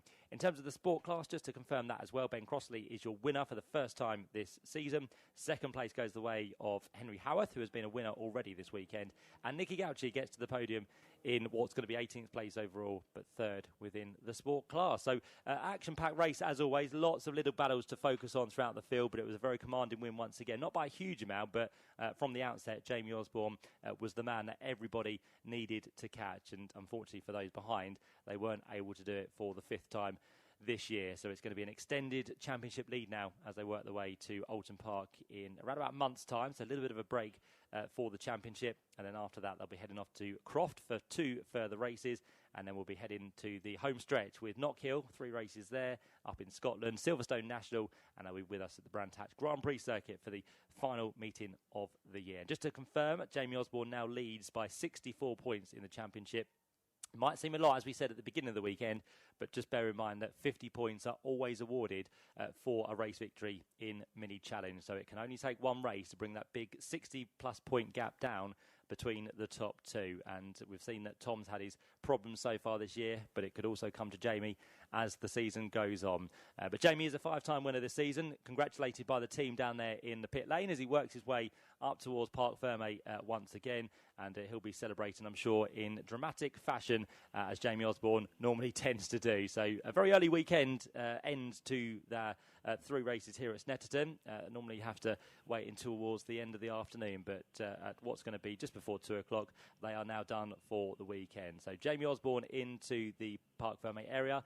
Quickest lap, by the way, in that race went the way of Harry Hickton. So a very impressive weekend for Harry. Picks up 2nd within the rookie class here in race number 3, and also gets the added 3 points for the quickest lap on a 2:05.165. So I'm sure after a bit of a disappointing Donington Park, Harry Hickton can very much take some positives away from this second meeting of the season. Jamie Osborne is now out of the car. He will be on his way to be congratulated by team members and fellow drivers down there in the Parc Fermé area. But very shortly, I'm sure we're going to have Josh Barrett on hand to congratulate Jamie as well and find out his thoughts, along with our other podium finishers, which will be Tom Ovenden and Max Edmondson. Well, I think that with those top 3 from the JCWs, they'll be off to speak to Steve Ryder and ITV in just a moment's time. So, therefore, we won't get the opportunity to speak to our top 3 overall, but we'll do our best to speak perhaps to some other drivers down here after round 6 of the Virtue Mini Challenge, including perhaps some of our sport drivers, because we don't get that opportunity as much in the earlier races. And it's a first win for Ben Crossley in the JCW Sport Division. He's very happy indeed. He's immediately got some social media interviews to do, and then we'll see if we can grab a word with him. How about the battle as well between Henry Howarth and Nicky Gauci? They're 2 more drivers who perhaps we might be able to speak to before we head off down towards the podium and then start to turn our attentions to our second BTCC race of the weekend, which isn't too far away now, with the countdown starting to begin. 10 minutes until pit lane open, Josh. Okay. So, it's very close. So, yeah, I'm not sure if you've got any messages to go through first, Alan, then I'll see. I've got loads. Yeah, It's been you really go ahead. busy on the WhatsApp. Please can you shout out to Austin and Jasper on their first day out watching the motor racing in real life from a very happy dad, Ben. Well done, Ben. Thank you for writing in. And Austin and Jasper, enjoy your day here in now, we can say, in sunshine at Snetterton. This one says, enjoying the racing. I've money on Robo to win race 2. I might have jinxed it now, as the top 3 are all on hards. That comes from Hoppers. Not a bad shout, that. Not a bad shout at all, Andy. This one from Katie. Hello, please shout out to my fiancé, Scott. We are 100, not that you're counting, Katie. We are 110 days away from our wedding day. And yesterday it was 2 years since we got engaged. And also our friend Joe, who we have got into loving the BTCC as well. We are big Dan Lloyd fans, and so happy for his independent win. And a little medal emoji. Well done. Hi, it's Ash here. Can you say hi to my uncle Benson? His favourite 2 things are beer and Ash Sutton. Good luck to the Napa boys. Ash Sutton, who now leads the championship by 3 points from Tom Ingram, by the way. Adam says, glad to be back here at Snetterton for the BTCC with the family, Richard, Ian and Luke, all backing different drivers today, so the competition is real. I'm sure that's the case right the way around the circuit, supporting different drivers within your group. By the way, if you want to get a shout out, WhatsApp is the way, and all you have to do is to message plus your name, your first name, to 07482 877 877. Can you please explain what the different colours, white square, red square, and yes. So around the outside of the LED, on the outside of the cars, on the side window, that denotes what tyre they're on. So white is going to be a soft tyre, red is going to be a hard tyre. On the inside of the LED panel, that's for boost deployment, and you can see when they are deploying boost during the race, that's green, and when they've run out of boost, that's red. Having a great blustery day. And that comes from Chris. Thank you, Chris. Thanks for writing in. Hi, can you please say hello to Karen and Lisa from Chris and David? Thank you. You're more than welcome. We've done it. And this one says, having a lovely weekend with Tom and Xander. Great racing. And Tom is still the better son-in-law. That comes from Mark. That sounds controversial. Josh, what have you got for us? See if... I was going to see if we can have a word with Ben Crossley, if possible, but now he's about to be congratulated by some team members. But I think we should get that opportunity, Alan, so I'll do that before we head off. Ben, right, for a quick chat for Toka Live. Well done, your first win in the sport division, and you managed to really pull away there. Yeah, it was really good. I was really happy to haven't got that massive gap from them, so I was really happy with that. And what was sort of different about this race, perhaps, to the earlier 2 in the weekend? Bit of a change of setup and a bit of sorting myself out and getting stuck in and getting their way. Well, congratulations. Yeah, thank you a lot. So there's Ben Crossley, a first-time winner in JCW Sport. Thanks very much indeed to Josh Barrett. Josh, I will come down and collect the radio mic from you. The podium will take place locally on the Toka Mobile podium just by the tree, just outside race control. So mini podium is coming up after the ITV interviews are complete. Already we've got grid personnel down there taking up their places for just ahead of the second of our Quick Fit British Touring Car Championship races. I need to get down to the grid, so we'll leave it to give us the grid for our second race of the day in the very capable hands of Matt Suckling. Thank you, Alan. Yep, so just looking back over race 1 results and making sure everything is hunky-dory and no penalties have been applied, which, as we heard from Alan, Dan Camish does hold on to his victory. The word is that, yep, they're all happy with everything that happened. Dan Camish's start was absolutely fine, so he is all good for the second race of the weekend, which is not too far away. Pit lane opens in just over 5 minutes' time, so as Alan said, certain people starting to make the way to the grid. We have the Porsche of Alan Gow making its way to the head of the grid as well. That's the car that will do the final lap before the cars head off onto the formation lap here at Snetterton for race number 2 of the weekend. We had lots of things to look over after that first race, and it's going to be another situation of trying to work out who's going to go for what. We know exactly what tyres the top 3 will be on. Of course, new regulations for this year just mean that if you do finish in the top 3 at the end of race number 1, then for race number 2, you do need to start on the harder tyre. So that's exactly what we will have for this one. The majority, I'm sure, will go for the soft tyre to try and get the best result they can from this race and try and find themselves ahead of those who did well in race number 1. And then, of course, they need to be in a good position, somewhere between kind of 6 and 12, to have a potential chance of being reversed for race number 3. So lots of elements to this second race of the weekend, as always, as the conditions pretty much remain the same now. We've still got this very blustery wind that's blowing in across the Snetterton circuit, but it's been a fairly nice day in terms of the weather, fairly mild as well, which is always good. So hopefully everyone that's out there, you've enjoyed the action so far. Hopefully you've had some good vantage points wherever it may be on the circuit. I know that many people have favourite spots they want to get down to across the course of the weekend, but it's also a good chance to explore the full 3-mile circuit, which you do have the ability to do so. You've got the main start-finish line, which is always a good place to sit and watch the starts, and also the build-up to the races as well. You've got the Bentley Straight, which is a great place to look over the cars as they work their way kind of below you, and you can also get the chance to have a look at the infield as well. And of course the big spectator banks we have now here at Snetterton with Agostini and Palmer are also a good place to see the majority of the action. And then of course the old favourites down at Brundle and Nelson, that's always been a very, very popular spot. You get very close to the action, and you can see a lot of things happen down there, especially with the grandstands we have in operation for this weekend. And of course the final corner at Murray's is always another vantage point that many people like to get involved in as well. So wherever you may be around the circuit today, hopefully you're enjoying it. If you're listening online to us, thank you very much for your company here on Toka Live, and of course we'll bring you the action for the rest of the day as well, with the support races we still have coming your way for the Porsche Carrera Cup of Great Britain, and of course the final race for the Viritools British F4 Championship as well. That's all to look forward to, plus this second race for the British Touring Car Championship and race 3 to come a little bit later on this afternoon as well.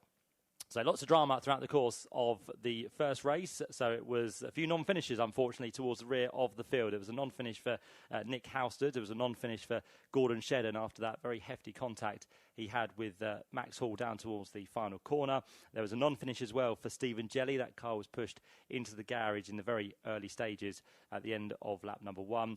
Aidan Moffitt, unfortunately, was disqualified from the result. So he got himself that disqualification for a technical infringement. So that would probably be for a ride height infringement. That car was disqualified because at the end of the race, they will have to come through the Toka technical area to get checked to make sure everything is all good, mainly the weight and also the ride height of the car. So that wasn't, unfortunately, the case for Aidan, so he'll be off the back of the grid for this second one. And although Jake Hill got that toe link repaired and got himself back out onto the circuit, he didn't do enough laps to be classified as a finisher. So he, again, will start from 21st on the grid. But again, just like race number 1, after qualifying yesterday, plenty of work to do for the current champion. So we'll see what he can do from that low down on the grid. We know the BMWs haven't been that strong so far this weekend, but I think the best of those, Daryl De Leon from race number 1, got himself up inside the top 10.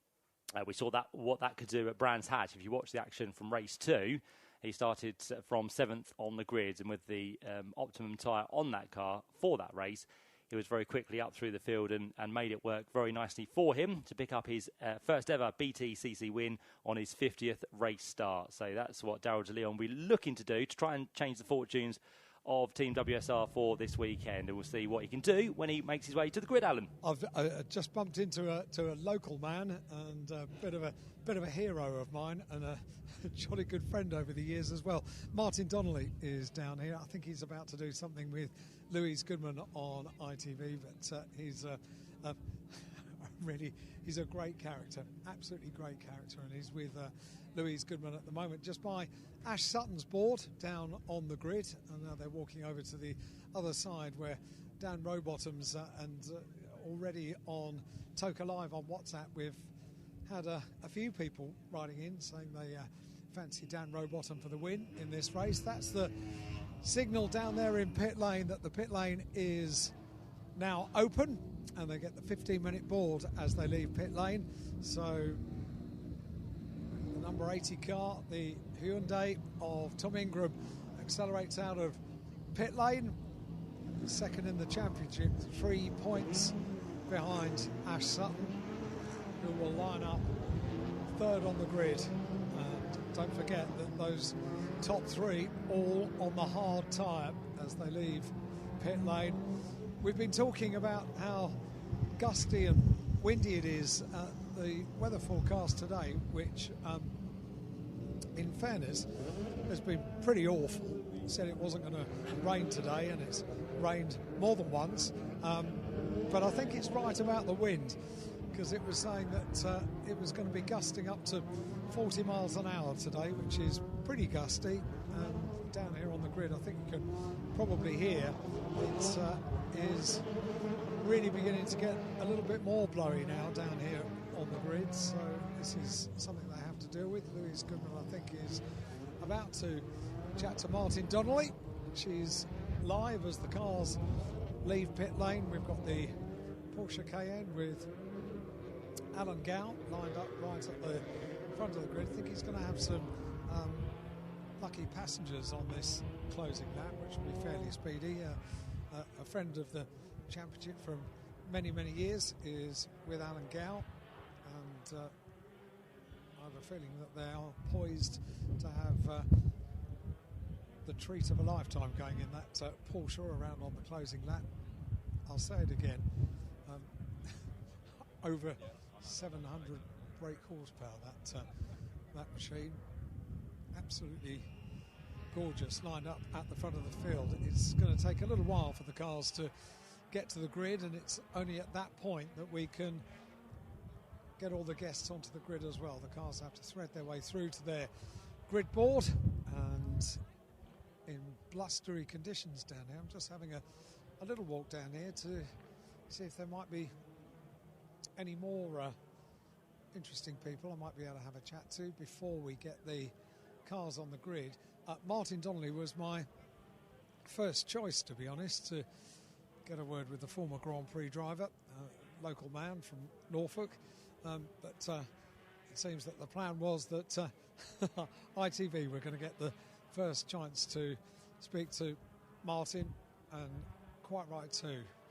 So very busy on the grass, the verge just on the left-hand side of the grid hatchings and the centre straight, and the cars soon, I think, will be beginning to make their way round to take up their places on the grid.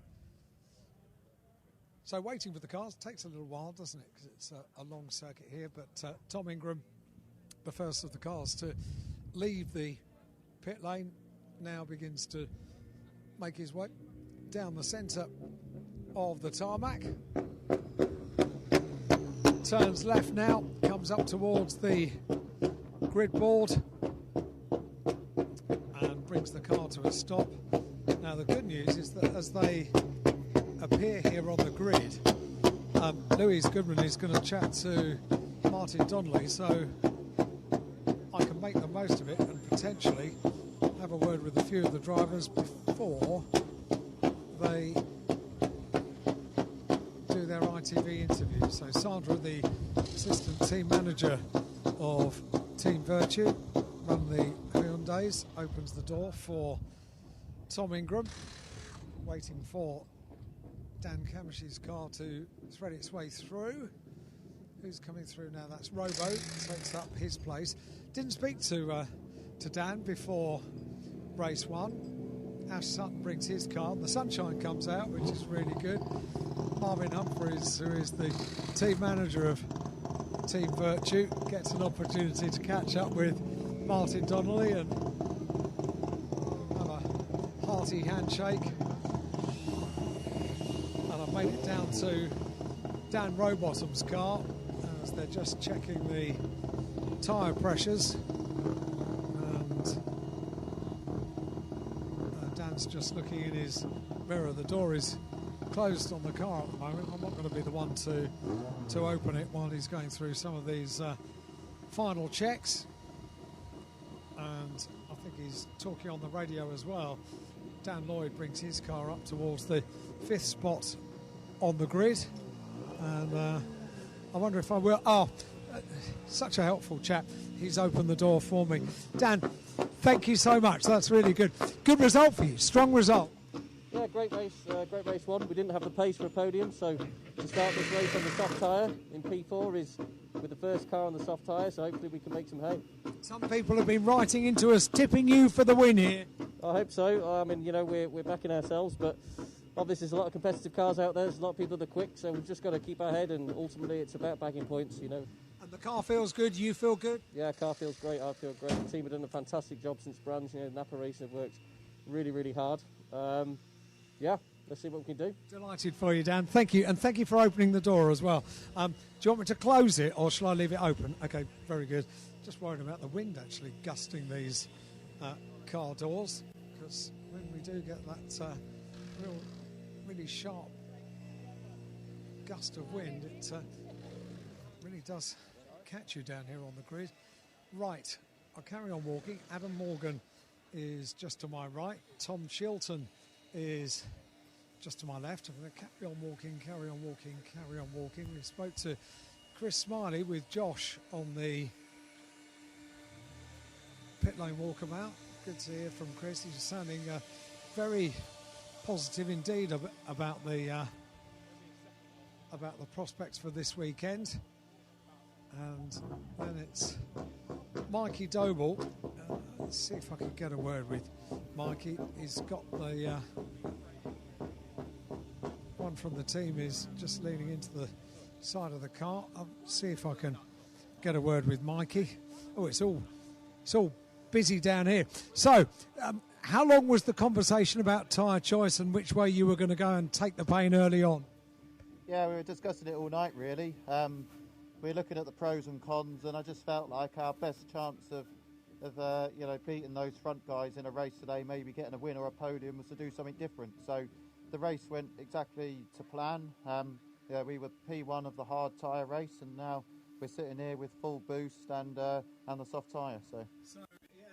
So much thought goes into these decisions. Teams don't just come up with this decision overnight, and it's not just the driver or the team, or it's everyone getting together, isn't it? Can you just describe to me how painful was the tyre choice?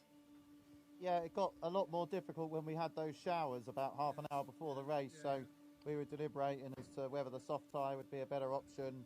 You know, in case it rained, we didn't want to have to carry the hard tyre over. So yeah, when it looked like it was going to be a dry race, and we went back to the original plan. You're feeling in a good place. You're just having the tyres done up now. Good luck, Mikey. Thank you very much indeed. Good to have a chat to you. Good to get an insight also into what it felt like it has to be said, in different conditions now on the hard tyre earlier on, because the sunshine has come out. It's lovely, really sunny, really warm, really nice. And Josh Cook as well is on the soft tyre, and just behind Mikey Doble on the grid. He's having the soft tyres just put corner to corner. Wonder if I can go in and get again. So, is this a race that you're looking forward to a little bit more, Josh? Well, judging by what tyre selection people have opted for in this one, with only the front three on the hard tyre, I think it's hopefully going to be race 3 that we're looking forward to the most. But of course, give it a good go and see how we get on. It's such a game of calculation, isn't it? Yeah, of course, we can only really concentrate on what we think our best strategy is. There's too many other variables to worry about with everybody else. So, yeah, it looks like, you know, we've got a good car. It's a good race car, so just looking forward to seeing how we can get on in this one, and then, yeah, focus on race 3. Thank you, Josh. Thank you, Jade.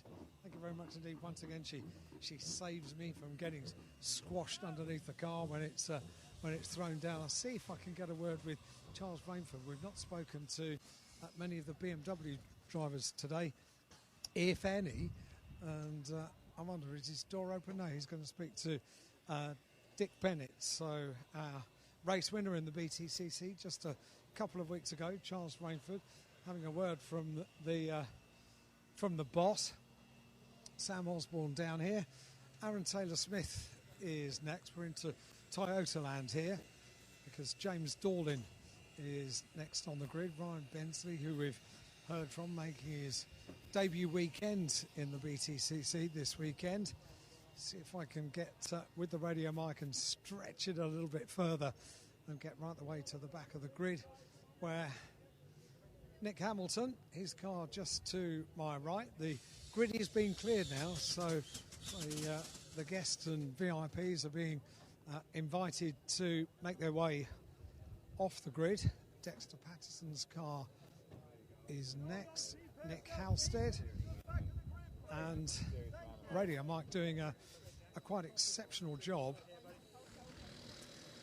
at maintaining his signal right the way down the grid, right the way to the back of the grid. I think we might just start to lose it now, but the reason I wanted to get all the way to the back of the grid, of course, is because here we have the champion's car, the number one car, Jake Hill, will line up. He's got quite a race ahead of him. Soft tyre on the car, and he gives me a little thumbs up.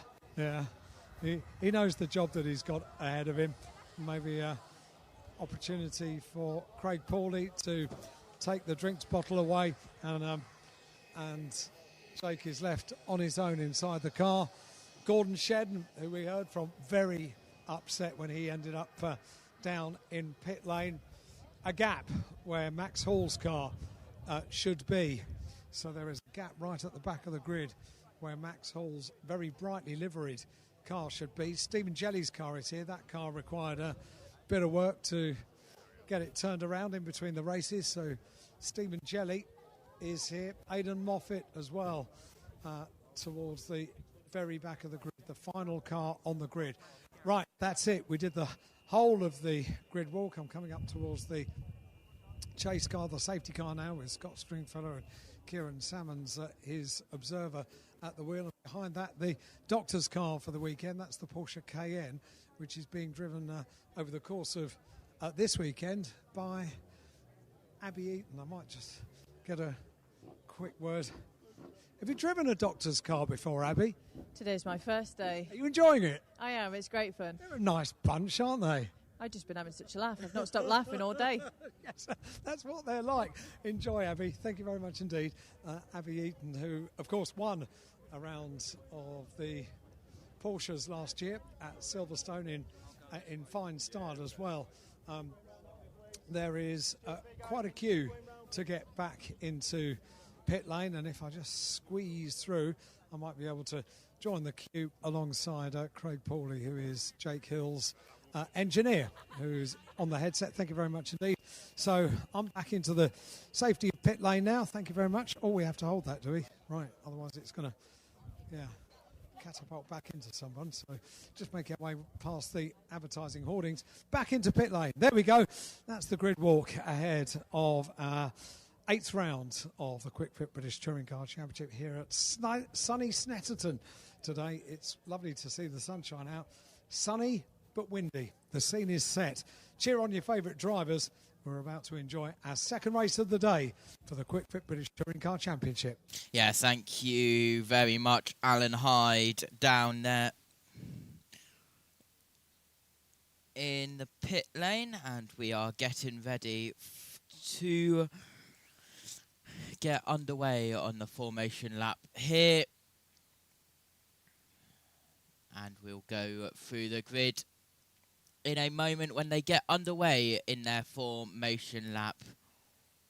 Under a minute to go until we get underway. The grid is being cleared, and we will be getting underway. It's David Addison and Tim Harvey in the commentary box. Let's go down and see what they have to say. On the harder tyre. Yeah, and there really is about a second of lap time difference, talking to Mickey Butler and analysing the lap times. So they are going to form that roadblock. As fast as they are, they're going to form that roadblock. And unless they're very careful, there could be a whole pile of cars coming up behind them trying to get through. So it's got the recipe for a little bit of confusion at the front, but we'll see how they handle it. And I think you're absolutely right. I think that Dan Rowbottom and Dan Lloyd have got a fabulous chance in this race. Yeah, Dan Rowbottom, the best of those on the soft tyre. 4 laps of boost, 5 laps of boost to Dan Lloyd. And the green flag shown then. The car's now accelerating.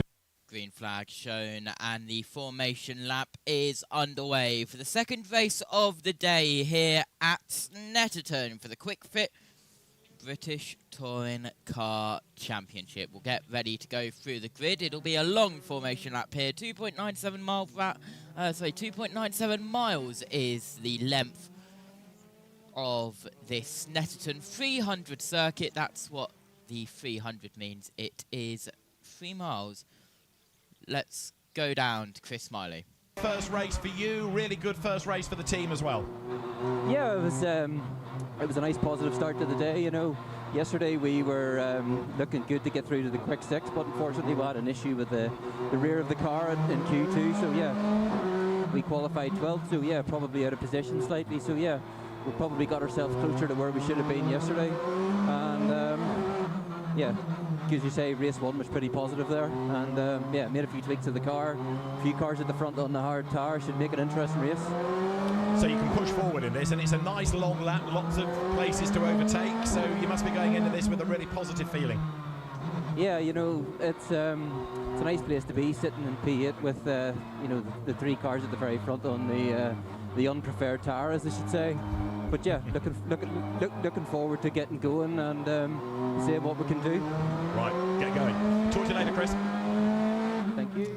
So Chris Smiley then starting 8th on the grid. Dan Lloyd, his teammate, starts 5th. The front row, Dan Camish and Tom Ingram. Time for the grid. Row 1, Dan Camish and Tom Ingram both on the hard tyres. Ash Sutton and Dan Rowbottom. Sutton hard, soft for Rowbottom. Row 3, Daniel Lloyd and Adam Morgan both on the soft tyres. Tom Chilton and Chris Smiley on row 4, both on the soft tyres. Mikey Doble and Darryl DeLeon on row 5 for the softs, with Josh Cook and Charles Rainford both on the softs. Row 6. Row 7, Sam Osborne, Aaron Taylor-Smith both on the soft tyres, with row 8, James Dorlin and Ryan Bensley both on the soft tyres. Row 9, Ronan Pearson and Nicholas Hamilton both on the soft tyres. Row 10 is Dexter Patterson and Nick Holstead both on the soft tyres. Row 11, Jake Hill all the way down in 21st, with Gordon Shedham both on the soft tyres, and the final, the penultimate round of the grid, Hall and Jelly on the soft tyres. Aidan Moffat was disqualified from round 1. He will start on row 13, and he will start last on the grid. Going through the bomb hole here at Snetterton, B-O-M-B hole, not the other one. It's the site of where a bomb landed in World War II. And here's the boost laps available. Camish 1, Ingram 2, Sutton 3, Rowbottom 4, Lloyd 5, Morgan 6, Chilton 7, and everyone else on 8 Toka Technical Turbo Boosts. Race length is 12 laps round this circuit as the cars get ready to line up on the grid. Here comes Camish. He was under investigation for a start infringement. A jump start was Dan Camish under investigation for, but he was able to keep the win, and he took the win of the first round of the weekend, round 7 of the championship campaign. Coming up to the grid, here comes Dan Camish parking in his grid spot. Tom Ingram alongside him. Ash Sutton behind for an all-napper. Row 2. Three nappers in the top 4. And it's only a Hyundai who is spoiling the party for an all-napper top 4. Max Hall gets ready to line up at the back of the grid. I believe he started the formation lap from the pit lane, so he may start behind Moffat. Safety car in position, Doctor medical car in position, and the second British touring car race of the day is getting ready. Round 8 of the Quick Fit British Touring Car Championship. It's sunny with a track temp of 23.4 degrees, 18.6 air temp. Eyes to the back of the grid for the green flag. Green flag at the back of the grid. The 5-second board is being displayed. We look to the lights on. Lights out here for round 8 of the Quick Fit British Touring Car Championship. Slow start from Bensley behind, but it's a good start from Sutton. Sutton and Ingram side by side going in towards turn 1. As Sutton takes second away from Tom Ingram. They're side by side, the two nappers going up to turn 2. And Ingram goes down to third, but it's Sutton who goes up the inside of the hairpin. Sutton takes the lead at the exit of turn 2 here at Snetterton. Down in towards turn 3 we go for the first of 12 times of asking. And what a start from the 116 of Ashley Sutton. It's a good start from all 4 of the nappers. Ingram up the inside of Camish. And Camish drops down to third. And it's Sutton, Ingram, Rowbottom, Camish, the two nappers fighting it out. Morgan. Then it's Dan Lloyd in 5th. Morgan, Chilton, Smiley, Rainford, Cook rounds out your top 10. As we head out of the infield section to the backstretch for the first time of asking. Under the bridge, we head towards... And it's side by side for Dan Lloyd with the nappers of Camish and Rowbottom, the top 3.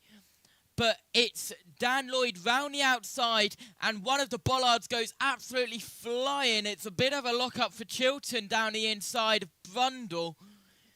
And what an absolutely incredible first lap we've got here. And we've got 11 more after this to go. It's Sutton, Ingram, Rowbottom, Lloyd, Camish, Morgan, Chilton, Smiley. And Smiley is the battle we're looking at now with Smiley, Camish and Rainford as we head into the final corner. And we head up towards the line for the second time.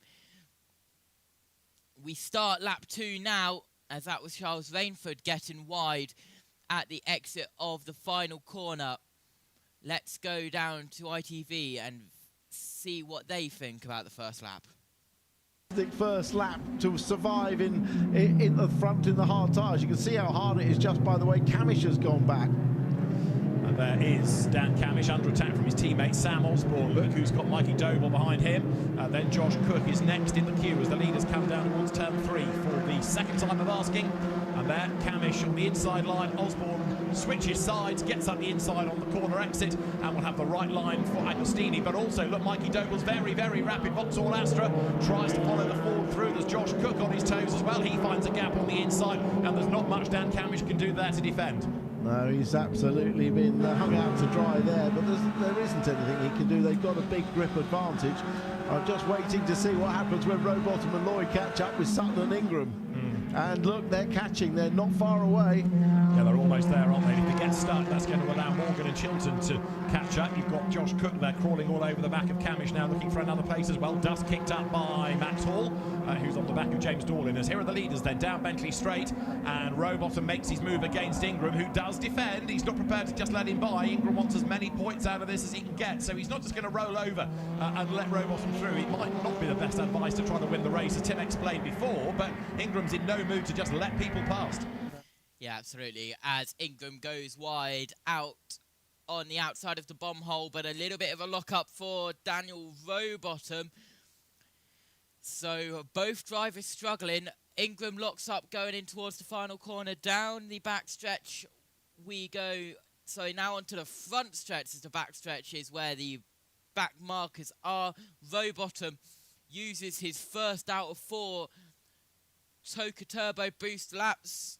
If you're watching along with us, the greyed out is the boost inactive. The green is boost active, and Ingram goes into the barrier at the exit of turn 1. Tom Ingram, he gets all out of shape, and Tom Ingram drops down behind Chris Smiley. Here is an instant replay. Ingram just lost it all on himself, and into the barrier Tom Ingram goes. He keeps going straight, but that has dropped him down. Down he drops. What an absolute nightmare for Tom Ingram. Tom Ingram down to 7th. Dan Lloyd into the top 3 now. Dan Lloyd could be going for a podium. Fastest lap a 1:55.782. That was done by Chris Smiley in the Restart Racing. But both Restart Racing cars up in the top 6. An incredible race for them, but it still has Sutton, Dan Rowbottom. Now it's Lloyd in 3rd with Morgan Chilton, your top 5. Rowbottom up the inside, going under the bridge at the exit and the end of the backstretch. Dan Rowbottom takes the lead away from Ash Sutton. Was that planned or was that pure pace? Ash Sutton in the 100th anniversary livery for Napa, only meant for last time out of fans actually. The fans loved it so much they kept it on the car. And I'm having a look. Where is Tom Ingram now? He's dropped Tom Ingram all the way down to 13th place behind Charles Rainford. Down 11 places. Tom Ingram 13th after starting 2nd. And Lloyd, an absolutely incredible move straight up the inside, turn 1. Dan Lloyd could be going for an overall win here in the British Touring Car Championship. Dan Lloyd into 2nd. What a move from the 1-2-3 down to ITV to see what they think. And that's all it's about, outscoring your rivals. And Ingram is in the pit lane, not surprisingly, presumably race done, as there, look, Chris Smiley now gets at the inside of Ash Sutton. Ingram to the pit lane. This is a move. Ingram into the pit lane. Ingram into the pit lane. It's gone from bad to worse from Tom Ingram. Absolute drama, but Tom Ingram will be completely out of it. We had drama from Jake Hill in the championship in race 1. Now we've got drama in the championship from Tom Ingram in race 2. Jake Hill is in 13th, so he's been able to start climbing himself up. If he gets one more place and overtakes Charles Rainford, he'll get into the possible reverse grid draw. But a third through this race, lap 4 of 12, it's Rowbottom, Lloyd, Morgan, Chilton, Sutton, Smiley, Osborne, Doble, Cook, Camish, your top 10 as Smiley overtakes Sutton for 5th. Ash Sutton has gone from 1st to 6th. In a lap, here is a replay of what happened with Tom Ingram. Just got all out of it. Got on the accelerator too early. Got tons of oversteer, and that put him straight into the inside wall. Absolute drama here at Snetterton, and JB's missing it. Down the front stretch we go to start lap 5 of 12. Rowbottom, Lloyd, Morgan, Chilton, Smiley still with the fastest lap. We look further back to see Jake Hill. Jake Hill looking to get past Charles Rainford. He uses some of his turbo boost, but Chilton is fighting with teammate Adam Morgan, and that is Chilton looking to get past down in towards the hairpin at turn 2, as we are not even halfway through this race, and it has been absolute drama here at Snetterton. Who said Snetterton was boring? We did in race 1. But race 2 has proved us all wrong. Dan Lloyd looks to go around the outside, going in towards the infield section. Dan Lloyd trying to get past. Rowbottom goes wide. Dan Lloyd cuts up to the inside. He can't get it done. Dan Lloyd goes back single file for Dan Rowbottom. And this is Tom Chilton going up the inside of Smiley. And Smiley is not able to get through. That's Smiley fighting for 4th place. But we've got Rowbottom, Dan Lloyd, Adam Morgan, Tom Chilton, Chris Smiley, Ash Sutton, your top 6. With Sam Osborne, Mikey Doble is all the way up in 8th. And then Josh Cook and Dan Camish, your race 1 winner, down in 10th place. Now drops down to 11th with Aaron Taylor-Smith takes 10th away from Dan Camish. We are on board with Chris Smiley of Restart Racing, looking forward to Tom Chilton of Team Virtue and through Coram, and Dan Lloyd locks up going through into the final corner. But will he get the power down? Will he get in the slipstream? He's in the slipstream, and the top 9 are all single file. We've got a slow in Aaron Taylor-Smith possibly at the exit of the final corner. but he gets back up to speed, doesn't lose any places, does the 40 of Aaron Taylor-Smith. As we head down, as we look further behind, it's 2 wide, 3 rows deep if we're using an oval racing term. But this race has been an absolute touring car drama classic. Dan Camish, we're halfway through the race at the end of this lap. Dan Camish is out of TOCA turbo boost for the rest of this race. Down in 14th, he's used his one and only lap. Lot of dust kicked up by one of the Toyotas and Jake Hill further behind. But this is a battle between Dan Rowbottom and Dan Lloyd. It's the battle of the Dans as we head in towards the second half of this race here at Snetterton. As we head down the Bentley Straight on the backstretch, down towards the bridge and in towards Brundle and that part of the circuit with the bomb hole. As we head down under the bridge now, in towards the left-hander we go.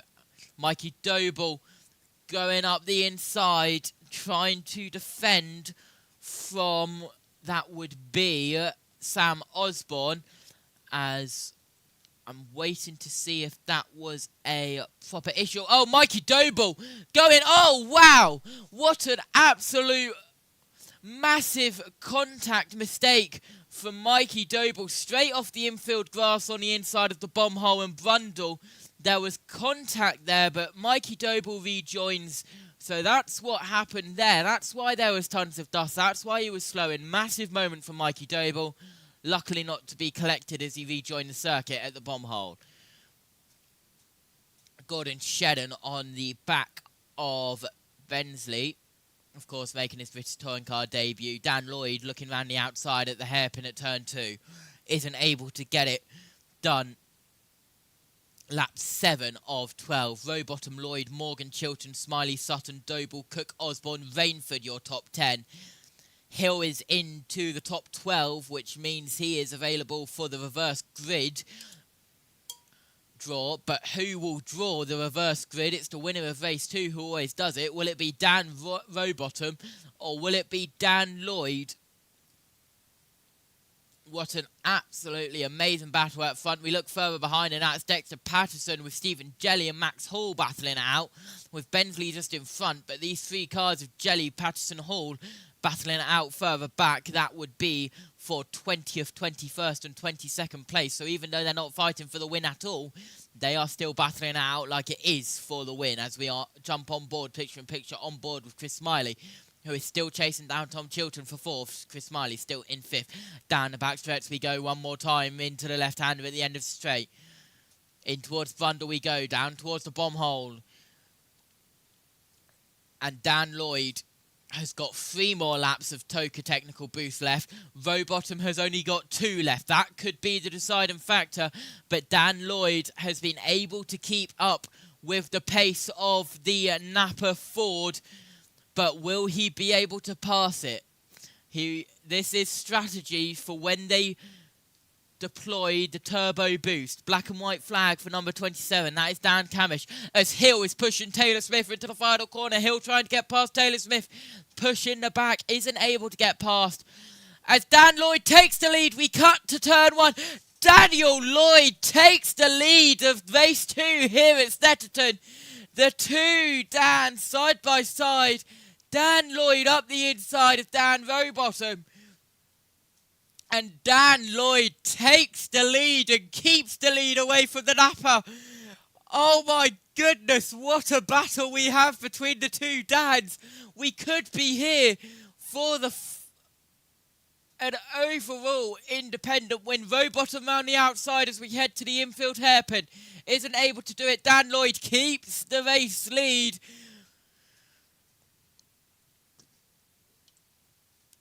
Let's see. But Rowbottom up the inside. And Rowbottom retakes the lead away from Daniel Lloyd. Lap 8 of 12 here at Snetterton. Let's go over to ITV and see what they think. So can Lloyd do it all over again?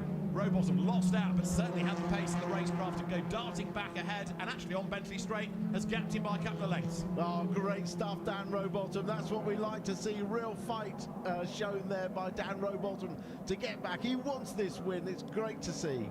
Dan Lloyd still with him. Adam Morgan that little bit closer. So is Chilton. So is Smiley. Gap back to Doble. And there you've got Josh Cook up the inside of Ash Sasson. So a place gained then by Cookie coming into the S's on this, the 8th lap. The Toyotas are at play a little bit further back. And Dan Camish continues to tumble on his harder tyre down into 17th place as you watch the field file through the S's. Race leaders coming through Coram. And still Lloyd is on the attack. And remember the top 12, anything from 6 to 12 could be reversed for the final race. So being in that top 12 is absolutely crucial. The man in 12th moment is Hill. So could he end up with a reverse grid pole? That would change his day around, wouldn't it? Would it ever, especially with Tom Ingram having to start at the very back. Sees a retirement from the race. Leaders go by once again. Starting now, lap number 9 out of the 12. On board with Smiley, with Chilton defending the inside heavily as they go into the Wilson hairpin. Just short run out of here towards Palmer's the left-hander, so defending there's fairly easy to do if you're just a single car on a single car. And because Smiley is attacking Chilton, it means they're both dropping off the back of Adam Morgan now. There's a driving standards flag for track limit offences for Dan Rowbottom, the race leader, so he's got to be careful. Any more of these and he might be up for a penalty. So Paul Ridgway, his engineer, will be on the radio telling Dan just to be mindful of how wide he's running at corners, but that's easier said than done when you've got somebody bearing down on you. Well, we don't want another Napa Racing victory sort of under question afterwards, do we? We already had that in the first race with Dan Camish. We don't want another one. So Rowbottom a little bit further ahead coming towards Bentley Straight over Dan Lloyd. But if you're in a big battle, it's even harder to be inch perfect to the track limits. You can see the top 3 then have just edged away a bit from this Chilton-Smiley fight. Right, really important to note, both the front 2, Rowbottom and Lloyd, only have 1 lap of boost each. The man on the charge is that man Morgan, who's managed to shake off the intentions of Chilton, and Morgan has 4 laps of boost left, so he can go to the end of the race using boost every lap. That's a huge advantage, but he needs to get past Lloyd's quickly if he's to mount a charge on Rowbottom. Who is getting away, because now that Lloyd is going defensive, that's the get out of jail free card for Rowbottom, isn't it? So the Napa Racing UK Cataclean Ford comes then up towards the timing line, touch of the curb there, look from Morgan, but now he can be on the boost again potentially. Yes, it goes green, so does Chilton behind him, so does Smiley on that graphic. That means they're using the power. Here comes Morgan up the inside, and he should be able to get past Dan Lloyd by the end of the straight, and he's cleared the black Hyundai. So Morgan goes through, and he's looking very strong indeed. Rowbottom leads, but can he get to the end ahead? Yeah, that was very good. Yeah, absolutely. But Adam Morgan gets ahead of Dan Lloyd. Dan Lloyd down into 3rd place now. Will he be able to get back ahead? He's got 2 laps after this one, 2.5 laps at the moment to get past. But I don't think he will be able to do it. But he was so close to an independent win. But a massive battle we've got on our hands still. The top 5 all battling together. Rowbottom, Morgan, Lloyd, Chilton and Smiley. 2 V-Start Racing cars in the top 5. It's been an incredible race for them, being able to get up into the top 5 and stay in the top 5. It's been a good weekend for them as we are getting ready for the closing moments of this race. And we still got another race after this, which gets underway a little bit later on. I believe 5 to 5. Don't quote me on that, but I believe I do remember it being at 5 to 5. Yes, it is. 16:55. Pit lane opens at 16:40. British summer time. That's also local time to the track, of course. As Morgan is slowly catching on Rowbottom. Morgan could win this.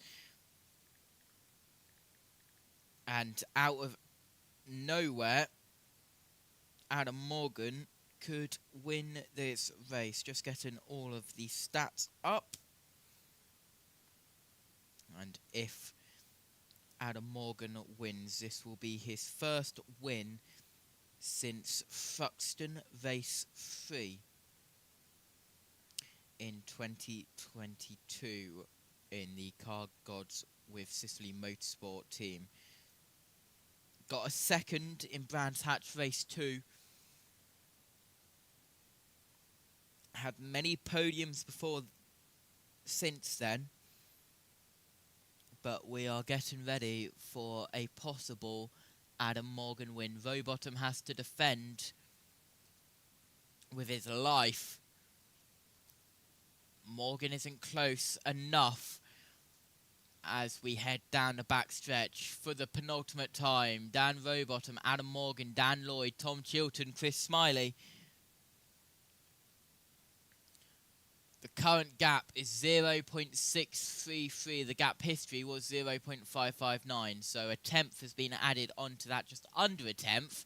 And here's a replay with Ash Sutton and Charles Rainford. Charles Rainford right round the inside, but goes too wide, and Sutton is able to get the switch back, but not able to pass.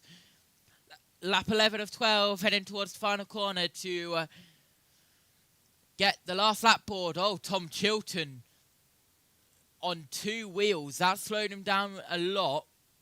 Will Dan Lloyd be able to get past? But final lap, last lap board is out. Rowbottom, Chilton, Lloyd out of turbo boost. Morgan and Smiley in second and fifth still have one lap. But Dan Rowbottom looking to get another win, and another win for Napa.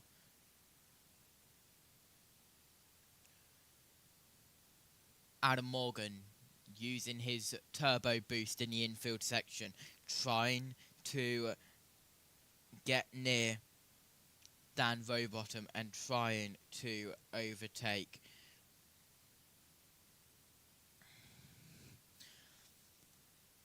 We are heading towards the end of the infield section here at the Snetterton 300 circuit. Final lap is the call. And will it be Dan Rowbottom or will it be Adam Morgan? Will it be Ford or will it be Hyundai? Will it be Napa or will it be Virtue? We will find out in half a lap's time, as a lot of dust kicked up on the infield section as the leaders head down the backstretch for the final time. Adam Morgan pulls out alongside.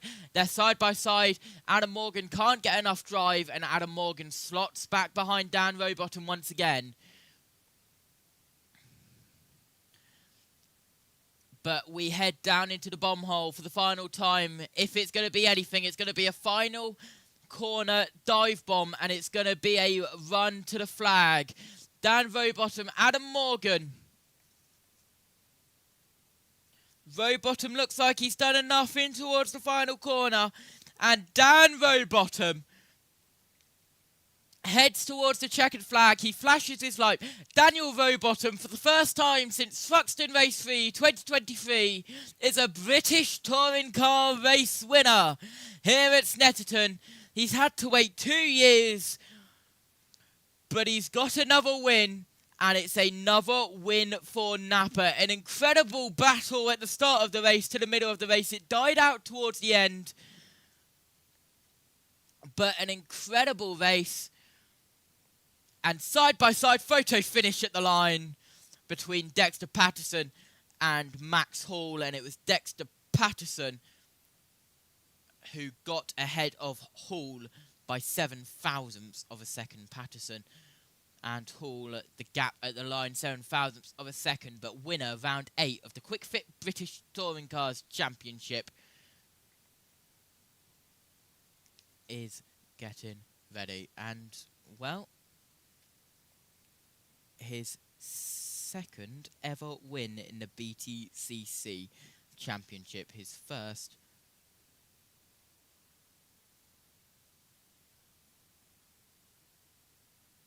Well, no, his third, because he had one in Alton Park in 2021 with the Halfords racing with Cataclean team. That was round 10 of the season, race 1 at Alton Park. It was Dan Rowbottom with Adam Morgan by 3.5 tenths of a second. Tom Chilton, Daniel Lloyd, Chris Smiley, your top 5.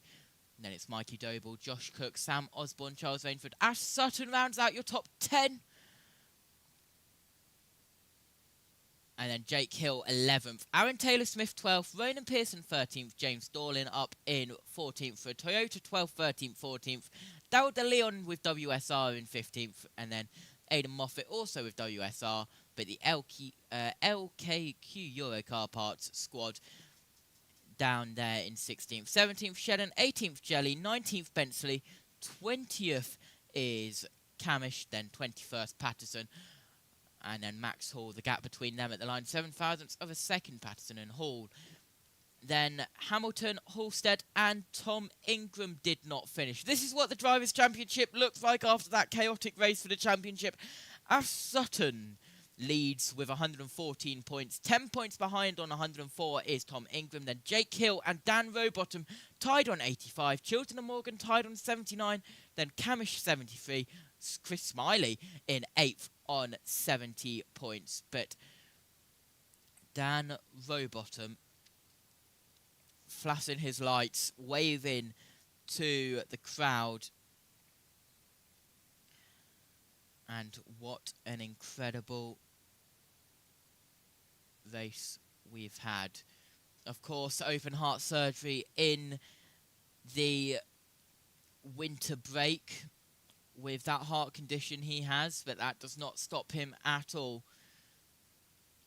as this is his second podium of the season. His first was the first race of the year. That was Dollington Park race 1, where he got a 3rd place. But he will go in towards the Toka Technical area, and the rollers and the weight pads are getting ready. He's been told to turn his engine off. The roller is rolled underneath and on the side. It's clear on the front. It's clear on the side. Now they just need to weigh the car. And the marshals will push the car onto the scales. 1 scale for each wheel of the car. They push it back and they push it forward to gain the momentum for it to go up on the scales. All 4 wheels on the scales. And we wait for the thumbs up. Yep, thumbs up. Dan Rowbottom. Daniel Rowbottom is officially the winner. He's shown the sign to go to Parc Fermé. He's got the car under Parc Fermé on his windscreen, but Dan Rowbottom is officially your round 8 winner of the year. Next up to Toka Technical, Adam Morgan in the 33 car. And he's told to cut his engine off, and the same procedure happens to all cars, but we pick up Dan Rowbottom as he heads in towards Parc Fermé now. He will get out of his car and he will celebrate, and we will go down for all of the interviews.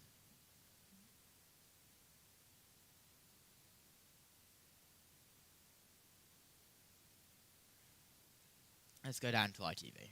No doubt, Dan Rowbottom goes through the routine of undoing his belt, out of the car, a very, very happy man indeed, and understandably so. He walks across to the Napa Racing UK team, and Dan Rowbottom takes a 3rd British Touring Car Championship career win, and he can reflect on that right after the break.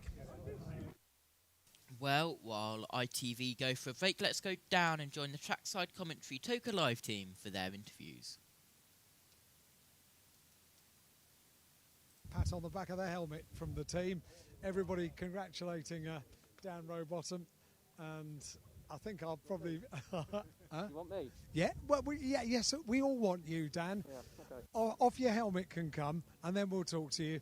And I'm okay. Very good. So that answers the question. ITV are in a break, which is why Steve Ryder's able to watch the final few moments of the Charlton game. Dan Rowbottom, a winner once again in the BTCC. Well done, smile. I am. It's taken long enough, so we'll get through all the nasties first, make sure there's no penalties. But yeah, it's great. Good race. Don't even think like that. You drove a great race. Yeah, it was good. It was hard. The last few laps, Lloyd and Adam were pushing me hard. They had a little bit more hybrid. Yeah, the team put a great car together. All weekend it's been fantastic, so great job. And I tell you what, you've been building up to this year. It's a different Dan Rowbottom. Yeah, I mean, you know, it's nice to win races, but ultimately we want to be in at the hunt at the end.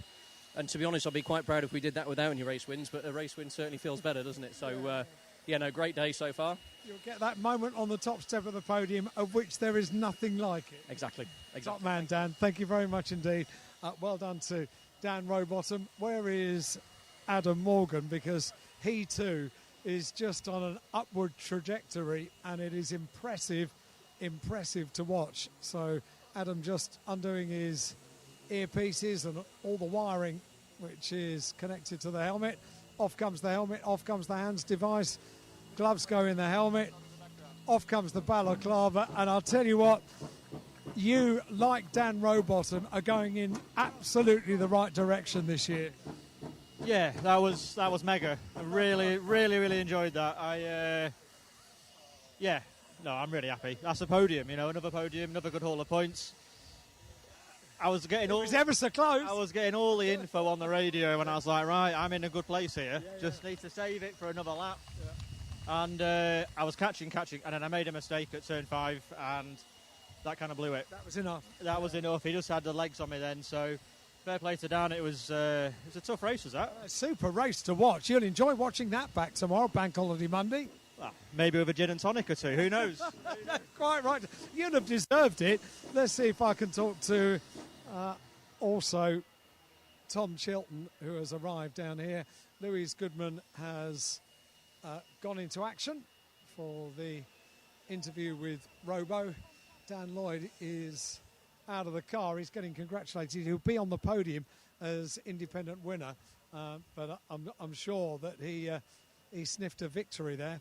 I was going back to Louise. Managed to get back past him and take the win, but, you know, I didn't celebrate it all across the line. So I was looking in the mirror, I was like, it's going to come.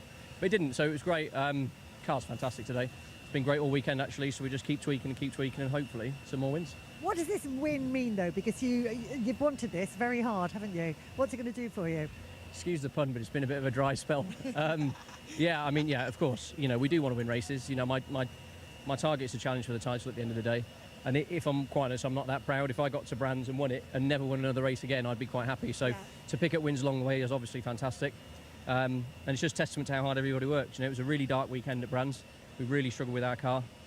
And they worked hard in the last 2 weeks and got it back on top. So all credit to Napa Racing UK. Great to see. Well done, you. I'll let you go and have a word with Steve and get ready to make the reverse grid to see where everybody else is going to be lining up. But also, I mean, what a great race for you as well. You had more boost, but boy, you used it well. It was tricky. You know, the early laps, trying to manage the hard tyre runners, get through there and get past them safely was tricky. Once again, I fluffed the start of my race 2, but it's one of them. We came back through. I think I managed it relatively well up until the last lap when I nearly threw it off at turn 5, which gave Dan the gap he needed. But amazing, you know, we're back on the podium. Second weekend in a row now. Good haul of points, and we all look forward to the hard tyres. Looking very comfortable in the car, as it does have to be said. And alongside you, standing on the podium, will be your teammate. Another great race for you as well. Back on the podium again. Lots of fun. Lots of fun. I'm happy for the team that we've obviously got a double podium. It's great for the points for the championship, obviously, for me and Adam to finish so high up, and the fact that obviously Jake's struggled a bit this weekend of the BMW. So obviously in front of both of me and Adam is Jake. So we're closing down the gap. We're hunting them down. We can smell the blood. That's all the good news. On the not so good news, you've got the hard tyre to come next race, haven't you? Sorry to bring you down. Yeah, that's not great, is it? I've seen everyone else on it. It doesn't look great, does it? But, you know, it is what it is. I've got one race left and I'm happy. So, you know, I want to end happy, but we're on the hard. So we'll do our best. I have no doubt whatsoever that you will. We will see you out there for the final race. Let's go over to Steve now to see where everybody's going to be starting. Yeah, I got Dan Rowbottom down here. We're about to make the reverse grid draw, and there are wins and there are wins. That was an emotional one. It was tough, actually. It was a hard last couple of laps. We were under a lot of pressure. Obviously, there's been a lot of hype around what's happened to me over the winter this weekend, so I was trying not to let that get in the back of my head. But yeah, we took the win, and it's a great way to sort of bow out the weekend. We've got the hard tyre now, so we're not going to win another one. Tense last few laps with Adam and the boost ticking away, and all the decisions to make in the car. I mean, Dan had a really good run with about 4 laps to go. He had more boost than us, and he put up a really good fight. Luckily, I managed to sneak past him, but I had to use another lap of boost, so honestly, I didn't celebrate over the line. I was just looking in the mirror waiting for Adam, but we just about held him off, so it was a great race. Well, you were familiar with the old reverse grid draw. This is a bit different. We've got things to unscrew here, but we've also got some big names in that draw. In the bowl here are the drivers who finished 6th through 12, and they include number 6, Mikey Doble, number 7, Josh Cook, number 8, Sam Osborne, number 9, Charles Rainford, number 10, Ash Sutton, number 11, Jake Hill, and number 12, Aaron Taylor-Smith. Make the draw and put one of those on pole position. This is the hard part, getting them unscrewed. Oh, well done. And I think, yeah, number 6, Mikey Doble goes on pole position. Minimum reshuffle, well done, mate. You've still got a chance of big points in the last race. What do you think? Well, we've got a hard tyre, so I'll analyse what it was like with Ash and Dan, obviously, but I'm not holding up too many hopes. We'll just do the best we can. Okay, whatever happens, today is a day to remember. Well done, Dan. Dan Rowbottom, our second race winner here at Snetterton. We will take a break and then we'll be back with the Porsche Carrera Cup. Might have time for a bit more reaction to what we've just seen. Back in a few minutes. Yeah, absolutely. We will now throw back to Toka Live to bring you the rest of the day's coverage. Don't go anywhere. We've still got 2 hours of race coverage, and then Touring Car Race 3 a little bit later on today. That kind of thing down on ground level. So I'll hand the microphone over to Josh, who will go towards the grid and Porsches. Thank you, Alan. Much appreciated indeed. So a quick change of the microphone and we'll get Josh on the grid very shortly. Porsche's yet to be released from the assembly area, but they'll be with us in due course. Keep your messages coming. We will get to them. Don't you worry. Alan's going to be back in that studio very shortly. He'll be able to look through all of those messages and keep up to date with what's going on around the circuit. So anything you want to say, any messages you want to pass on, any good luck wishes to any drivers, then send them to us as always on WhatsApp for this year on Toka Live. The number you need on WhatsApp is 07482 877 877. Just head to your WhatsApp, put your message in, put your first name, and that'll come straight through to us in the studio. And of course, you can also send us a message through the email, which is studio@tokalive.net. And that's the number you need for all events this year. So if you are joining us at selected events, make sure you store that number into your phone, 07482 877 877. Josh has made it down to the grid, and you are joined by a very nice Porsche Taycan Turbo GT, which heads the field, as always, for this year. A very familiar car to many people at the minute, Josh. Yeah, that's right. That car, I believe, has 700 brake horsepower, doesn't it? Right at the front of the grid, leading all these 911 GT3 Cup cars for round 4 of the Porsche Carrera Cup of Great Britain. On pole position is Max Coates, and it's a first pole in the championship for Max, so there's a big opportunity here. Yeah, definitely. You know, we're here to do a job overall as well as in our class at Pro-Am. So this is the best possible place we can start from, and I've just got to do the same job I've been trying to do all weekend, really. And you obviously, right behind you are Pro-Am competitors, so you know if it's for the outright win, it's also for class win, so it's going to be full defensive mode if they start attacking. Yeah, exactly. My focus is on getting a good start, and then we'll kind of see how it goes from there. But yeah, if I can get a good start and get away, that would be the best plan. Obviously, you've come out of the sprint challenge in the Caymans. How different are the 911 GT3 Cup cars? They're quite different. They've got the same engine, so that's about your similarities, really. I'm obviously slightly too far forward, but you know, in terms of your differences, no ABS, so that makes the braking more tricky. The tyres are much bigger, so there's more lateral grip, much more aerodynamics, and just a bigger footprint of a car. So, but they're a purpose-built race car, and you feel that in terms of the setups and trying to get everything, all the little tweaks right. So that's been our challenge at the first and second round. But I think we've got really good race pace. But I think we're well capable of running inside the top 3, top 4 on merit. So, yeah, if I can get my head down, maybe I can convert this to an overall win. Best of luck. So there's Max Coates on pole position. It's very blustery down here, so I don't want the door to slam and do anything we don't want to do. Alongside is Oliver Jackson. Ollie Jackson, former winner in the British Touring Car Championship, now looking to be a winner in the Porsche Carrera Cup. On the front row overall, Ollie, a great opportunity this for an overall victory. Yeah, no, I wasn't expecting to be up here this morning. We had a brake problem in quali, which was a bit of a shame, set us back, but I got a good start last time, so hopefully get another one now. And great memories of racing here at Snetterton, your local circuit, and you've starred in other categories here. Yeah, well, I started P2 when I won here before, so who knows? But yeah, it's going to be a good race, I think. Yeah. Is the focus on an overall result here if the pro drivers start coming? Yeah, I think we're looking at the Pro-Am. So that's what my focus is. But if there's a chance to actually get an outright, I ain't going to give it up to anyone. It's quite windy today. Does that affect you in the car at all? Yeah, it does. Yeah, you can feel the car. I mean, your braking points change because the car's travelling a lot faster in certain parts of the track. The handling changes in the high-speed corners depending on which way the wind's blowing. So it just means you get a different track every time you go out, basically. I hope it's a good one for you. Good luck, says Oliver Jackson, second on the grid for round 4 of the championship. And then on the second row of the grid, we've got Josh Stanton, who was the Pro-Am winner in race 1.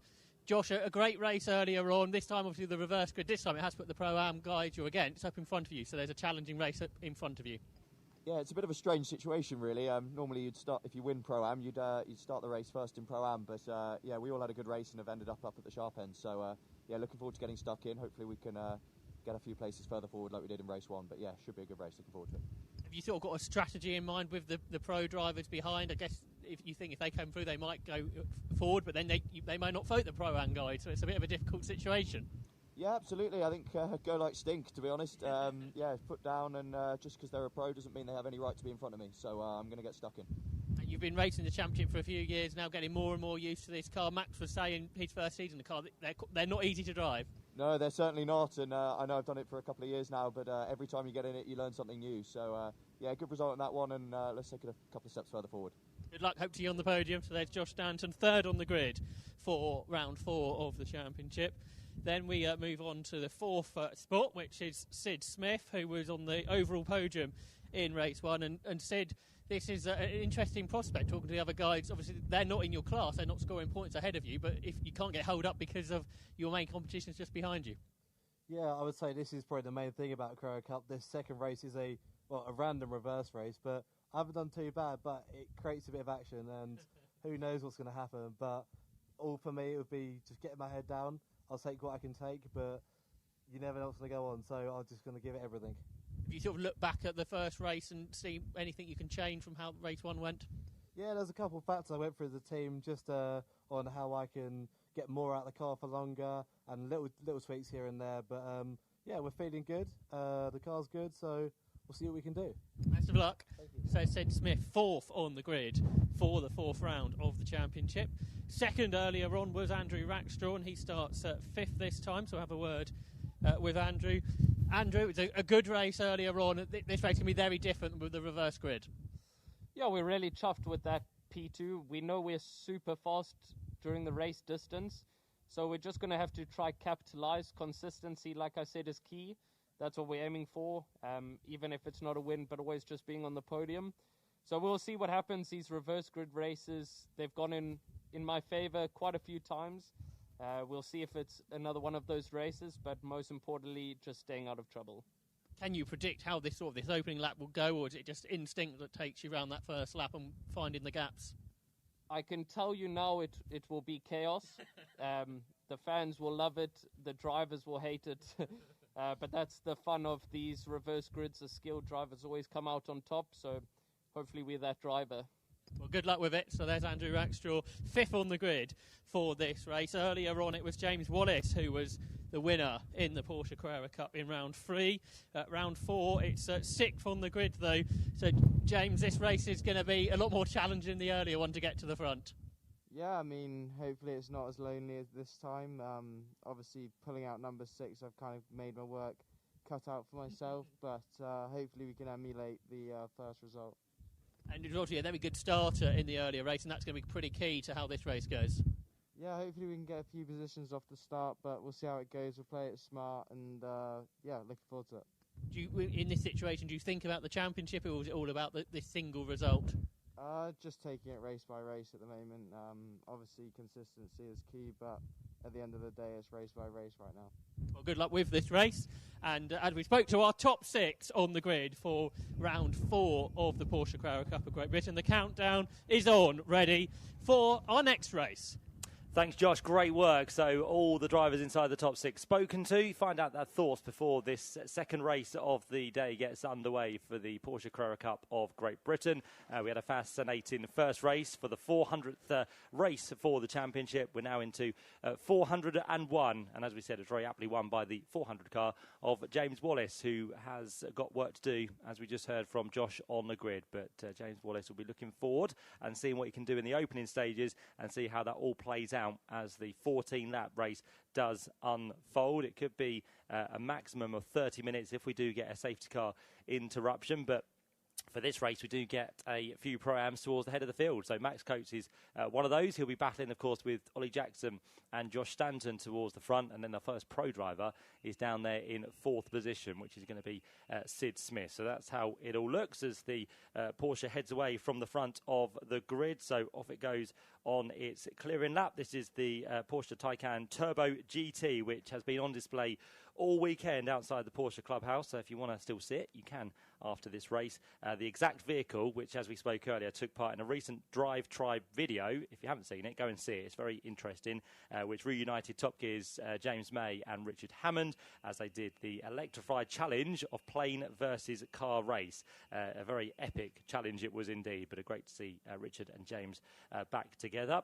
First time that Porsche Carrera Cup has raced here at Snetterton since 2022, but great to have them back. And I think if the first race is anything to go by, it'll be great to have them back here once again next year. And in this landmark race, 400 races earlier on today, it was the first race taking place back in Mondello Park, which the championship doesn't go to anymore, nor does the Toka package. So Mondello Park, when they first headed to the track on the support bill back in 2003, that first race was won by Damien Faulkner, who became a back-to-back champion in 2005 and 2006, if I remember rightly. So he was one of only 3 drivers who have retained the championship in the following year, the others being Michael Meadows and Dan Camish, who we saw on the top step of the BTCC podium a little bit earlier on today. In that first season, it was Barry Horn who would go on to become the first Porsche Carrera Cup GB champion.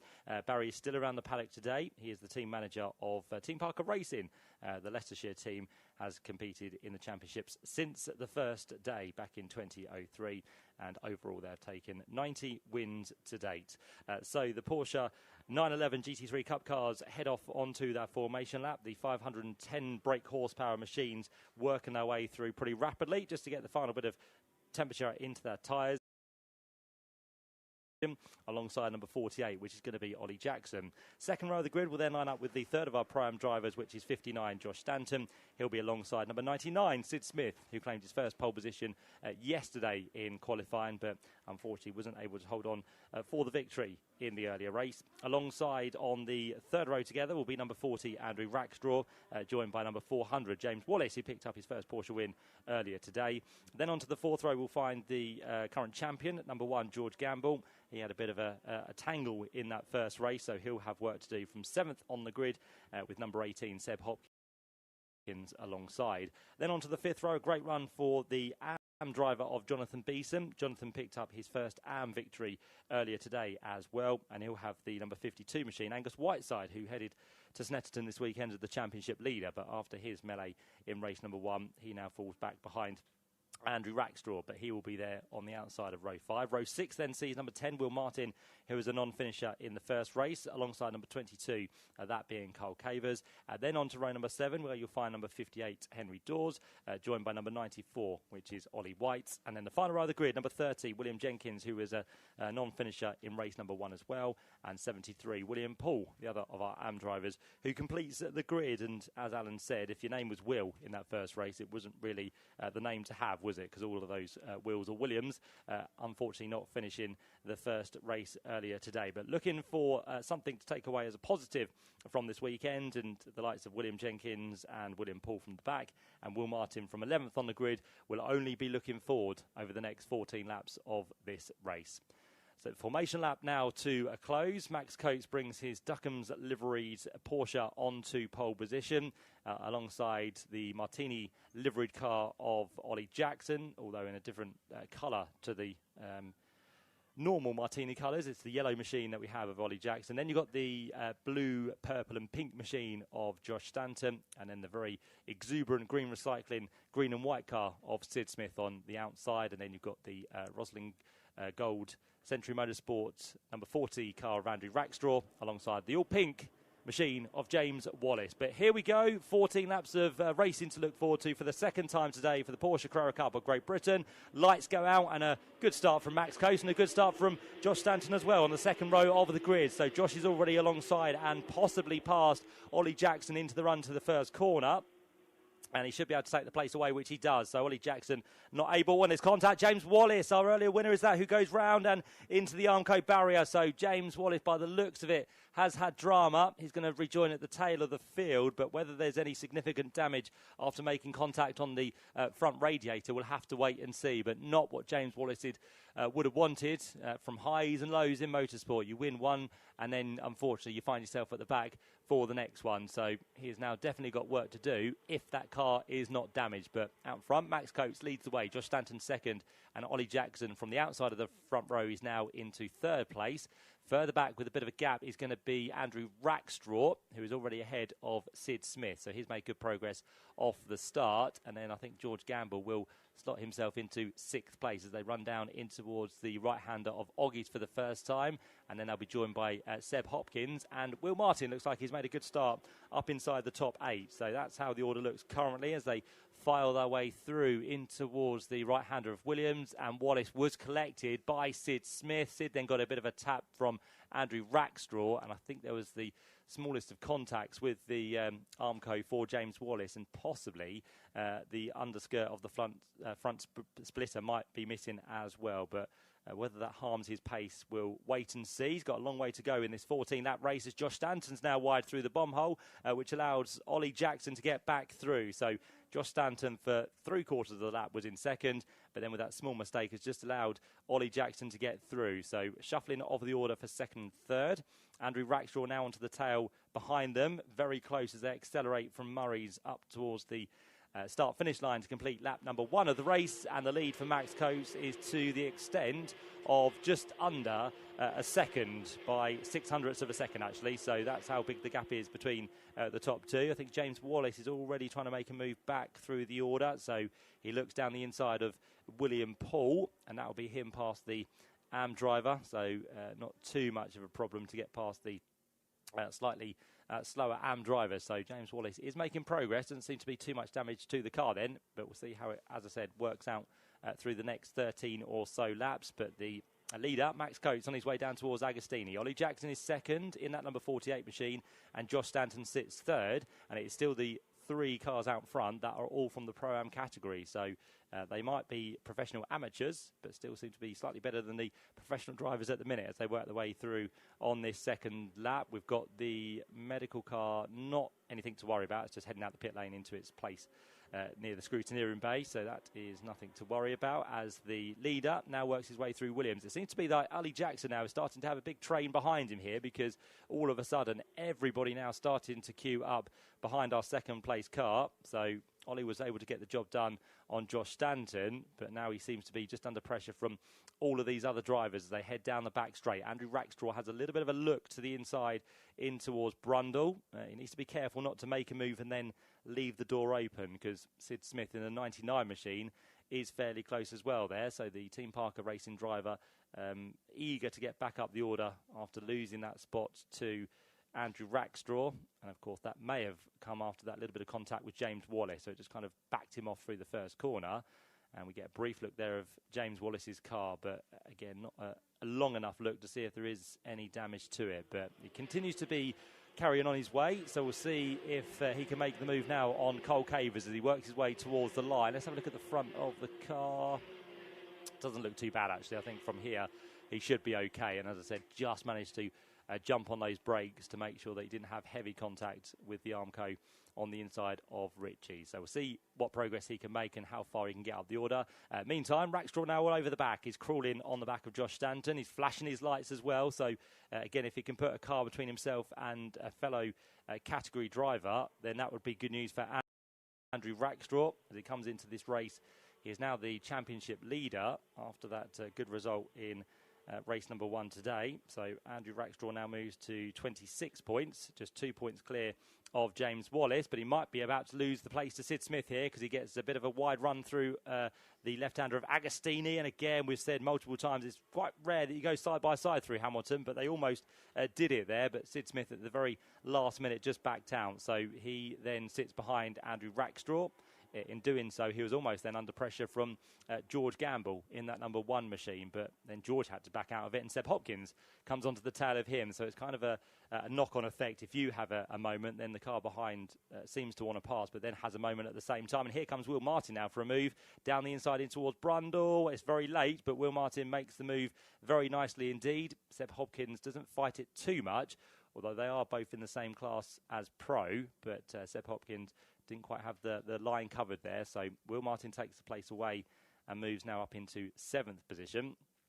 Next on Will Martin's list will be George Gamble. So we'll see what he can do about him over the next few laps. Not the best of starts to the season for Will Martin, just the 1 win he's had, but has only accumulated 15 points, unfortunately. So still some work to do for Will, but plenty of the season still remaining with points on offer for Will, and possibly some circuits he goes to that he prefers compared to the ones he started this season with. But for now, he's made that move on Seb Hopkins, sees himself up into 7th place overall, and also sits there 4th within the Pro category.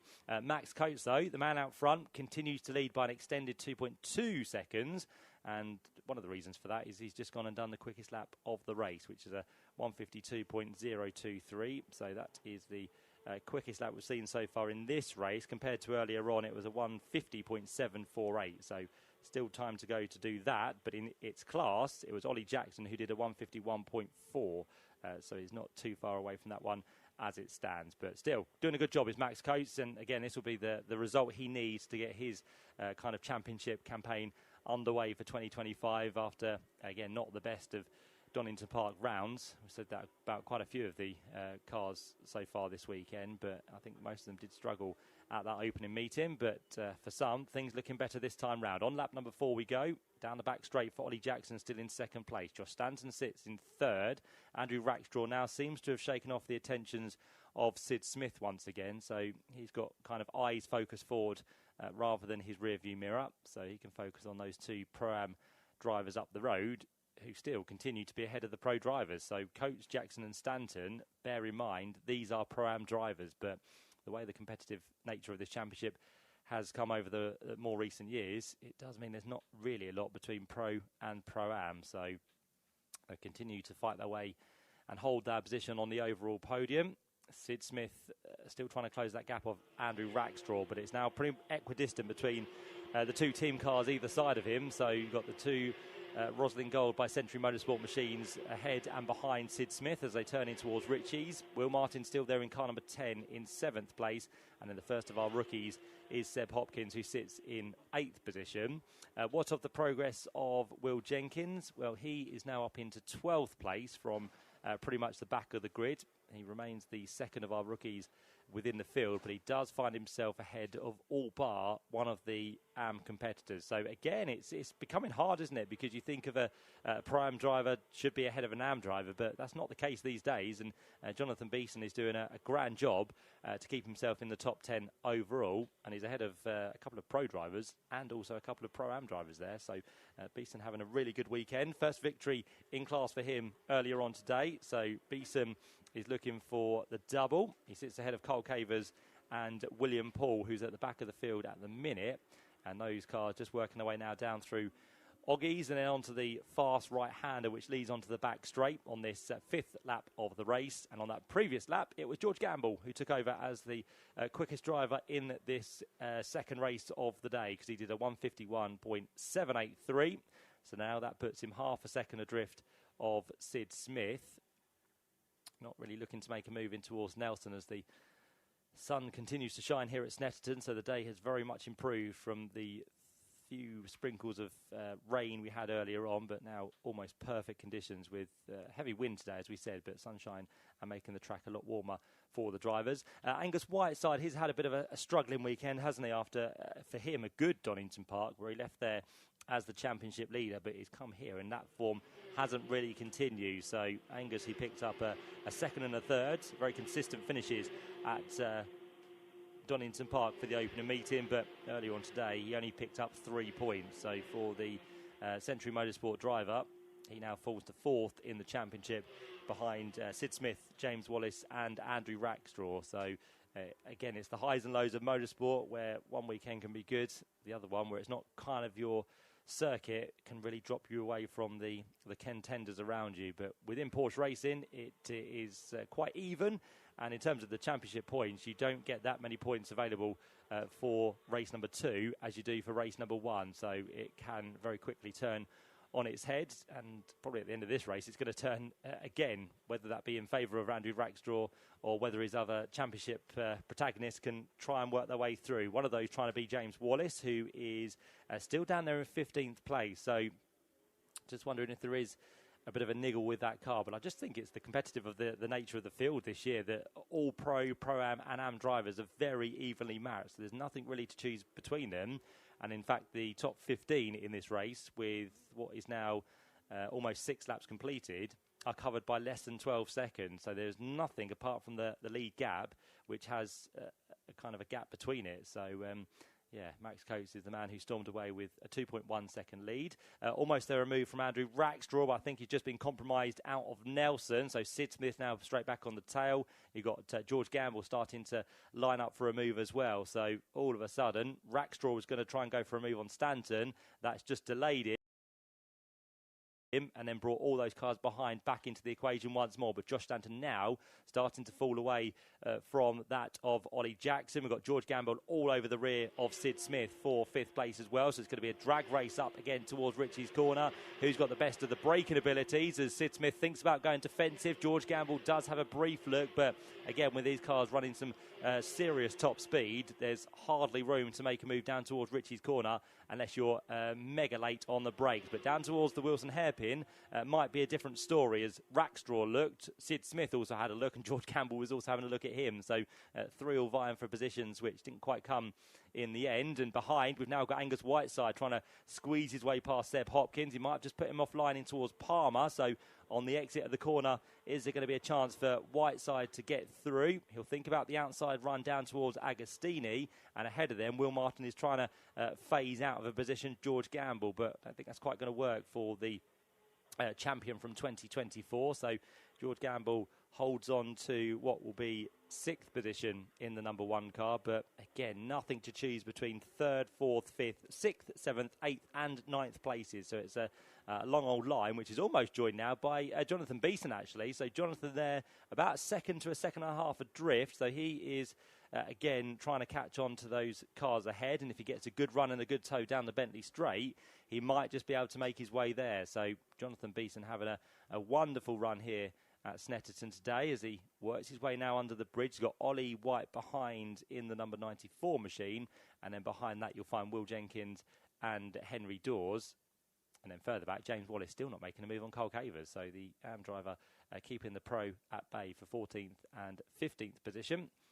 Max Coates on his way then to completion of lap number 7. So it will be half race distance completed this time round for Max Coates. And is that gap coming down between the top 2.5 seconds? Let's have a look as they work their way across the line. Yes, it is. So it did look slightly closer through Murray's, and Ollie Jackson has proved that by doing a slightly quicker lap on that previous 1 round. Cole Cavers just had a moment as well through Coram by the looks of it, on the run towards Coram, as he ran out wide onto the grass. So that does mean now that finally James Wallace has found his way through, not of his own ambition, but because of the mistake from Cole Cavers. So that's what sometimes you need to go your way. So Cole Cavers now back down the order. He hasn't lost a place within the AM category, but he has dropped overall behind James Wallace, as I said.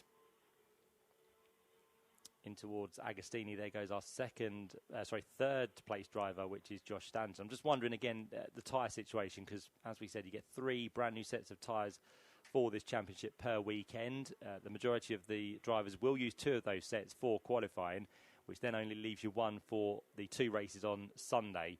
So some might have chosen to go for the scrubbed set for race number 1 and then save their better tyres for race number 2, and that could be the reason why some of the Pro-Am drivers are finding themselves ahead of the Pro drivers, because they've saved their better tyres for this second race, knowing that there will be a reversal at the end of the first race. So that is always something to bear in mind. So that also brings the gap between the 3 categories closer together as well. Josh Stanton on his way down towards the bomb hole with Andrew Rackstraw ever closer, and it's just now these two starting to bridge the gap over Sid Smith by the looks of it. So that will also allow Andrew Rackstraw to attack rather than defend. So it might put here Josh Stanton under a bit more pressure for that final step on the overall podium as they turn through the left-hander in towards Murray's. Jonathan Beeson still keeps himself in the AM lead, just ahead of Pro-Am competitor Ollie White behind. So they are fighting for 10th and 11th place overall as they head their way up in towards Richie's corner. And again, Rackstraw gets closer to the back of Stanton, but will he be able to make a move down towards the Wilson hairpin? Stanton goes defensive. And we spoke about this earlier on, where Angus Whiteside was going to try and make a move on a Pro-Am driver, which he didn't really need to do because it doesn't affect your class position. But, of course, all drivers want to try and make up positions in the overall standings. And I think that's exactly what Andrew Rackstraw is trying to achieve here, because if he gets past Josh Stanton, he might then think he has a chance of catching up with Ollie Jackson and then having a chance of taking the overall victory. But it wouldn't give him any more points because he does still lead the Pro category at the minute. So the only reason he might want to try and do this is put a buffer between himself and his rival, which is Sid Smith, who is now starting to come back into the mix for this Pro victory as they turn now from the right-hander of Oggy's on towards Williams. Lap record here at Snetterton, currently held by Will Martin for what was Eden Motorsport. That was set back in 2022 on a 151.186. We are not close to that this time round. Quickest lap is currently a 151.727. That has been set by Angus Whiteside. So that's the quickest lap, which is just over half a second off the lap record here at the Norfolk circuit. But for Max Coates, he's keeping that gap consistent now to Ollie Jackson. 2.5 seconds it was briefly, then it came down to 2.3, and it has stayed at 2.3 for a couple of laps now. A bit of a splitter there just on the circuit, which some of the drivers just ran over through Coram, so I'm not too sure whose car that came from, but that was just pushed to one side as they came through on that occasion. Is it Angus Whiteside's car which has lost the splitter again? He's weaving across the line. It was a car in front of Angus Whiteside, I think, there. I didn't quite catch who it was, but Angus was definitely weaving as he went across the line that time through. We had an incident yesterday where a car was weaving in qualifying. I don't know if it was Will Martin or Will Jenkins, but whoever it was collected the hoarding on the pit wall and almost glanced at the pit wall as well, because they run so close to the wall here at Snetterton. But that was a moment which caused a red flag in yesterday's qualifying session, and just as I mentioned, Angus Whiteside was doing a bit of weaving across the line that time, but he is still down there in 9th position. This fight for third place is getting more intense now with a few more cars joining the battle. So Josh Stanton still holding on, although he has had this pressure all race long now from Andrew Rackstraw. Sid Smith hasn't found his way through. He still sits in the number 99 machine, the Essex lad, in 5th place. And then George Gamble on his tail as well in 6th position.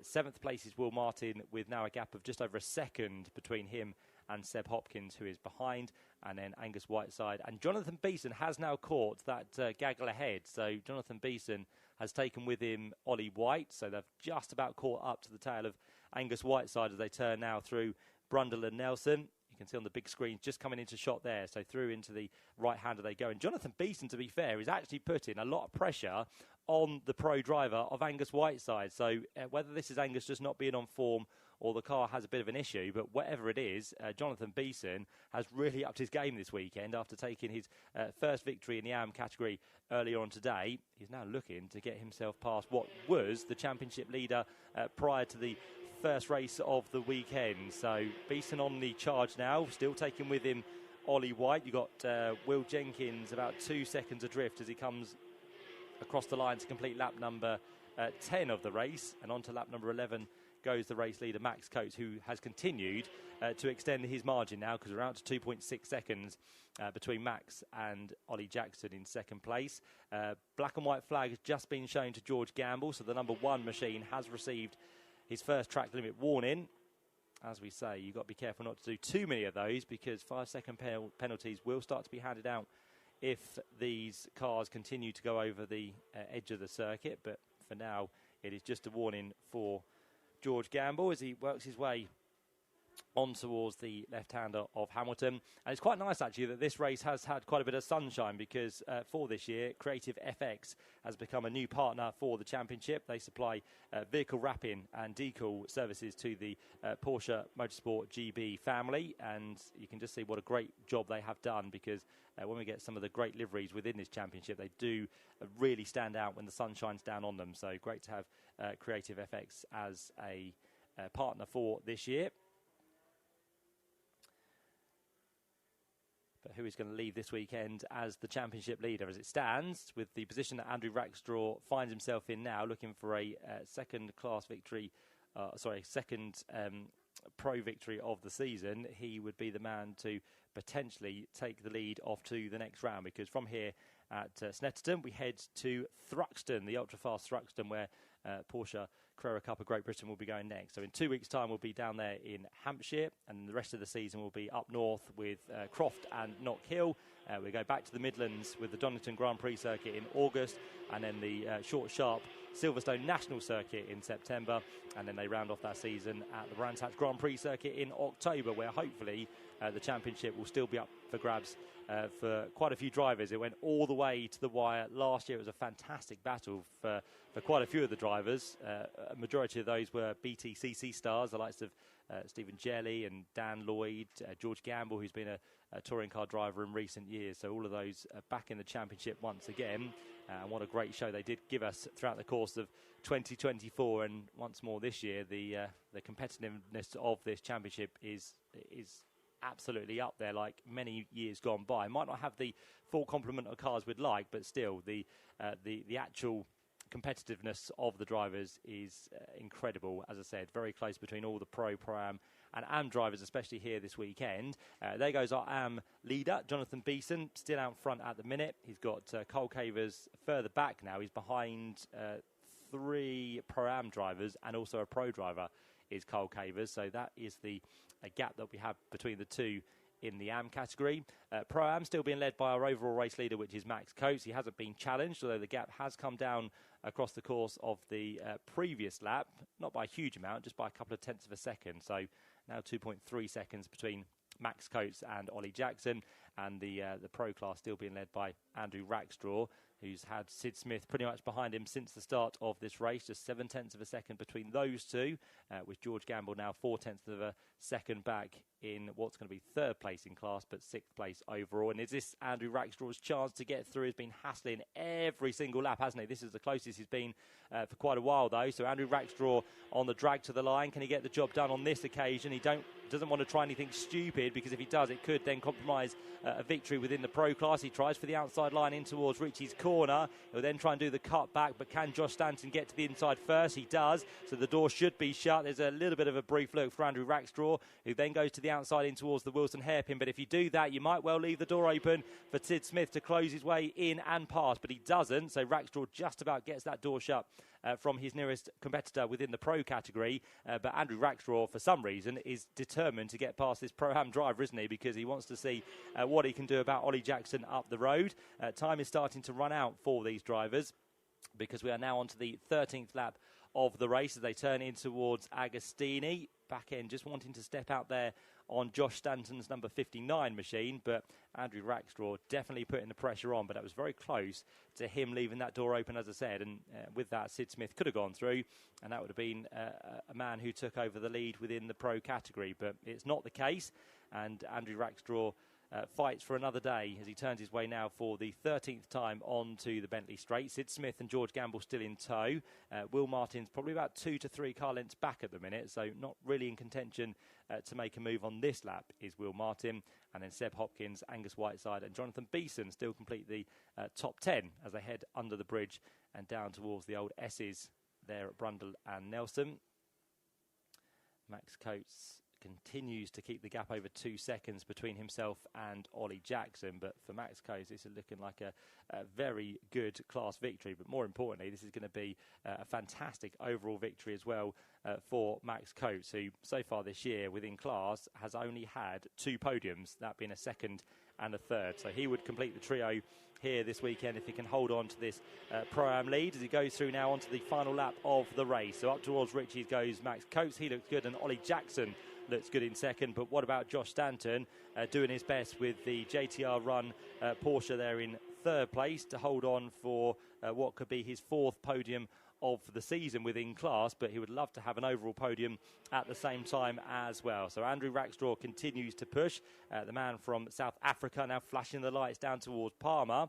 Andrew Rackstraw 2 points ahead in the championship of James Wallace, and as it stands with Andrew Rackstraw leading that class and James Wallace being down in 7th position in the pros, Andrew Rackstraw would have an extended lead as we head to the next round. A bit of a lock up there from Josh Stanton on the inside line. Andrew Rackstraw tries to go all the way around the outside line, but again very defensive line taken for Josh Stanton on the run down towards Hamilton. That might put him under pressure in towards the right-hander of Oggies, but again Andrew Rackstraw doesn't want to damage the car, and behind George Gamble has finally got through on Sid Smith on this last lap. So Sid Smith at some point around this lap has left the door open, and that has meant that George Gamble has got one final chance to try and pick up pro victory from his teammate Andrew Rackstraw. And of course if Andrew does go for a move on Josh Stanton, George Gamble will be the first man to pick up those pieces and try and take the victory in that category, but it doesn't look like it's going to come unless there's going to be one final chance down towards Murray's on this final lap. But for Max Coates it is very much looking good for an overall race victory. It very rarely happens, but Max Coates, after getting a reversal of the top 6, finds himself out front and has continued to extend that margin over the rest of the field, and it will be a first Pro-Am victory of the season as he works his way now through the final corner up towards the line, and the Duckham's livery number 71 machine of Max Coates wins the 401st race for the Porsche Carrera Cup of Great Britain, round 4 of the 2025 season, ahead of Ollie Jackson in second place, and Josh Stanton does manage to hold on to third position. So a cracking race there, which was not much overtaking, but it does show how much the drivers have to be on the ball and making sure that drivers do not come through. So Max Coates, after a very hard start to the season, I think this is just rewards for him to pick up victory. And it's very rare that we get 3 Pro-Ams on the overall podium as well in the top 3 places. I don't know if that's ever happened before. So Simon Jackson is a bit unsure, but it's a great feat, isn't it, to show that Pro-Ams can mix it very much with the pro drivers and also keep themselves ahead as well. So well done to Max Coates, a very happy team there on the pit wall as he came through. So the Duckham's UASA racing team with Groves Motorsport, absolutely delighted with that. So many congratulations to Max. I'm sure he's going to be a very happy man down there in Parc Fermé very shortly. Second to Ollie Jackson and third to Josh Stanton. They are the top 3 in Pro-Am. 4th place in the first of our pros home is Andrew Rackstraw, just ahead of George Gamble, who got the move done on Sid Smith on that final lap. Then behind them we had Will Martin in 7th place. Seb Hopkins came through in 8th, and that would have been 5th within the pro category. First of our rookies home as well was last year's Porsche Sprint Challenge champion. Angus Whiteside, bit of an off weekend for him compared to Donington Park for the first 2 races, but still coming home inside the top 10 overall and 6th within the pro category. And then Jonathan Beeson, what a weekend it has been for him. He took his first AM category victory earlier on. He's now picked up his second, a bit like buses. Once you get one, they come in a very quick formation. So Beeson comes home in 10th place overall, first as our AM driver for this second race. And then behind that is Ollie White in 11th, 12th place for Will Jenkins. 13th place for Henry Dawes, and then behind that we had James Wallace after that moment through the first corner, followed by Cole Cavers and William Poole. So all of our drivers make it home to the checker flag this time through, which is great to see. So really good racing.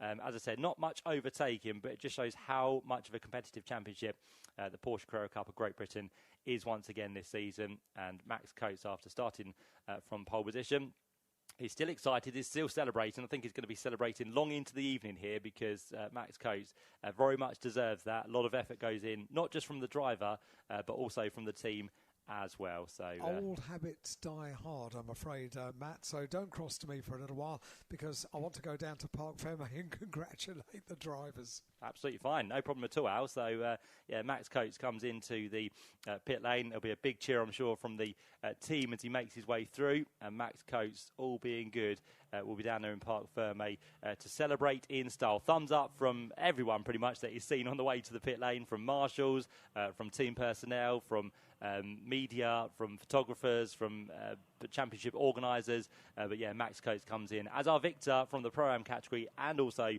as the overall winner as well, joined by Ollie Jackson and that of Josh Stanton. The top three in Pro will be Andrew Rackstraw, George Gamble and Sid Smith. And the top three in the AMs will be that of Jonathan Beeson, second for Cole Cavers, and third place going the way of William Poole. So great stuff there. I hope you enjoyed the Porsche Carrera Cup of Great Britain for 2025. They'll be back out in force in just 2 weeks' time at Thruxton on the 7th and 8th of June, and that will be a very fast-paced couple of races to look forward to around the Hampshire circuit. Lots of congratulations down there in Parc Fermé, which is always good to see. And just wondering if Josh is about on hand very shortly to greet the drivers, because he'll be standing by ready to do a podium. But for now, let's hand down to Parc Fermé. Yeah, Max Coates getting plenty of congratulations, as you would expect, after his first overall victory in the Porsche Carrera Cup of Great Britain. And first person to congratulate him was Oliver Jackson, who took second place in the second race of the weekend, round 4 of the championship.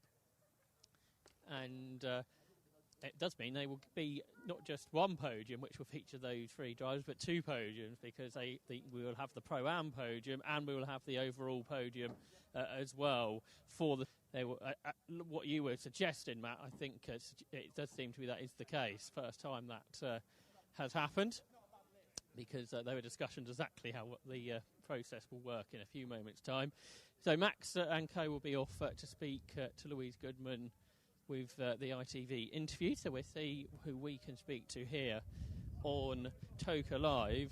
One person I'm kind of keen to speak to here is Jonathan Beeson, because he's had such a great day, hasn't he? Taking those 2 AM victories and some great overall results as well. Jonathan, well done. It's been a great day, hasn't it? It certainly has, yeah. I don't know what happened, but yeah, it was a good race. And being right up with the pro drivers, I know the AM result is the main thing for you, but to be right up with them, I think you were within 10 seconds of the overall victory is amazing. Yeah, that was an amazing result. I enjoyed it. Amazing race. And I think first season in these cars for you, you're obviously very much liking them. First time in a race car. Well done. So, Jonathan, very pleased with that. Let's see if we can speak, if we can, to Andrew Rackstraw, because Andrew,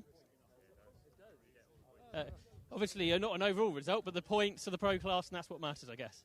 Yeah, well, I've just been told P1 in pro, which is quite funny when you're not even standing on top of the podium. JTR did an amazing job. Josh and Coates and everybody just did an amazing job. To see them on the podium is amazing. But also, just to grab all the points in pro is fantastic. The team told me I was a bit silly going for moves. But I wanted the overall podium, and yeah, I'm just happy with how the weekend went. A P2 and a P1 in class, so that's good points, and we move on to Thruxton. It sounds like you weren't particularly aware that you were in the lead of the pro class throughout that race. No, not at all. No, when you see the podium and you're not on it, you really do want to get there. Maybe some self-development that I can go through, but luckily nothing happened, and hats off to everyone in front. So a good day in all for you? Very good, yeah. I'm super happy. Almost a perfect score of points, so really chuffed with that, and it was great fun that second race. I had lots of fun, and to see all the crowds here, everyone's been amazing. The weather's come for us, so that's great as well. But yeah, all good. The UK, since you've been here, it's rained a lot of the time, hasn't it? But this year's been very, very different. Very different. I mean, this is rivaling South African summer. This is beautiful. After this, I'll probably get my top off and get some tanning done. But no, in all seriousness, just a massive thanks to the team and Rosalind Gold. They all did an amazing job. It's a team effort, and all my sponsors back home and my family watching. Obviously, it's very special. Well done. Thank you very much. So Andrew Rackshaw, the pro winner, although we won't actually see him on the podium, Matt. There we go, a South African summer we are having. Sounds good to me. Very much look forward to a great British summer as well, because we do deserve it after a few years that haven't been so good, unfortunately. Diamond has just arrived in the commentary box, which is always nice. Max Coates continues to celebrate as well, and he is a very delighted driver down there. I think he's finished with ITV, isn't he? So I think it'd be a good opportunity to speak to Max, but he's got lots of drivers.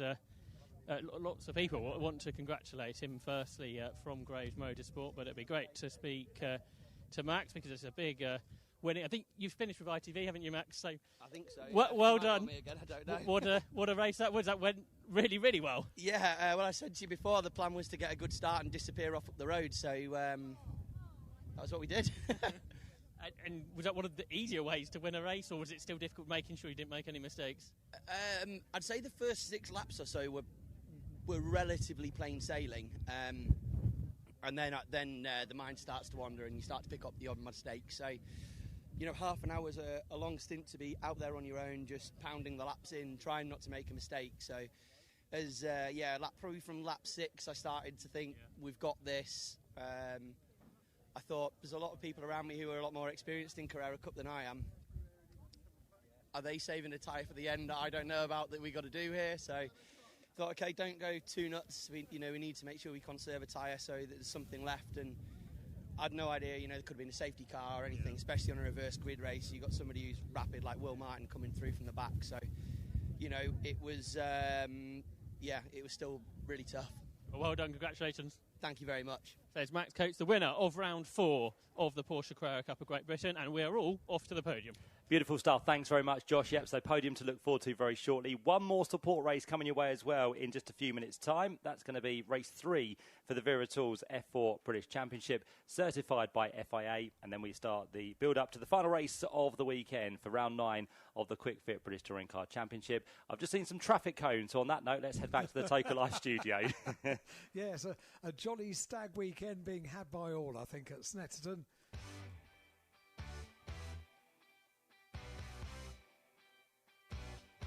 Get in touch with us at Toka Live. We're on WhatsApp and email.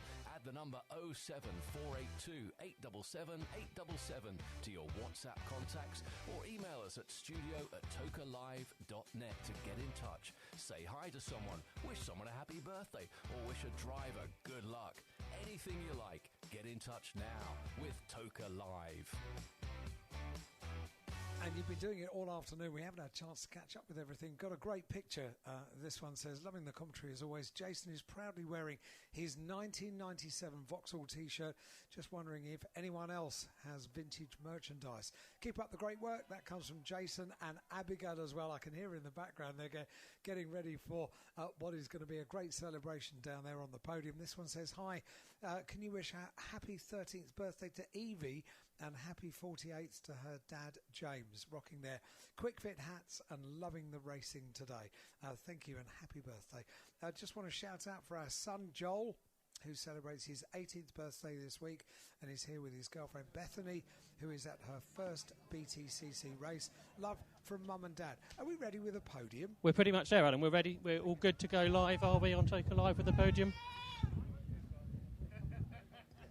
I think so. You'll be waiting for a thumbs up from James McNaughton to get the presentation underway. Yeah, and we're pretty much there, Alan. So we're ready for the podium presentation of round 4 of the Porsche Carrera Cup of Great Britain, and we will welcome James McNaughton up onto the podium, the motorsport manager of Porsche Cars GB Motorsport.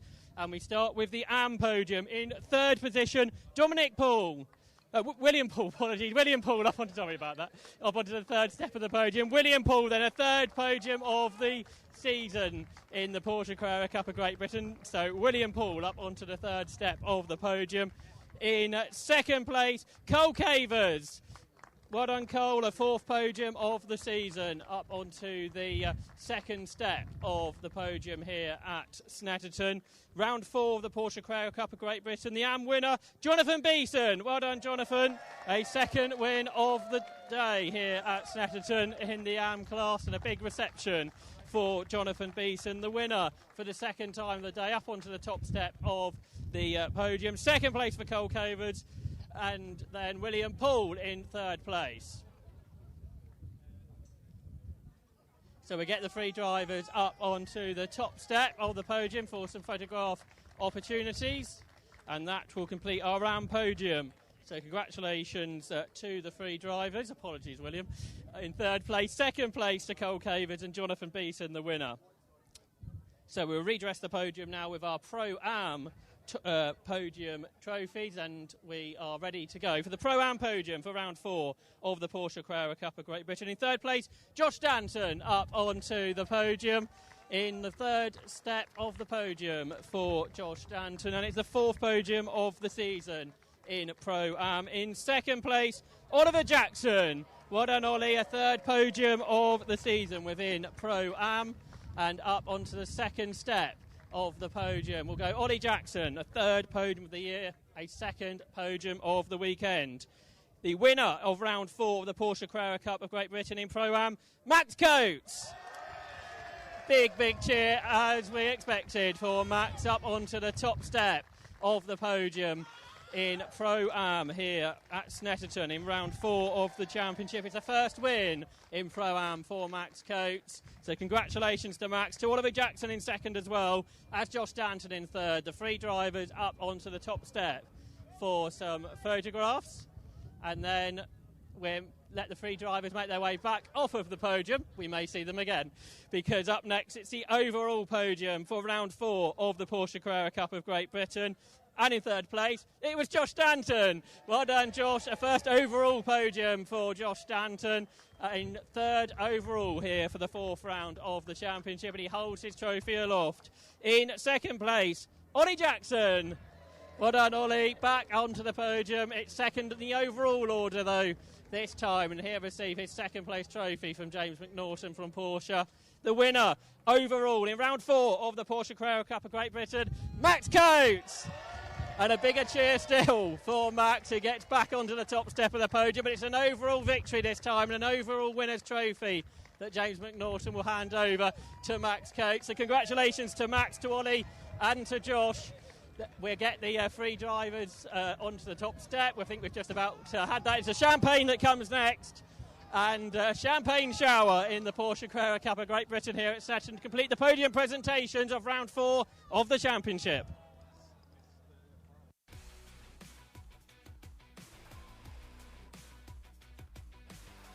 This is the sound of the BTCC Toka Live. And great to hear the celebrations down there on the podium. Huge crowd in front of the podium and enjoying all of the 3 podiums for the Porsche Carrera Cup. Real feel-good race that was, wasn't it? This message says, all right, Al, can you wish Dan Baz a happy birthday this weekend from Ash and Bobster? Thanks very much. We've just done it. If we haven't got to your message, we may do before the end of the day. Just before we get up to the commentary box, let's do this one. Sorry if you've shared the above already, but we went in for lunch and are back out again. If you could repeat the message, just in case we missed it. It was to say hello to my soon-to-be husband, Jacko, who brought me here today for we did do this one for a date bank holiday weekend. We get married on the 9th of August, and I can't wait to be this petrolhead's wife. And that comes from his wife to be. That's Lucy. Lucy, thank you very much indeed. We did do it, and we've done it again. I hope you heard that right. You can hear in the background we've got cars on the circuit, the third and final race of the weekend for the Vera Tools F4 British Championship, certified by FIA. Let's get straight back to the commentary box and Matt Suckling.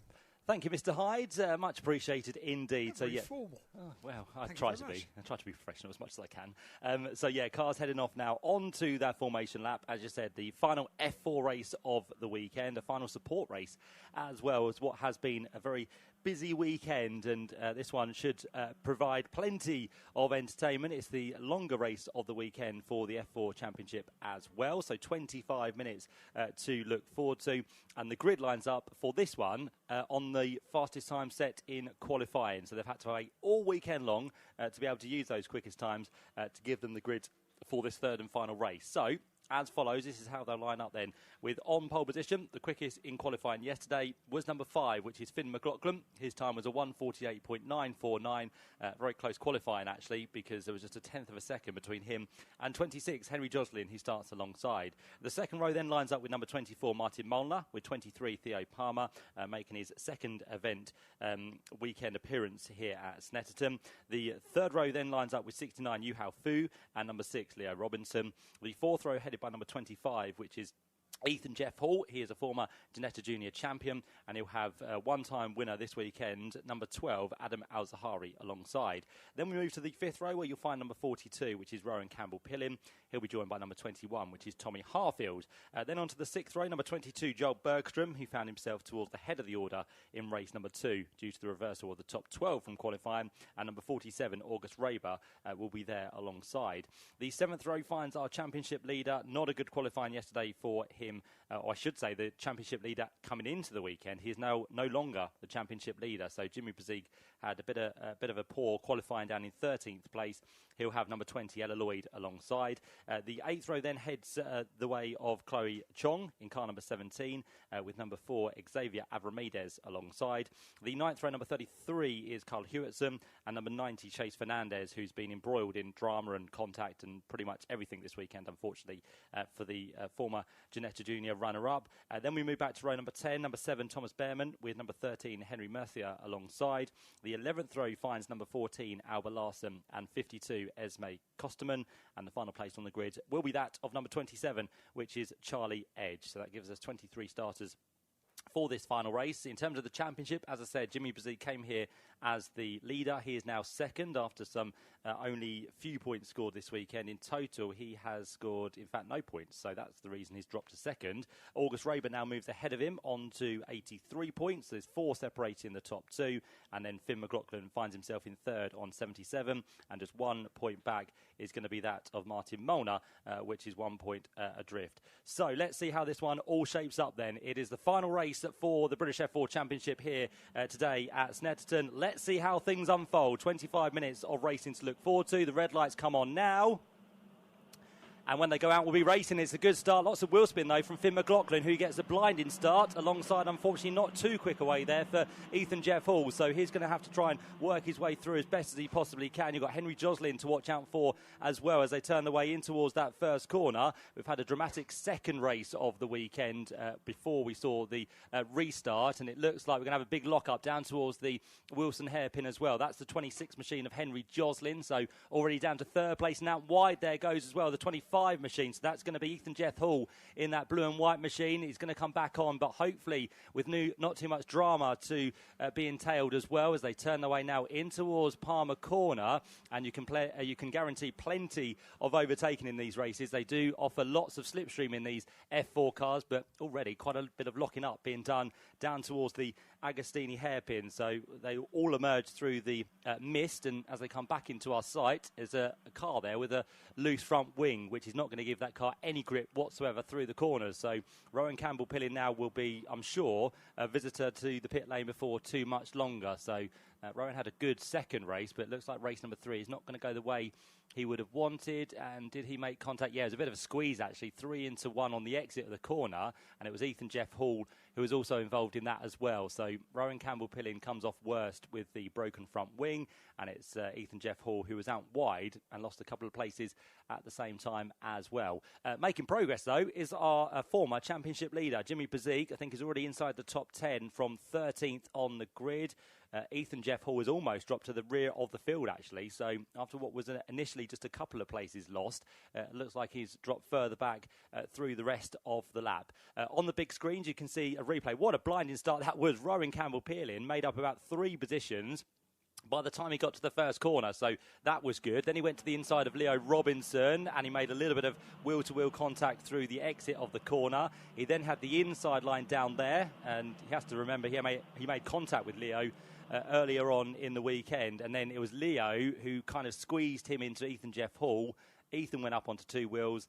Rowan Campbell-Pillin has lost his front wing, and no surprise, that car is into the pit lane. So Rowan Campbell-Pillin shouldn't take too long to change that wing. But those two were in the studio yesterday lunchtime, and Rowan quite clearly said they've known each other so long, they're like brothers. Oh, I wonder if they'll still be brothers after the weekend.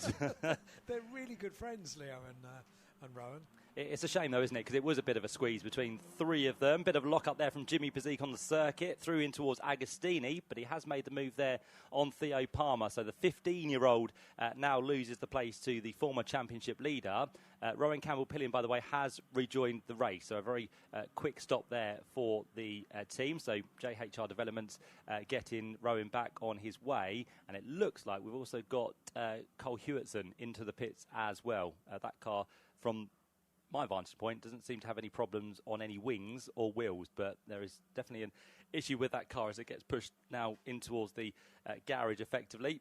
So off the back straight we'll head once more. The order at the end of that first lap is Finn McLaughlin. That heads the way. The Irishman out front by 3/4 of a second, ahead of Martin Molnar, who sits there in second place. Another man who's doing fairly well in the championship after that second race of the weekend. And then Henry Joslin finds himself on the final step of the podium.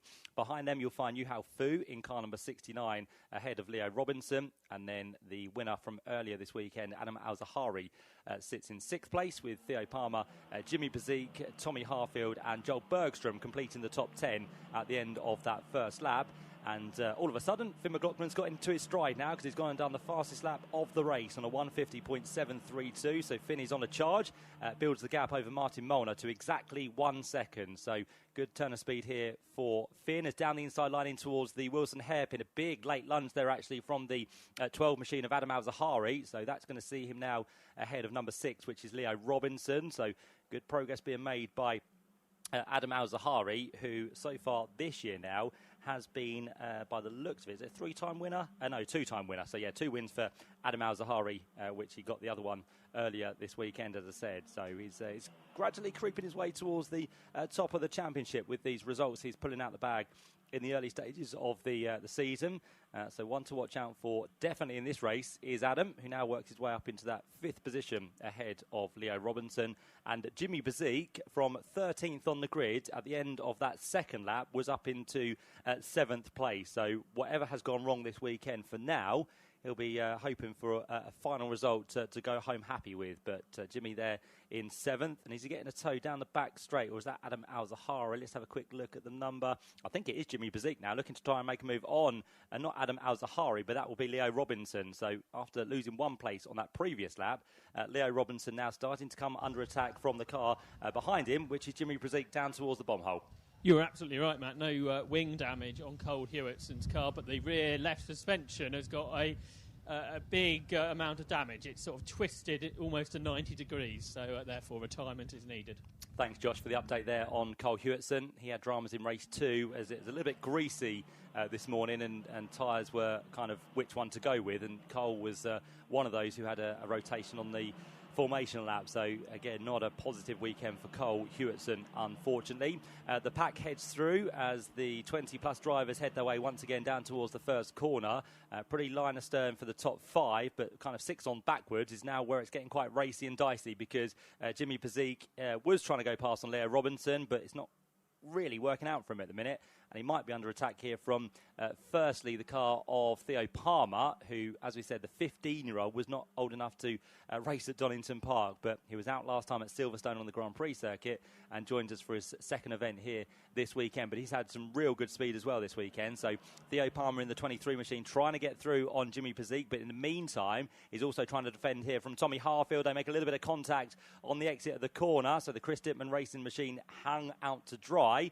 And then up the road from them, Jimmy Pazig still trying to work his way through on Leo Robinson for this 6th position. And of course, as they continue to dice, it just means that they are losing ground now to Adam Al-Zahari in that number 12 machine, who sits 2.1 seconds up the road. So that is a big old gap now starting to form between them and the quintet that we have there in the lead of this one. And there's a bit of weaving being done there by Leo Robinson, probably to try and keep the tyres as clean as possible, but also to try and break that toe from the cars behind. Big lock-up as well in towards the Brundle and Nelson complex for August Reber, who was a winner earlier on today. He picked up victory in race number 2, so he's now got a couple of victories to his name as well with the Argenti Motorsport team. So August Reber, slight bit of a lock-up. That won't do the tyres any good whatsoever, unfortunately, and especially when there's limited tyres to be used within this championship. You really do need to look after them with 1 qualifying session and 3 races across the course of these 2 days.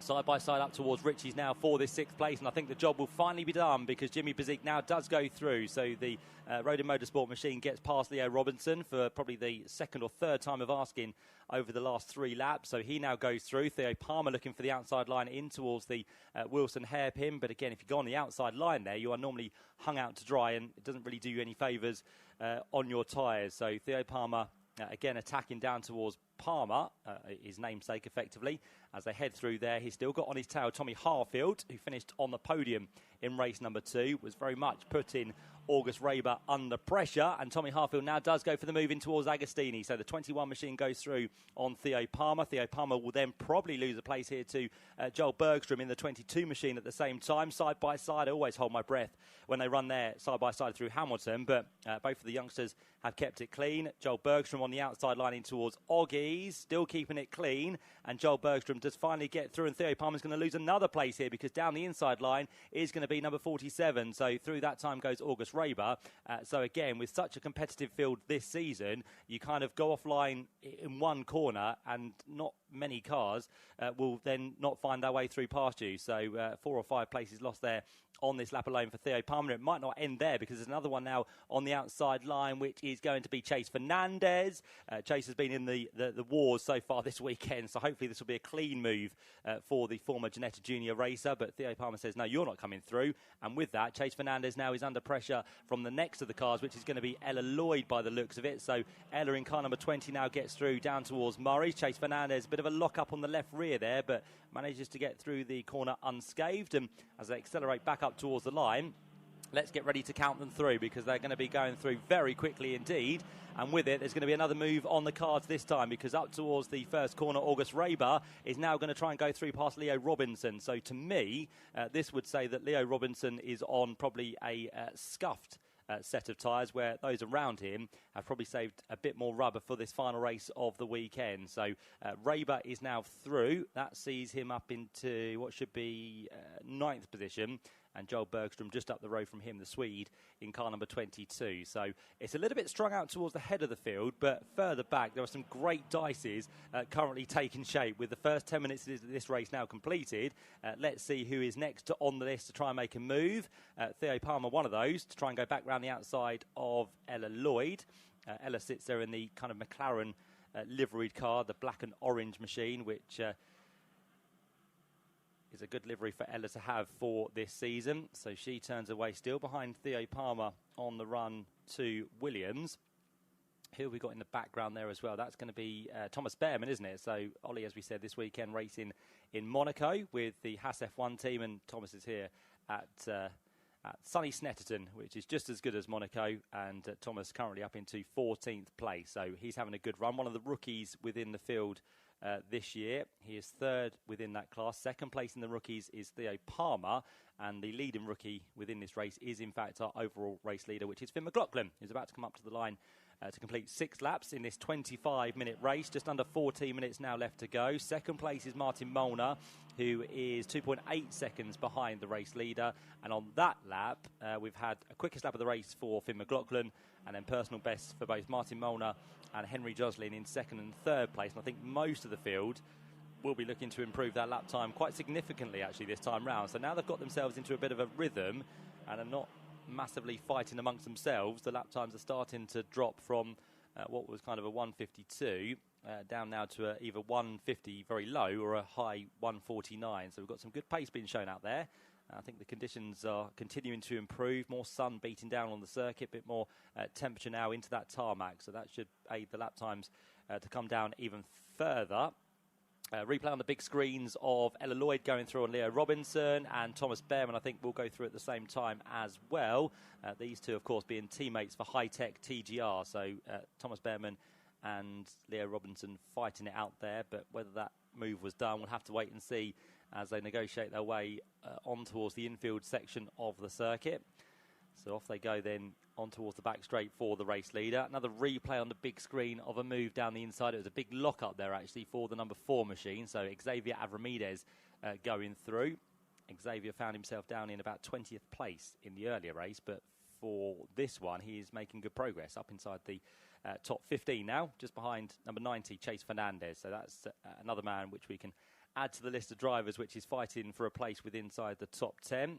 But Finn McLaughlin is having a sterling race, isn't he? After the dramas of race number 1, where things didn't go his way, had to visit the pit lane and fell down to 18th place at the end.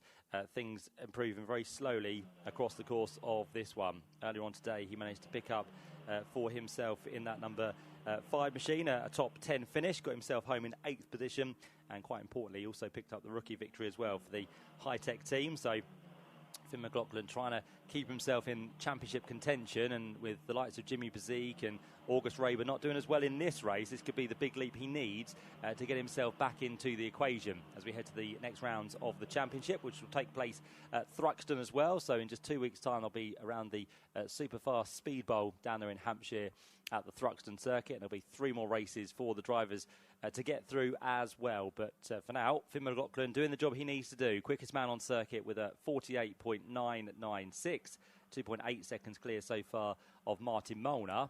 It does seem now that things are starting to calm down after the kind of adjusting for positions in the first half of this race. I think people now have found their pace and found their kind of tyre wear, and just starting to settle into a rhythm before the final flurry of places to be changed as we head towards the conclusion of the race.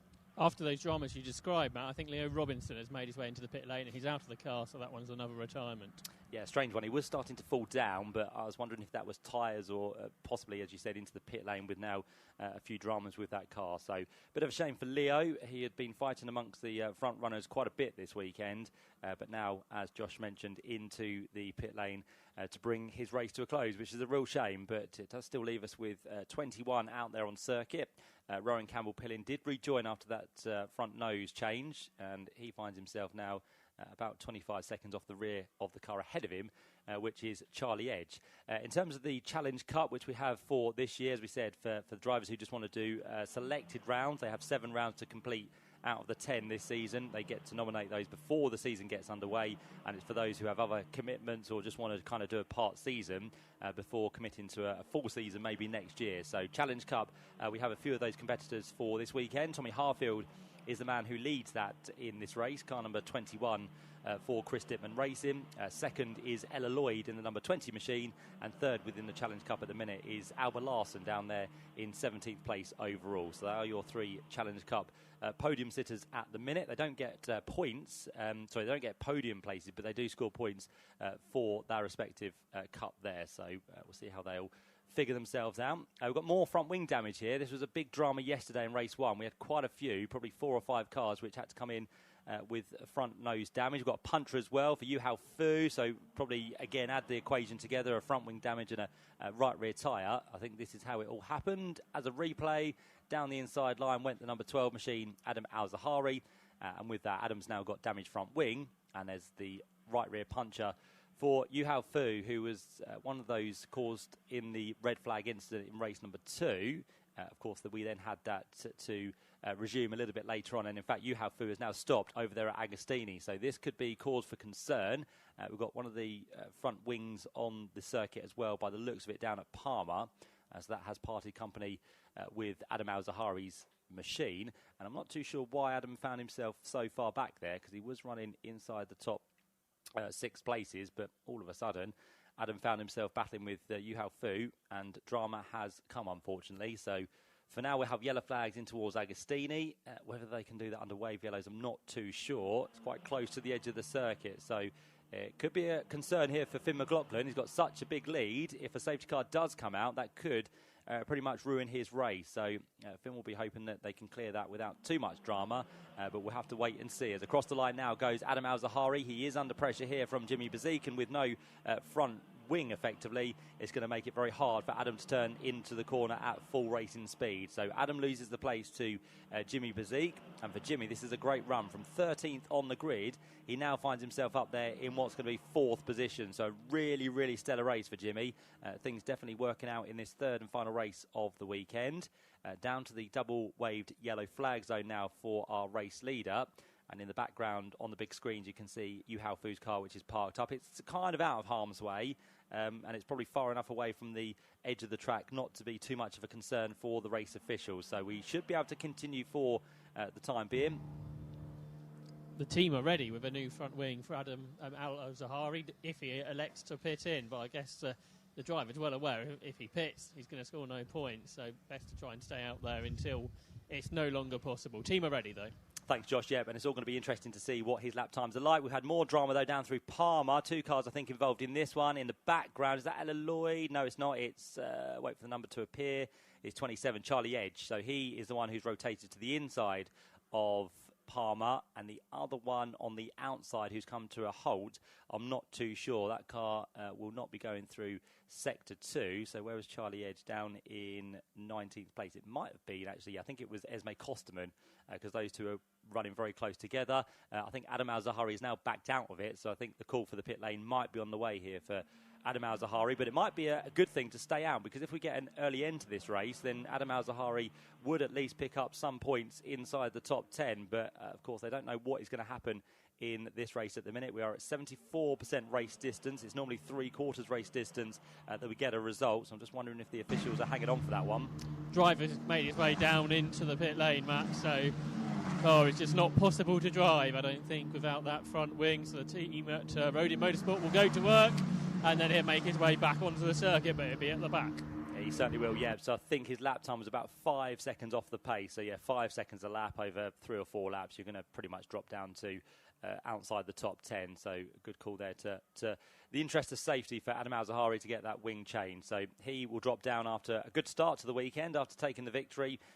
Again, for him, the weekend's gone the other way compared to others where it started bad and gone a little bit more positively. So Adam Al-Zahari in for a wing change. The next closest battle we have on circuit at the minute is just heading its way now through Williams Corner, as Adam Al-Zahari with the change of wing has rejoined. The closest battle we have at the minute is for second place here, so that's going to be between Martin Molnar and Henry Joslin. Last time through, they were almost identical on lap times, both of them doing a 1:49.7, and that was also the same pace as the race leader Finn McLaughlin, so all of them pretty much equal in terms of their pace within this stage of the race. Just over 5 minutes to go. Black and white flag now being shown to number 7, which is Thomas Behrman, so the youngster who now sits inside the top 10. So after, again, a bad qualifying yesterday, every single race for Thomas Behrman seems to have been a good one where he's made progress through the field. So Thomas now sitting there as the 3rd place rookie, just ahead of Xavier Avramides, but he's only 0.3 of a second up the road from Xavier, so that one is not cemented in position yet for Thomas Behrman. Car number 7 up against car number 4 as they turn their way towards the completion of lap number 11. There goes Jimmy Bezik through in 4th, Tommy Harfield in 5th, and Joel Bergstrom in 6th.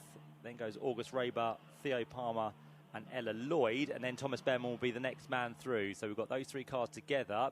Ella Lloyd is only about 3/4 of a second up the road, and as I said, Xavier Avramides is half a second adrift. The next closest battle is between Chase Fernandez and Chloe Chong, along with Ethan Jeff Hall. Of course, Ethan and Chase have raced together for a couple of seasons in the Ginetta Junior Championship, and they are also joined now by Albert Larson and Henry Murphy, who sits there in 16th place. So a nice 5-way scrap as it heads its way up towards the Wilson hairpin.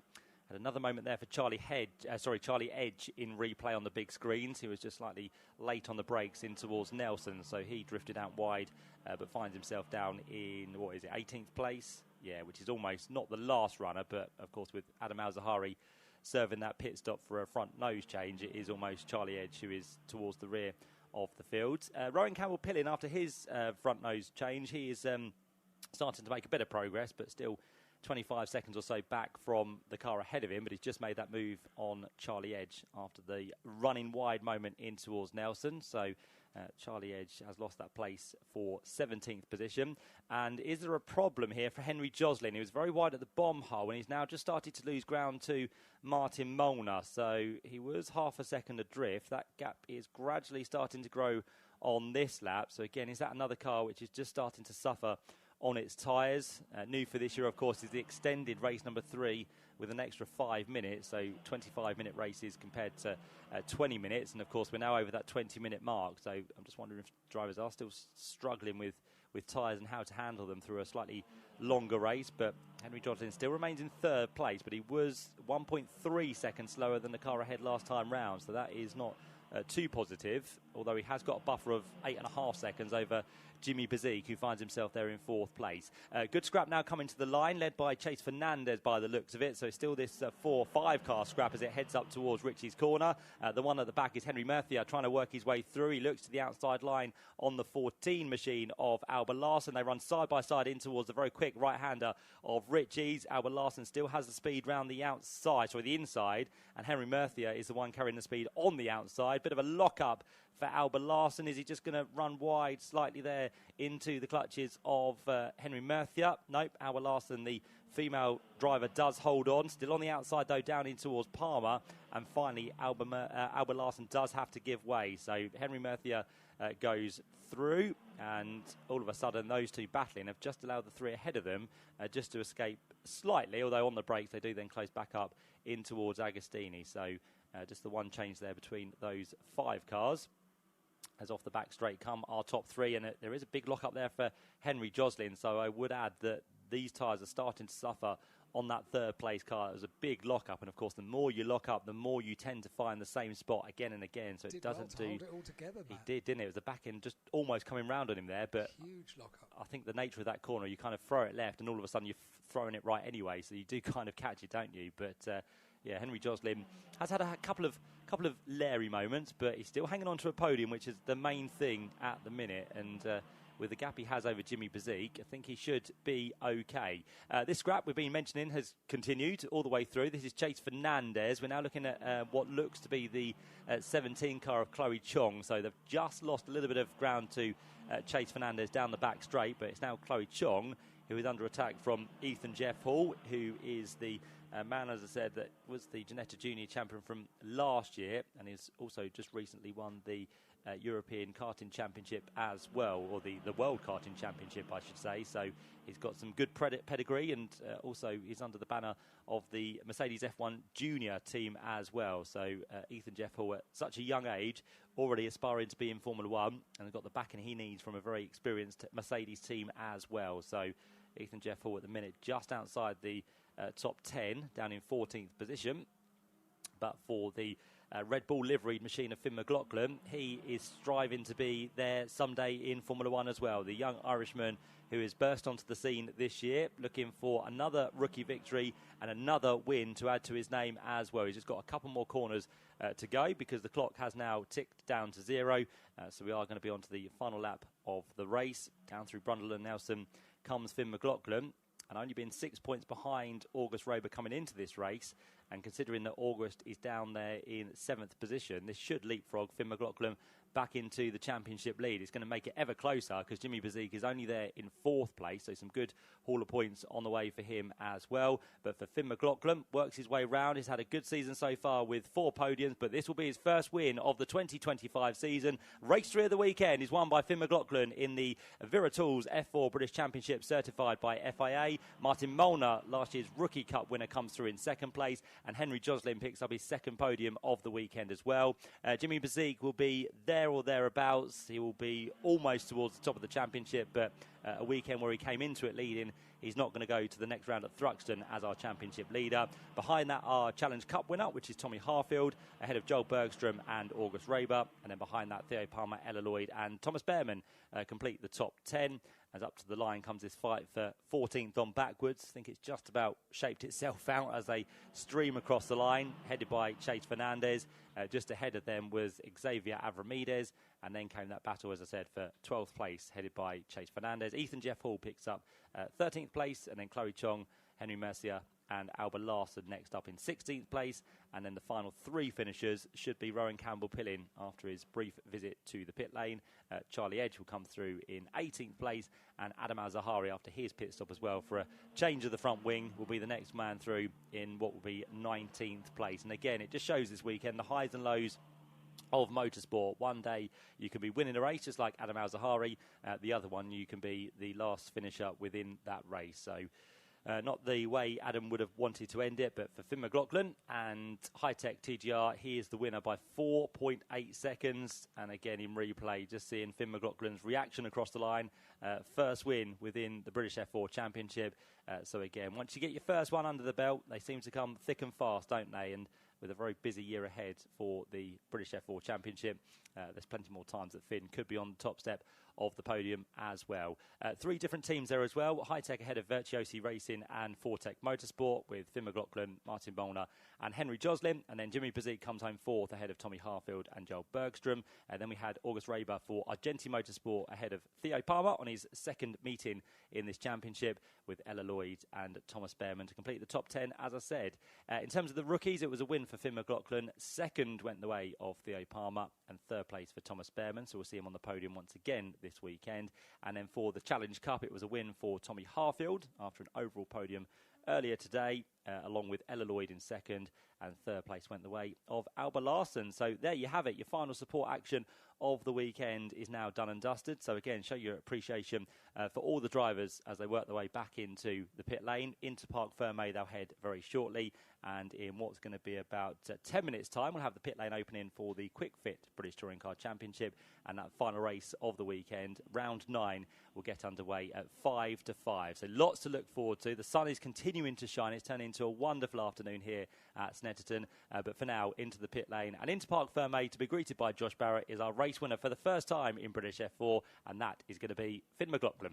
And he stops at the number one board for the F4 British Championship. So a Red Bull driver, back driver is Finn McLaughlin, hence the livery on that car. He gets out of the car as a race winner for the first time in 2025 in the Vera Tools F4 British Championship. He sits on the halo for some photograph opportunities and for the ITV cameras as well. So congratulations to Finn McLaughlin, the winner here in race 3 at Snetterton, and a very dominant win. It was 2 throughout that 25-minute race. So he jumps out of the car as a race winner for the first time. We've also got Martin Molnar and Henry Joslin as well down here from the top 3, Matt. Perfect stuff. Thank you so much, Josh. Yep, so all the celebrations to come for the drivers down there indeed. As I said, we'll build up to the British Touring Car Championship finale here at Snetterton this weekend very shortly indeed. But as the teams vacate the pit lane from F4, the cars from the British Touring Car Championship just start to edge out of the garage. While we've got a little bit of a break, let's head back to the studio and catch up on some messages with Alan Hyde. All the news, all the stars, all BTCC. This is Toka Live. Got so many to get through as well. Paul, a shout out to Paul and Jaden supporting Jake Hill and BMW. Second year camping at Snetterton. Well, Jake starts in a better position than he did last time, that's for sure. And we'll start 11th on the grid. Row 6 of the grid for the final race. So cheer him on. This one says, happy birthday to Pauline, who is celebrating her 68th birthday tomorrow, and that comes with much love from the kids and the grandkids as well. I'm going to try and get through all of these. Please shout out to my dad, Jonathan. We're here for his 60th birthday. Lots of love from Emily and from Will. This one says, hi Alan and Toka Live. My 80-year-old dad, John, has been enjoying the pit walkabout this morning, chatting to drivers and getting a selfie with Nick Hamilton, who's been absolutely lovely. Brackets, he is. At Snetterton for the first time, having been to Donington and Brands Hatch this season, Daddy's looking at maybe doing all 10 BTCC meetings. Brackets, do it. This year, at the age of 80, it's an ambitious target. We would love a free hospitality ticket if any teams or sponsors are listening for a future race weekend. Well, we'd all rather like that, but Chris and Dad John, it never hurts to ask, I suppose. So if someone is listening and can offer that, then 80 years old and doing all 10 meetings is a pretty great feat. So maybe reward it with a nice little gift. Phenomenal day for our first visit to the BTCC. Loads of pictures taken, which we'll tag in our social media. That comes from Mike and from Ruby as well. This one says, hi, can you give a shout out to Isla and Elsie, long-time fans who love Chris Smiley for the win. Love from Tanya and from Mark as well. Chris Smiley starts on the outside of the front row of the grid, so you may be cheering very loud. This one says, looking forward to a Tingham charge in race 3. Back to podium would be great. That comes from Nigel and from Kat. This one is a shout out to Joseph, Erica, Jack and Oliver, please. Thank you. This one says, Robin, who is 10, is here with Dad and Grandad for his first ever time at the races. He says, oh, this is so sweet. It's the best day of my life. That's great to hear, Robin. You are very welcome here. Tell Harriet I am the favourite child. Lots of love from Harvey. P.S. My name is Harvey. Yeah, I did rather think that was from Harvey. This one says, it's from Luke. Please can you give a shout out to my girlfriend Kate, who's at our first BTCC event today, with lots of love from Luke. We've got a very happy picture of Hoppers, best picture of the weekend. Proud to be a Robo fan, and it's Hoppers posing with the winner of race 2 today, with Dan Rowbottom and the trophy as well. This says, hi, I'm Natalie, enjoying the sunny weather, much better than this morning. Just wondering if you're able to play a song. We probably haven't got time. It's a great song, but we probably haven't got time. Thank you. You're doing an amazing job reading everything out. I'm doing my best, Natalie, doing my best. And this one says, hi, Al, can you say a big thank you to my husband, Mark, for bringing me to Snetterton for the first time. I've absolutely loved it. I love him lots. From Sue and the kids, Dusty, Buttons and Paul. Right, I am up to date with messages. Who are we going to? Josh down on the podium, or are we going back to the commentary box and I'll head down to grid? I can't see a podium ready. No, you take over, Matt, I think is the best policy here, and I'll swap over with Alan. Beautiful. Thank you so much, guys. Much appreciated. Nice to hear from everyone so far today. And well done, Alan, for catching up all those messages. We always promise that we'll try and do it, and Alan never disappoints. So great stuff. But as I said, if you're with us for the rest of the season at another event, make sure you tune into us, Toka Live, at the respective frequency at the circuit. This weekend, of course, at Radio Snetterton 107.3. But do keep that number handy. Wherever you go, even if you're at home and you want to send us a message, you can, because you can listen live to us at home as well, or wherever you are in the world. We are now global with the British Touring Car Championship. Toka Live, the number you need for the rest of the season, 07482 877 877. Store that in your phone. It's as simple as that.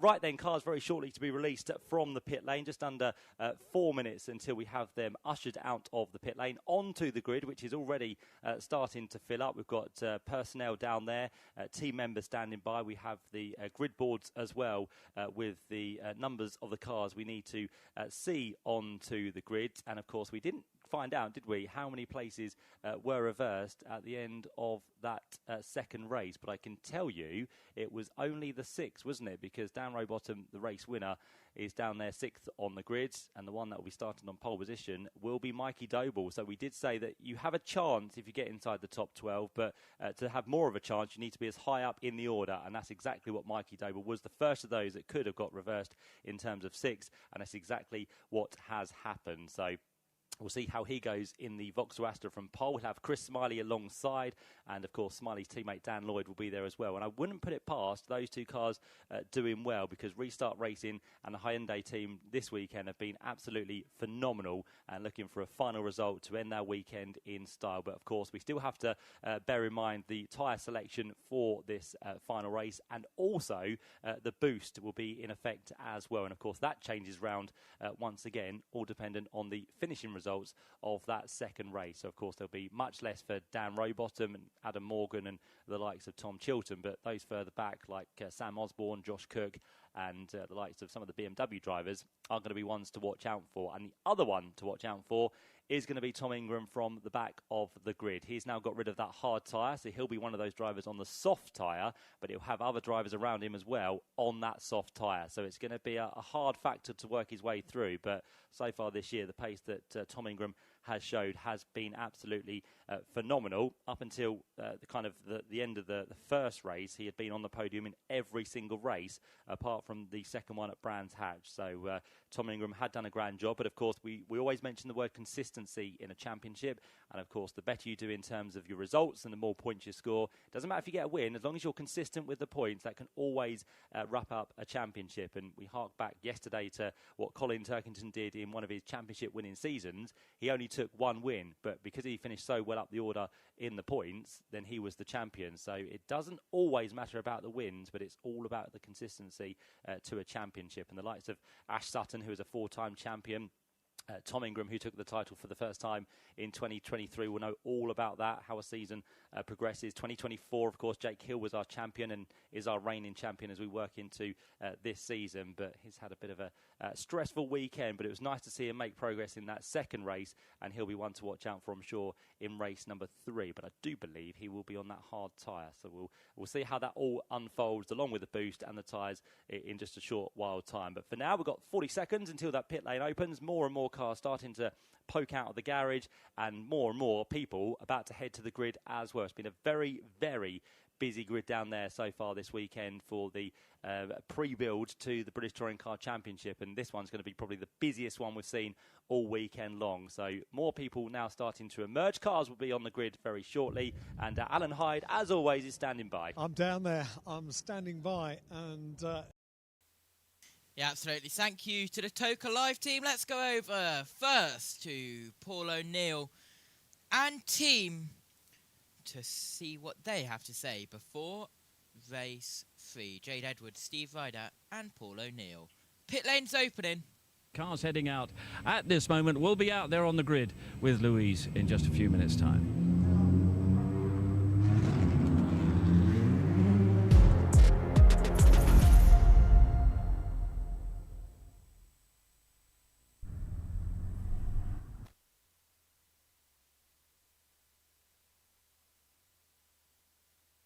the ITV crew, so we shall stand by for the drivers to complete the outlap from pit lane and thread their way through to their grid positions. And once again, I'm going to do a little walk while the cars are making their way around the circuit, just to see if there's some interesting characters that we might be able to chat to. I'd be really happy if I bumped into Martin Donnelly down here on the grid, because I didn't get a chance to have a chat to him, but it's always a bit of a joy to catch up with Martin.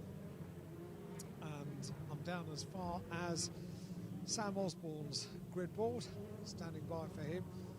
Ash Sutton's going to be on the soft tyre, isn't he, in this final race? That's going to be something worth watching as well. And his grid board, grid personnel already in place. They all are, and now the guests are invited onto the grid as well. Let's see if I can get a word with anyone down here as we wait for the cars to make their way onto the grid. In sunshine, I'm very pleased to say. It's nice, isn't it? Matt, it's really lovely down here, and it is incredible what sunshine does to a human being. Because there are smiles all around. It puts a smile on your face, doesn't it? It most certainly does. Alan, I know this is normally your job. Just got a very quick mention to do if I can. Oh, no, you can, is yeah, that of right? course. I just want to say hello to Mike, Emma, Kim and Cole, all watching back at the pub in Essex. A very good afternoon to them, who are enjoying all the action we've had so far here at Snetterton. That wouldn't be your pub, would it, by any chance? No, not at all. Might be. What's the name of it? The Horse and Groom. Is it, and where is it? It's in Cornish Hall End. And if people just happen to be passing by, they could pop in and ask for Matt, could they? Please do, yeah. Yeah. I might not be there, but you can ask. you can ask for Matt, right. So I've got sort of halfway down the grid, and I'm going to make my way back to the front of the grid because I didn't bump into Martin Donnelly. Hey, I'll tell you who's following me up the grid, actually, and that's Josh Cook's dad. So he's making his way up towards the right-hand side by the pit wall. Josh is going to be on soft tyres for this final race, and that's going to be one to watch, isn't it? And where are we heading? Let's see what has happened previously today, and let's have a recap of race 1 and race 2. In his go, good start by Camage, and Ash Sutton's already up to 4th, and he might be 3rd, in fact, round the outside of Romo as they come off turn 1. Where's the Toyotas getting themselves together, and Jake Hill gets turned around. Back straight into the side of Gordon Shedden. Dan Camage will win round 7 of the Quick Fit British Touring Car Championship. Camage wins at Snetterton. Away they blast, and a good getaway by Sutton. Sutton has hit the front already from 3rd on the grid. Big slide there from Ingram, who's in the wall. Rowbottom is now going to move past Sutton. So Dan Lloyd is through at the end of the straight. Rowbottom back up the inside. He's going to retake the lead. Look, coming up towards turn 5. He's done it. A win for Dan Rowbottom, the 3rd of his career. Rowbottom wins. So many great stories so far today at Snetterton, with victories for Dan Camish and Dan Rowbottom. What lies in store in this reverse grid race, which sets off with a fascinating lineup of a front row of Mikey Doble and Chris Smiley, 2 drivers in terrific form. Mikey Doble in particular, with a great chance of taking this breakthrough win this season. Dan Lloyd and Tom Chilton make up the second row, and then it's Morgan and Rowbottom, and then the real hard-charging championship pace setters. We've got Ash Sutton alongside Charles Rainford, race winners so far this season. We've got Jake Hill right there in the mix alongside Aaron Taylor-Smith, Ronan Pearson and James Dorlin, Daryl DeLeon and Aidan Moffat, Stephen Jelly and Ryan Bensley. And then look at the back, Dan Camish, Dexter Patterson, and right at the back we have the hard-charging Tom Ingram alongside Gordon Shedden, remarkably, but expect some fireworks from Tom Ingram. Right, round 9 of the Quick Fit British Touring Car Championship. The grid is just about assembled. Let's go down to Louise. Thank you, Steve. We've actually got a bit of a gap at the front of the grid here, still waiting for some of the front runners to come along, and obviously more of a gap where Chris Smiley's car is due to be. I had a quick word with the guys on the team, and an electrical issue is the problem there. Oh, sorry, I'm just getting, I'm getting the flag from Dan Lloyd's team. I'm absolutely standing in his grid position. So let's let Dan pull into position, and then I can see just behind him Mikey Doble, who I 100% want to have a word with, on pole position. Oops, that wasn't supposed to happen. So the guys will come in and pick that up. It's a little bit fraught out here, I think it's fair to say. So I tell you what, I think Paul's got a driver with him. So let's go down to the back of the grid, and then I'll grab a word with Mikey Doble in a minute. Cheers, Lou. Yeah, it's a bit harsh, not right at the back of the grid. Aidan Moffat's here. Aidan, I get a bit nervous when I'm going to interview you because you're smirking already, but tell you what, you haven't had the best of luck, have you? What was that technical infringement all about before? I don't know if you could tell, but we were over boosting in race 1, so obviously the sheer speed of us, it must have been obvious, no? Is that how they caught you? Yeah, but just, it's just the way that the rules are. The rules are the rules, and it's not West Surrey's fault, it's just one of them. It's not every car, even though it's every BMW will have the same map, because the sensors are all slightly different, and ours was just very slightly over boosting, not enough to give you much of a performance gain, but the rules are the rules. So yeah, we done all that hard work on the hard tyre, had to fight, defend, get a bit of a sweat on for nothing. So I wish they gave me the disqualification halfway through. I could have got a rest, but I had to do the whole race for nothing. Lovely answer, mate. You've got the soft tyre on, haven't you, now? So what are you expecting? There's about 5 or 6 people in front of you with the hard tyres, quite a big delta that we've spoken about. Top 10 is on? What do you reckon? You've got some quick kids behind you as well, though, to be fair. I just want to go home. Yeah, I think it's been a very difficult day. Race 2, trying to come through the grid, we got picked up a bit damage. We've got a slightly shorter set of gear in the car, we'd like it a bit longer, it's making life difficult a bit, but it's not there to fit, but that's a different story. So it is difficult, we'll get our elbows out, we'll give it a shot. It'll be nice to try and get some points from a a pretty disappointing Sunday when, you know, the car's not had great pace, but I feel like myself with Colin Tuckington's helping me out, as you know, and I feel like the driving's actually been okay, which sounds crazy coming from the BMW performance at Brands Hatch to this, so it's hard to say what we'll do, but we'll definitely give it a roll. It's touring cars, mate. That's the way it goes, isn't it? Right, you're going down, fella. Not you, but I'm sure you'll be fine. Your mechanics are saying that you're going down. You'll be sound. Right, okay, let's go and see James Dorling. Follow me. Sorry, that was probably like a satellite attached to your screens at home. James Dorling is one of the better drivers on the grid. Sorry, guys. That was very rude of me, wasn't it? I'm very sorry. Bit of a tyre cross going on here. Am I okay just to get you out the way? Sorry, mate. I thought it was Josh Cook. My word. Better looking than Josh Cook. Better looking than Josh Cook. James Dorling, how are you, Captain? Under the radar at the minute, but one of the super fast front-wheel drive drivers. I go on about you a lot, mate. You're a proper peddler. You've got to have some good luck soon, haven't you? Yeah, I think we've been missing something a little bit up to now. Made some good progress yesterday, and I think the tyre strategy we went for has put us back a little bit in race 2 and obviously to now. But yeah, we're on the right tyre to be on for this race, so it's going to be full attack.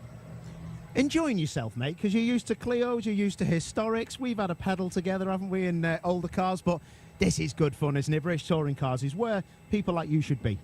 Yeah, it's proper. I mean, the racing in everything I've done so far has been good. Obviously, I love driving cars, that's what it's all about, but yeah, it's just a different arena completely here. I absolutely love it, and you know, huge credit to all the team behind the scenes that make it possible. But yeah, hopefully now we'll get some results to make it all worthwhile. Top man, good luck. Lou, who you got? Well, I am at the front of the grid with Mikey Doble, and I think at the moment we've just seen a shot there of Mikey Doble's tyre, and that really is the ace up his sleeve, because I think some people, and to be fair, I was one of them, slightly questioning the decision to run on the hard tyre in race 1 when you were so far up the grid, but you now have the soft on, and you're even further up the grid. You are in a very, very good position. Sorry, are you talking to the team? Yeah, did you hear me? Yeah, so my plan was to obviously get the hard out the way early, but still get a good finish, because I know that a lot of people use the hard in race 1, and my plan was to get me exactly where I am here. So if I can do the job from here, then it's the mission complete. But just to get here in the first place and to, you know, strategise the day to give me this opportunity now, whatever happens, happens. We've seen that you've got the pace in the car, but boy, it almost went horribly wrong in race 2, didn't it? When with that little trip across the grass, that was a really good save. Yeah, it was traumatic. It was a bruise in race 2, but I needed to fight hard to stay in that position so I could guarantee myself a chance of a reverse grid, and here we are. How tough do you think it's likely to be from here, bearing in mind that you've still got some reasonably hard charging cars behind you? Yeah, it's not going to be easy, it never is, but we have got some hard shod cars just behind me, so the goal will be to try and get a gap early, and then just try and manage it from there. Good stuff. Fingers firmly crossed for you. Hope it goes well. Right, I think I've got time, and you can see that gap on the grid still where Smiley should be. Let's just dive in and grab a quick word with Dan Lloyd. So, Dan, obviously, you're having to carry the hopes of the team with you with the problem with Chris. What do you reckon from here? It's going to be tough on the harder tyre, isn't it? Yeah, obviously a big shame for Chris. I think they've had to replace a crank sensor at the last minute. But yeah, it's going to be tough on the hard tyre, but there's a few hards behind me. So it's going to be a little bit of damage limitation, but we've made some big improvements to the car, so I'm still going to be pushing. Couple of independent wins already as well, another one potentially on the cards here. Well, he's going to be quick on the softs in front, but you know, if we can come away with another strong points finish today, it's just mega turnaround from the first 2 rounds. So yeah, we'll see what we can do, but I'm really happy. Good luck, have a good one. Right, we're off for the break. Final touring car race of the day when we come back. Yeah, absolutely. Well, as they go off for a break, we come up to the battle screen commentary box. We don't change.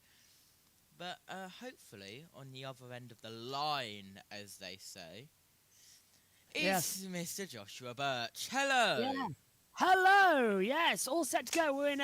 We're stuck on battle cams because we're actually prepping for the Indy 500. So me and JT are in separate viewing areas. for this was where you do the 500. So I'm delighted that I can be with you. I'm delighted you've been able to make this possible for me to cover the touring car race, and we're going to be a cracker. Catch me up. What on earth happened in race 2? It sounded dramatic. Well, you saw the behind-the-scenes camera, I'm guessing. And, I did. Well, it was absolute chaos. We had Tom Ingram. He started 24th. He just got on the accelerator too early out of turn 1 and had a massive snap, and that put him into the grass and into the barrier on the inside. So, yeah, that happened. Oh. And we have, well, if you've seen, the top 6 have been reversed, which gives us an independent grid of 1, 2, 3 is our independent grid. Oh. Depending on where Chris Smiley is. Cause we are agreeing that it's game on then. Yeah. Fantastic. I've lost a page of my documents. That I've just noticed. Sounds like a you problem. I can't find my notes from the IndyCar. Ah. One of the pages have gone missing. And I don't know. Oh, here it is. I have it. No, that's Alabama. It's gone missing. Interesting. Anyway, how are you doing, my friend? It's been busy, as you can see on this other screen. It's been busy. Yeah, Briscoe F1's at Cowdenbeath right now for their Grand National, the final event of the day for their Scotland weekender, but down in Norfolk. We had Mildenhall yesterday for the National Banger World Series Round 4. That was a good night. Didn't expect to see David Addison there, might I add. Just turned up randomly, didn't he? Yep, well, here's Chris Smiley. Do we have an update? Yeah, is he actually going to be able to race today? Sadly, not on the grid. Team frantically trying to get the work done so he can join in at the back from the pit lane. But it's a cruel sport, this, isn't it? The team has gone so well during the day, and here on a front row start, a crank sensor change within minutes of the green light. Yeah, and it's not an easy thing to access either. So they're doing their best. Hopefully they can get him out, but what a disappointment. I mean, cruel fate, isn't it, yeah. Motorsport? It hits you at the worst possible time, you know. Off the front row, and okay, he was starting on the hard tyres, but he was certainly looking forward to a good race. And Chris starting to look a bit more despondent in the car as he can now hear perhaps everybody else accelerating away on the green flag lap. He's still got a couple of minutes of work, so he'll be joining. So here we go then. Have you got track noise from the trackside camera on number 4? There we go. I see, not when I talk. Interesting. Have to fix that for me. So, here we go then, ready for what is round 9 of the Quick Fit British Touring Car Championship. And the atmosphere is building. JT, what about you? Who do you think is going to be in contention tonight? Well, I've just seen that we don't actually have a flag box stand anymore. It is just a bit of scaffolding on the pit wall, so I wonder what happened to that. But under the formation lap, the longest formation lap of the year, Gordon Shedden at the back. He was excluded from race 2 for overboosted, which is what happened to Aidan Moffat in race 1. But Tom Ingram, mistake in race 2, he's starting 24th. Yeah, we'll get the grid up shortly as well, and be able to see exactly who starts where then. I think there's an interview coming shortly as they come down towards, well, they're out of Palmer, down towards Augustini. Fingers crossed it's going to be a smooth start of the race. We were 3 wide down here multiple times today in British F4 and BTCC. It's been a good old day all round then. Yes. That's the benefit of it all. Good. Well, that's what we like to hear from the British Touring Car Championship, continuing to stay strong and stay into it. I'm having to double check everything today. I'm on several different broadcast calls. So it's always going to be fun. Here's your grid there. Mikey Doble on pole position. No Chris Smiley alongside him on the grid, though. So he would have been starting on the hard tyres. Doble starts on the softs. Row 2 sees Dan Lloyd and Tom Chilton, both on the hard compound tyre. Row 3 then sees Adam Morgan alongside Dan Rowbottom, both a piece on hards. Row 4, Josh Cook on softs as well as Sam Osborne. Row 5, we'll see Charles Rainford and Ashley Sutton on the soft compounds. Row 6, Jake Hill and Aaron Taylor-Smith. Guess what? Soft tyre compound. Row 7 sees Ronan Pearson alongside James Dorlin, both on the softs. And line it up as well for row 8, Dal de Jong on the hards, Aidan Moffat on softs. Row 9, Stephen Jelly soft. Ryan Beasley, what a brilliant he's done. He's on hards. Row 10, Dan Camish and Dexter Patterson, soft. Max Hall on softs, Nick Hamilton on hards on row 11. Row 12, Nick Holstone on hards alongside Tom Ingram down to the back and Gordon Shedden down in 25th in row 13 on softs. What happened to Tingram, JT, in the race 2? Catches up. Just got on the power a little bit too quickly at of turn 1, got a massive snap, and he went drifting onto the grass on the inside. And, well, he continued, but had to retire. If I do something really quickly, if you keep talking, I might be able to show it to you on the prod cam. I have not got that camera. This one. No. The live stream on the Discord. Oh, yes, now I can hear it. Hello. Now I can hear it, yes. Hello. Sorry, that took a while. What are you doing? As they come through. Noble got 6 laps, Smiley got 5. Here you go. 4 destroyed as well. As they come through. Oh, yeah, just lock the rears and whack the barrier. What a stupid mistake there from England. I can tell him that next time I'm there, and I make a fuss of him as well. That was a basic style manoeuvre to come through, and it certainly was a little bit worse for wear. The tension is rising then. So on the grid. It's round 9 of the QuickFit British Touring Car Championship. Mikey Doble on pole position as we will run down towards the first corner. Are you ready? Because this is going to be a blast-off opportunity. Doble's in the pits. How far are we behind, JT? Yeah. It's lights out! Ready? Ready? Ready? Lights out! We're underway! Doble gets a good start coming through as well. Smiley down towards turn number 1, follows in behind. Lloyd runs in 3rd, Chilton runs in 4th. Smiley in 5th, Justin kicks up from the back as they come down. For the first time, it's towards Wilson.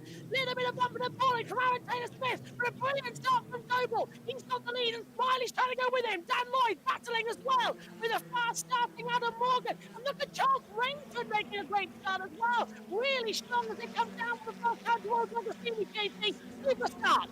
3 wide, that's Charles Rainford on the outside as well, getting involved with Cook and Sutton. 3 wide once again into the Agostini hairpin.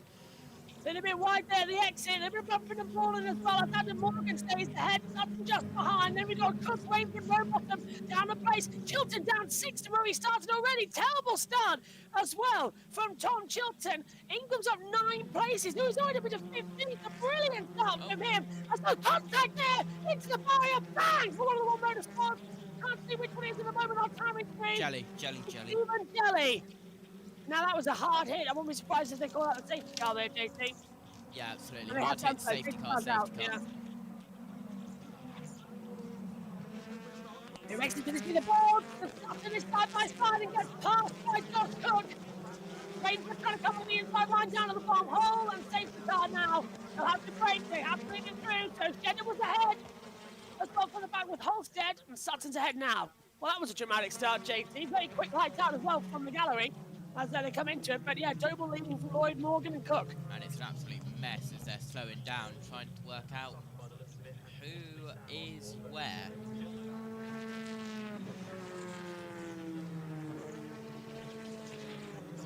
Mess and a half, but we can expect that to get up there better and better, closer and closer. Doble leads, Lloyd, Morgan, Cook, Sutton, Rowbottom, Rainford, Hill, Pearson, and is that Osborne now being put into 7th position from the stewards? I think it is.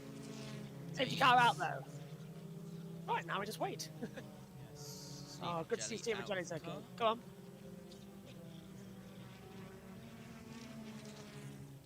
Lights out. Great start from Chilton, and then something goes wrong in the second phase of the start as he is dropped back massively. So he cuts across the inside. What happens further back? Yeah, Chilton just doesn't get going. Chilton does not get going the way he thought he would. He sits like a stone. Oh, and there's the secondary contact with the bollard down at Ritchie's. And Moffat was involved, on board with Charles Rainford. Is this how he's made a great start up into 8th place? Osborne's alongside him, JT, down towards turn 1. Yeah, absolutely. As getting ready for the restart here. That's quick. At Snetterton in a couple of laps' time. I can hear Danica's on. Can you? Morgan got a tap from the back there as well. Yeah, not the smoothest of starts that we were expecting, sadly. Take a replay here on board. This is the One Motorsports squad. There's Ingram just flying through down the centre. Brilliant start from Tingram. Monster getaway, actually.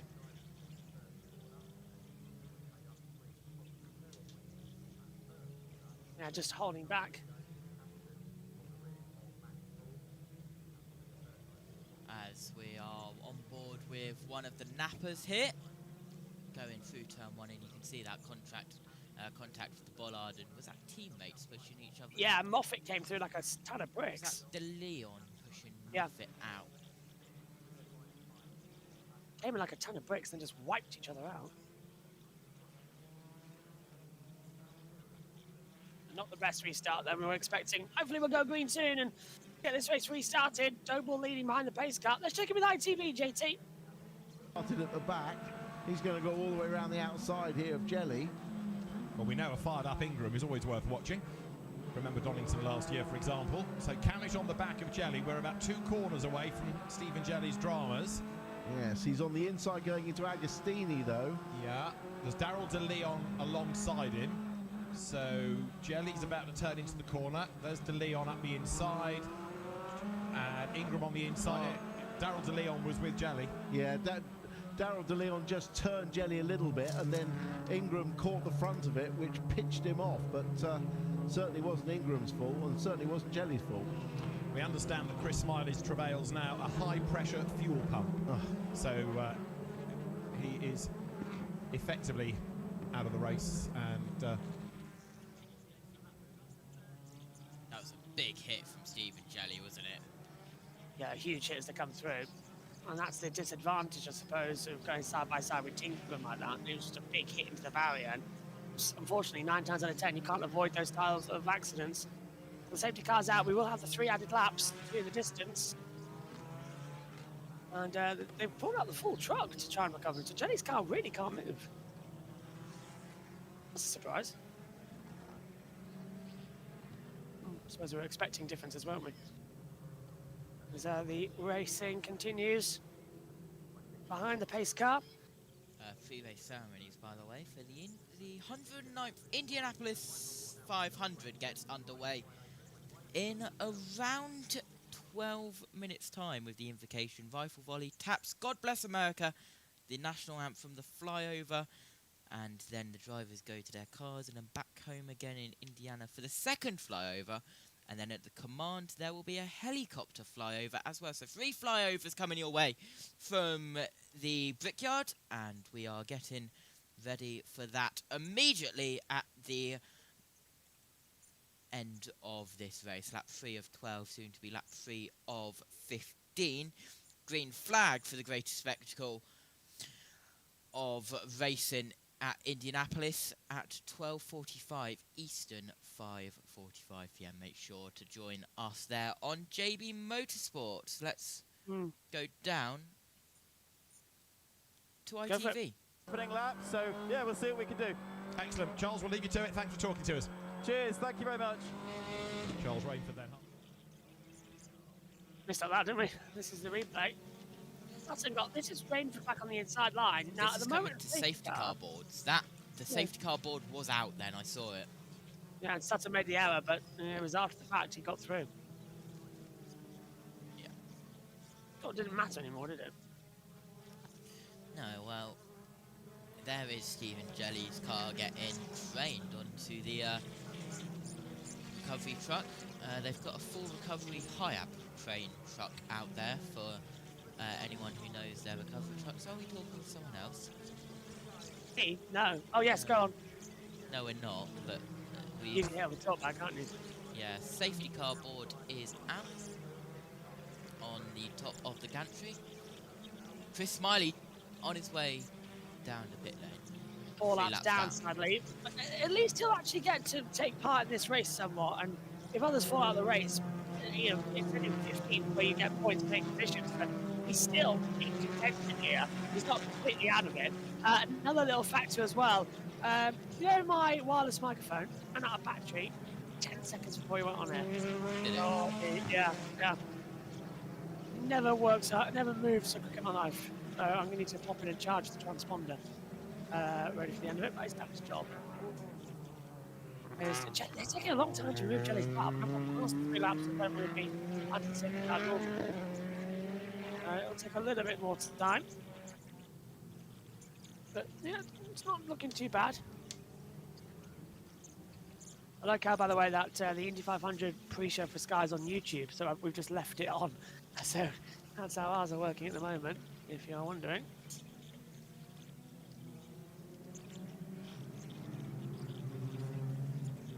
Coming through, I think he got slightly tangled up, didn't he, in the Jelly de Leon contretemps, but Tom Ingram started 24th and he's currently 13th. Yeah, great. He had a great first lap, fantastic first lap. Lovely to watch the on-board of that throughout, but yeah, that damage, hopefully that damage won't affect the performance. That was, as you say, when Jelly got turned across the front of him and then he hit Jelly when he was trying to go to the inside, but hopefully it won't affect the performance because it's lovely to watch an Ingram or a Sutton on one of these charges, isn't it? And of course for Tom Ingram, with everybody now for the restart bunched up, he's able to strike and gain more ground on the restart. Yeah, good point. And with the new restart rules, it means they are much closer together. The lead car can't drop back once the safety car lights are out and pick his way. Yeah, so the safety car rule, just to explain it, is that when they come out, they've got a restart zone to go across, haven't they, Pinky? And that restart zone is like in what we see in NASCAR. They have to go from a certain point and then they bolt to the green. Yeah, it's a restart zone, but not a restart zone. Let's head back over then to ITV until we get the time that will come in for the safety car. Third, fourth is Josh Cook. Fifth, Ash Sutton, and sixth, Charles Rainford. It's Dan Rowbottom seventh, ahead of Sam Osborne. Then Jake Hill, you're looking at him. Ronan Pearson's in the top 10. James Dorlin is next. Then it's Tom Chilton, who has fallen back on the hard tyre. You've got Tom Ingram running 13th. Dan Camish and Aaron Taylor-Smith are the others on for a point at the moment. Well, we still have Dan Lloyd and Adam Morgan on the hard tyres in second and third, so we've still got plenty of exciting racing to come to see how they manage to defend and how long they can stay there. So I think the opportunity for Mikey Doble to stretch that lead very early on after the safety car is still there while he's got 2 hard-tied cars behind him. Yeah, Tom Chilton on the hard tyre, so that's why he has dropped back from 4th on the grid. And turning his way now, Mikey Doble, race leader on lap number 5. Now remember that we can add on 3 laps for safety car deployment, so the race will be... Yeah, maximum of 3 laps able to be added by the race stewards. The car is off the track, so I believe we should be I hope so. Ready to go underway. Yeah. I really hope we go green. Safety car is in this lap. Here we go then. So it will become a 15-lap event as the flag is flying into the Indianapolis Motor Speedway. As JT said earlier, you can join us for that following this broadcast. You'll be redirected to the greatest spectacle in racing. Right now, though, the British Touring Car Championship, which is a lot more entertaining in side-by-side battles, is about to restart here for round 9 of the championship. They're coming in to the penultimate corner. Here we go. Green flag. Pace car in. Doble will lead them to the restart zone. We can't go bolting until that time. There's the light panel. There's the green flag. And we are racing now. Green flag. We're underway. Doble gets a good restart. Lloyd's coming with him. Morgan in row bottoms jump them immediately. Morgan's trying to go around the outside. Coming into turn 1 on Lloyd. It hasn't really worked out that way. They're still pushing hard as they come down towards Wilson hairpin. Little touch of the grass from Rainford. Ingram's looking strong. Chilton's dropped back again. Chilton's got a problem, JT. He must do. He's dropping back so far. And Rainford getting pushed out by his own teammate, Jake Hill. Jake Hill coming straight up the inside, pushing Charles Rainford out. Unbelievable, and still side by side then as they come through again. So there's Adam Morgan getting a kick. Cook around the outside. Sutton's gone for it as well. And they're just looking, there's Rowbottom trying to find a way through. Up the inside, Josh Cook taking second position away from Dan Lloyd. He goes in a bit too deep though, down Augustini. Back to Hamilton we come, and now Lloyd's got the power to push. Trying to get around the outside, a little bit of contact further back. And there's still just some superb racing between them here. Yeah, absolutely. As well, side by side, that is Ingram with James Dorlin in. Ingram up to 12th place. Here is a replay of what happened with Jake Hill and Charles Rainford. And Charles Rainford lost it. Went wide. That allowed Jake Hill to bump his way through. I don't know if there was bumper before that. We didn't see with that angle. Yeah. But Cook now up to second. But it's an oval. It's a independent oval 1, 2, 3 at the moment. Doble, Cook, Lloyd. So it is now a 15-lap race. That's been confirmed by the stewards as the new race distance. They come through again. Just a reminder, that will be trackside next time at Thruxton. Oh, big slide there coming from Ash Sutton. That's allowed Lloyd back through. Sutton trying the undercut. That's a beautiful switchback. That is not on rails. What on earth was that from Ash Sutton? A perfect move there. JT round the outside and got it in perfect symphony. Yeah, absolutely. And we see a bit of, was that a crow or was that a bit of Debbie? I think that was a crow as we're looking at that absolute dive bomb manoeuvre on James Dorlin. Oh, swap around on the inside. We're trying to find a couple of bits of positions. So it's still Doble. He's used one of his 6 laps so far of hybrid power. Cook in second, Sutton third, and they're still pushing for more. More. Give it more energy. But the touring cars at this point just takes little by little. Sutton has got 8 laps of hybrid this time out compared to the one he had in race 1. But hasn't used any so far. He knows that we've... Well, actually, we've got nearly enough time. He could do it now, couldn't he, JT? He could just push crazy. Yeah, he could, but we're just having a look. Those are the two nappers battling together. And here comes Osborne up the inside of Dan Lloyd. So Sutton up to third. Got him on the inside line at Williams. Great move there. Down we come, the Bentley straight towards Brundle and Nelson. Bit of a dust that gets kicked up further back, but this is what we love about the 500s. Cool, calm, superb racing. That's in half an hour, JB. This is still the 300. What did I say? Did I say the 500? Yes. Sorry, I meant to say the 300. This is what I love about the 300 circuit. Yeah, well, it's a busy day. Yeah, this is what I love about the 300 circuits. Am I confusing you by counting you down to pre-race? Yes, you are, yeah. Jamie Little's talking right now anyway, so we're all good on the grid. Jamie Little is getting dangerously close to David Malukas, who is, we just found out, lived in Grimsby down my road for a short time. I've waved checkered flags for that man. And there we go. Then we move there. Adam Morgan looking on the inside line. Gets ahead. Ingram's up 17 places. That has got to be the best recovery drive in a reverse grid I've ever seen. Ingram up so far, JT. Fabulous. And Camish now under attack as well from Rainford. And now Morgan's going to get in around the outside. And there we see again the bit of change. Ingram trying to get through on Pearson. Yeah. What a drive from Ingram. He's up into 7th, now battling Pearson for 6th as we have a look at that battle. It's Dan Lloyd, Pearson and Ingram 3 wide, nearly in towards the Agassiz. Yeah. Pushing like crazy. Ingram's got the switch back as well. Got Pearson just ahead. Hill. Jake Hill also having a terrible day getting back in. Up now to 8th position after his race 1 antics. This is just, I presume, allowed Sutton to escape away the championship, JT.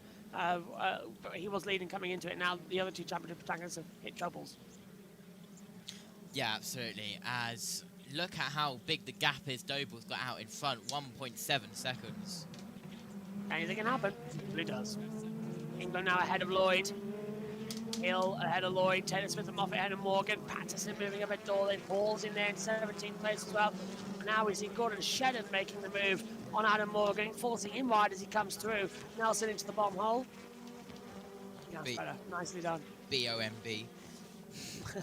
Yes, bomb hole. It's a nice grandstand there, actually, by the way. I've sat there before. Where is it? It's live on Sky Sports YouTube. What is? Pre-race build-up. Pre-race build-up is live on Sky, yeah, on YouTube, yeah. But they turn it off before the race. The Fox are doing the same thing. 3 wide, over the line though. If you like side-by-side drama, Dan Lloyd is in a battle, and they cut away from it. ITV, no! No, naughty boys! Lloyd got sideways, and that's what allowed him. It was 3 wide, JT, into the first corner, and we missed it. That was some Lance strolling there from ITV. Yeah, absolutely. As I've got the pre-race ceremony for Indy 500, so I think I can still hear you, but here's Sutton in 3rd, who's just behind Cook, but Sutton's still got 7 laps of turbo boost. Oh my god. Yeah. Are you on a quick off for touring cars to come to us? Yes. Yeah, I thought so, yeah. Understandable after being on air all day. We need to get to the 500. That is the big one. Sutton's got the fast up the race, by the way. Replay coming through. Is this Sutton again making a small error? Yeah. Oh, he went on the curb. Oh, hello. Binny Winnie. That was what happened with England, but just the opposite way. And that's Sutton up into second. He's past Josh Cook. Yeah. Cook down to 3rd. Sutton's taken him, and now he's using that hybrid boost power. Can't call it hybrid. What is it? Hybrid? It's the poker boost, but it's turbo yeah. boost. Turbo boost. Yeah. Turbo, yes. $1 in the jar at ITV's commentary box next time out at Sutton. They'll have their shed again, I suppose. Yeah. Don't be surprised, by the way, if I'm based there, because I'm going to ask for their Wi-Fi password. Of course you are.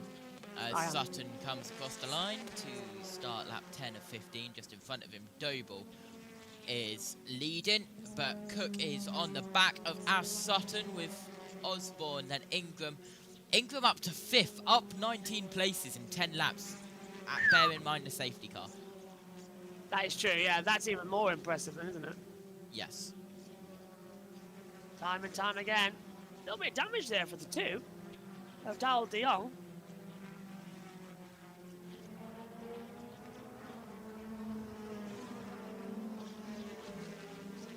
Don't give me that TV quick.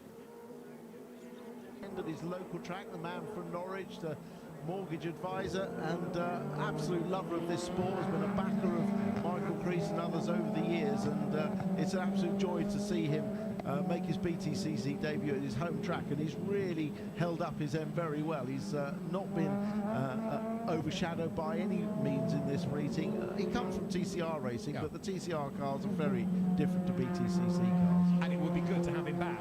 I know Michael Crease wants to see, but if Ram Ben's going to carry on and do another couple of meetings and build on what he's learned this weekend, he'd only get better and better and faster and faster. Yeah, well, the other upshot is that Senna Proctor, who was earmarked for that car for the second half of the year, is obviously waiting in the wings and could be parachuted into that car a couple of races early if Creasy actually can't come back. But you're only allowed 2 changes of drivers, so it's got to be one of Bensley, Crease or Senna Proctor that drives that car for the rest of the year. Yeah.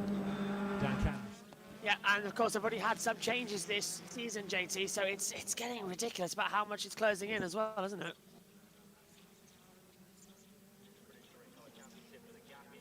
Oh, God bless America's on. Just wondering what that was on the side there. It's not a bad way. It's a calm end to the day, isn't it, here for the touring cars? Yeah, absolutely. And Taps lit literal chills. Oh my god, the Indy 500. I love it. Great. Indianapolis 500, my beloved. Not happy. It's getting ready for that to start soon. I'm looking forward to taking this headset off. We need to replace this one. Get the ear cup sorted. Lap 11 and 15. Noble, Sutton, Cook, Osborne, Ingram, Pearson, Hill, Camish, Rainford.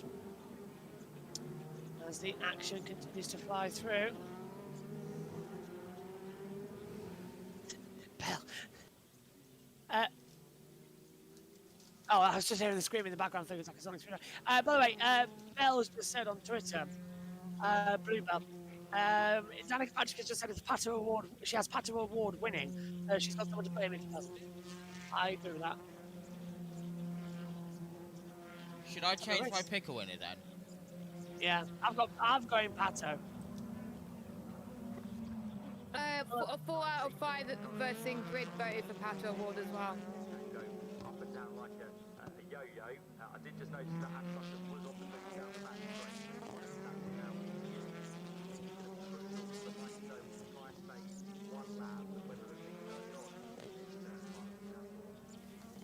Look at the gap between Doble and Sutton, 0.555 of a second. Sutton on his turbo boost, and well, Sutton is going to look round the outside of turn 1. He looks on the inside, he looks on the outside, he stays behind as he's going to be looking into the hairpin.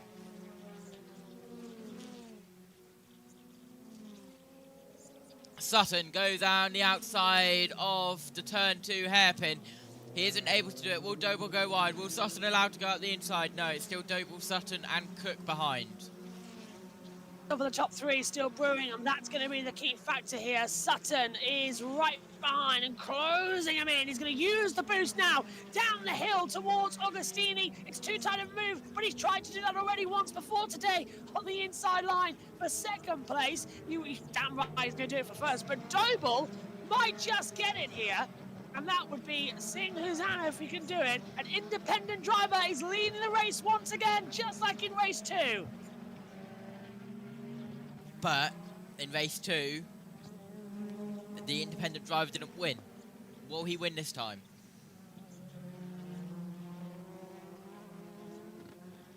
Wide coming the exit there. Doble will close back to that front advantage. He's like he's relaxing that Vauxhall, JT. It almost looks like it's tense through the corners and down the straight. It visibly looks like it's just settling.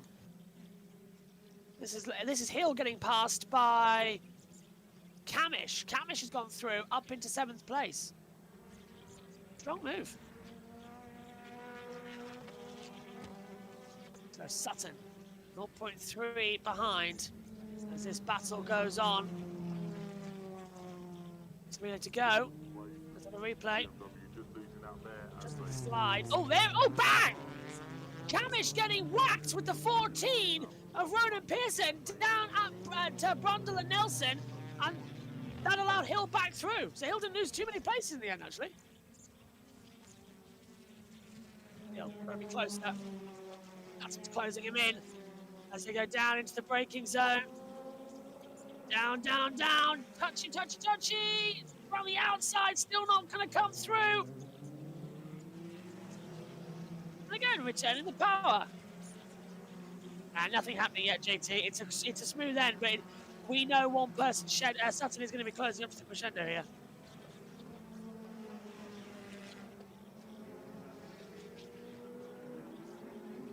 On the outside. Down into Augustini. Doble defends that inside line. Sutton gets back on the throttle. Down towards Hamilton. Quick flick to the left. Hoggies is a hairpin right. Sutton again just trying. He'll have the Toka boost available to him. Out of the exit. Over we go. Tries to find more action. He's going to use the boost now, but so's Doble. Cook's in there too, trying to find some time. And over, down towards Brundle we go once more. It'll be 2 to go at the start. And Hill this is Hill now getting again repassed by Dan Camish. Another side bomb inside line maneuver. But yeah, I suppose it's okay. To the front we go. Oh my God, was that an actual decent American national anthem? Yeah. I can hear it in the background. The fire has begun. Don't forget, we're on a quick off here. We'll wrap up the brilliant touring car action, then you can join us for the 120. No way. This is looking good. What have we got? Yep. They've just started playing the Charles Leclerc Monaco 2024 commentary music on the IndyCar broadcast. Anyway, we've got a race here. Under 2 laps to go, and well, Doble is hanging on for now, but here comes Sutton round the outside. Hello, Tom Gamer. Can't find a way through on the inside line as well. Still struggling.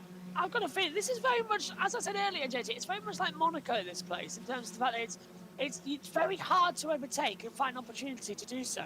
So if you risk it and send it, you could end up in a big accident. Yeah, absolutely, but it's a Vauxhall leading. Sutton up 8, Ingram up 19, Shedden up 13. What's happening is Ingram is going to look to make it up 20. As Ingram round the outside, can't get it done. Now up the inside of Osborne, side by side, Ingram on the inside. That's going to be good. That's going to be beautiful from Tom Ingram.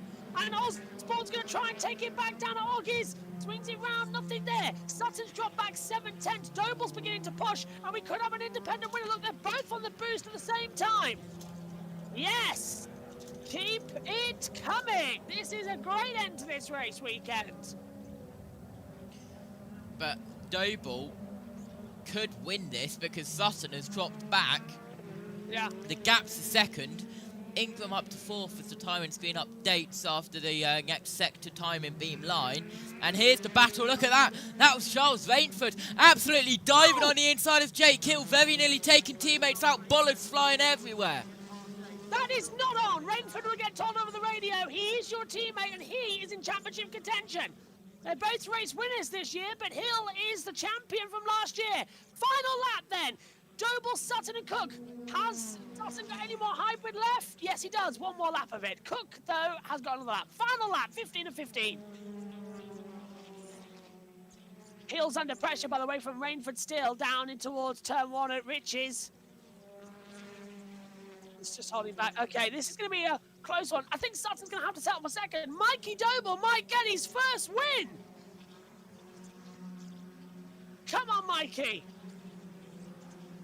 Well, what an incredible end to an incredible race day this could be.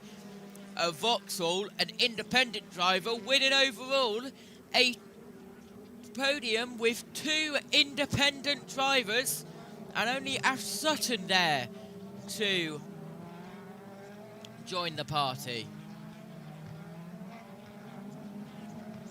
For the final few corners, this is going to be a big factor.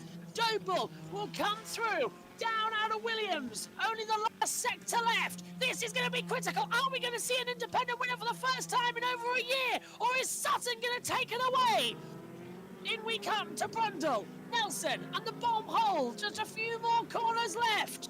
Doble has this advantage. It's going to be a first ever career win in the touring cars. He locks up. He just makes it stick. He's starting to get nervous. A few cars making the error. In we come. Just 2 more corners left. Sutton's going to go for a dive bomb. You just know it. Last of the late breakers. He's the king of it. In we come. 1 more corner to go. The checkered flag is waiting. Mikey Doble and Vauxhall have done the impossible. It is the independents that are going to win. And Mikey Doble wins at Snetterton. Yes! What a good news story. And no man deserves it more. Charming Mikey Doble. Always up for a chat. Always up for a laugh. Yes! Sutton second, Camish then, and Rainford gets Hill on the line for 7th. What an end! Mikey Noble and Powermax Racing are victorious as Chilton doing battle with Beyond at the line over 18th place. And Chilton gets it. Wow! I'm off to the 500. JT, I leave it in your capable hands. Oh, c'est magnifique! Thank you very much, Mr. Birch, as Mikey Doble, that's his first podium of the year. It's his first ever all-time BTCC overall race win. As we just turn the Discord off. But we are under 12 minutes left until the 109th run-in of the Indianapolis 500. We're on a quick off here straight after the interviews, and you will be redirected to the greatest spectacle in racing. But it's Mikey Doble who wins by 0.770 seconds to Ash Sutton. Then it's Josh Cook, Tom Ingram, Sam Osborne, Dan Camish, Charles Rainford, Jake Hill, Ronan Pearson and Aidan Moffat rounds out your top 10.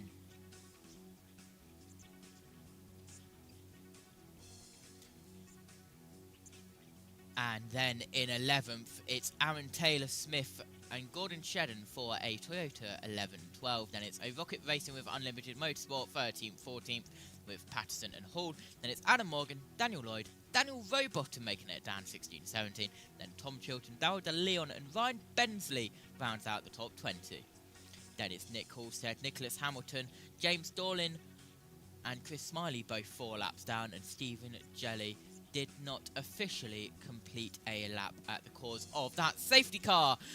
Drivers' Championship, Ash Sutton 132 points, Tom Ingram 117 points, 15 points behind. Then it's Hill 93, Rowbottom 85, Camish 83, Morgan 80, Chilton 79, 70 points for Chris Smiley, 68 for Charles Rainford and Mikey Doble. They are joint, but what an incredible race day we've had here at Snetterton. Still got interviews to come before we redirect over to the Indianapolis 500, which you can join us also on for JB Motorsports. But let's go over to Toka Live for one final time. Really work hard for it. And when you bear in mind that Tom Ingram from the back of the grid made it to 4th place, that is the pedigree that these drivers are up against, that the people who have been around in this championship for many, many years, who do have that experience to carve their way through the field without making any mistakes. So for Mikey Doble to come through as a winner from the pressure, not just from Ash Sutton, but the likes of Josh Cook and Tom Ingram from behind, they weren't there, but they probably knew that they were coming. So let's just go for it, Josh. Yeah, that lap, remember you said, Matt, about where he had one less lap of boost to use, and he kept cool. He didn't use the boost on that lap. Sutton was coming. He came really close, didn't he? He was a couple of attempts behind at the end of the lap. He had to defend into Ritchie's, but his character that Alan's just been describing, that cool and very calm, and that I think very much showed during the course of that race, particularly that lap where he didn't panic, he didn't use the boost. And that worked perfectly because then he could defend for the rest of the race. He could indeed. Right, the top 14 in the race were the soft tyre runners. The others who finished were all the hard tyres behind. So let's very quickly give you the classified result provisionally. Mikey Doble, your winner by 0.7 of a second. Second goes the way of Ash Sutton in the 116 Ford Focus Napa Racing Machine. Third place for number 66, Josh Cook, makes his way to the podium for this third and final race. Fourth place for Tom Ingram from the back of the grid with Sam Osborne in 5th. Sixth place goes the way of number 27, Dan Camish from 19th on the grid after winner earlier on today. Charles Rainford is the lead BMW home. He did get ahead of Jake Hill in those final stages, and then Ronan Pearson and Aidan Moffat complete the top 10. Final point scorers, Aaron Taylor-Smith and Gordon Shedden, Dexter Patterson and Max Hall, and the only hard tyre car inside the points was that of Adam Morgan, with non-finishes for James Dorlin, for Chris Smiley and for Stephen Jelly. Do stay with us, soak up the moments, come and join us down on the podium. This is going to be one not to forget. Mr. Alan Hyde is standing by, and you're about to be greeted, Alan, by a first-time winner in the British Touring Car Championship. Here comes Mikey Doble. Here he comes, Mikey Doble into Park Fairmay. The team are just behind me. Yes! I let them talk for themselves, really. I don't need to say anything. My soundtrack is nowhere near as good as the elation of the Power Max team. Adam Weaver just came up to me and he said, "Do you know, in 11 years, that's the first time you've asked me a question on the mic." Well, I had to wait for the right moment, didn't I? And this was it. Mikey Doble pulls his car up towards the number one board. He's just getting his door open, and a victor in the BTCC climbs out of the car. What a feel-good moment this is. You can see his eyes are smiling. I don't know if ITV are in a break or not, but it may be that Louise. No, Louise you're going to go straight in. So Louise is going to chat on ITV to Mikey Doble first of all. So Mikey Doble is Louise. Louise, it's all yours. Mikey, what a fantastic win. I don't think there's a person in the pit lane who wasn't happy to see that one. I guess you're right up at the top of that list, though. Yeah, well, my plan worked, didn't it? Hard in race one. Lost for words, really. You know, my last potential win got taken away by a deserved champion in Jake Hill, and I thought, who else to then try and take my second one away in Ash Sutton? But no, it was a fantastic race. Yeah, everyone deserves it so much. Just so many people to thank, you know, like my family, my dad, the belief that's been put in me. You know, we're a racing family. We go racing as a family. You know, this is massive just to be in the championship for us, let alone, you know, be here as a BTCC race winner, and to bring PMR their first win since JP in 2019. It's been long overdue. It's been a long road to get here, but we're here. And I think everybody would be really well deserved as well, because you just drove a sublime race. I mean, intense pressure, as you say, from a multiple champion. And actually, he was the one who made a mistake. Yeah, yeah, I didn't expect to see that, but it gave me enough of a break. And, you know, I knew that he'd be quick in that race, even coming from P10. I didn't really start believing it was going to happen until probably the penultimate lap. And then I'm just like, well, if I don't make any mistakes, then we're going to win this. So, yeah. What is this going to do for you and the team? I mean, the motivation and everyone's just going to be through the roof. Like, you know, everyone who works on this car, you know, they put their heart and soul into this. And, you know, this is the fruits of their labour. So, just mega pleased for everyone. And everyone's mega pleased for you as well. Congratulations, well done. You go over and see the boys over there, and let's dive in and grab a word with Ash Sutton. I mean, that's a moment, isn't it? And much as you would have loved to win, I'm sure you're thinking what a great moment for him as well. Yeah, mega. Well done to Mikey and Power Max for that job. But yeah, really pleased with that. Obviously, would have liked the win, of course, but we just picked up a little bit of damage on the right rear from, I think it was the opening lap. Me and Josh had a little tussle. I think Rainford made a bit of impact, so kind of just hurt the balance. I then worked the tyre too hard trying to get through. So yeah, really pleased. Perfect way to round out the weekend. It's considering we come here with 1 second of hybrid in qualifying, it's not been that bad, so I'll take that. I was going to say, it's been a really good weekend, hasn't it? And put it in context of where the other guys who were battling against you for the championship as well, who maybe haven't had such a good weekend. Yeah, for sure. We've obviously opened that margin up a little bit. Ideally could have done with Tom not coming through like he does, but we've all been there, I've been there, and yeah, you managed to do it. So, yeah, mega race for us. Nice battle with my old pal Josh, as always, and yeah, let's see what happens at the next one. Great stuff. Let's have a word with your old pal Josh. You were so quick. A podium is the result of it. Yeah, you know, obviously we're looking for more, but we weren't really in the fight this weekend, so just had to make the best of the situation. So, yeah, pleased to get a podium for the team. You know, Paul Hartley and the guys have been working so hard back at base, week in, week out, night shifts. So, you know, that one's for them. But of course, you know, it's not where we want to be. So we're get our head down and hopefully we'll come back stronger. Good stuff. We will see you at the next one. Steve, back to you. Thanks, Louise. And well, it's a quick off here, and we will see you later. Next up, it's Fuxton. We are trackside for that, but join us now. You'll automatically be redirected. It's the 109th run-in of the Great American Race, the greatest spectacle in racing. It is the Indianapolis 500. See you over there. It's time for the Yard of Bricks.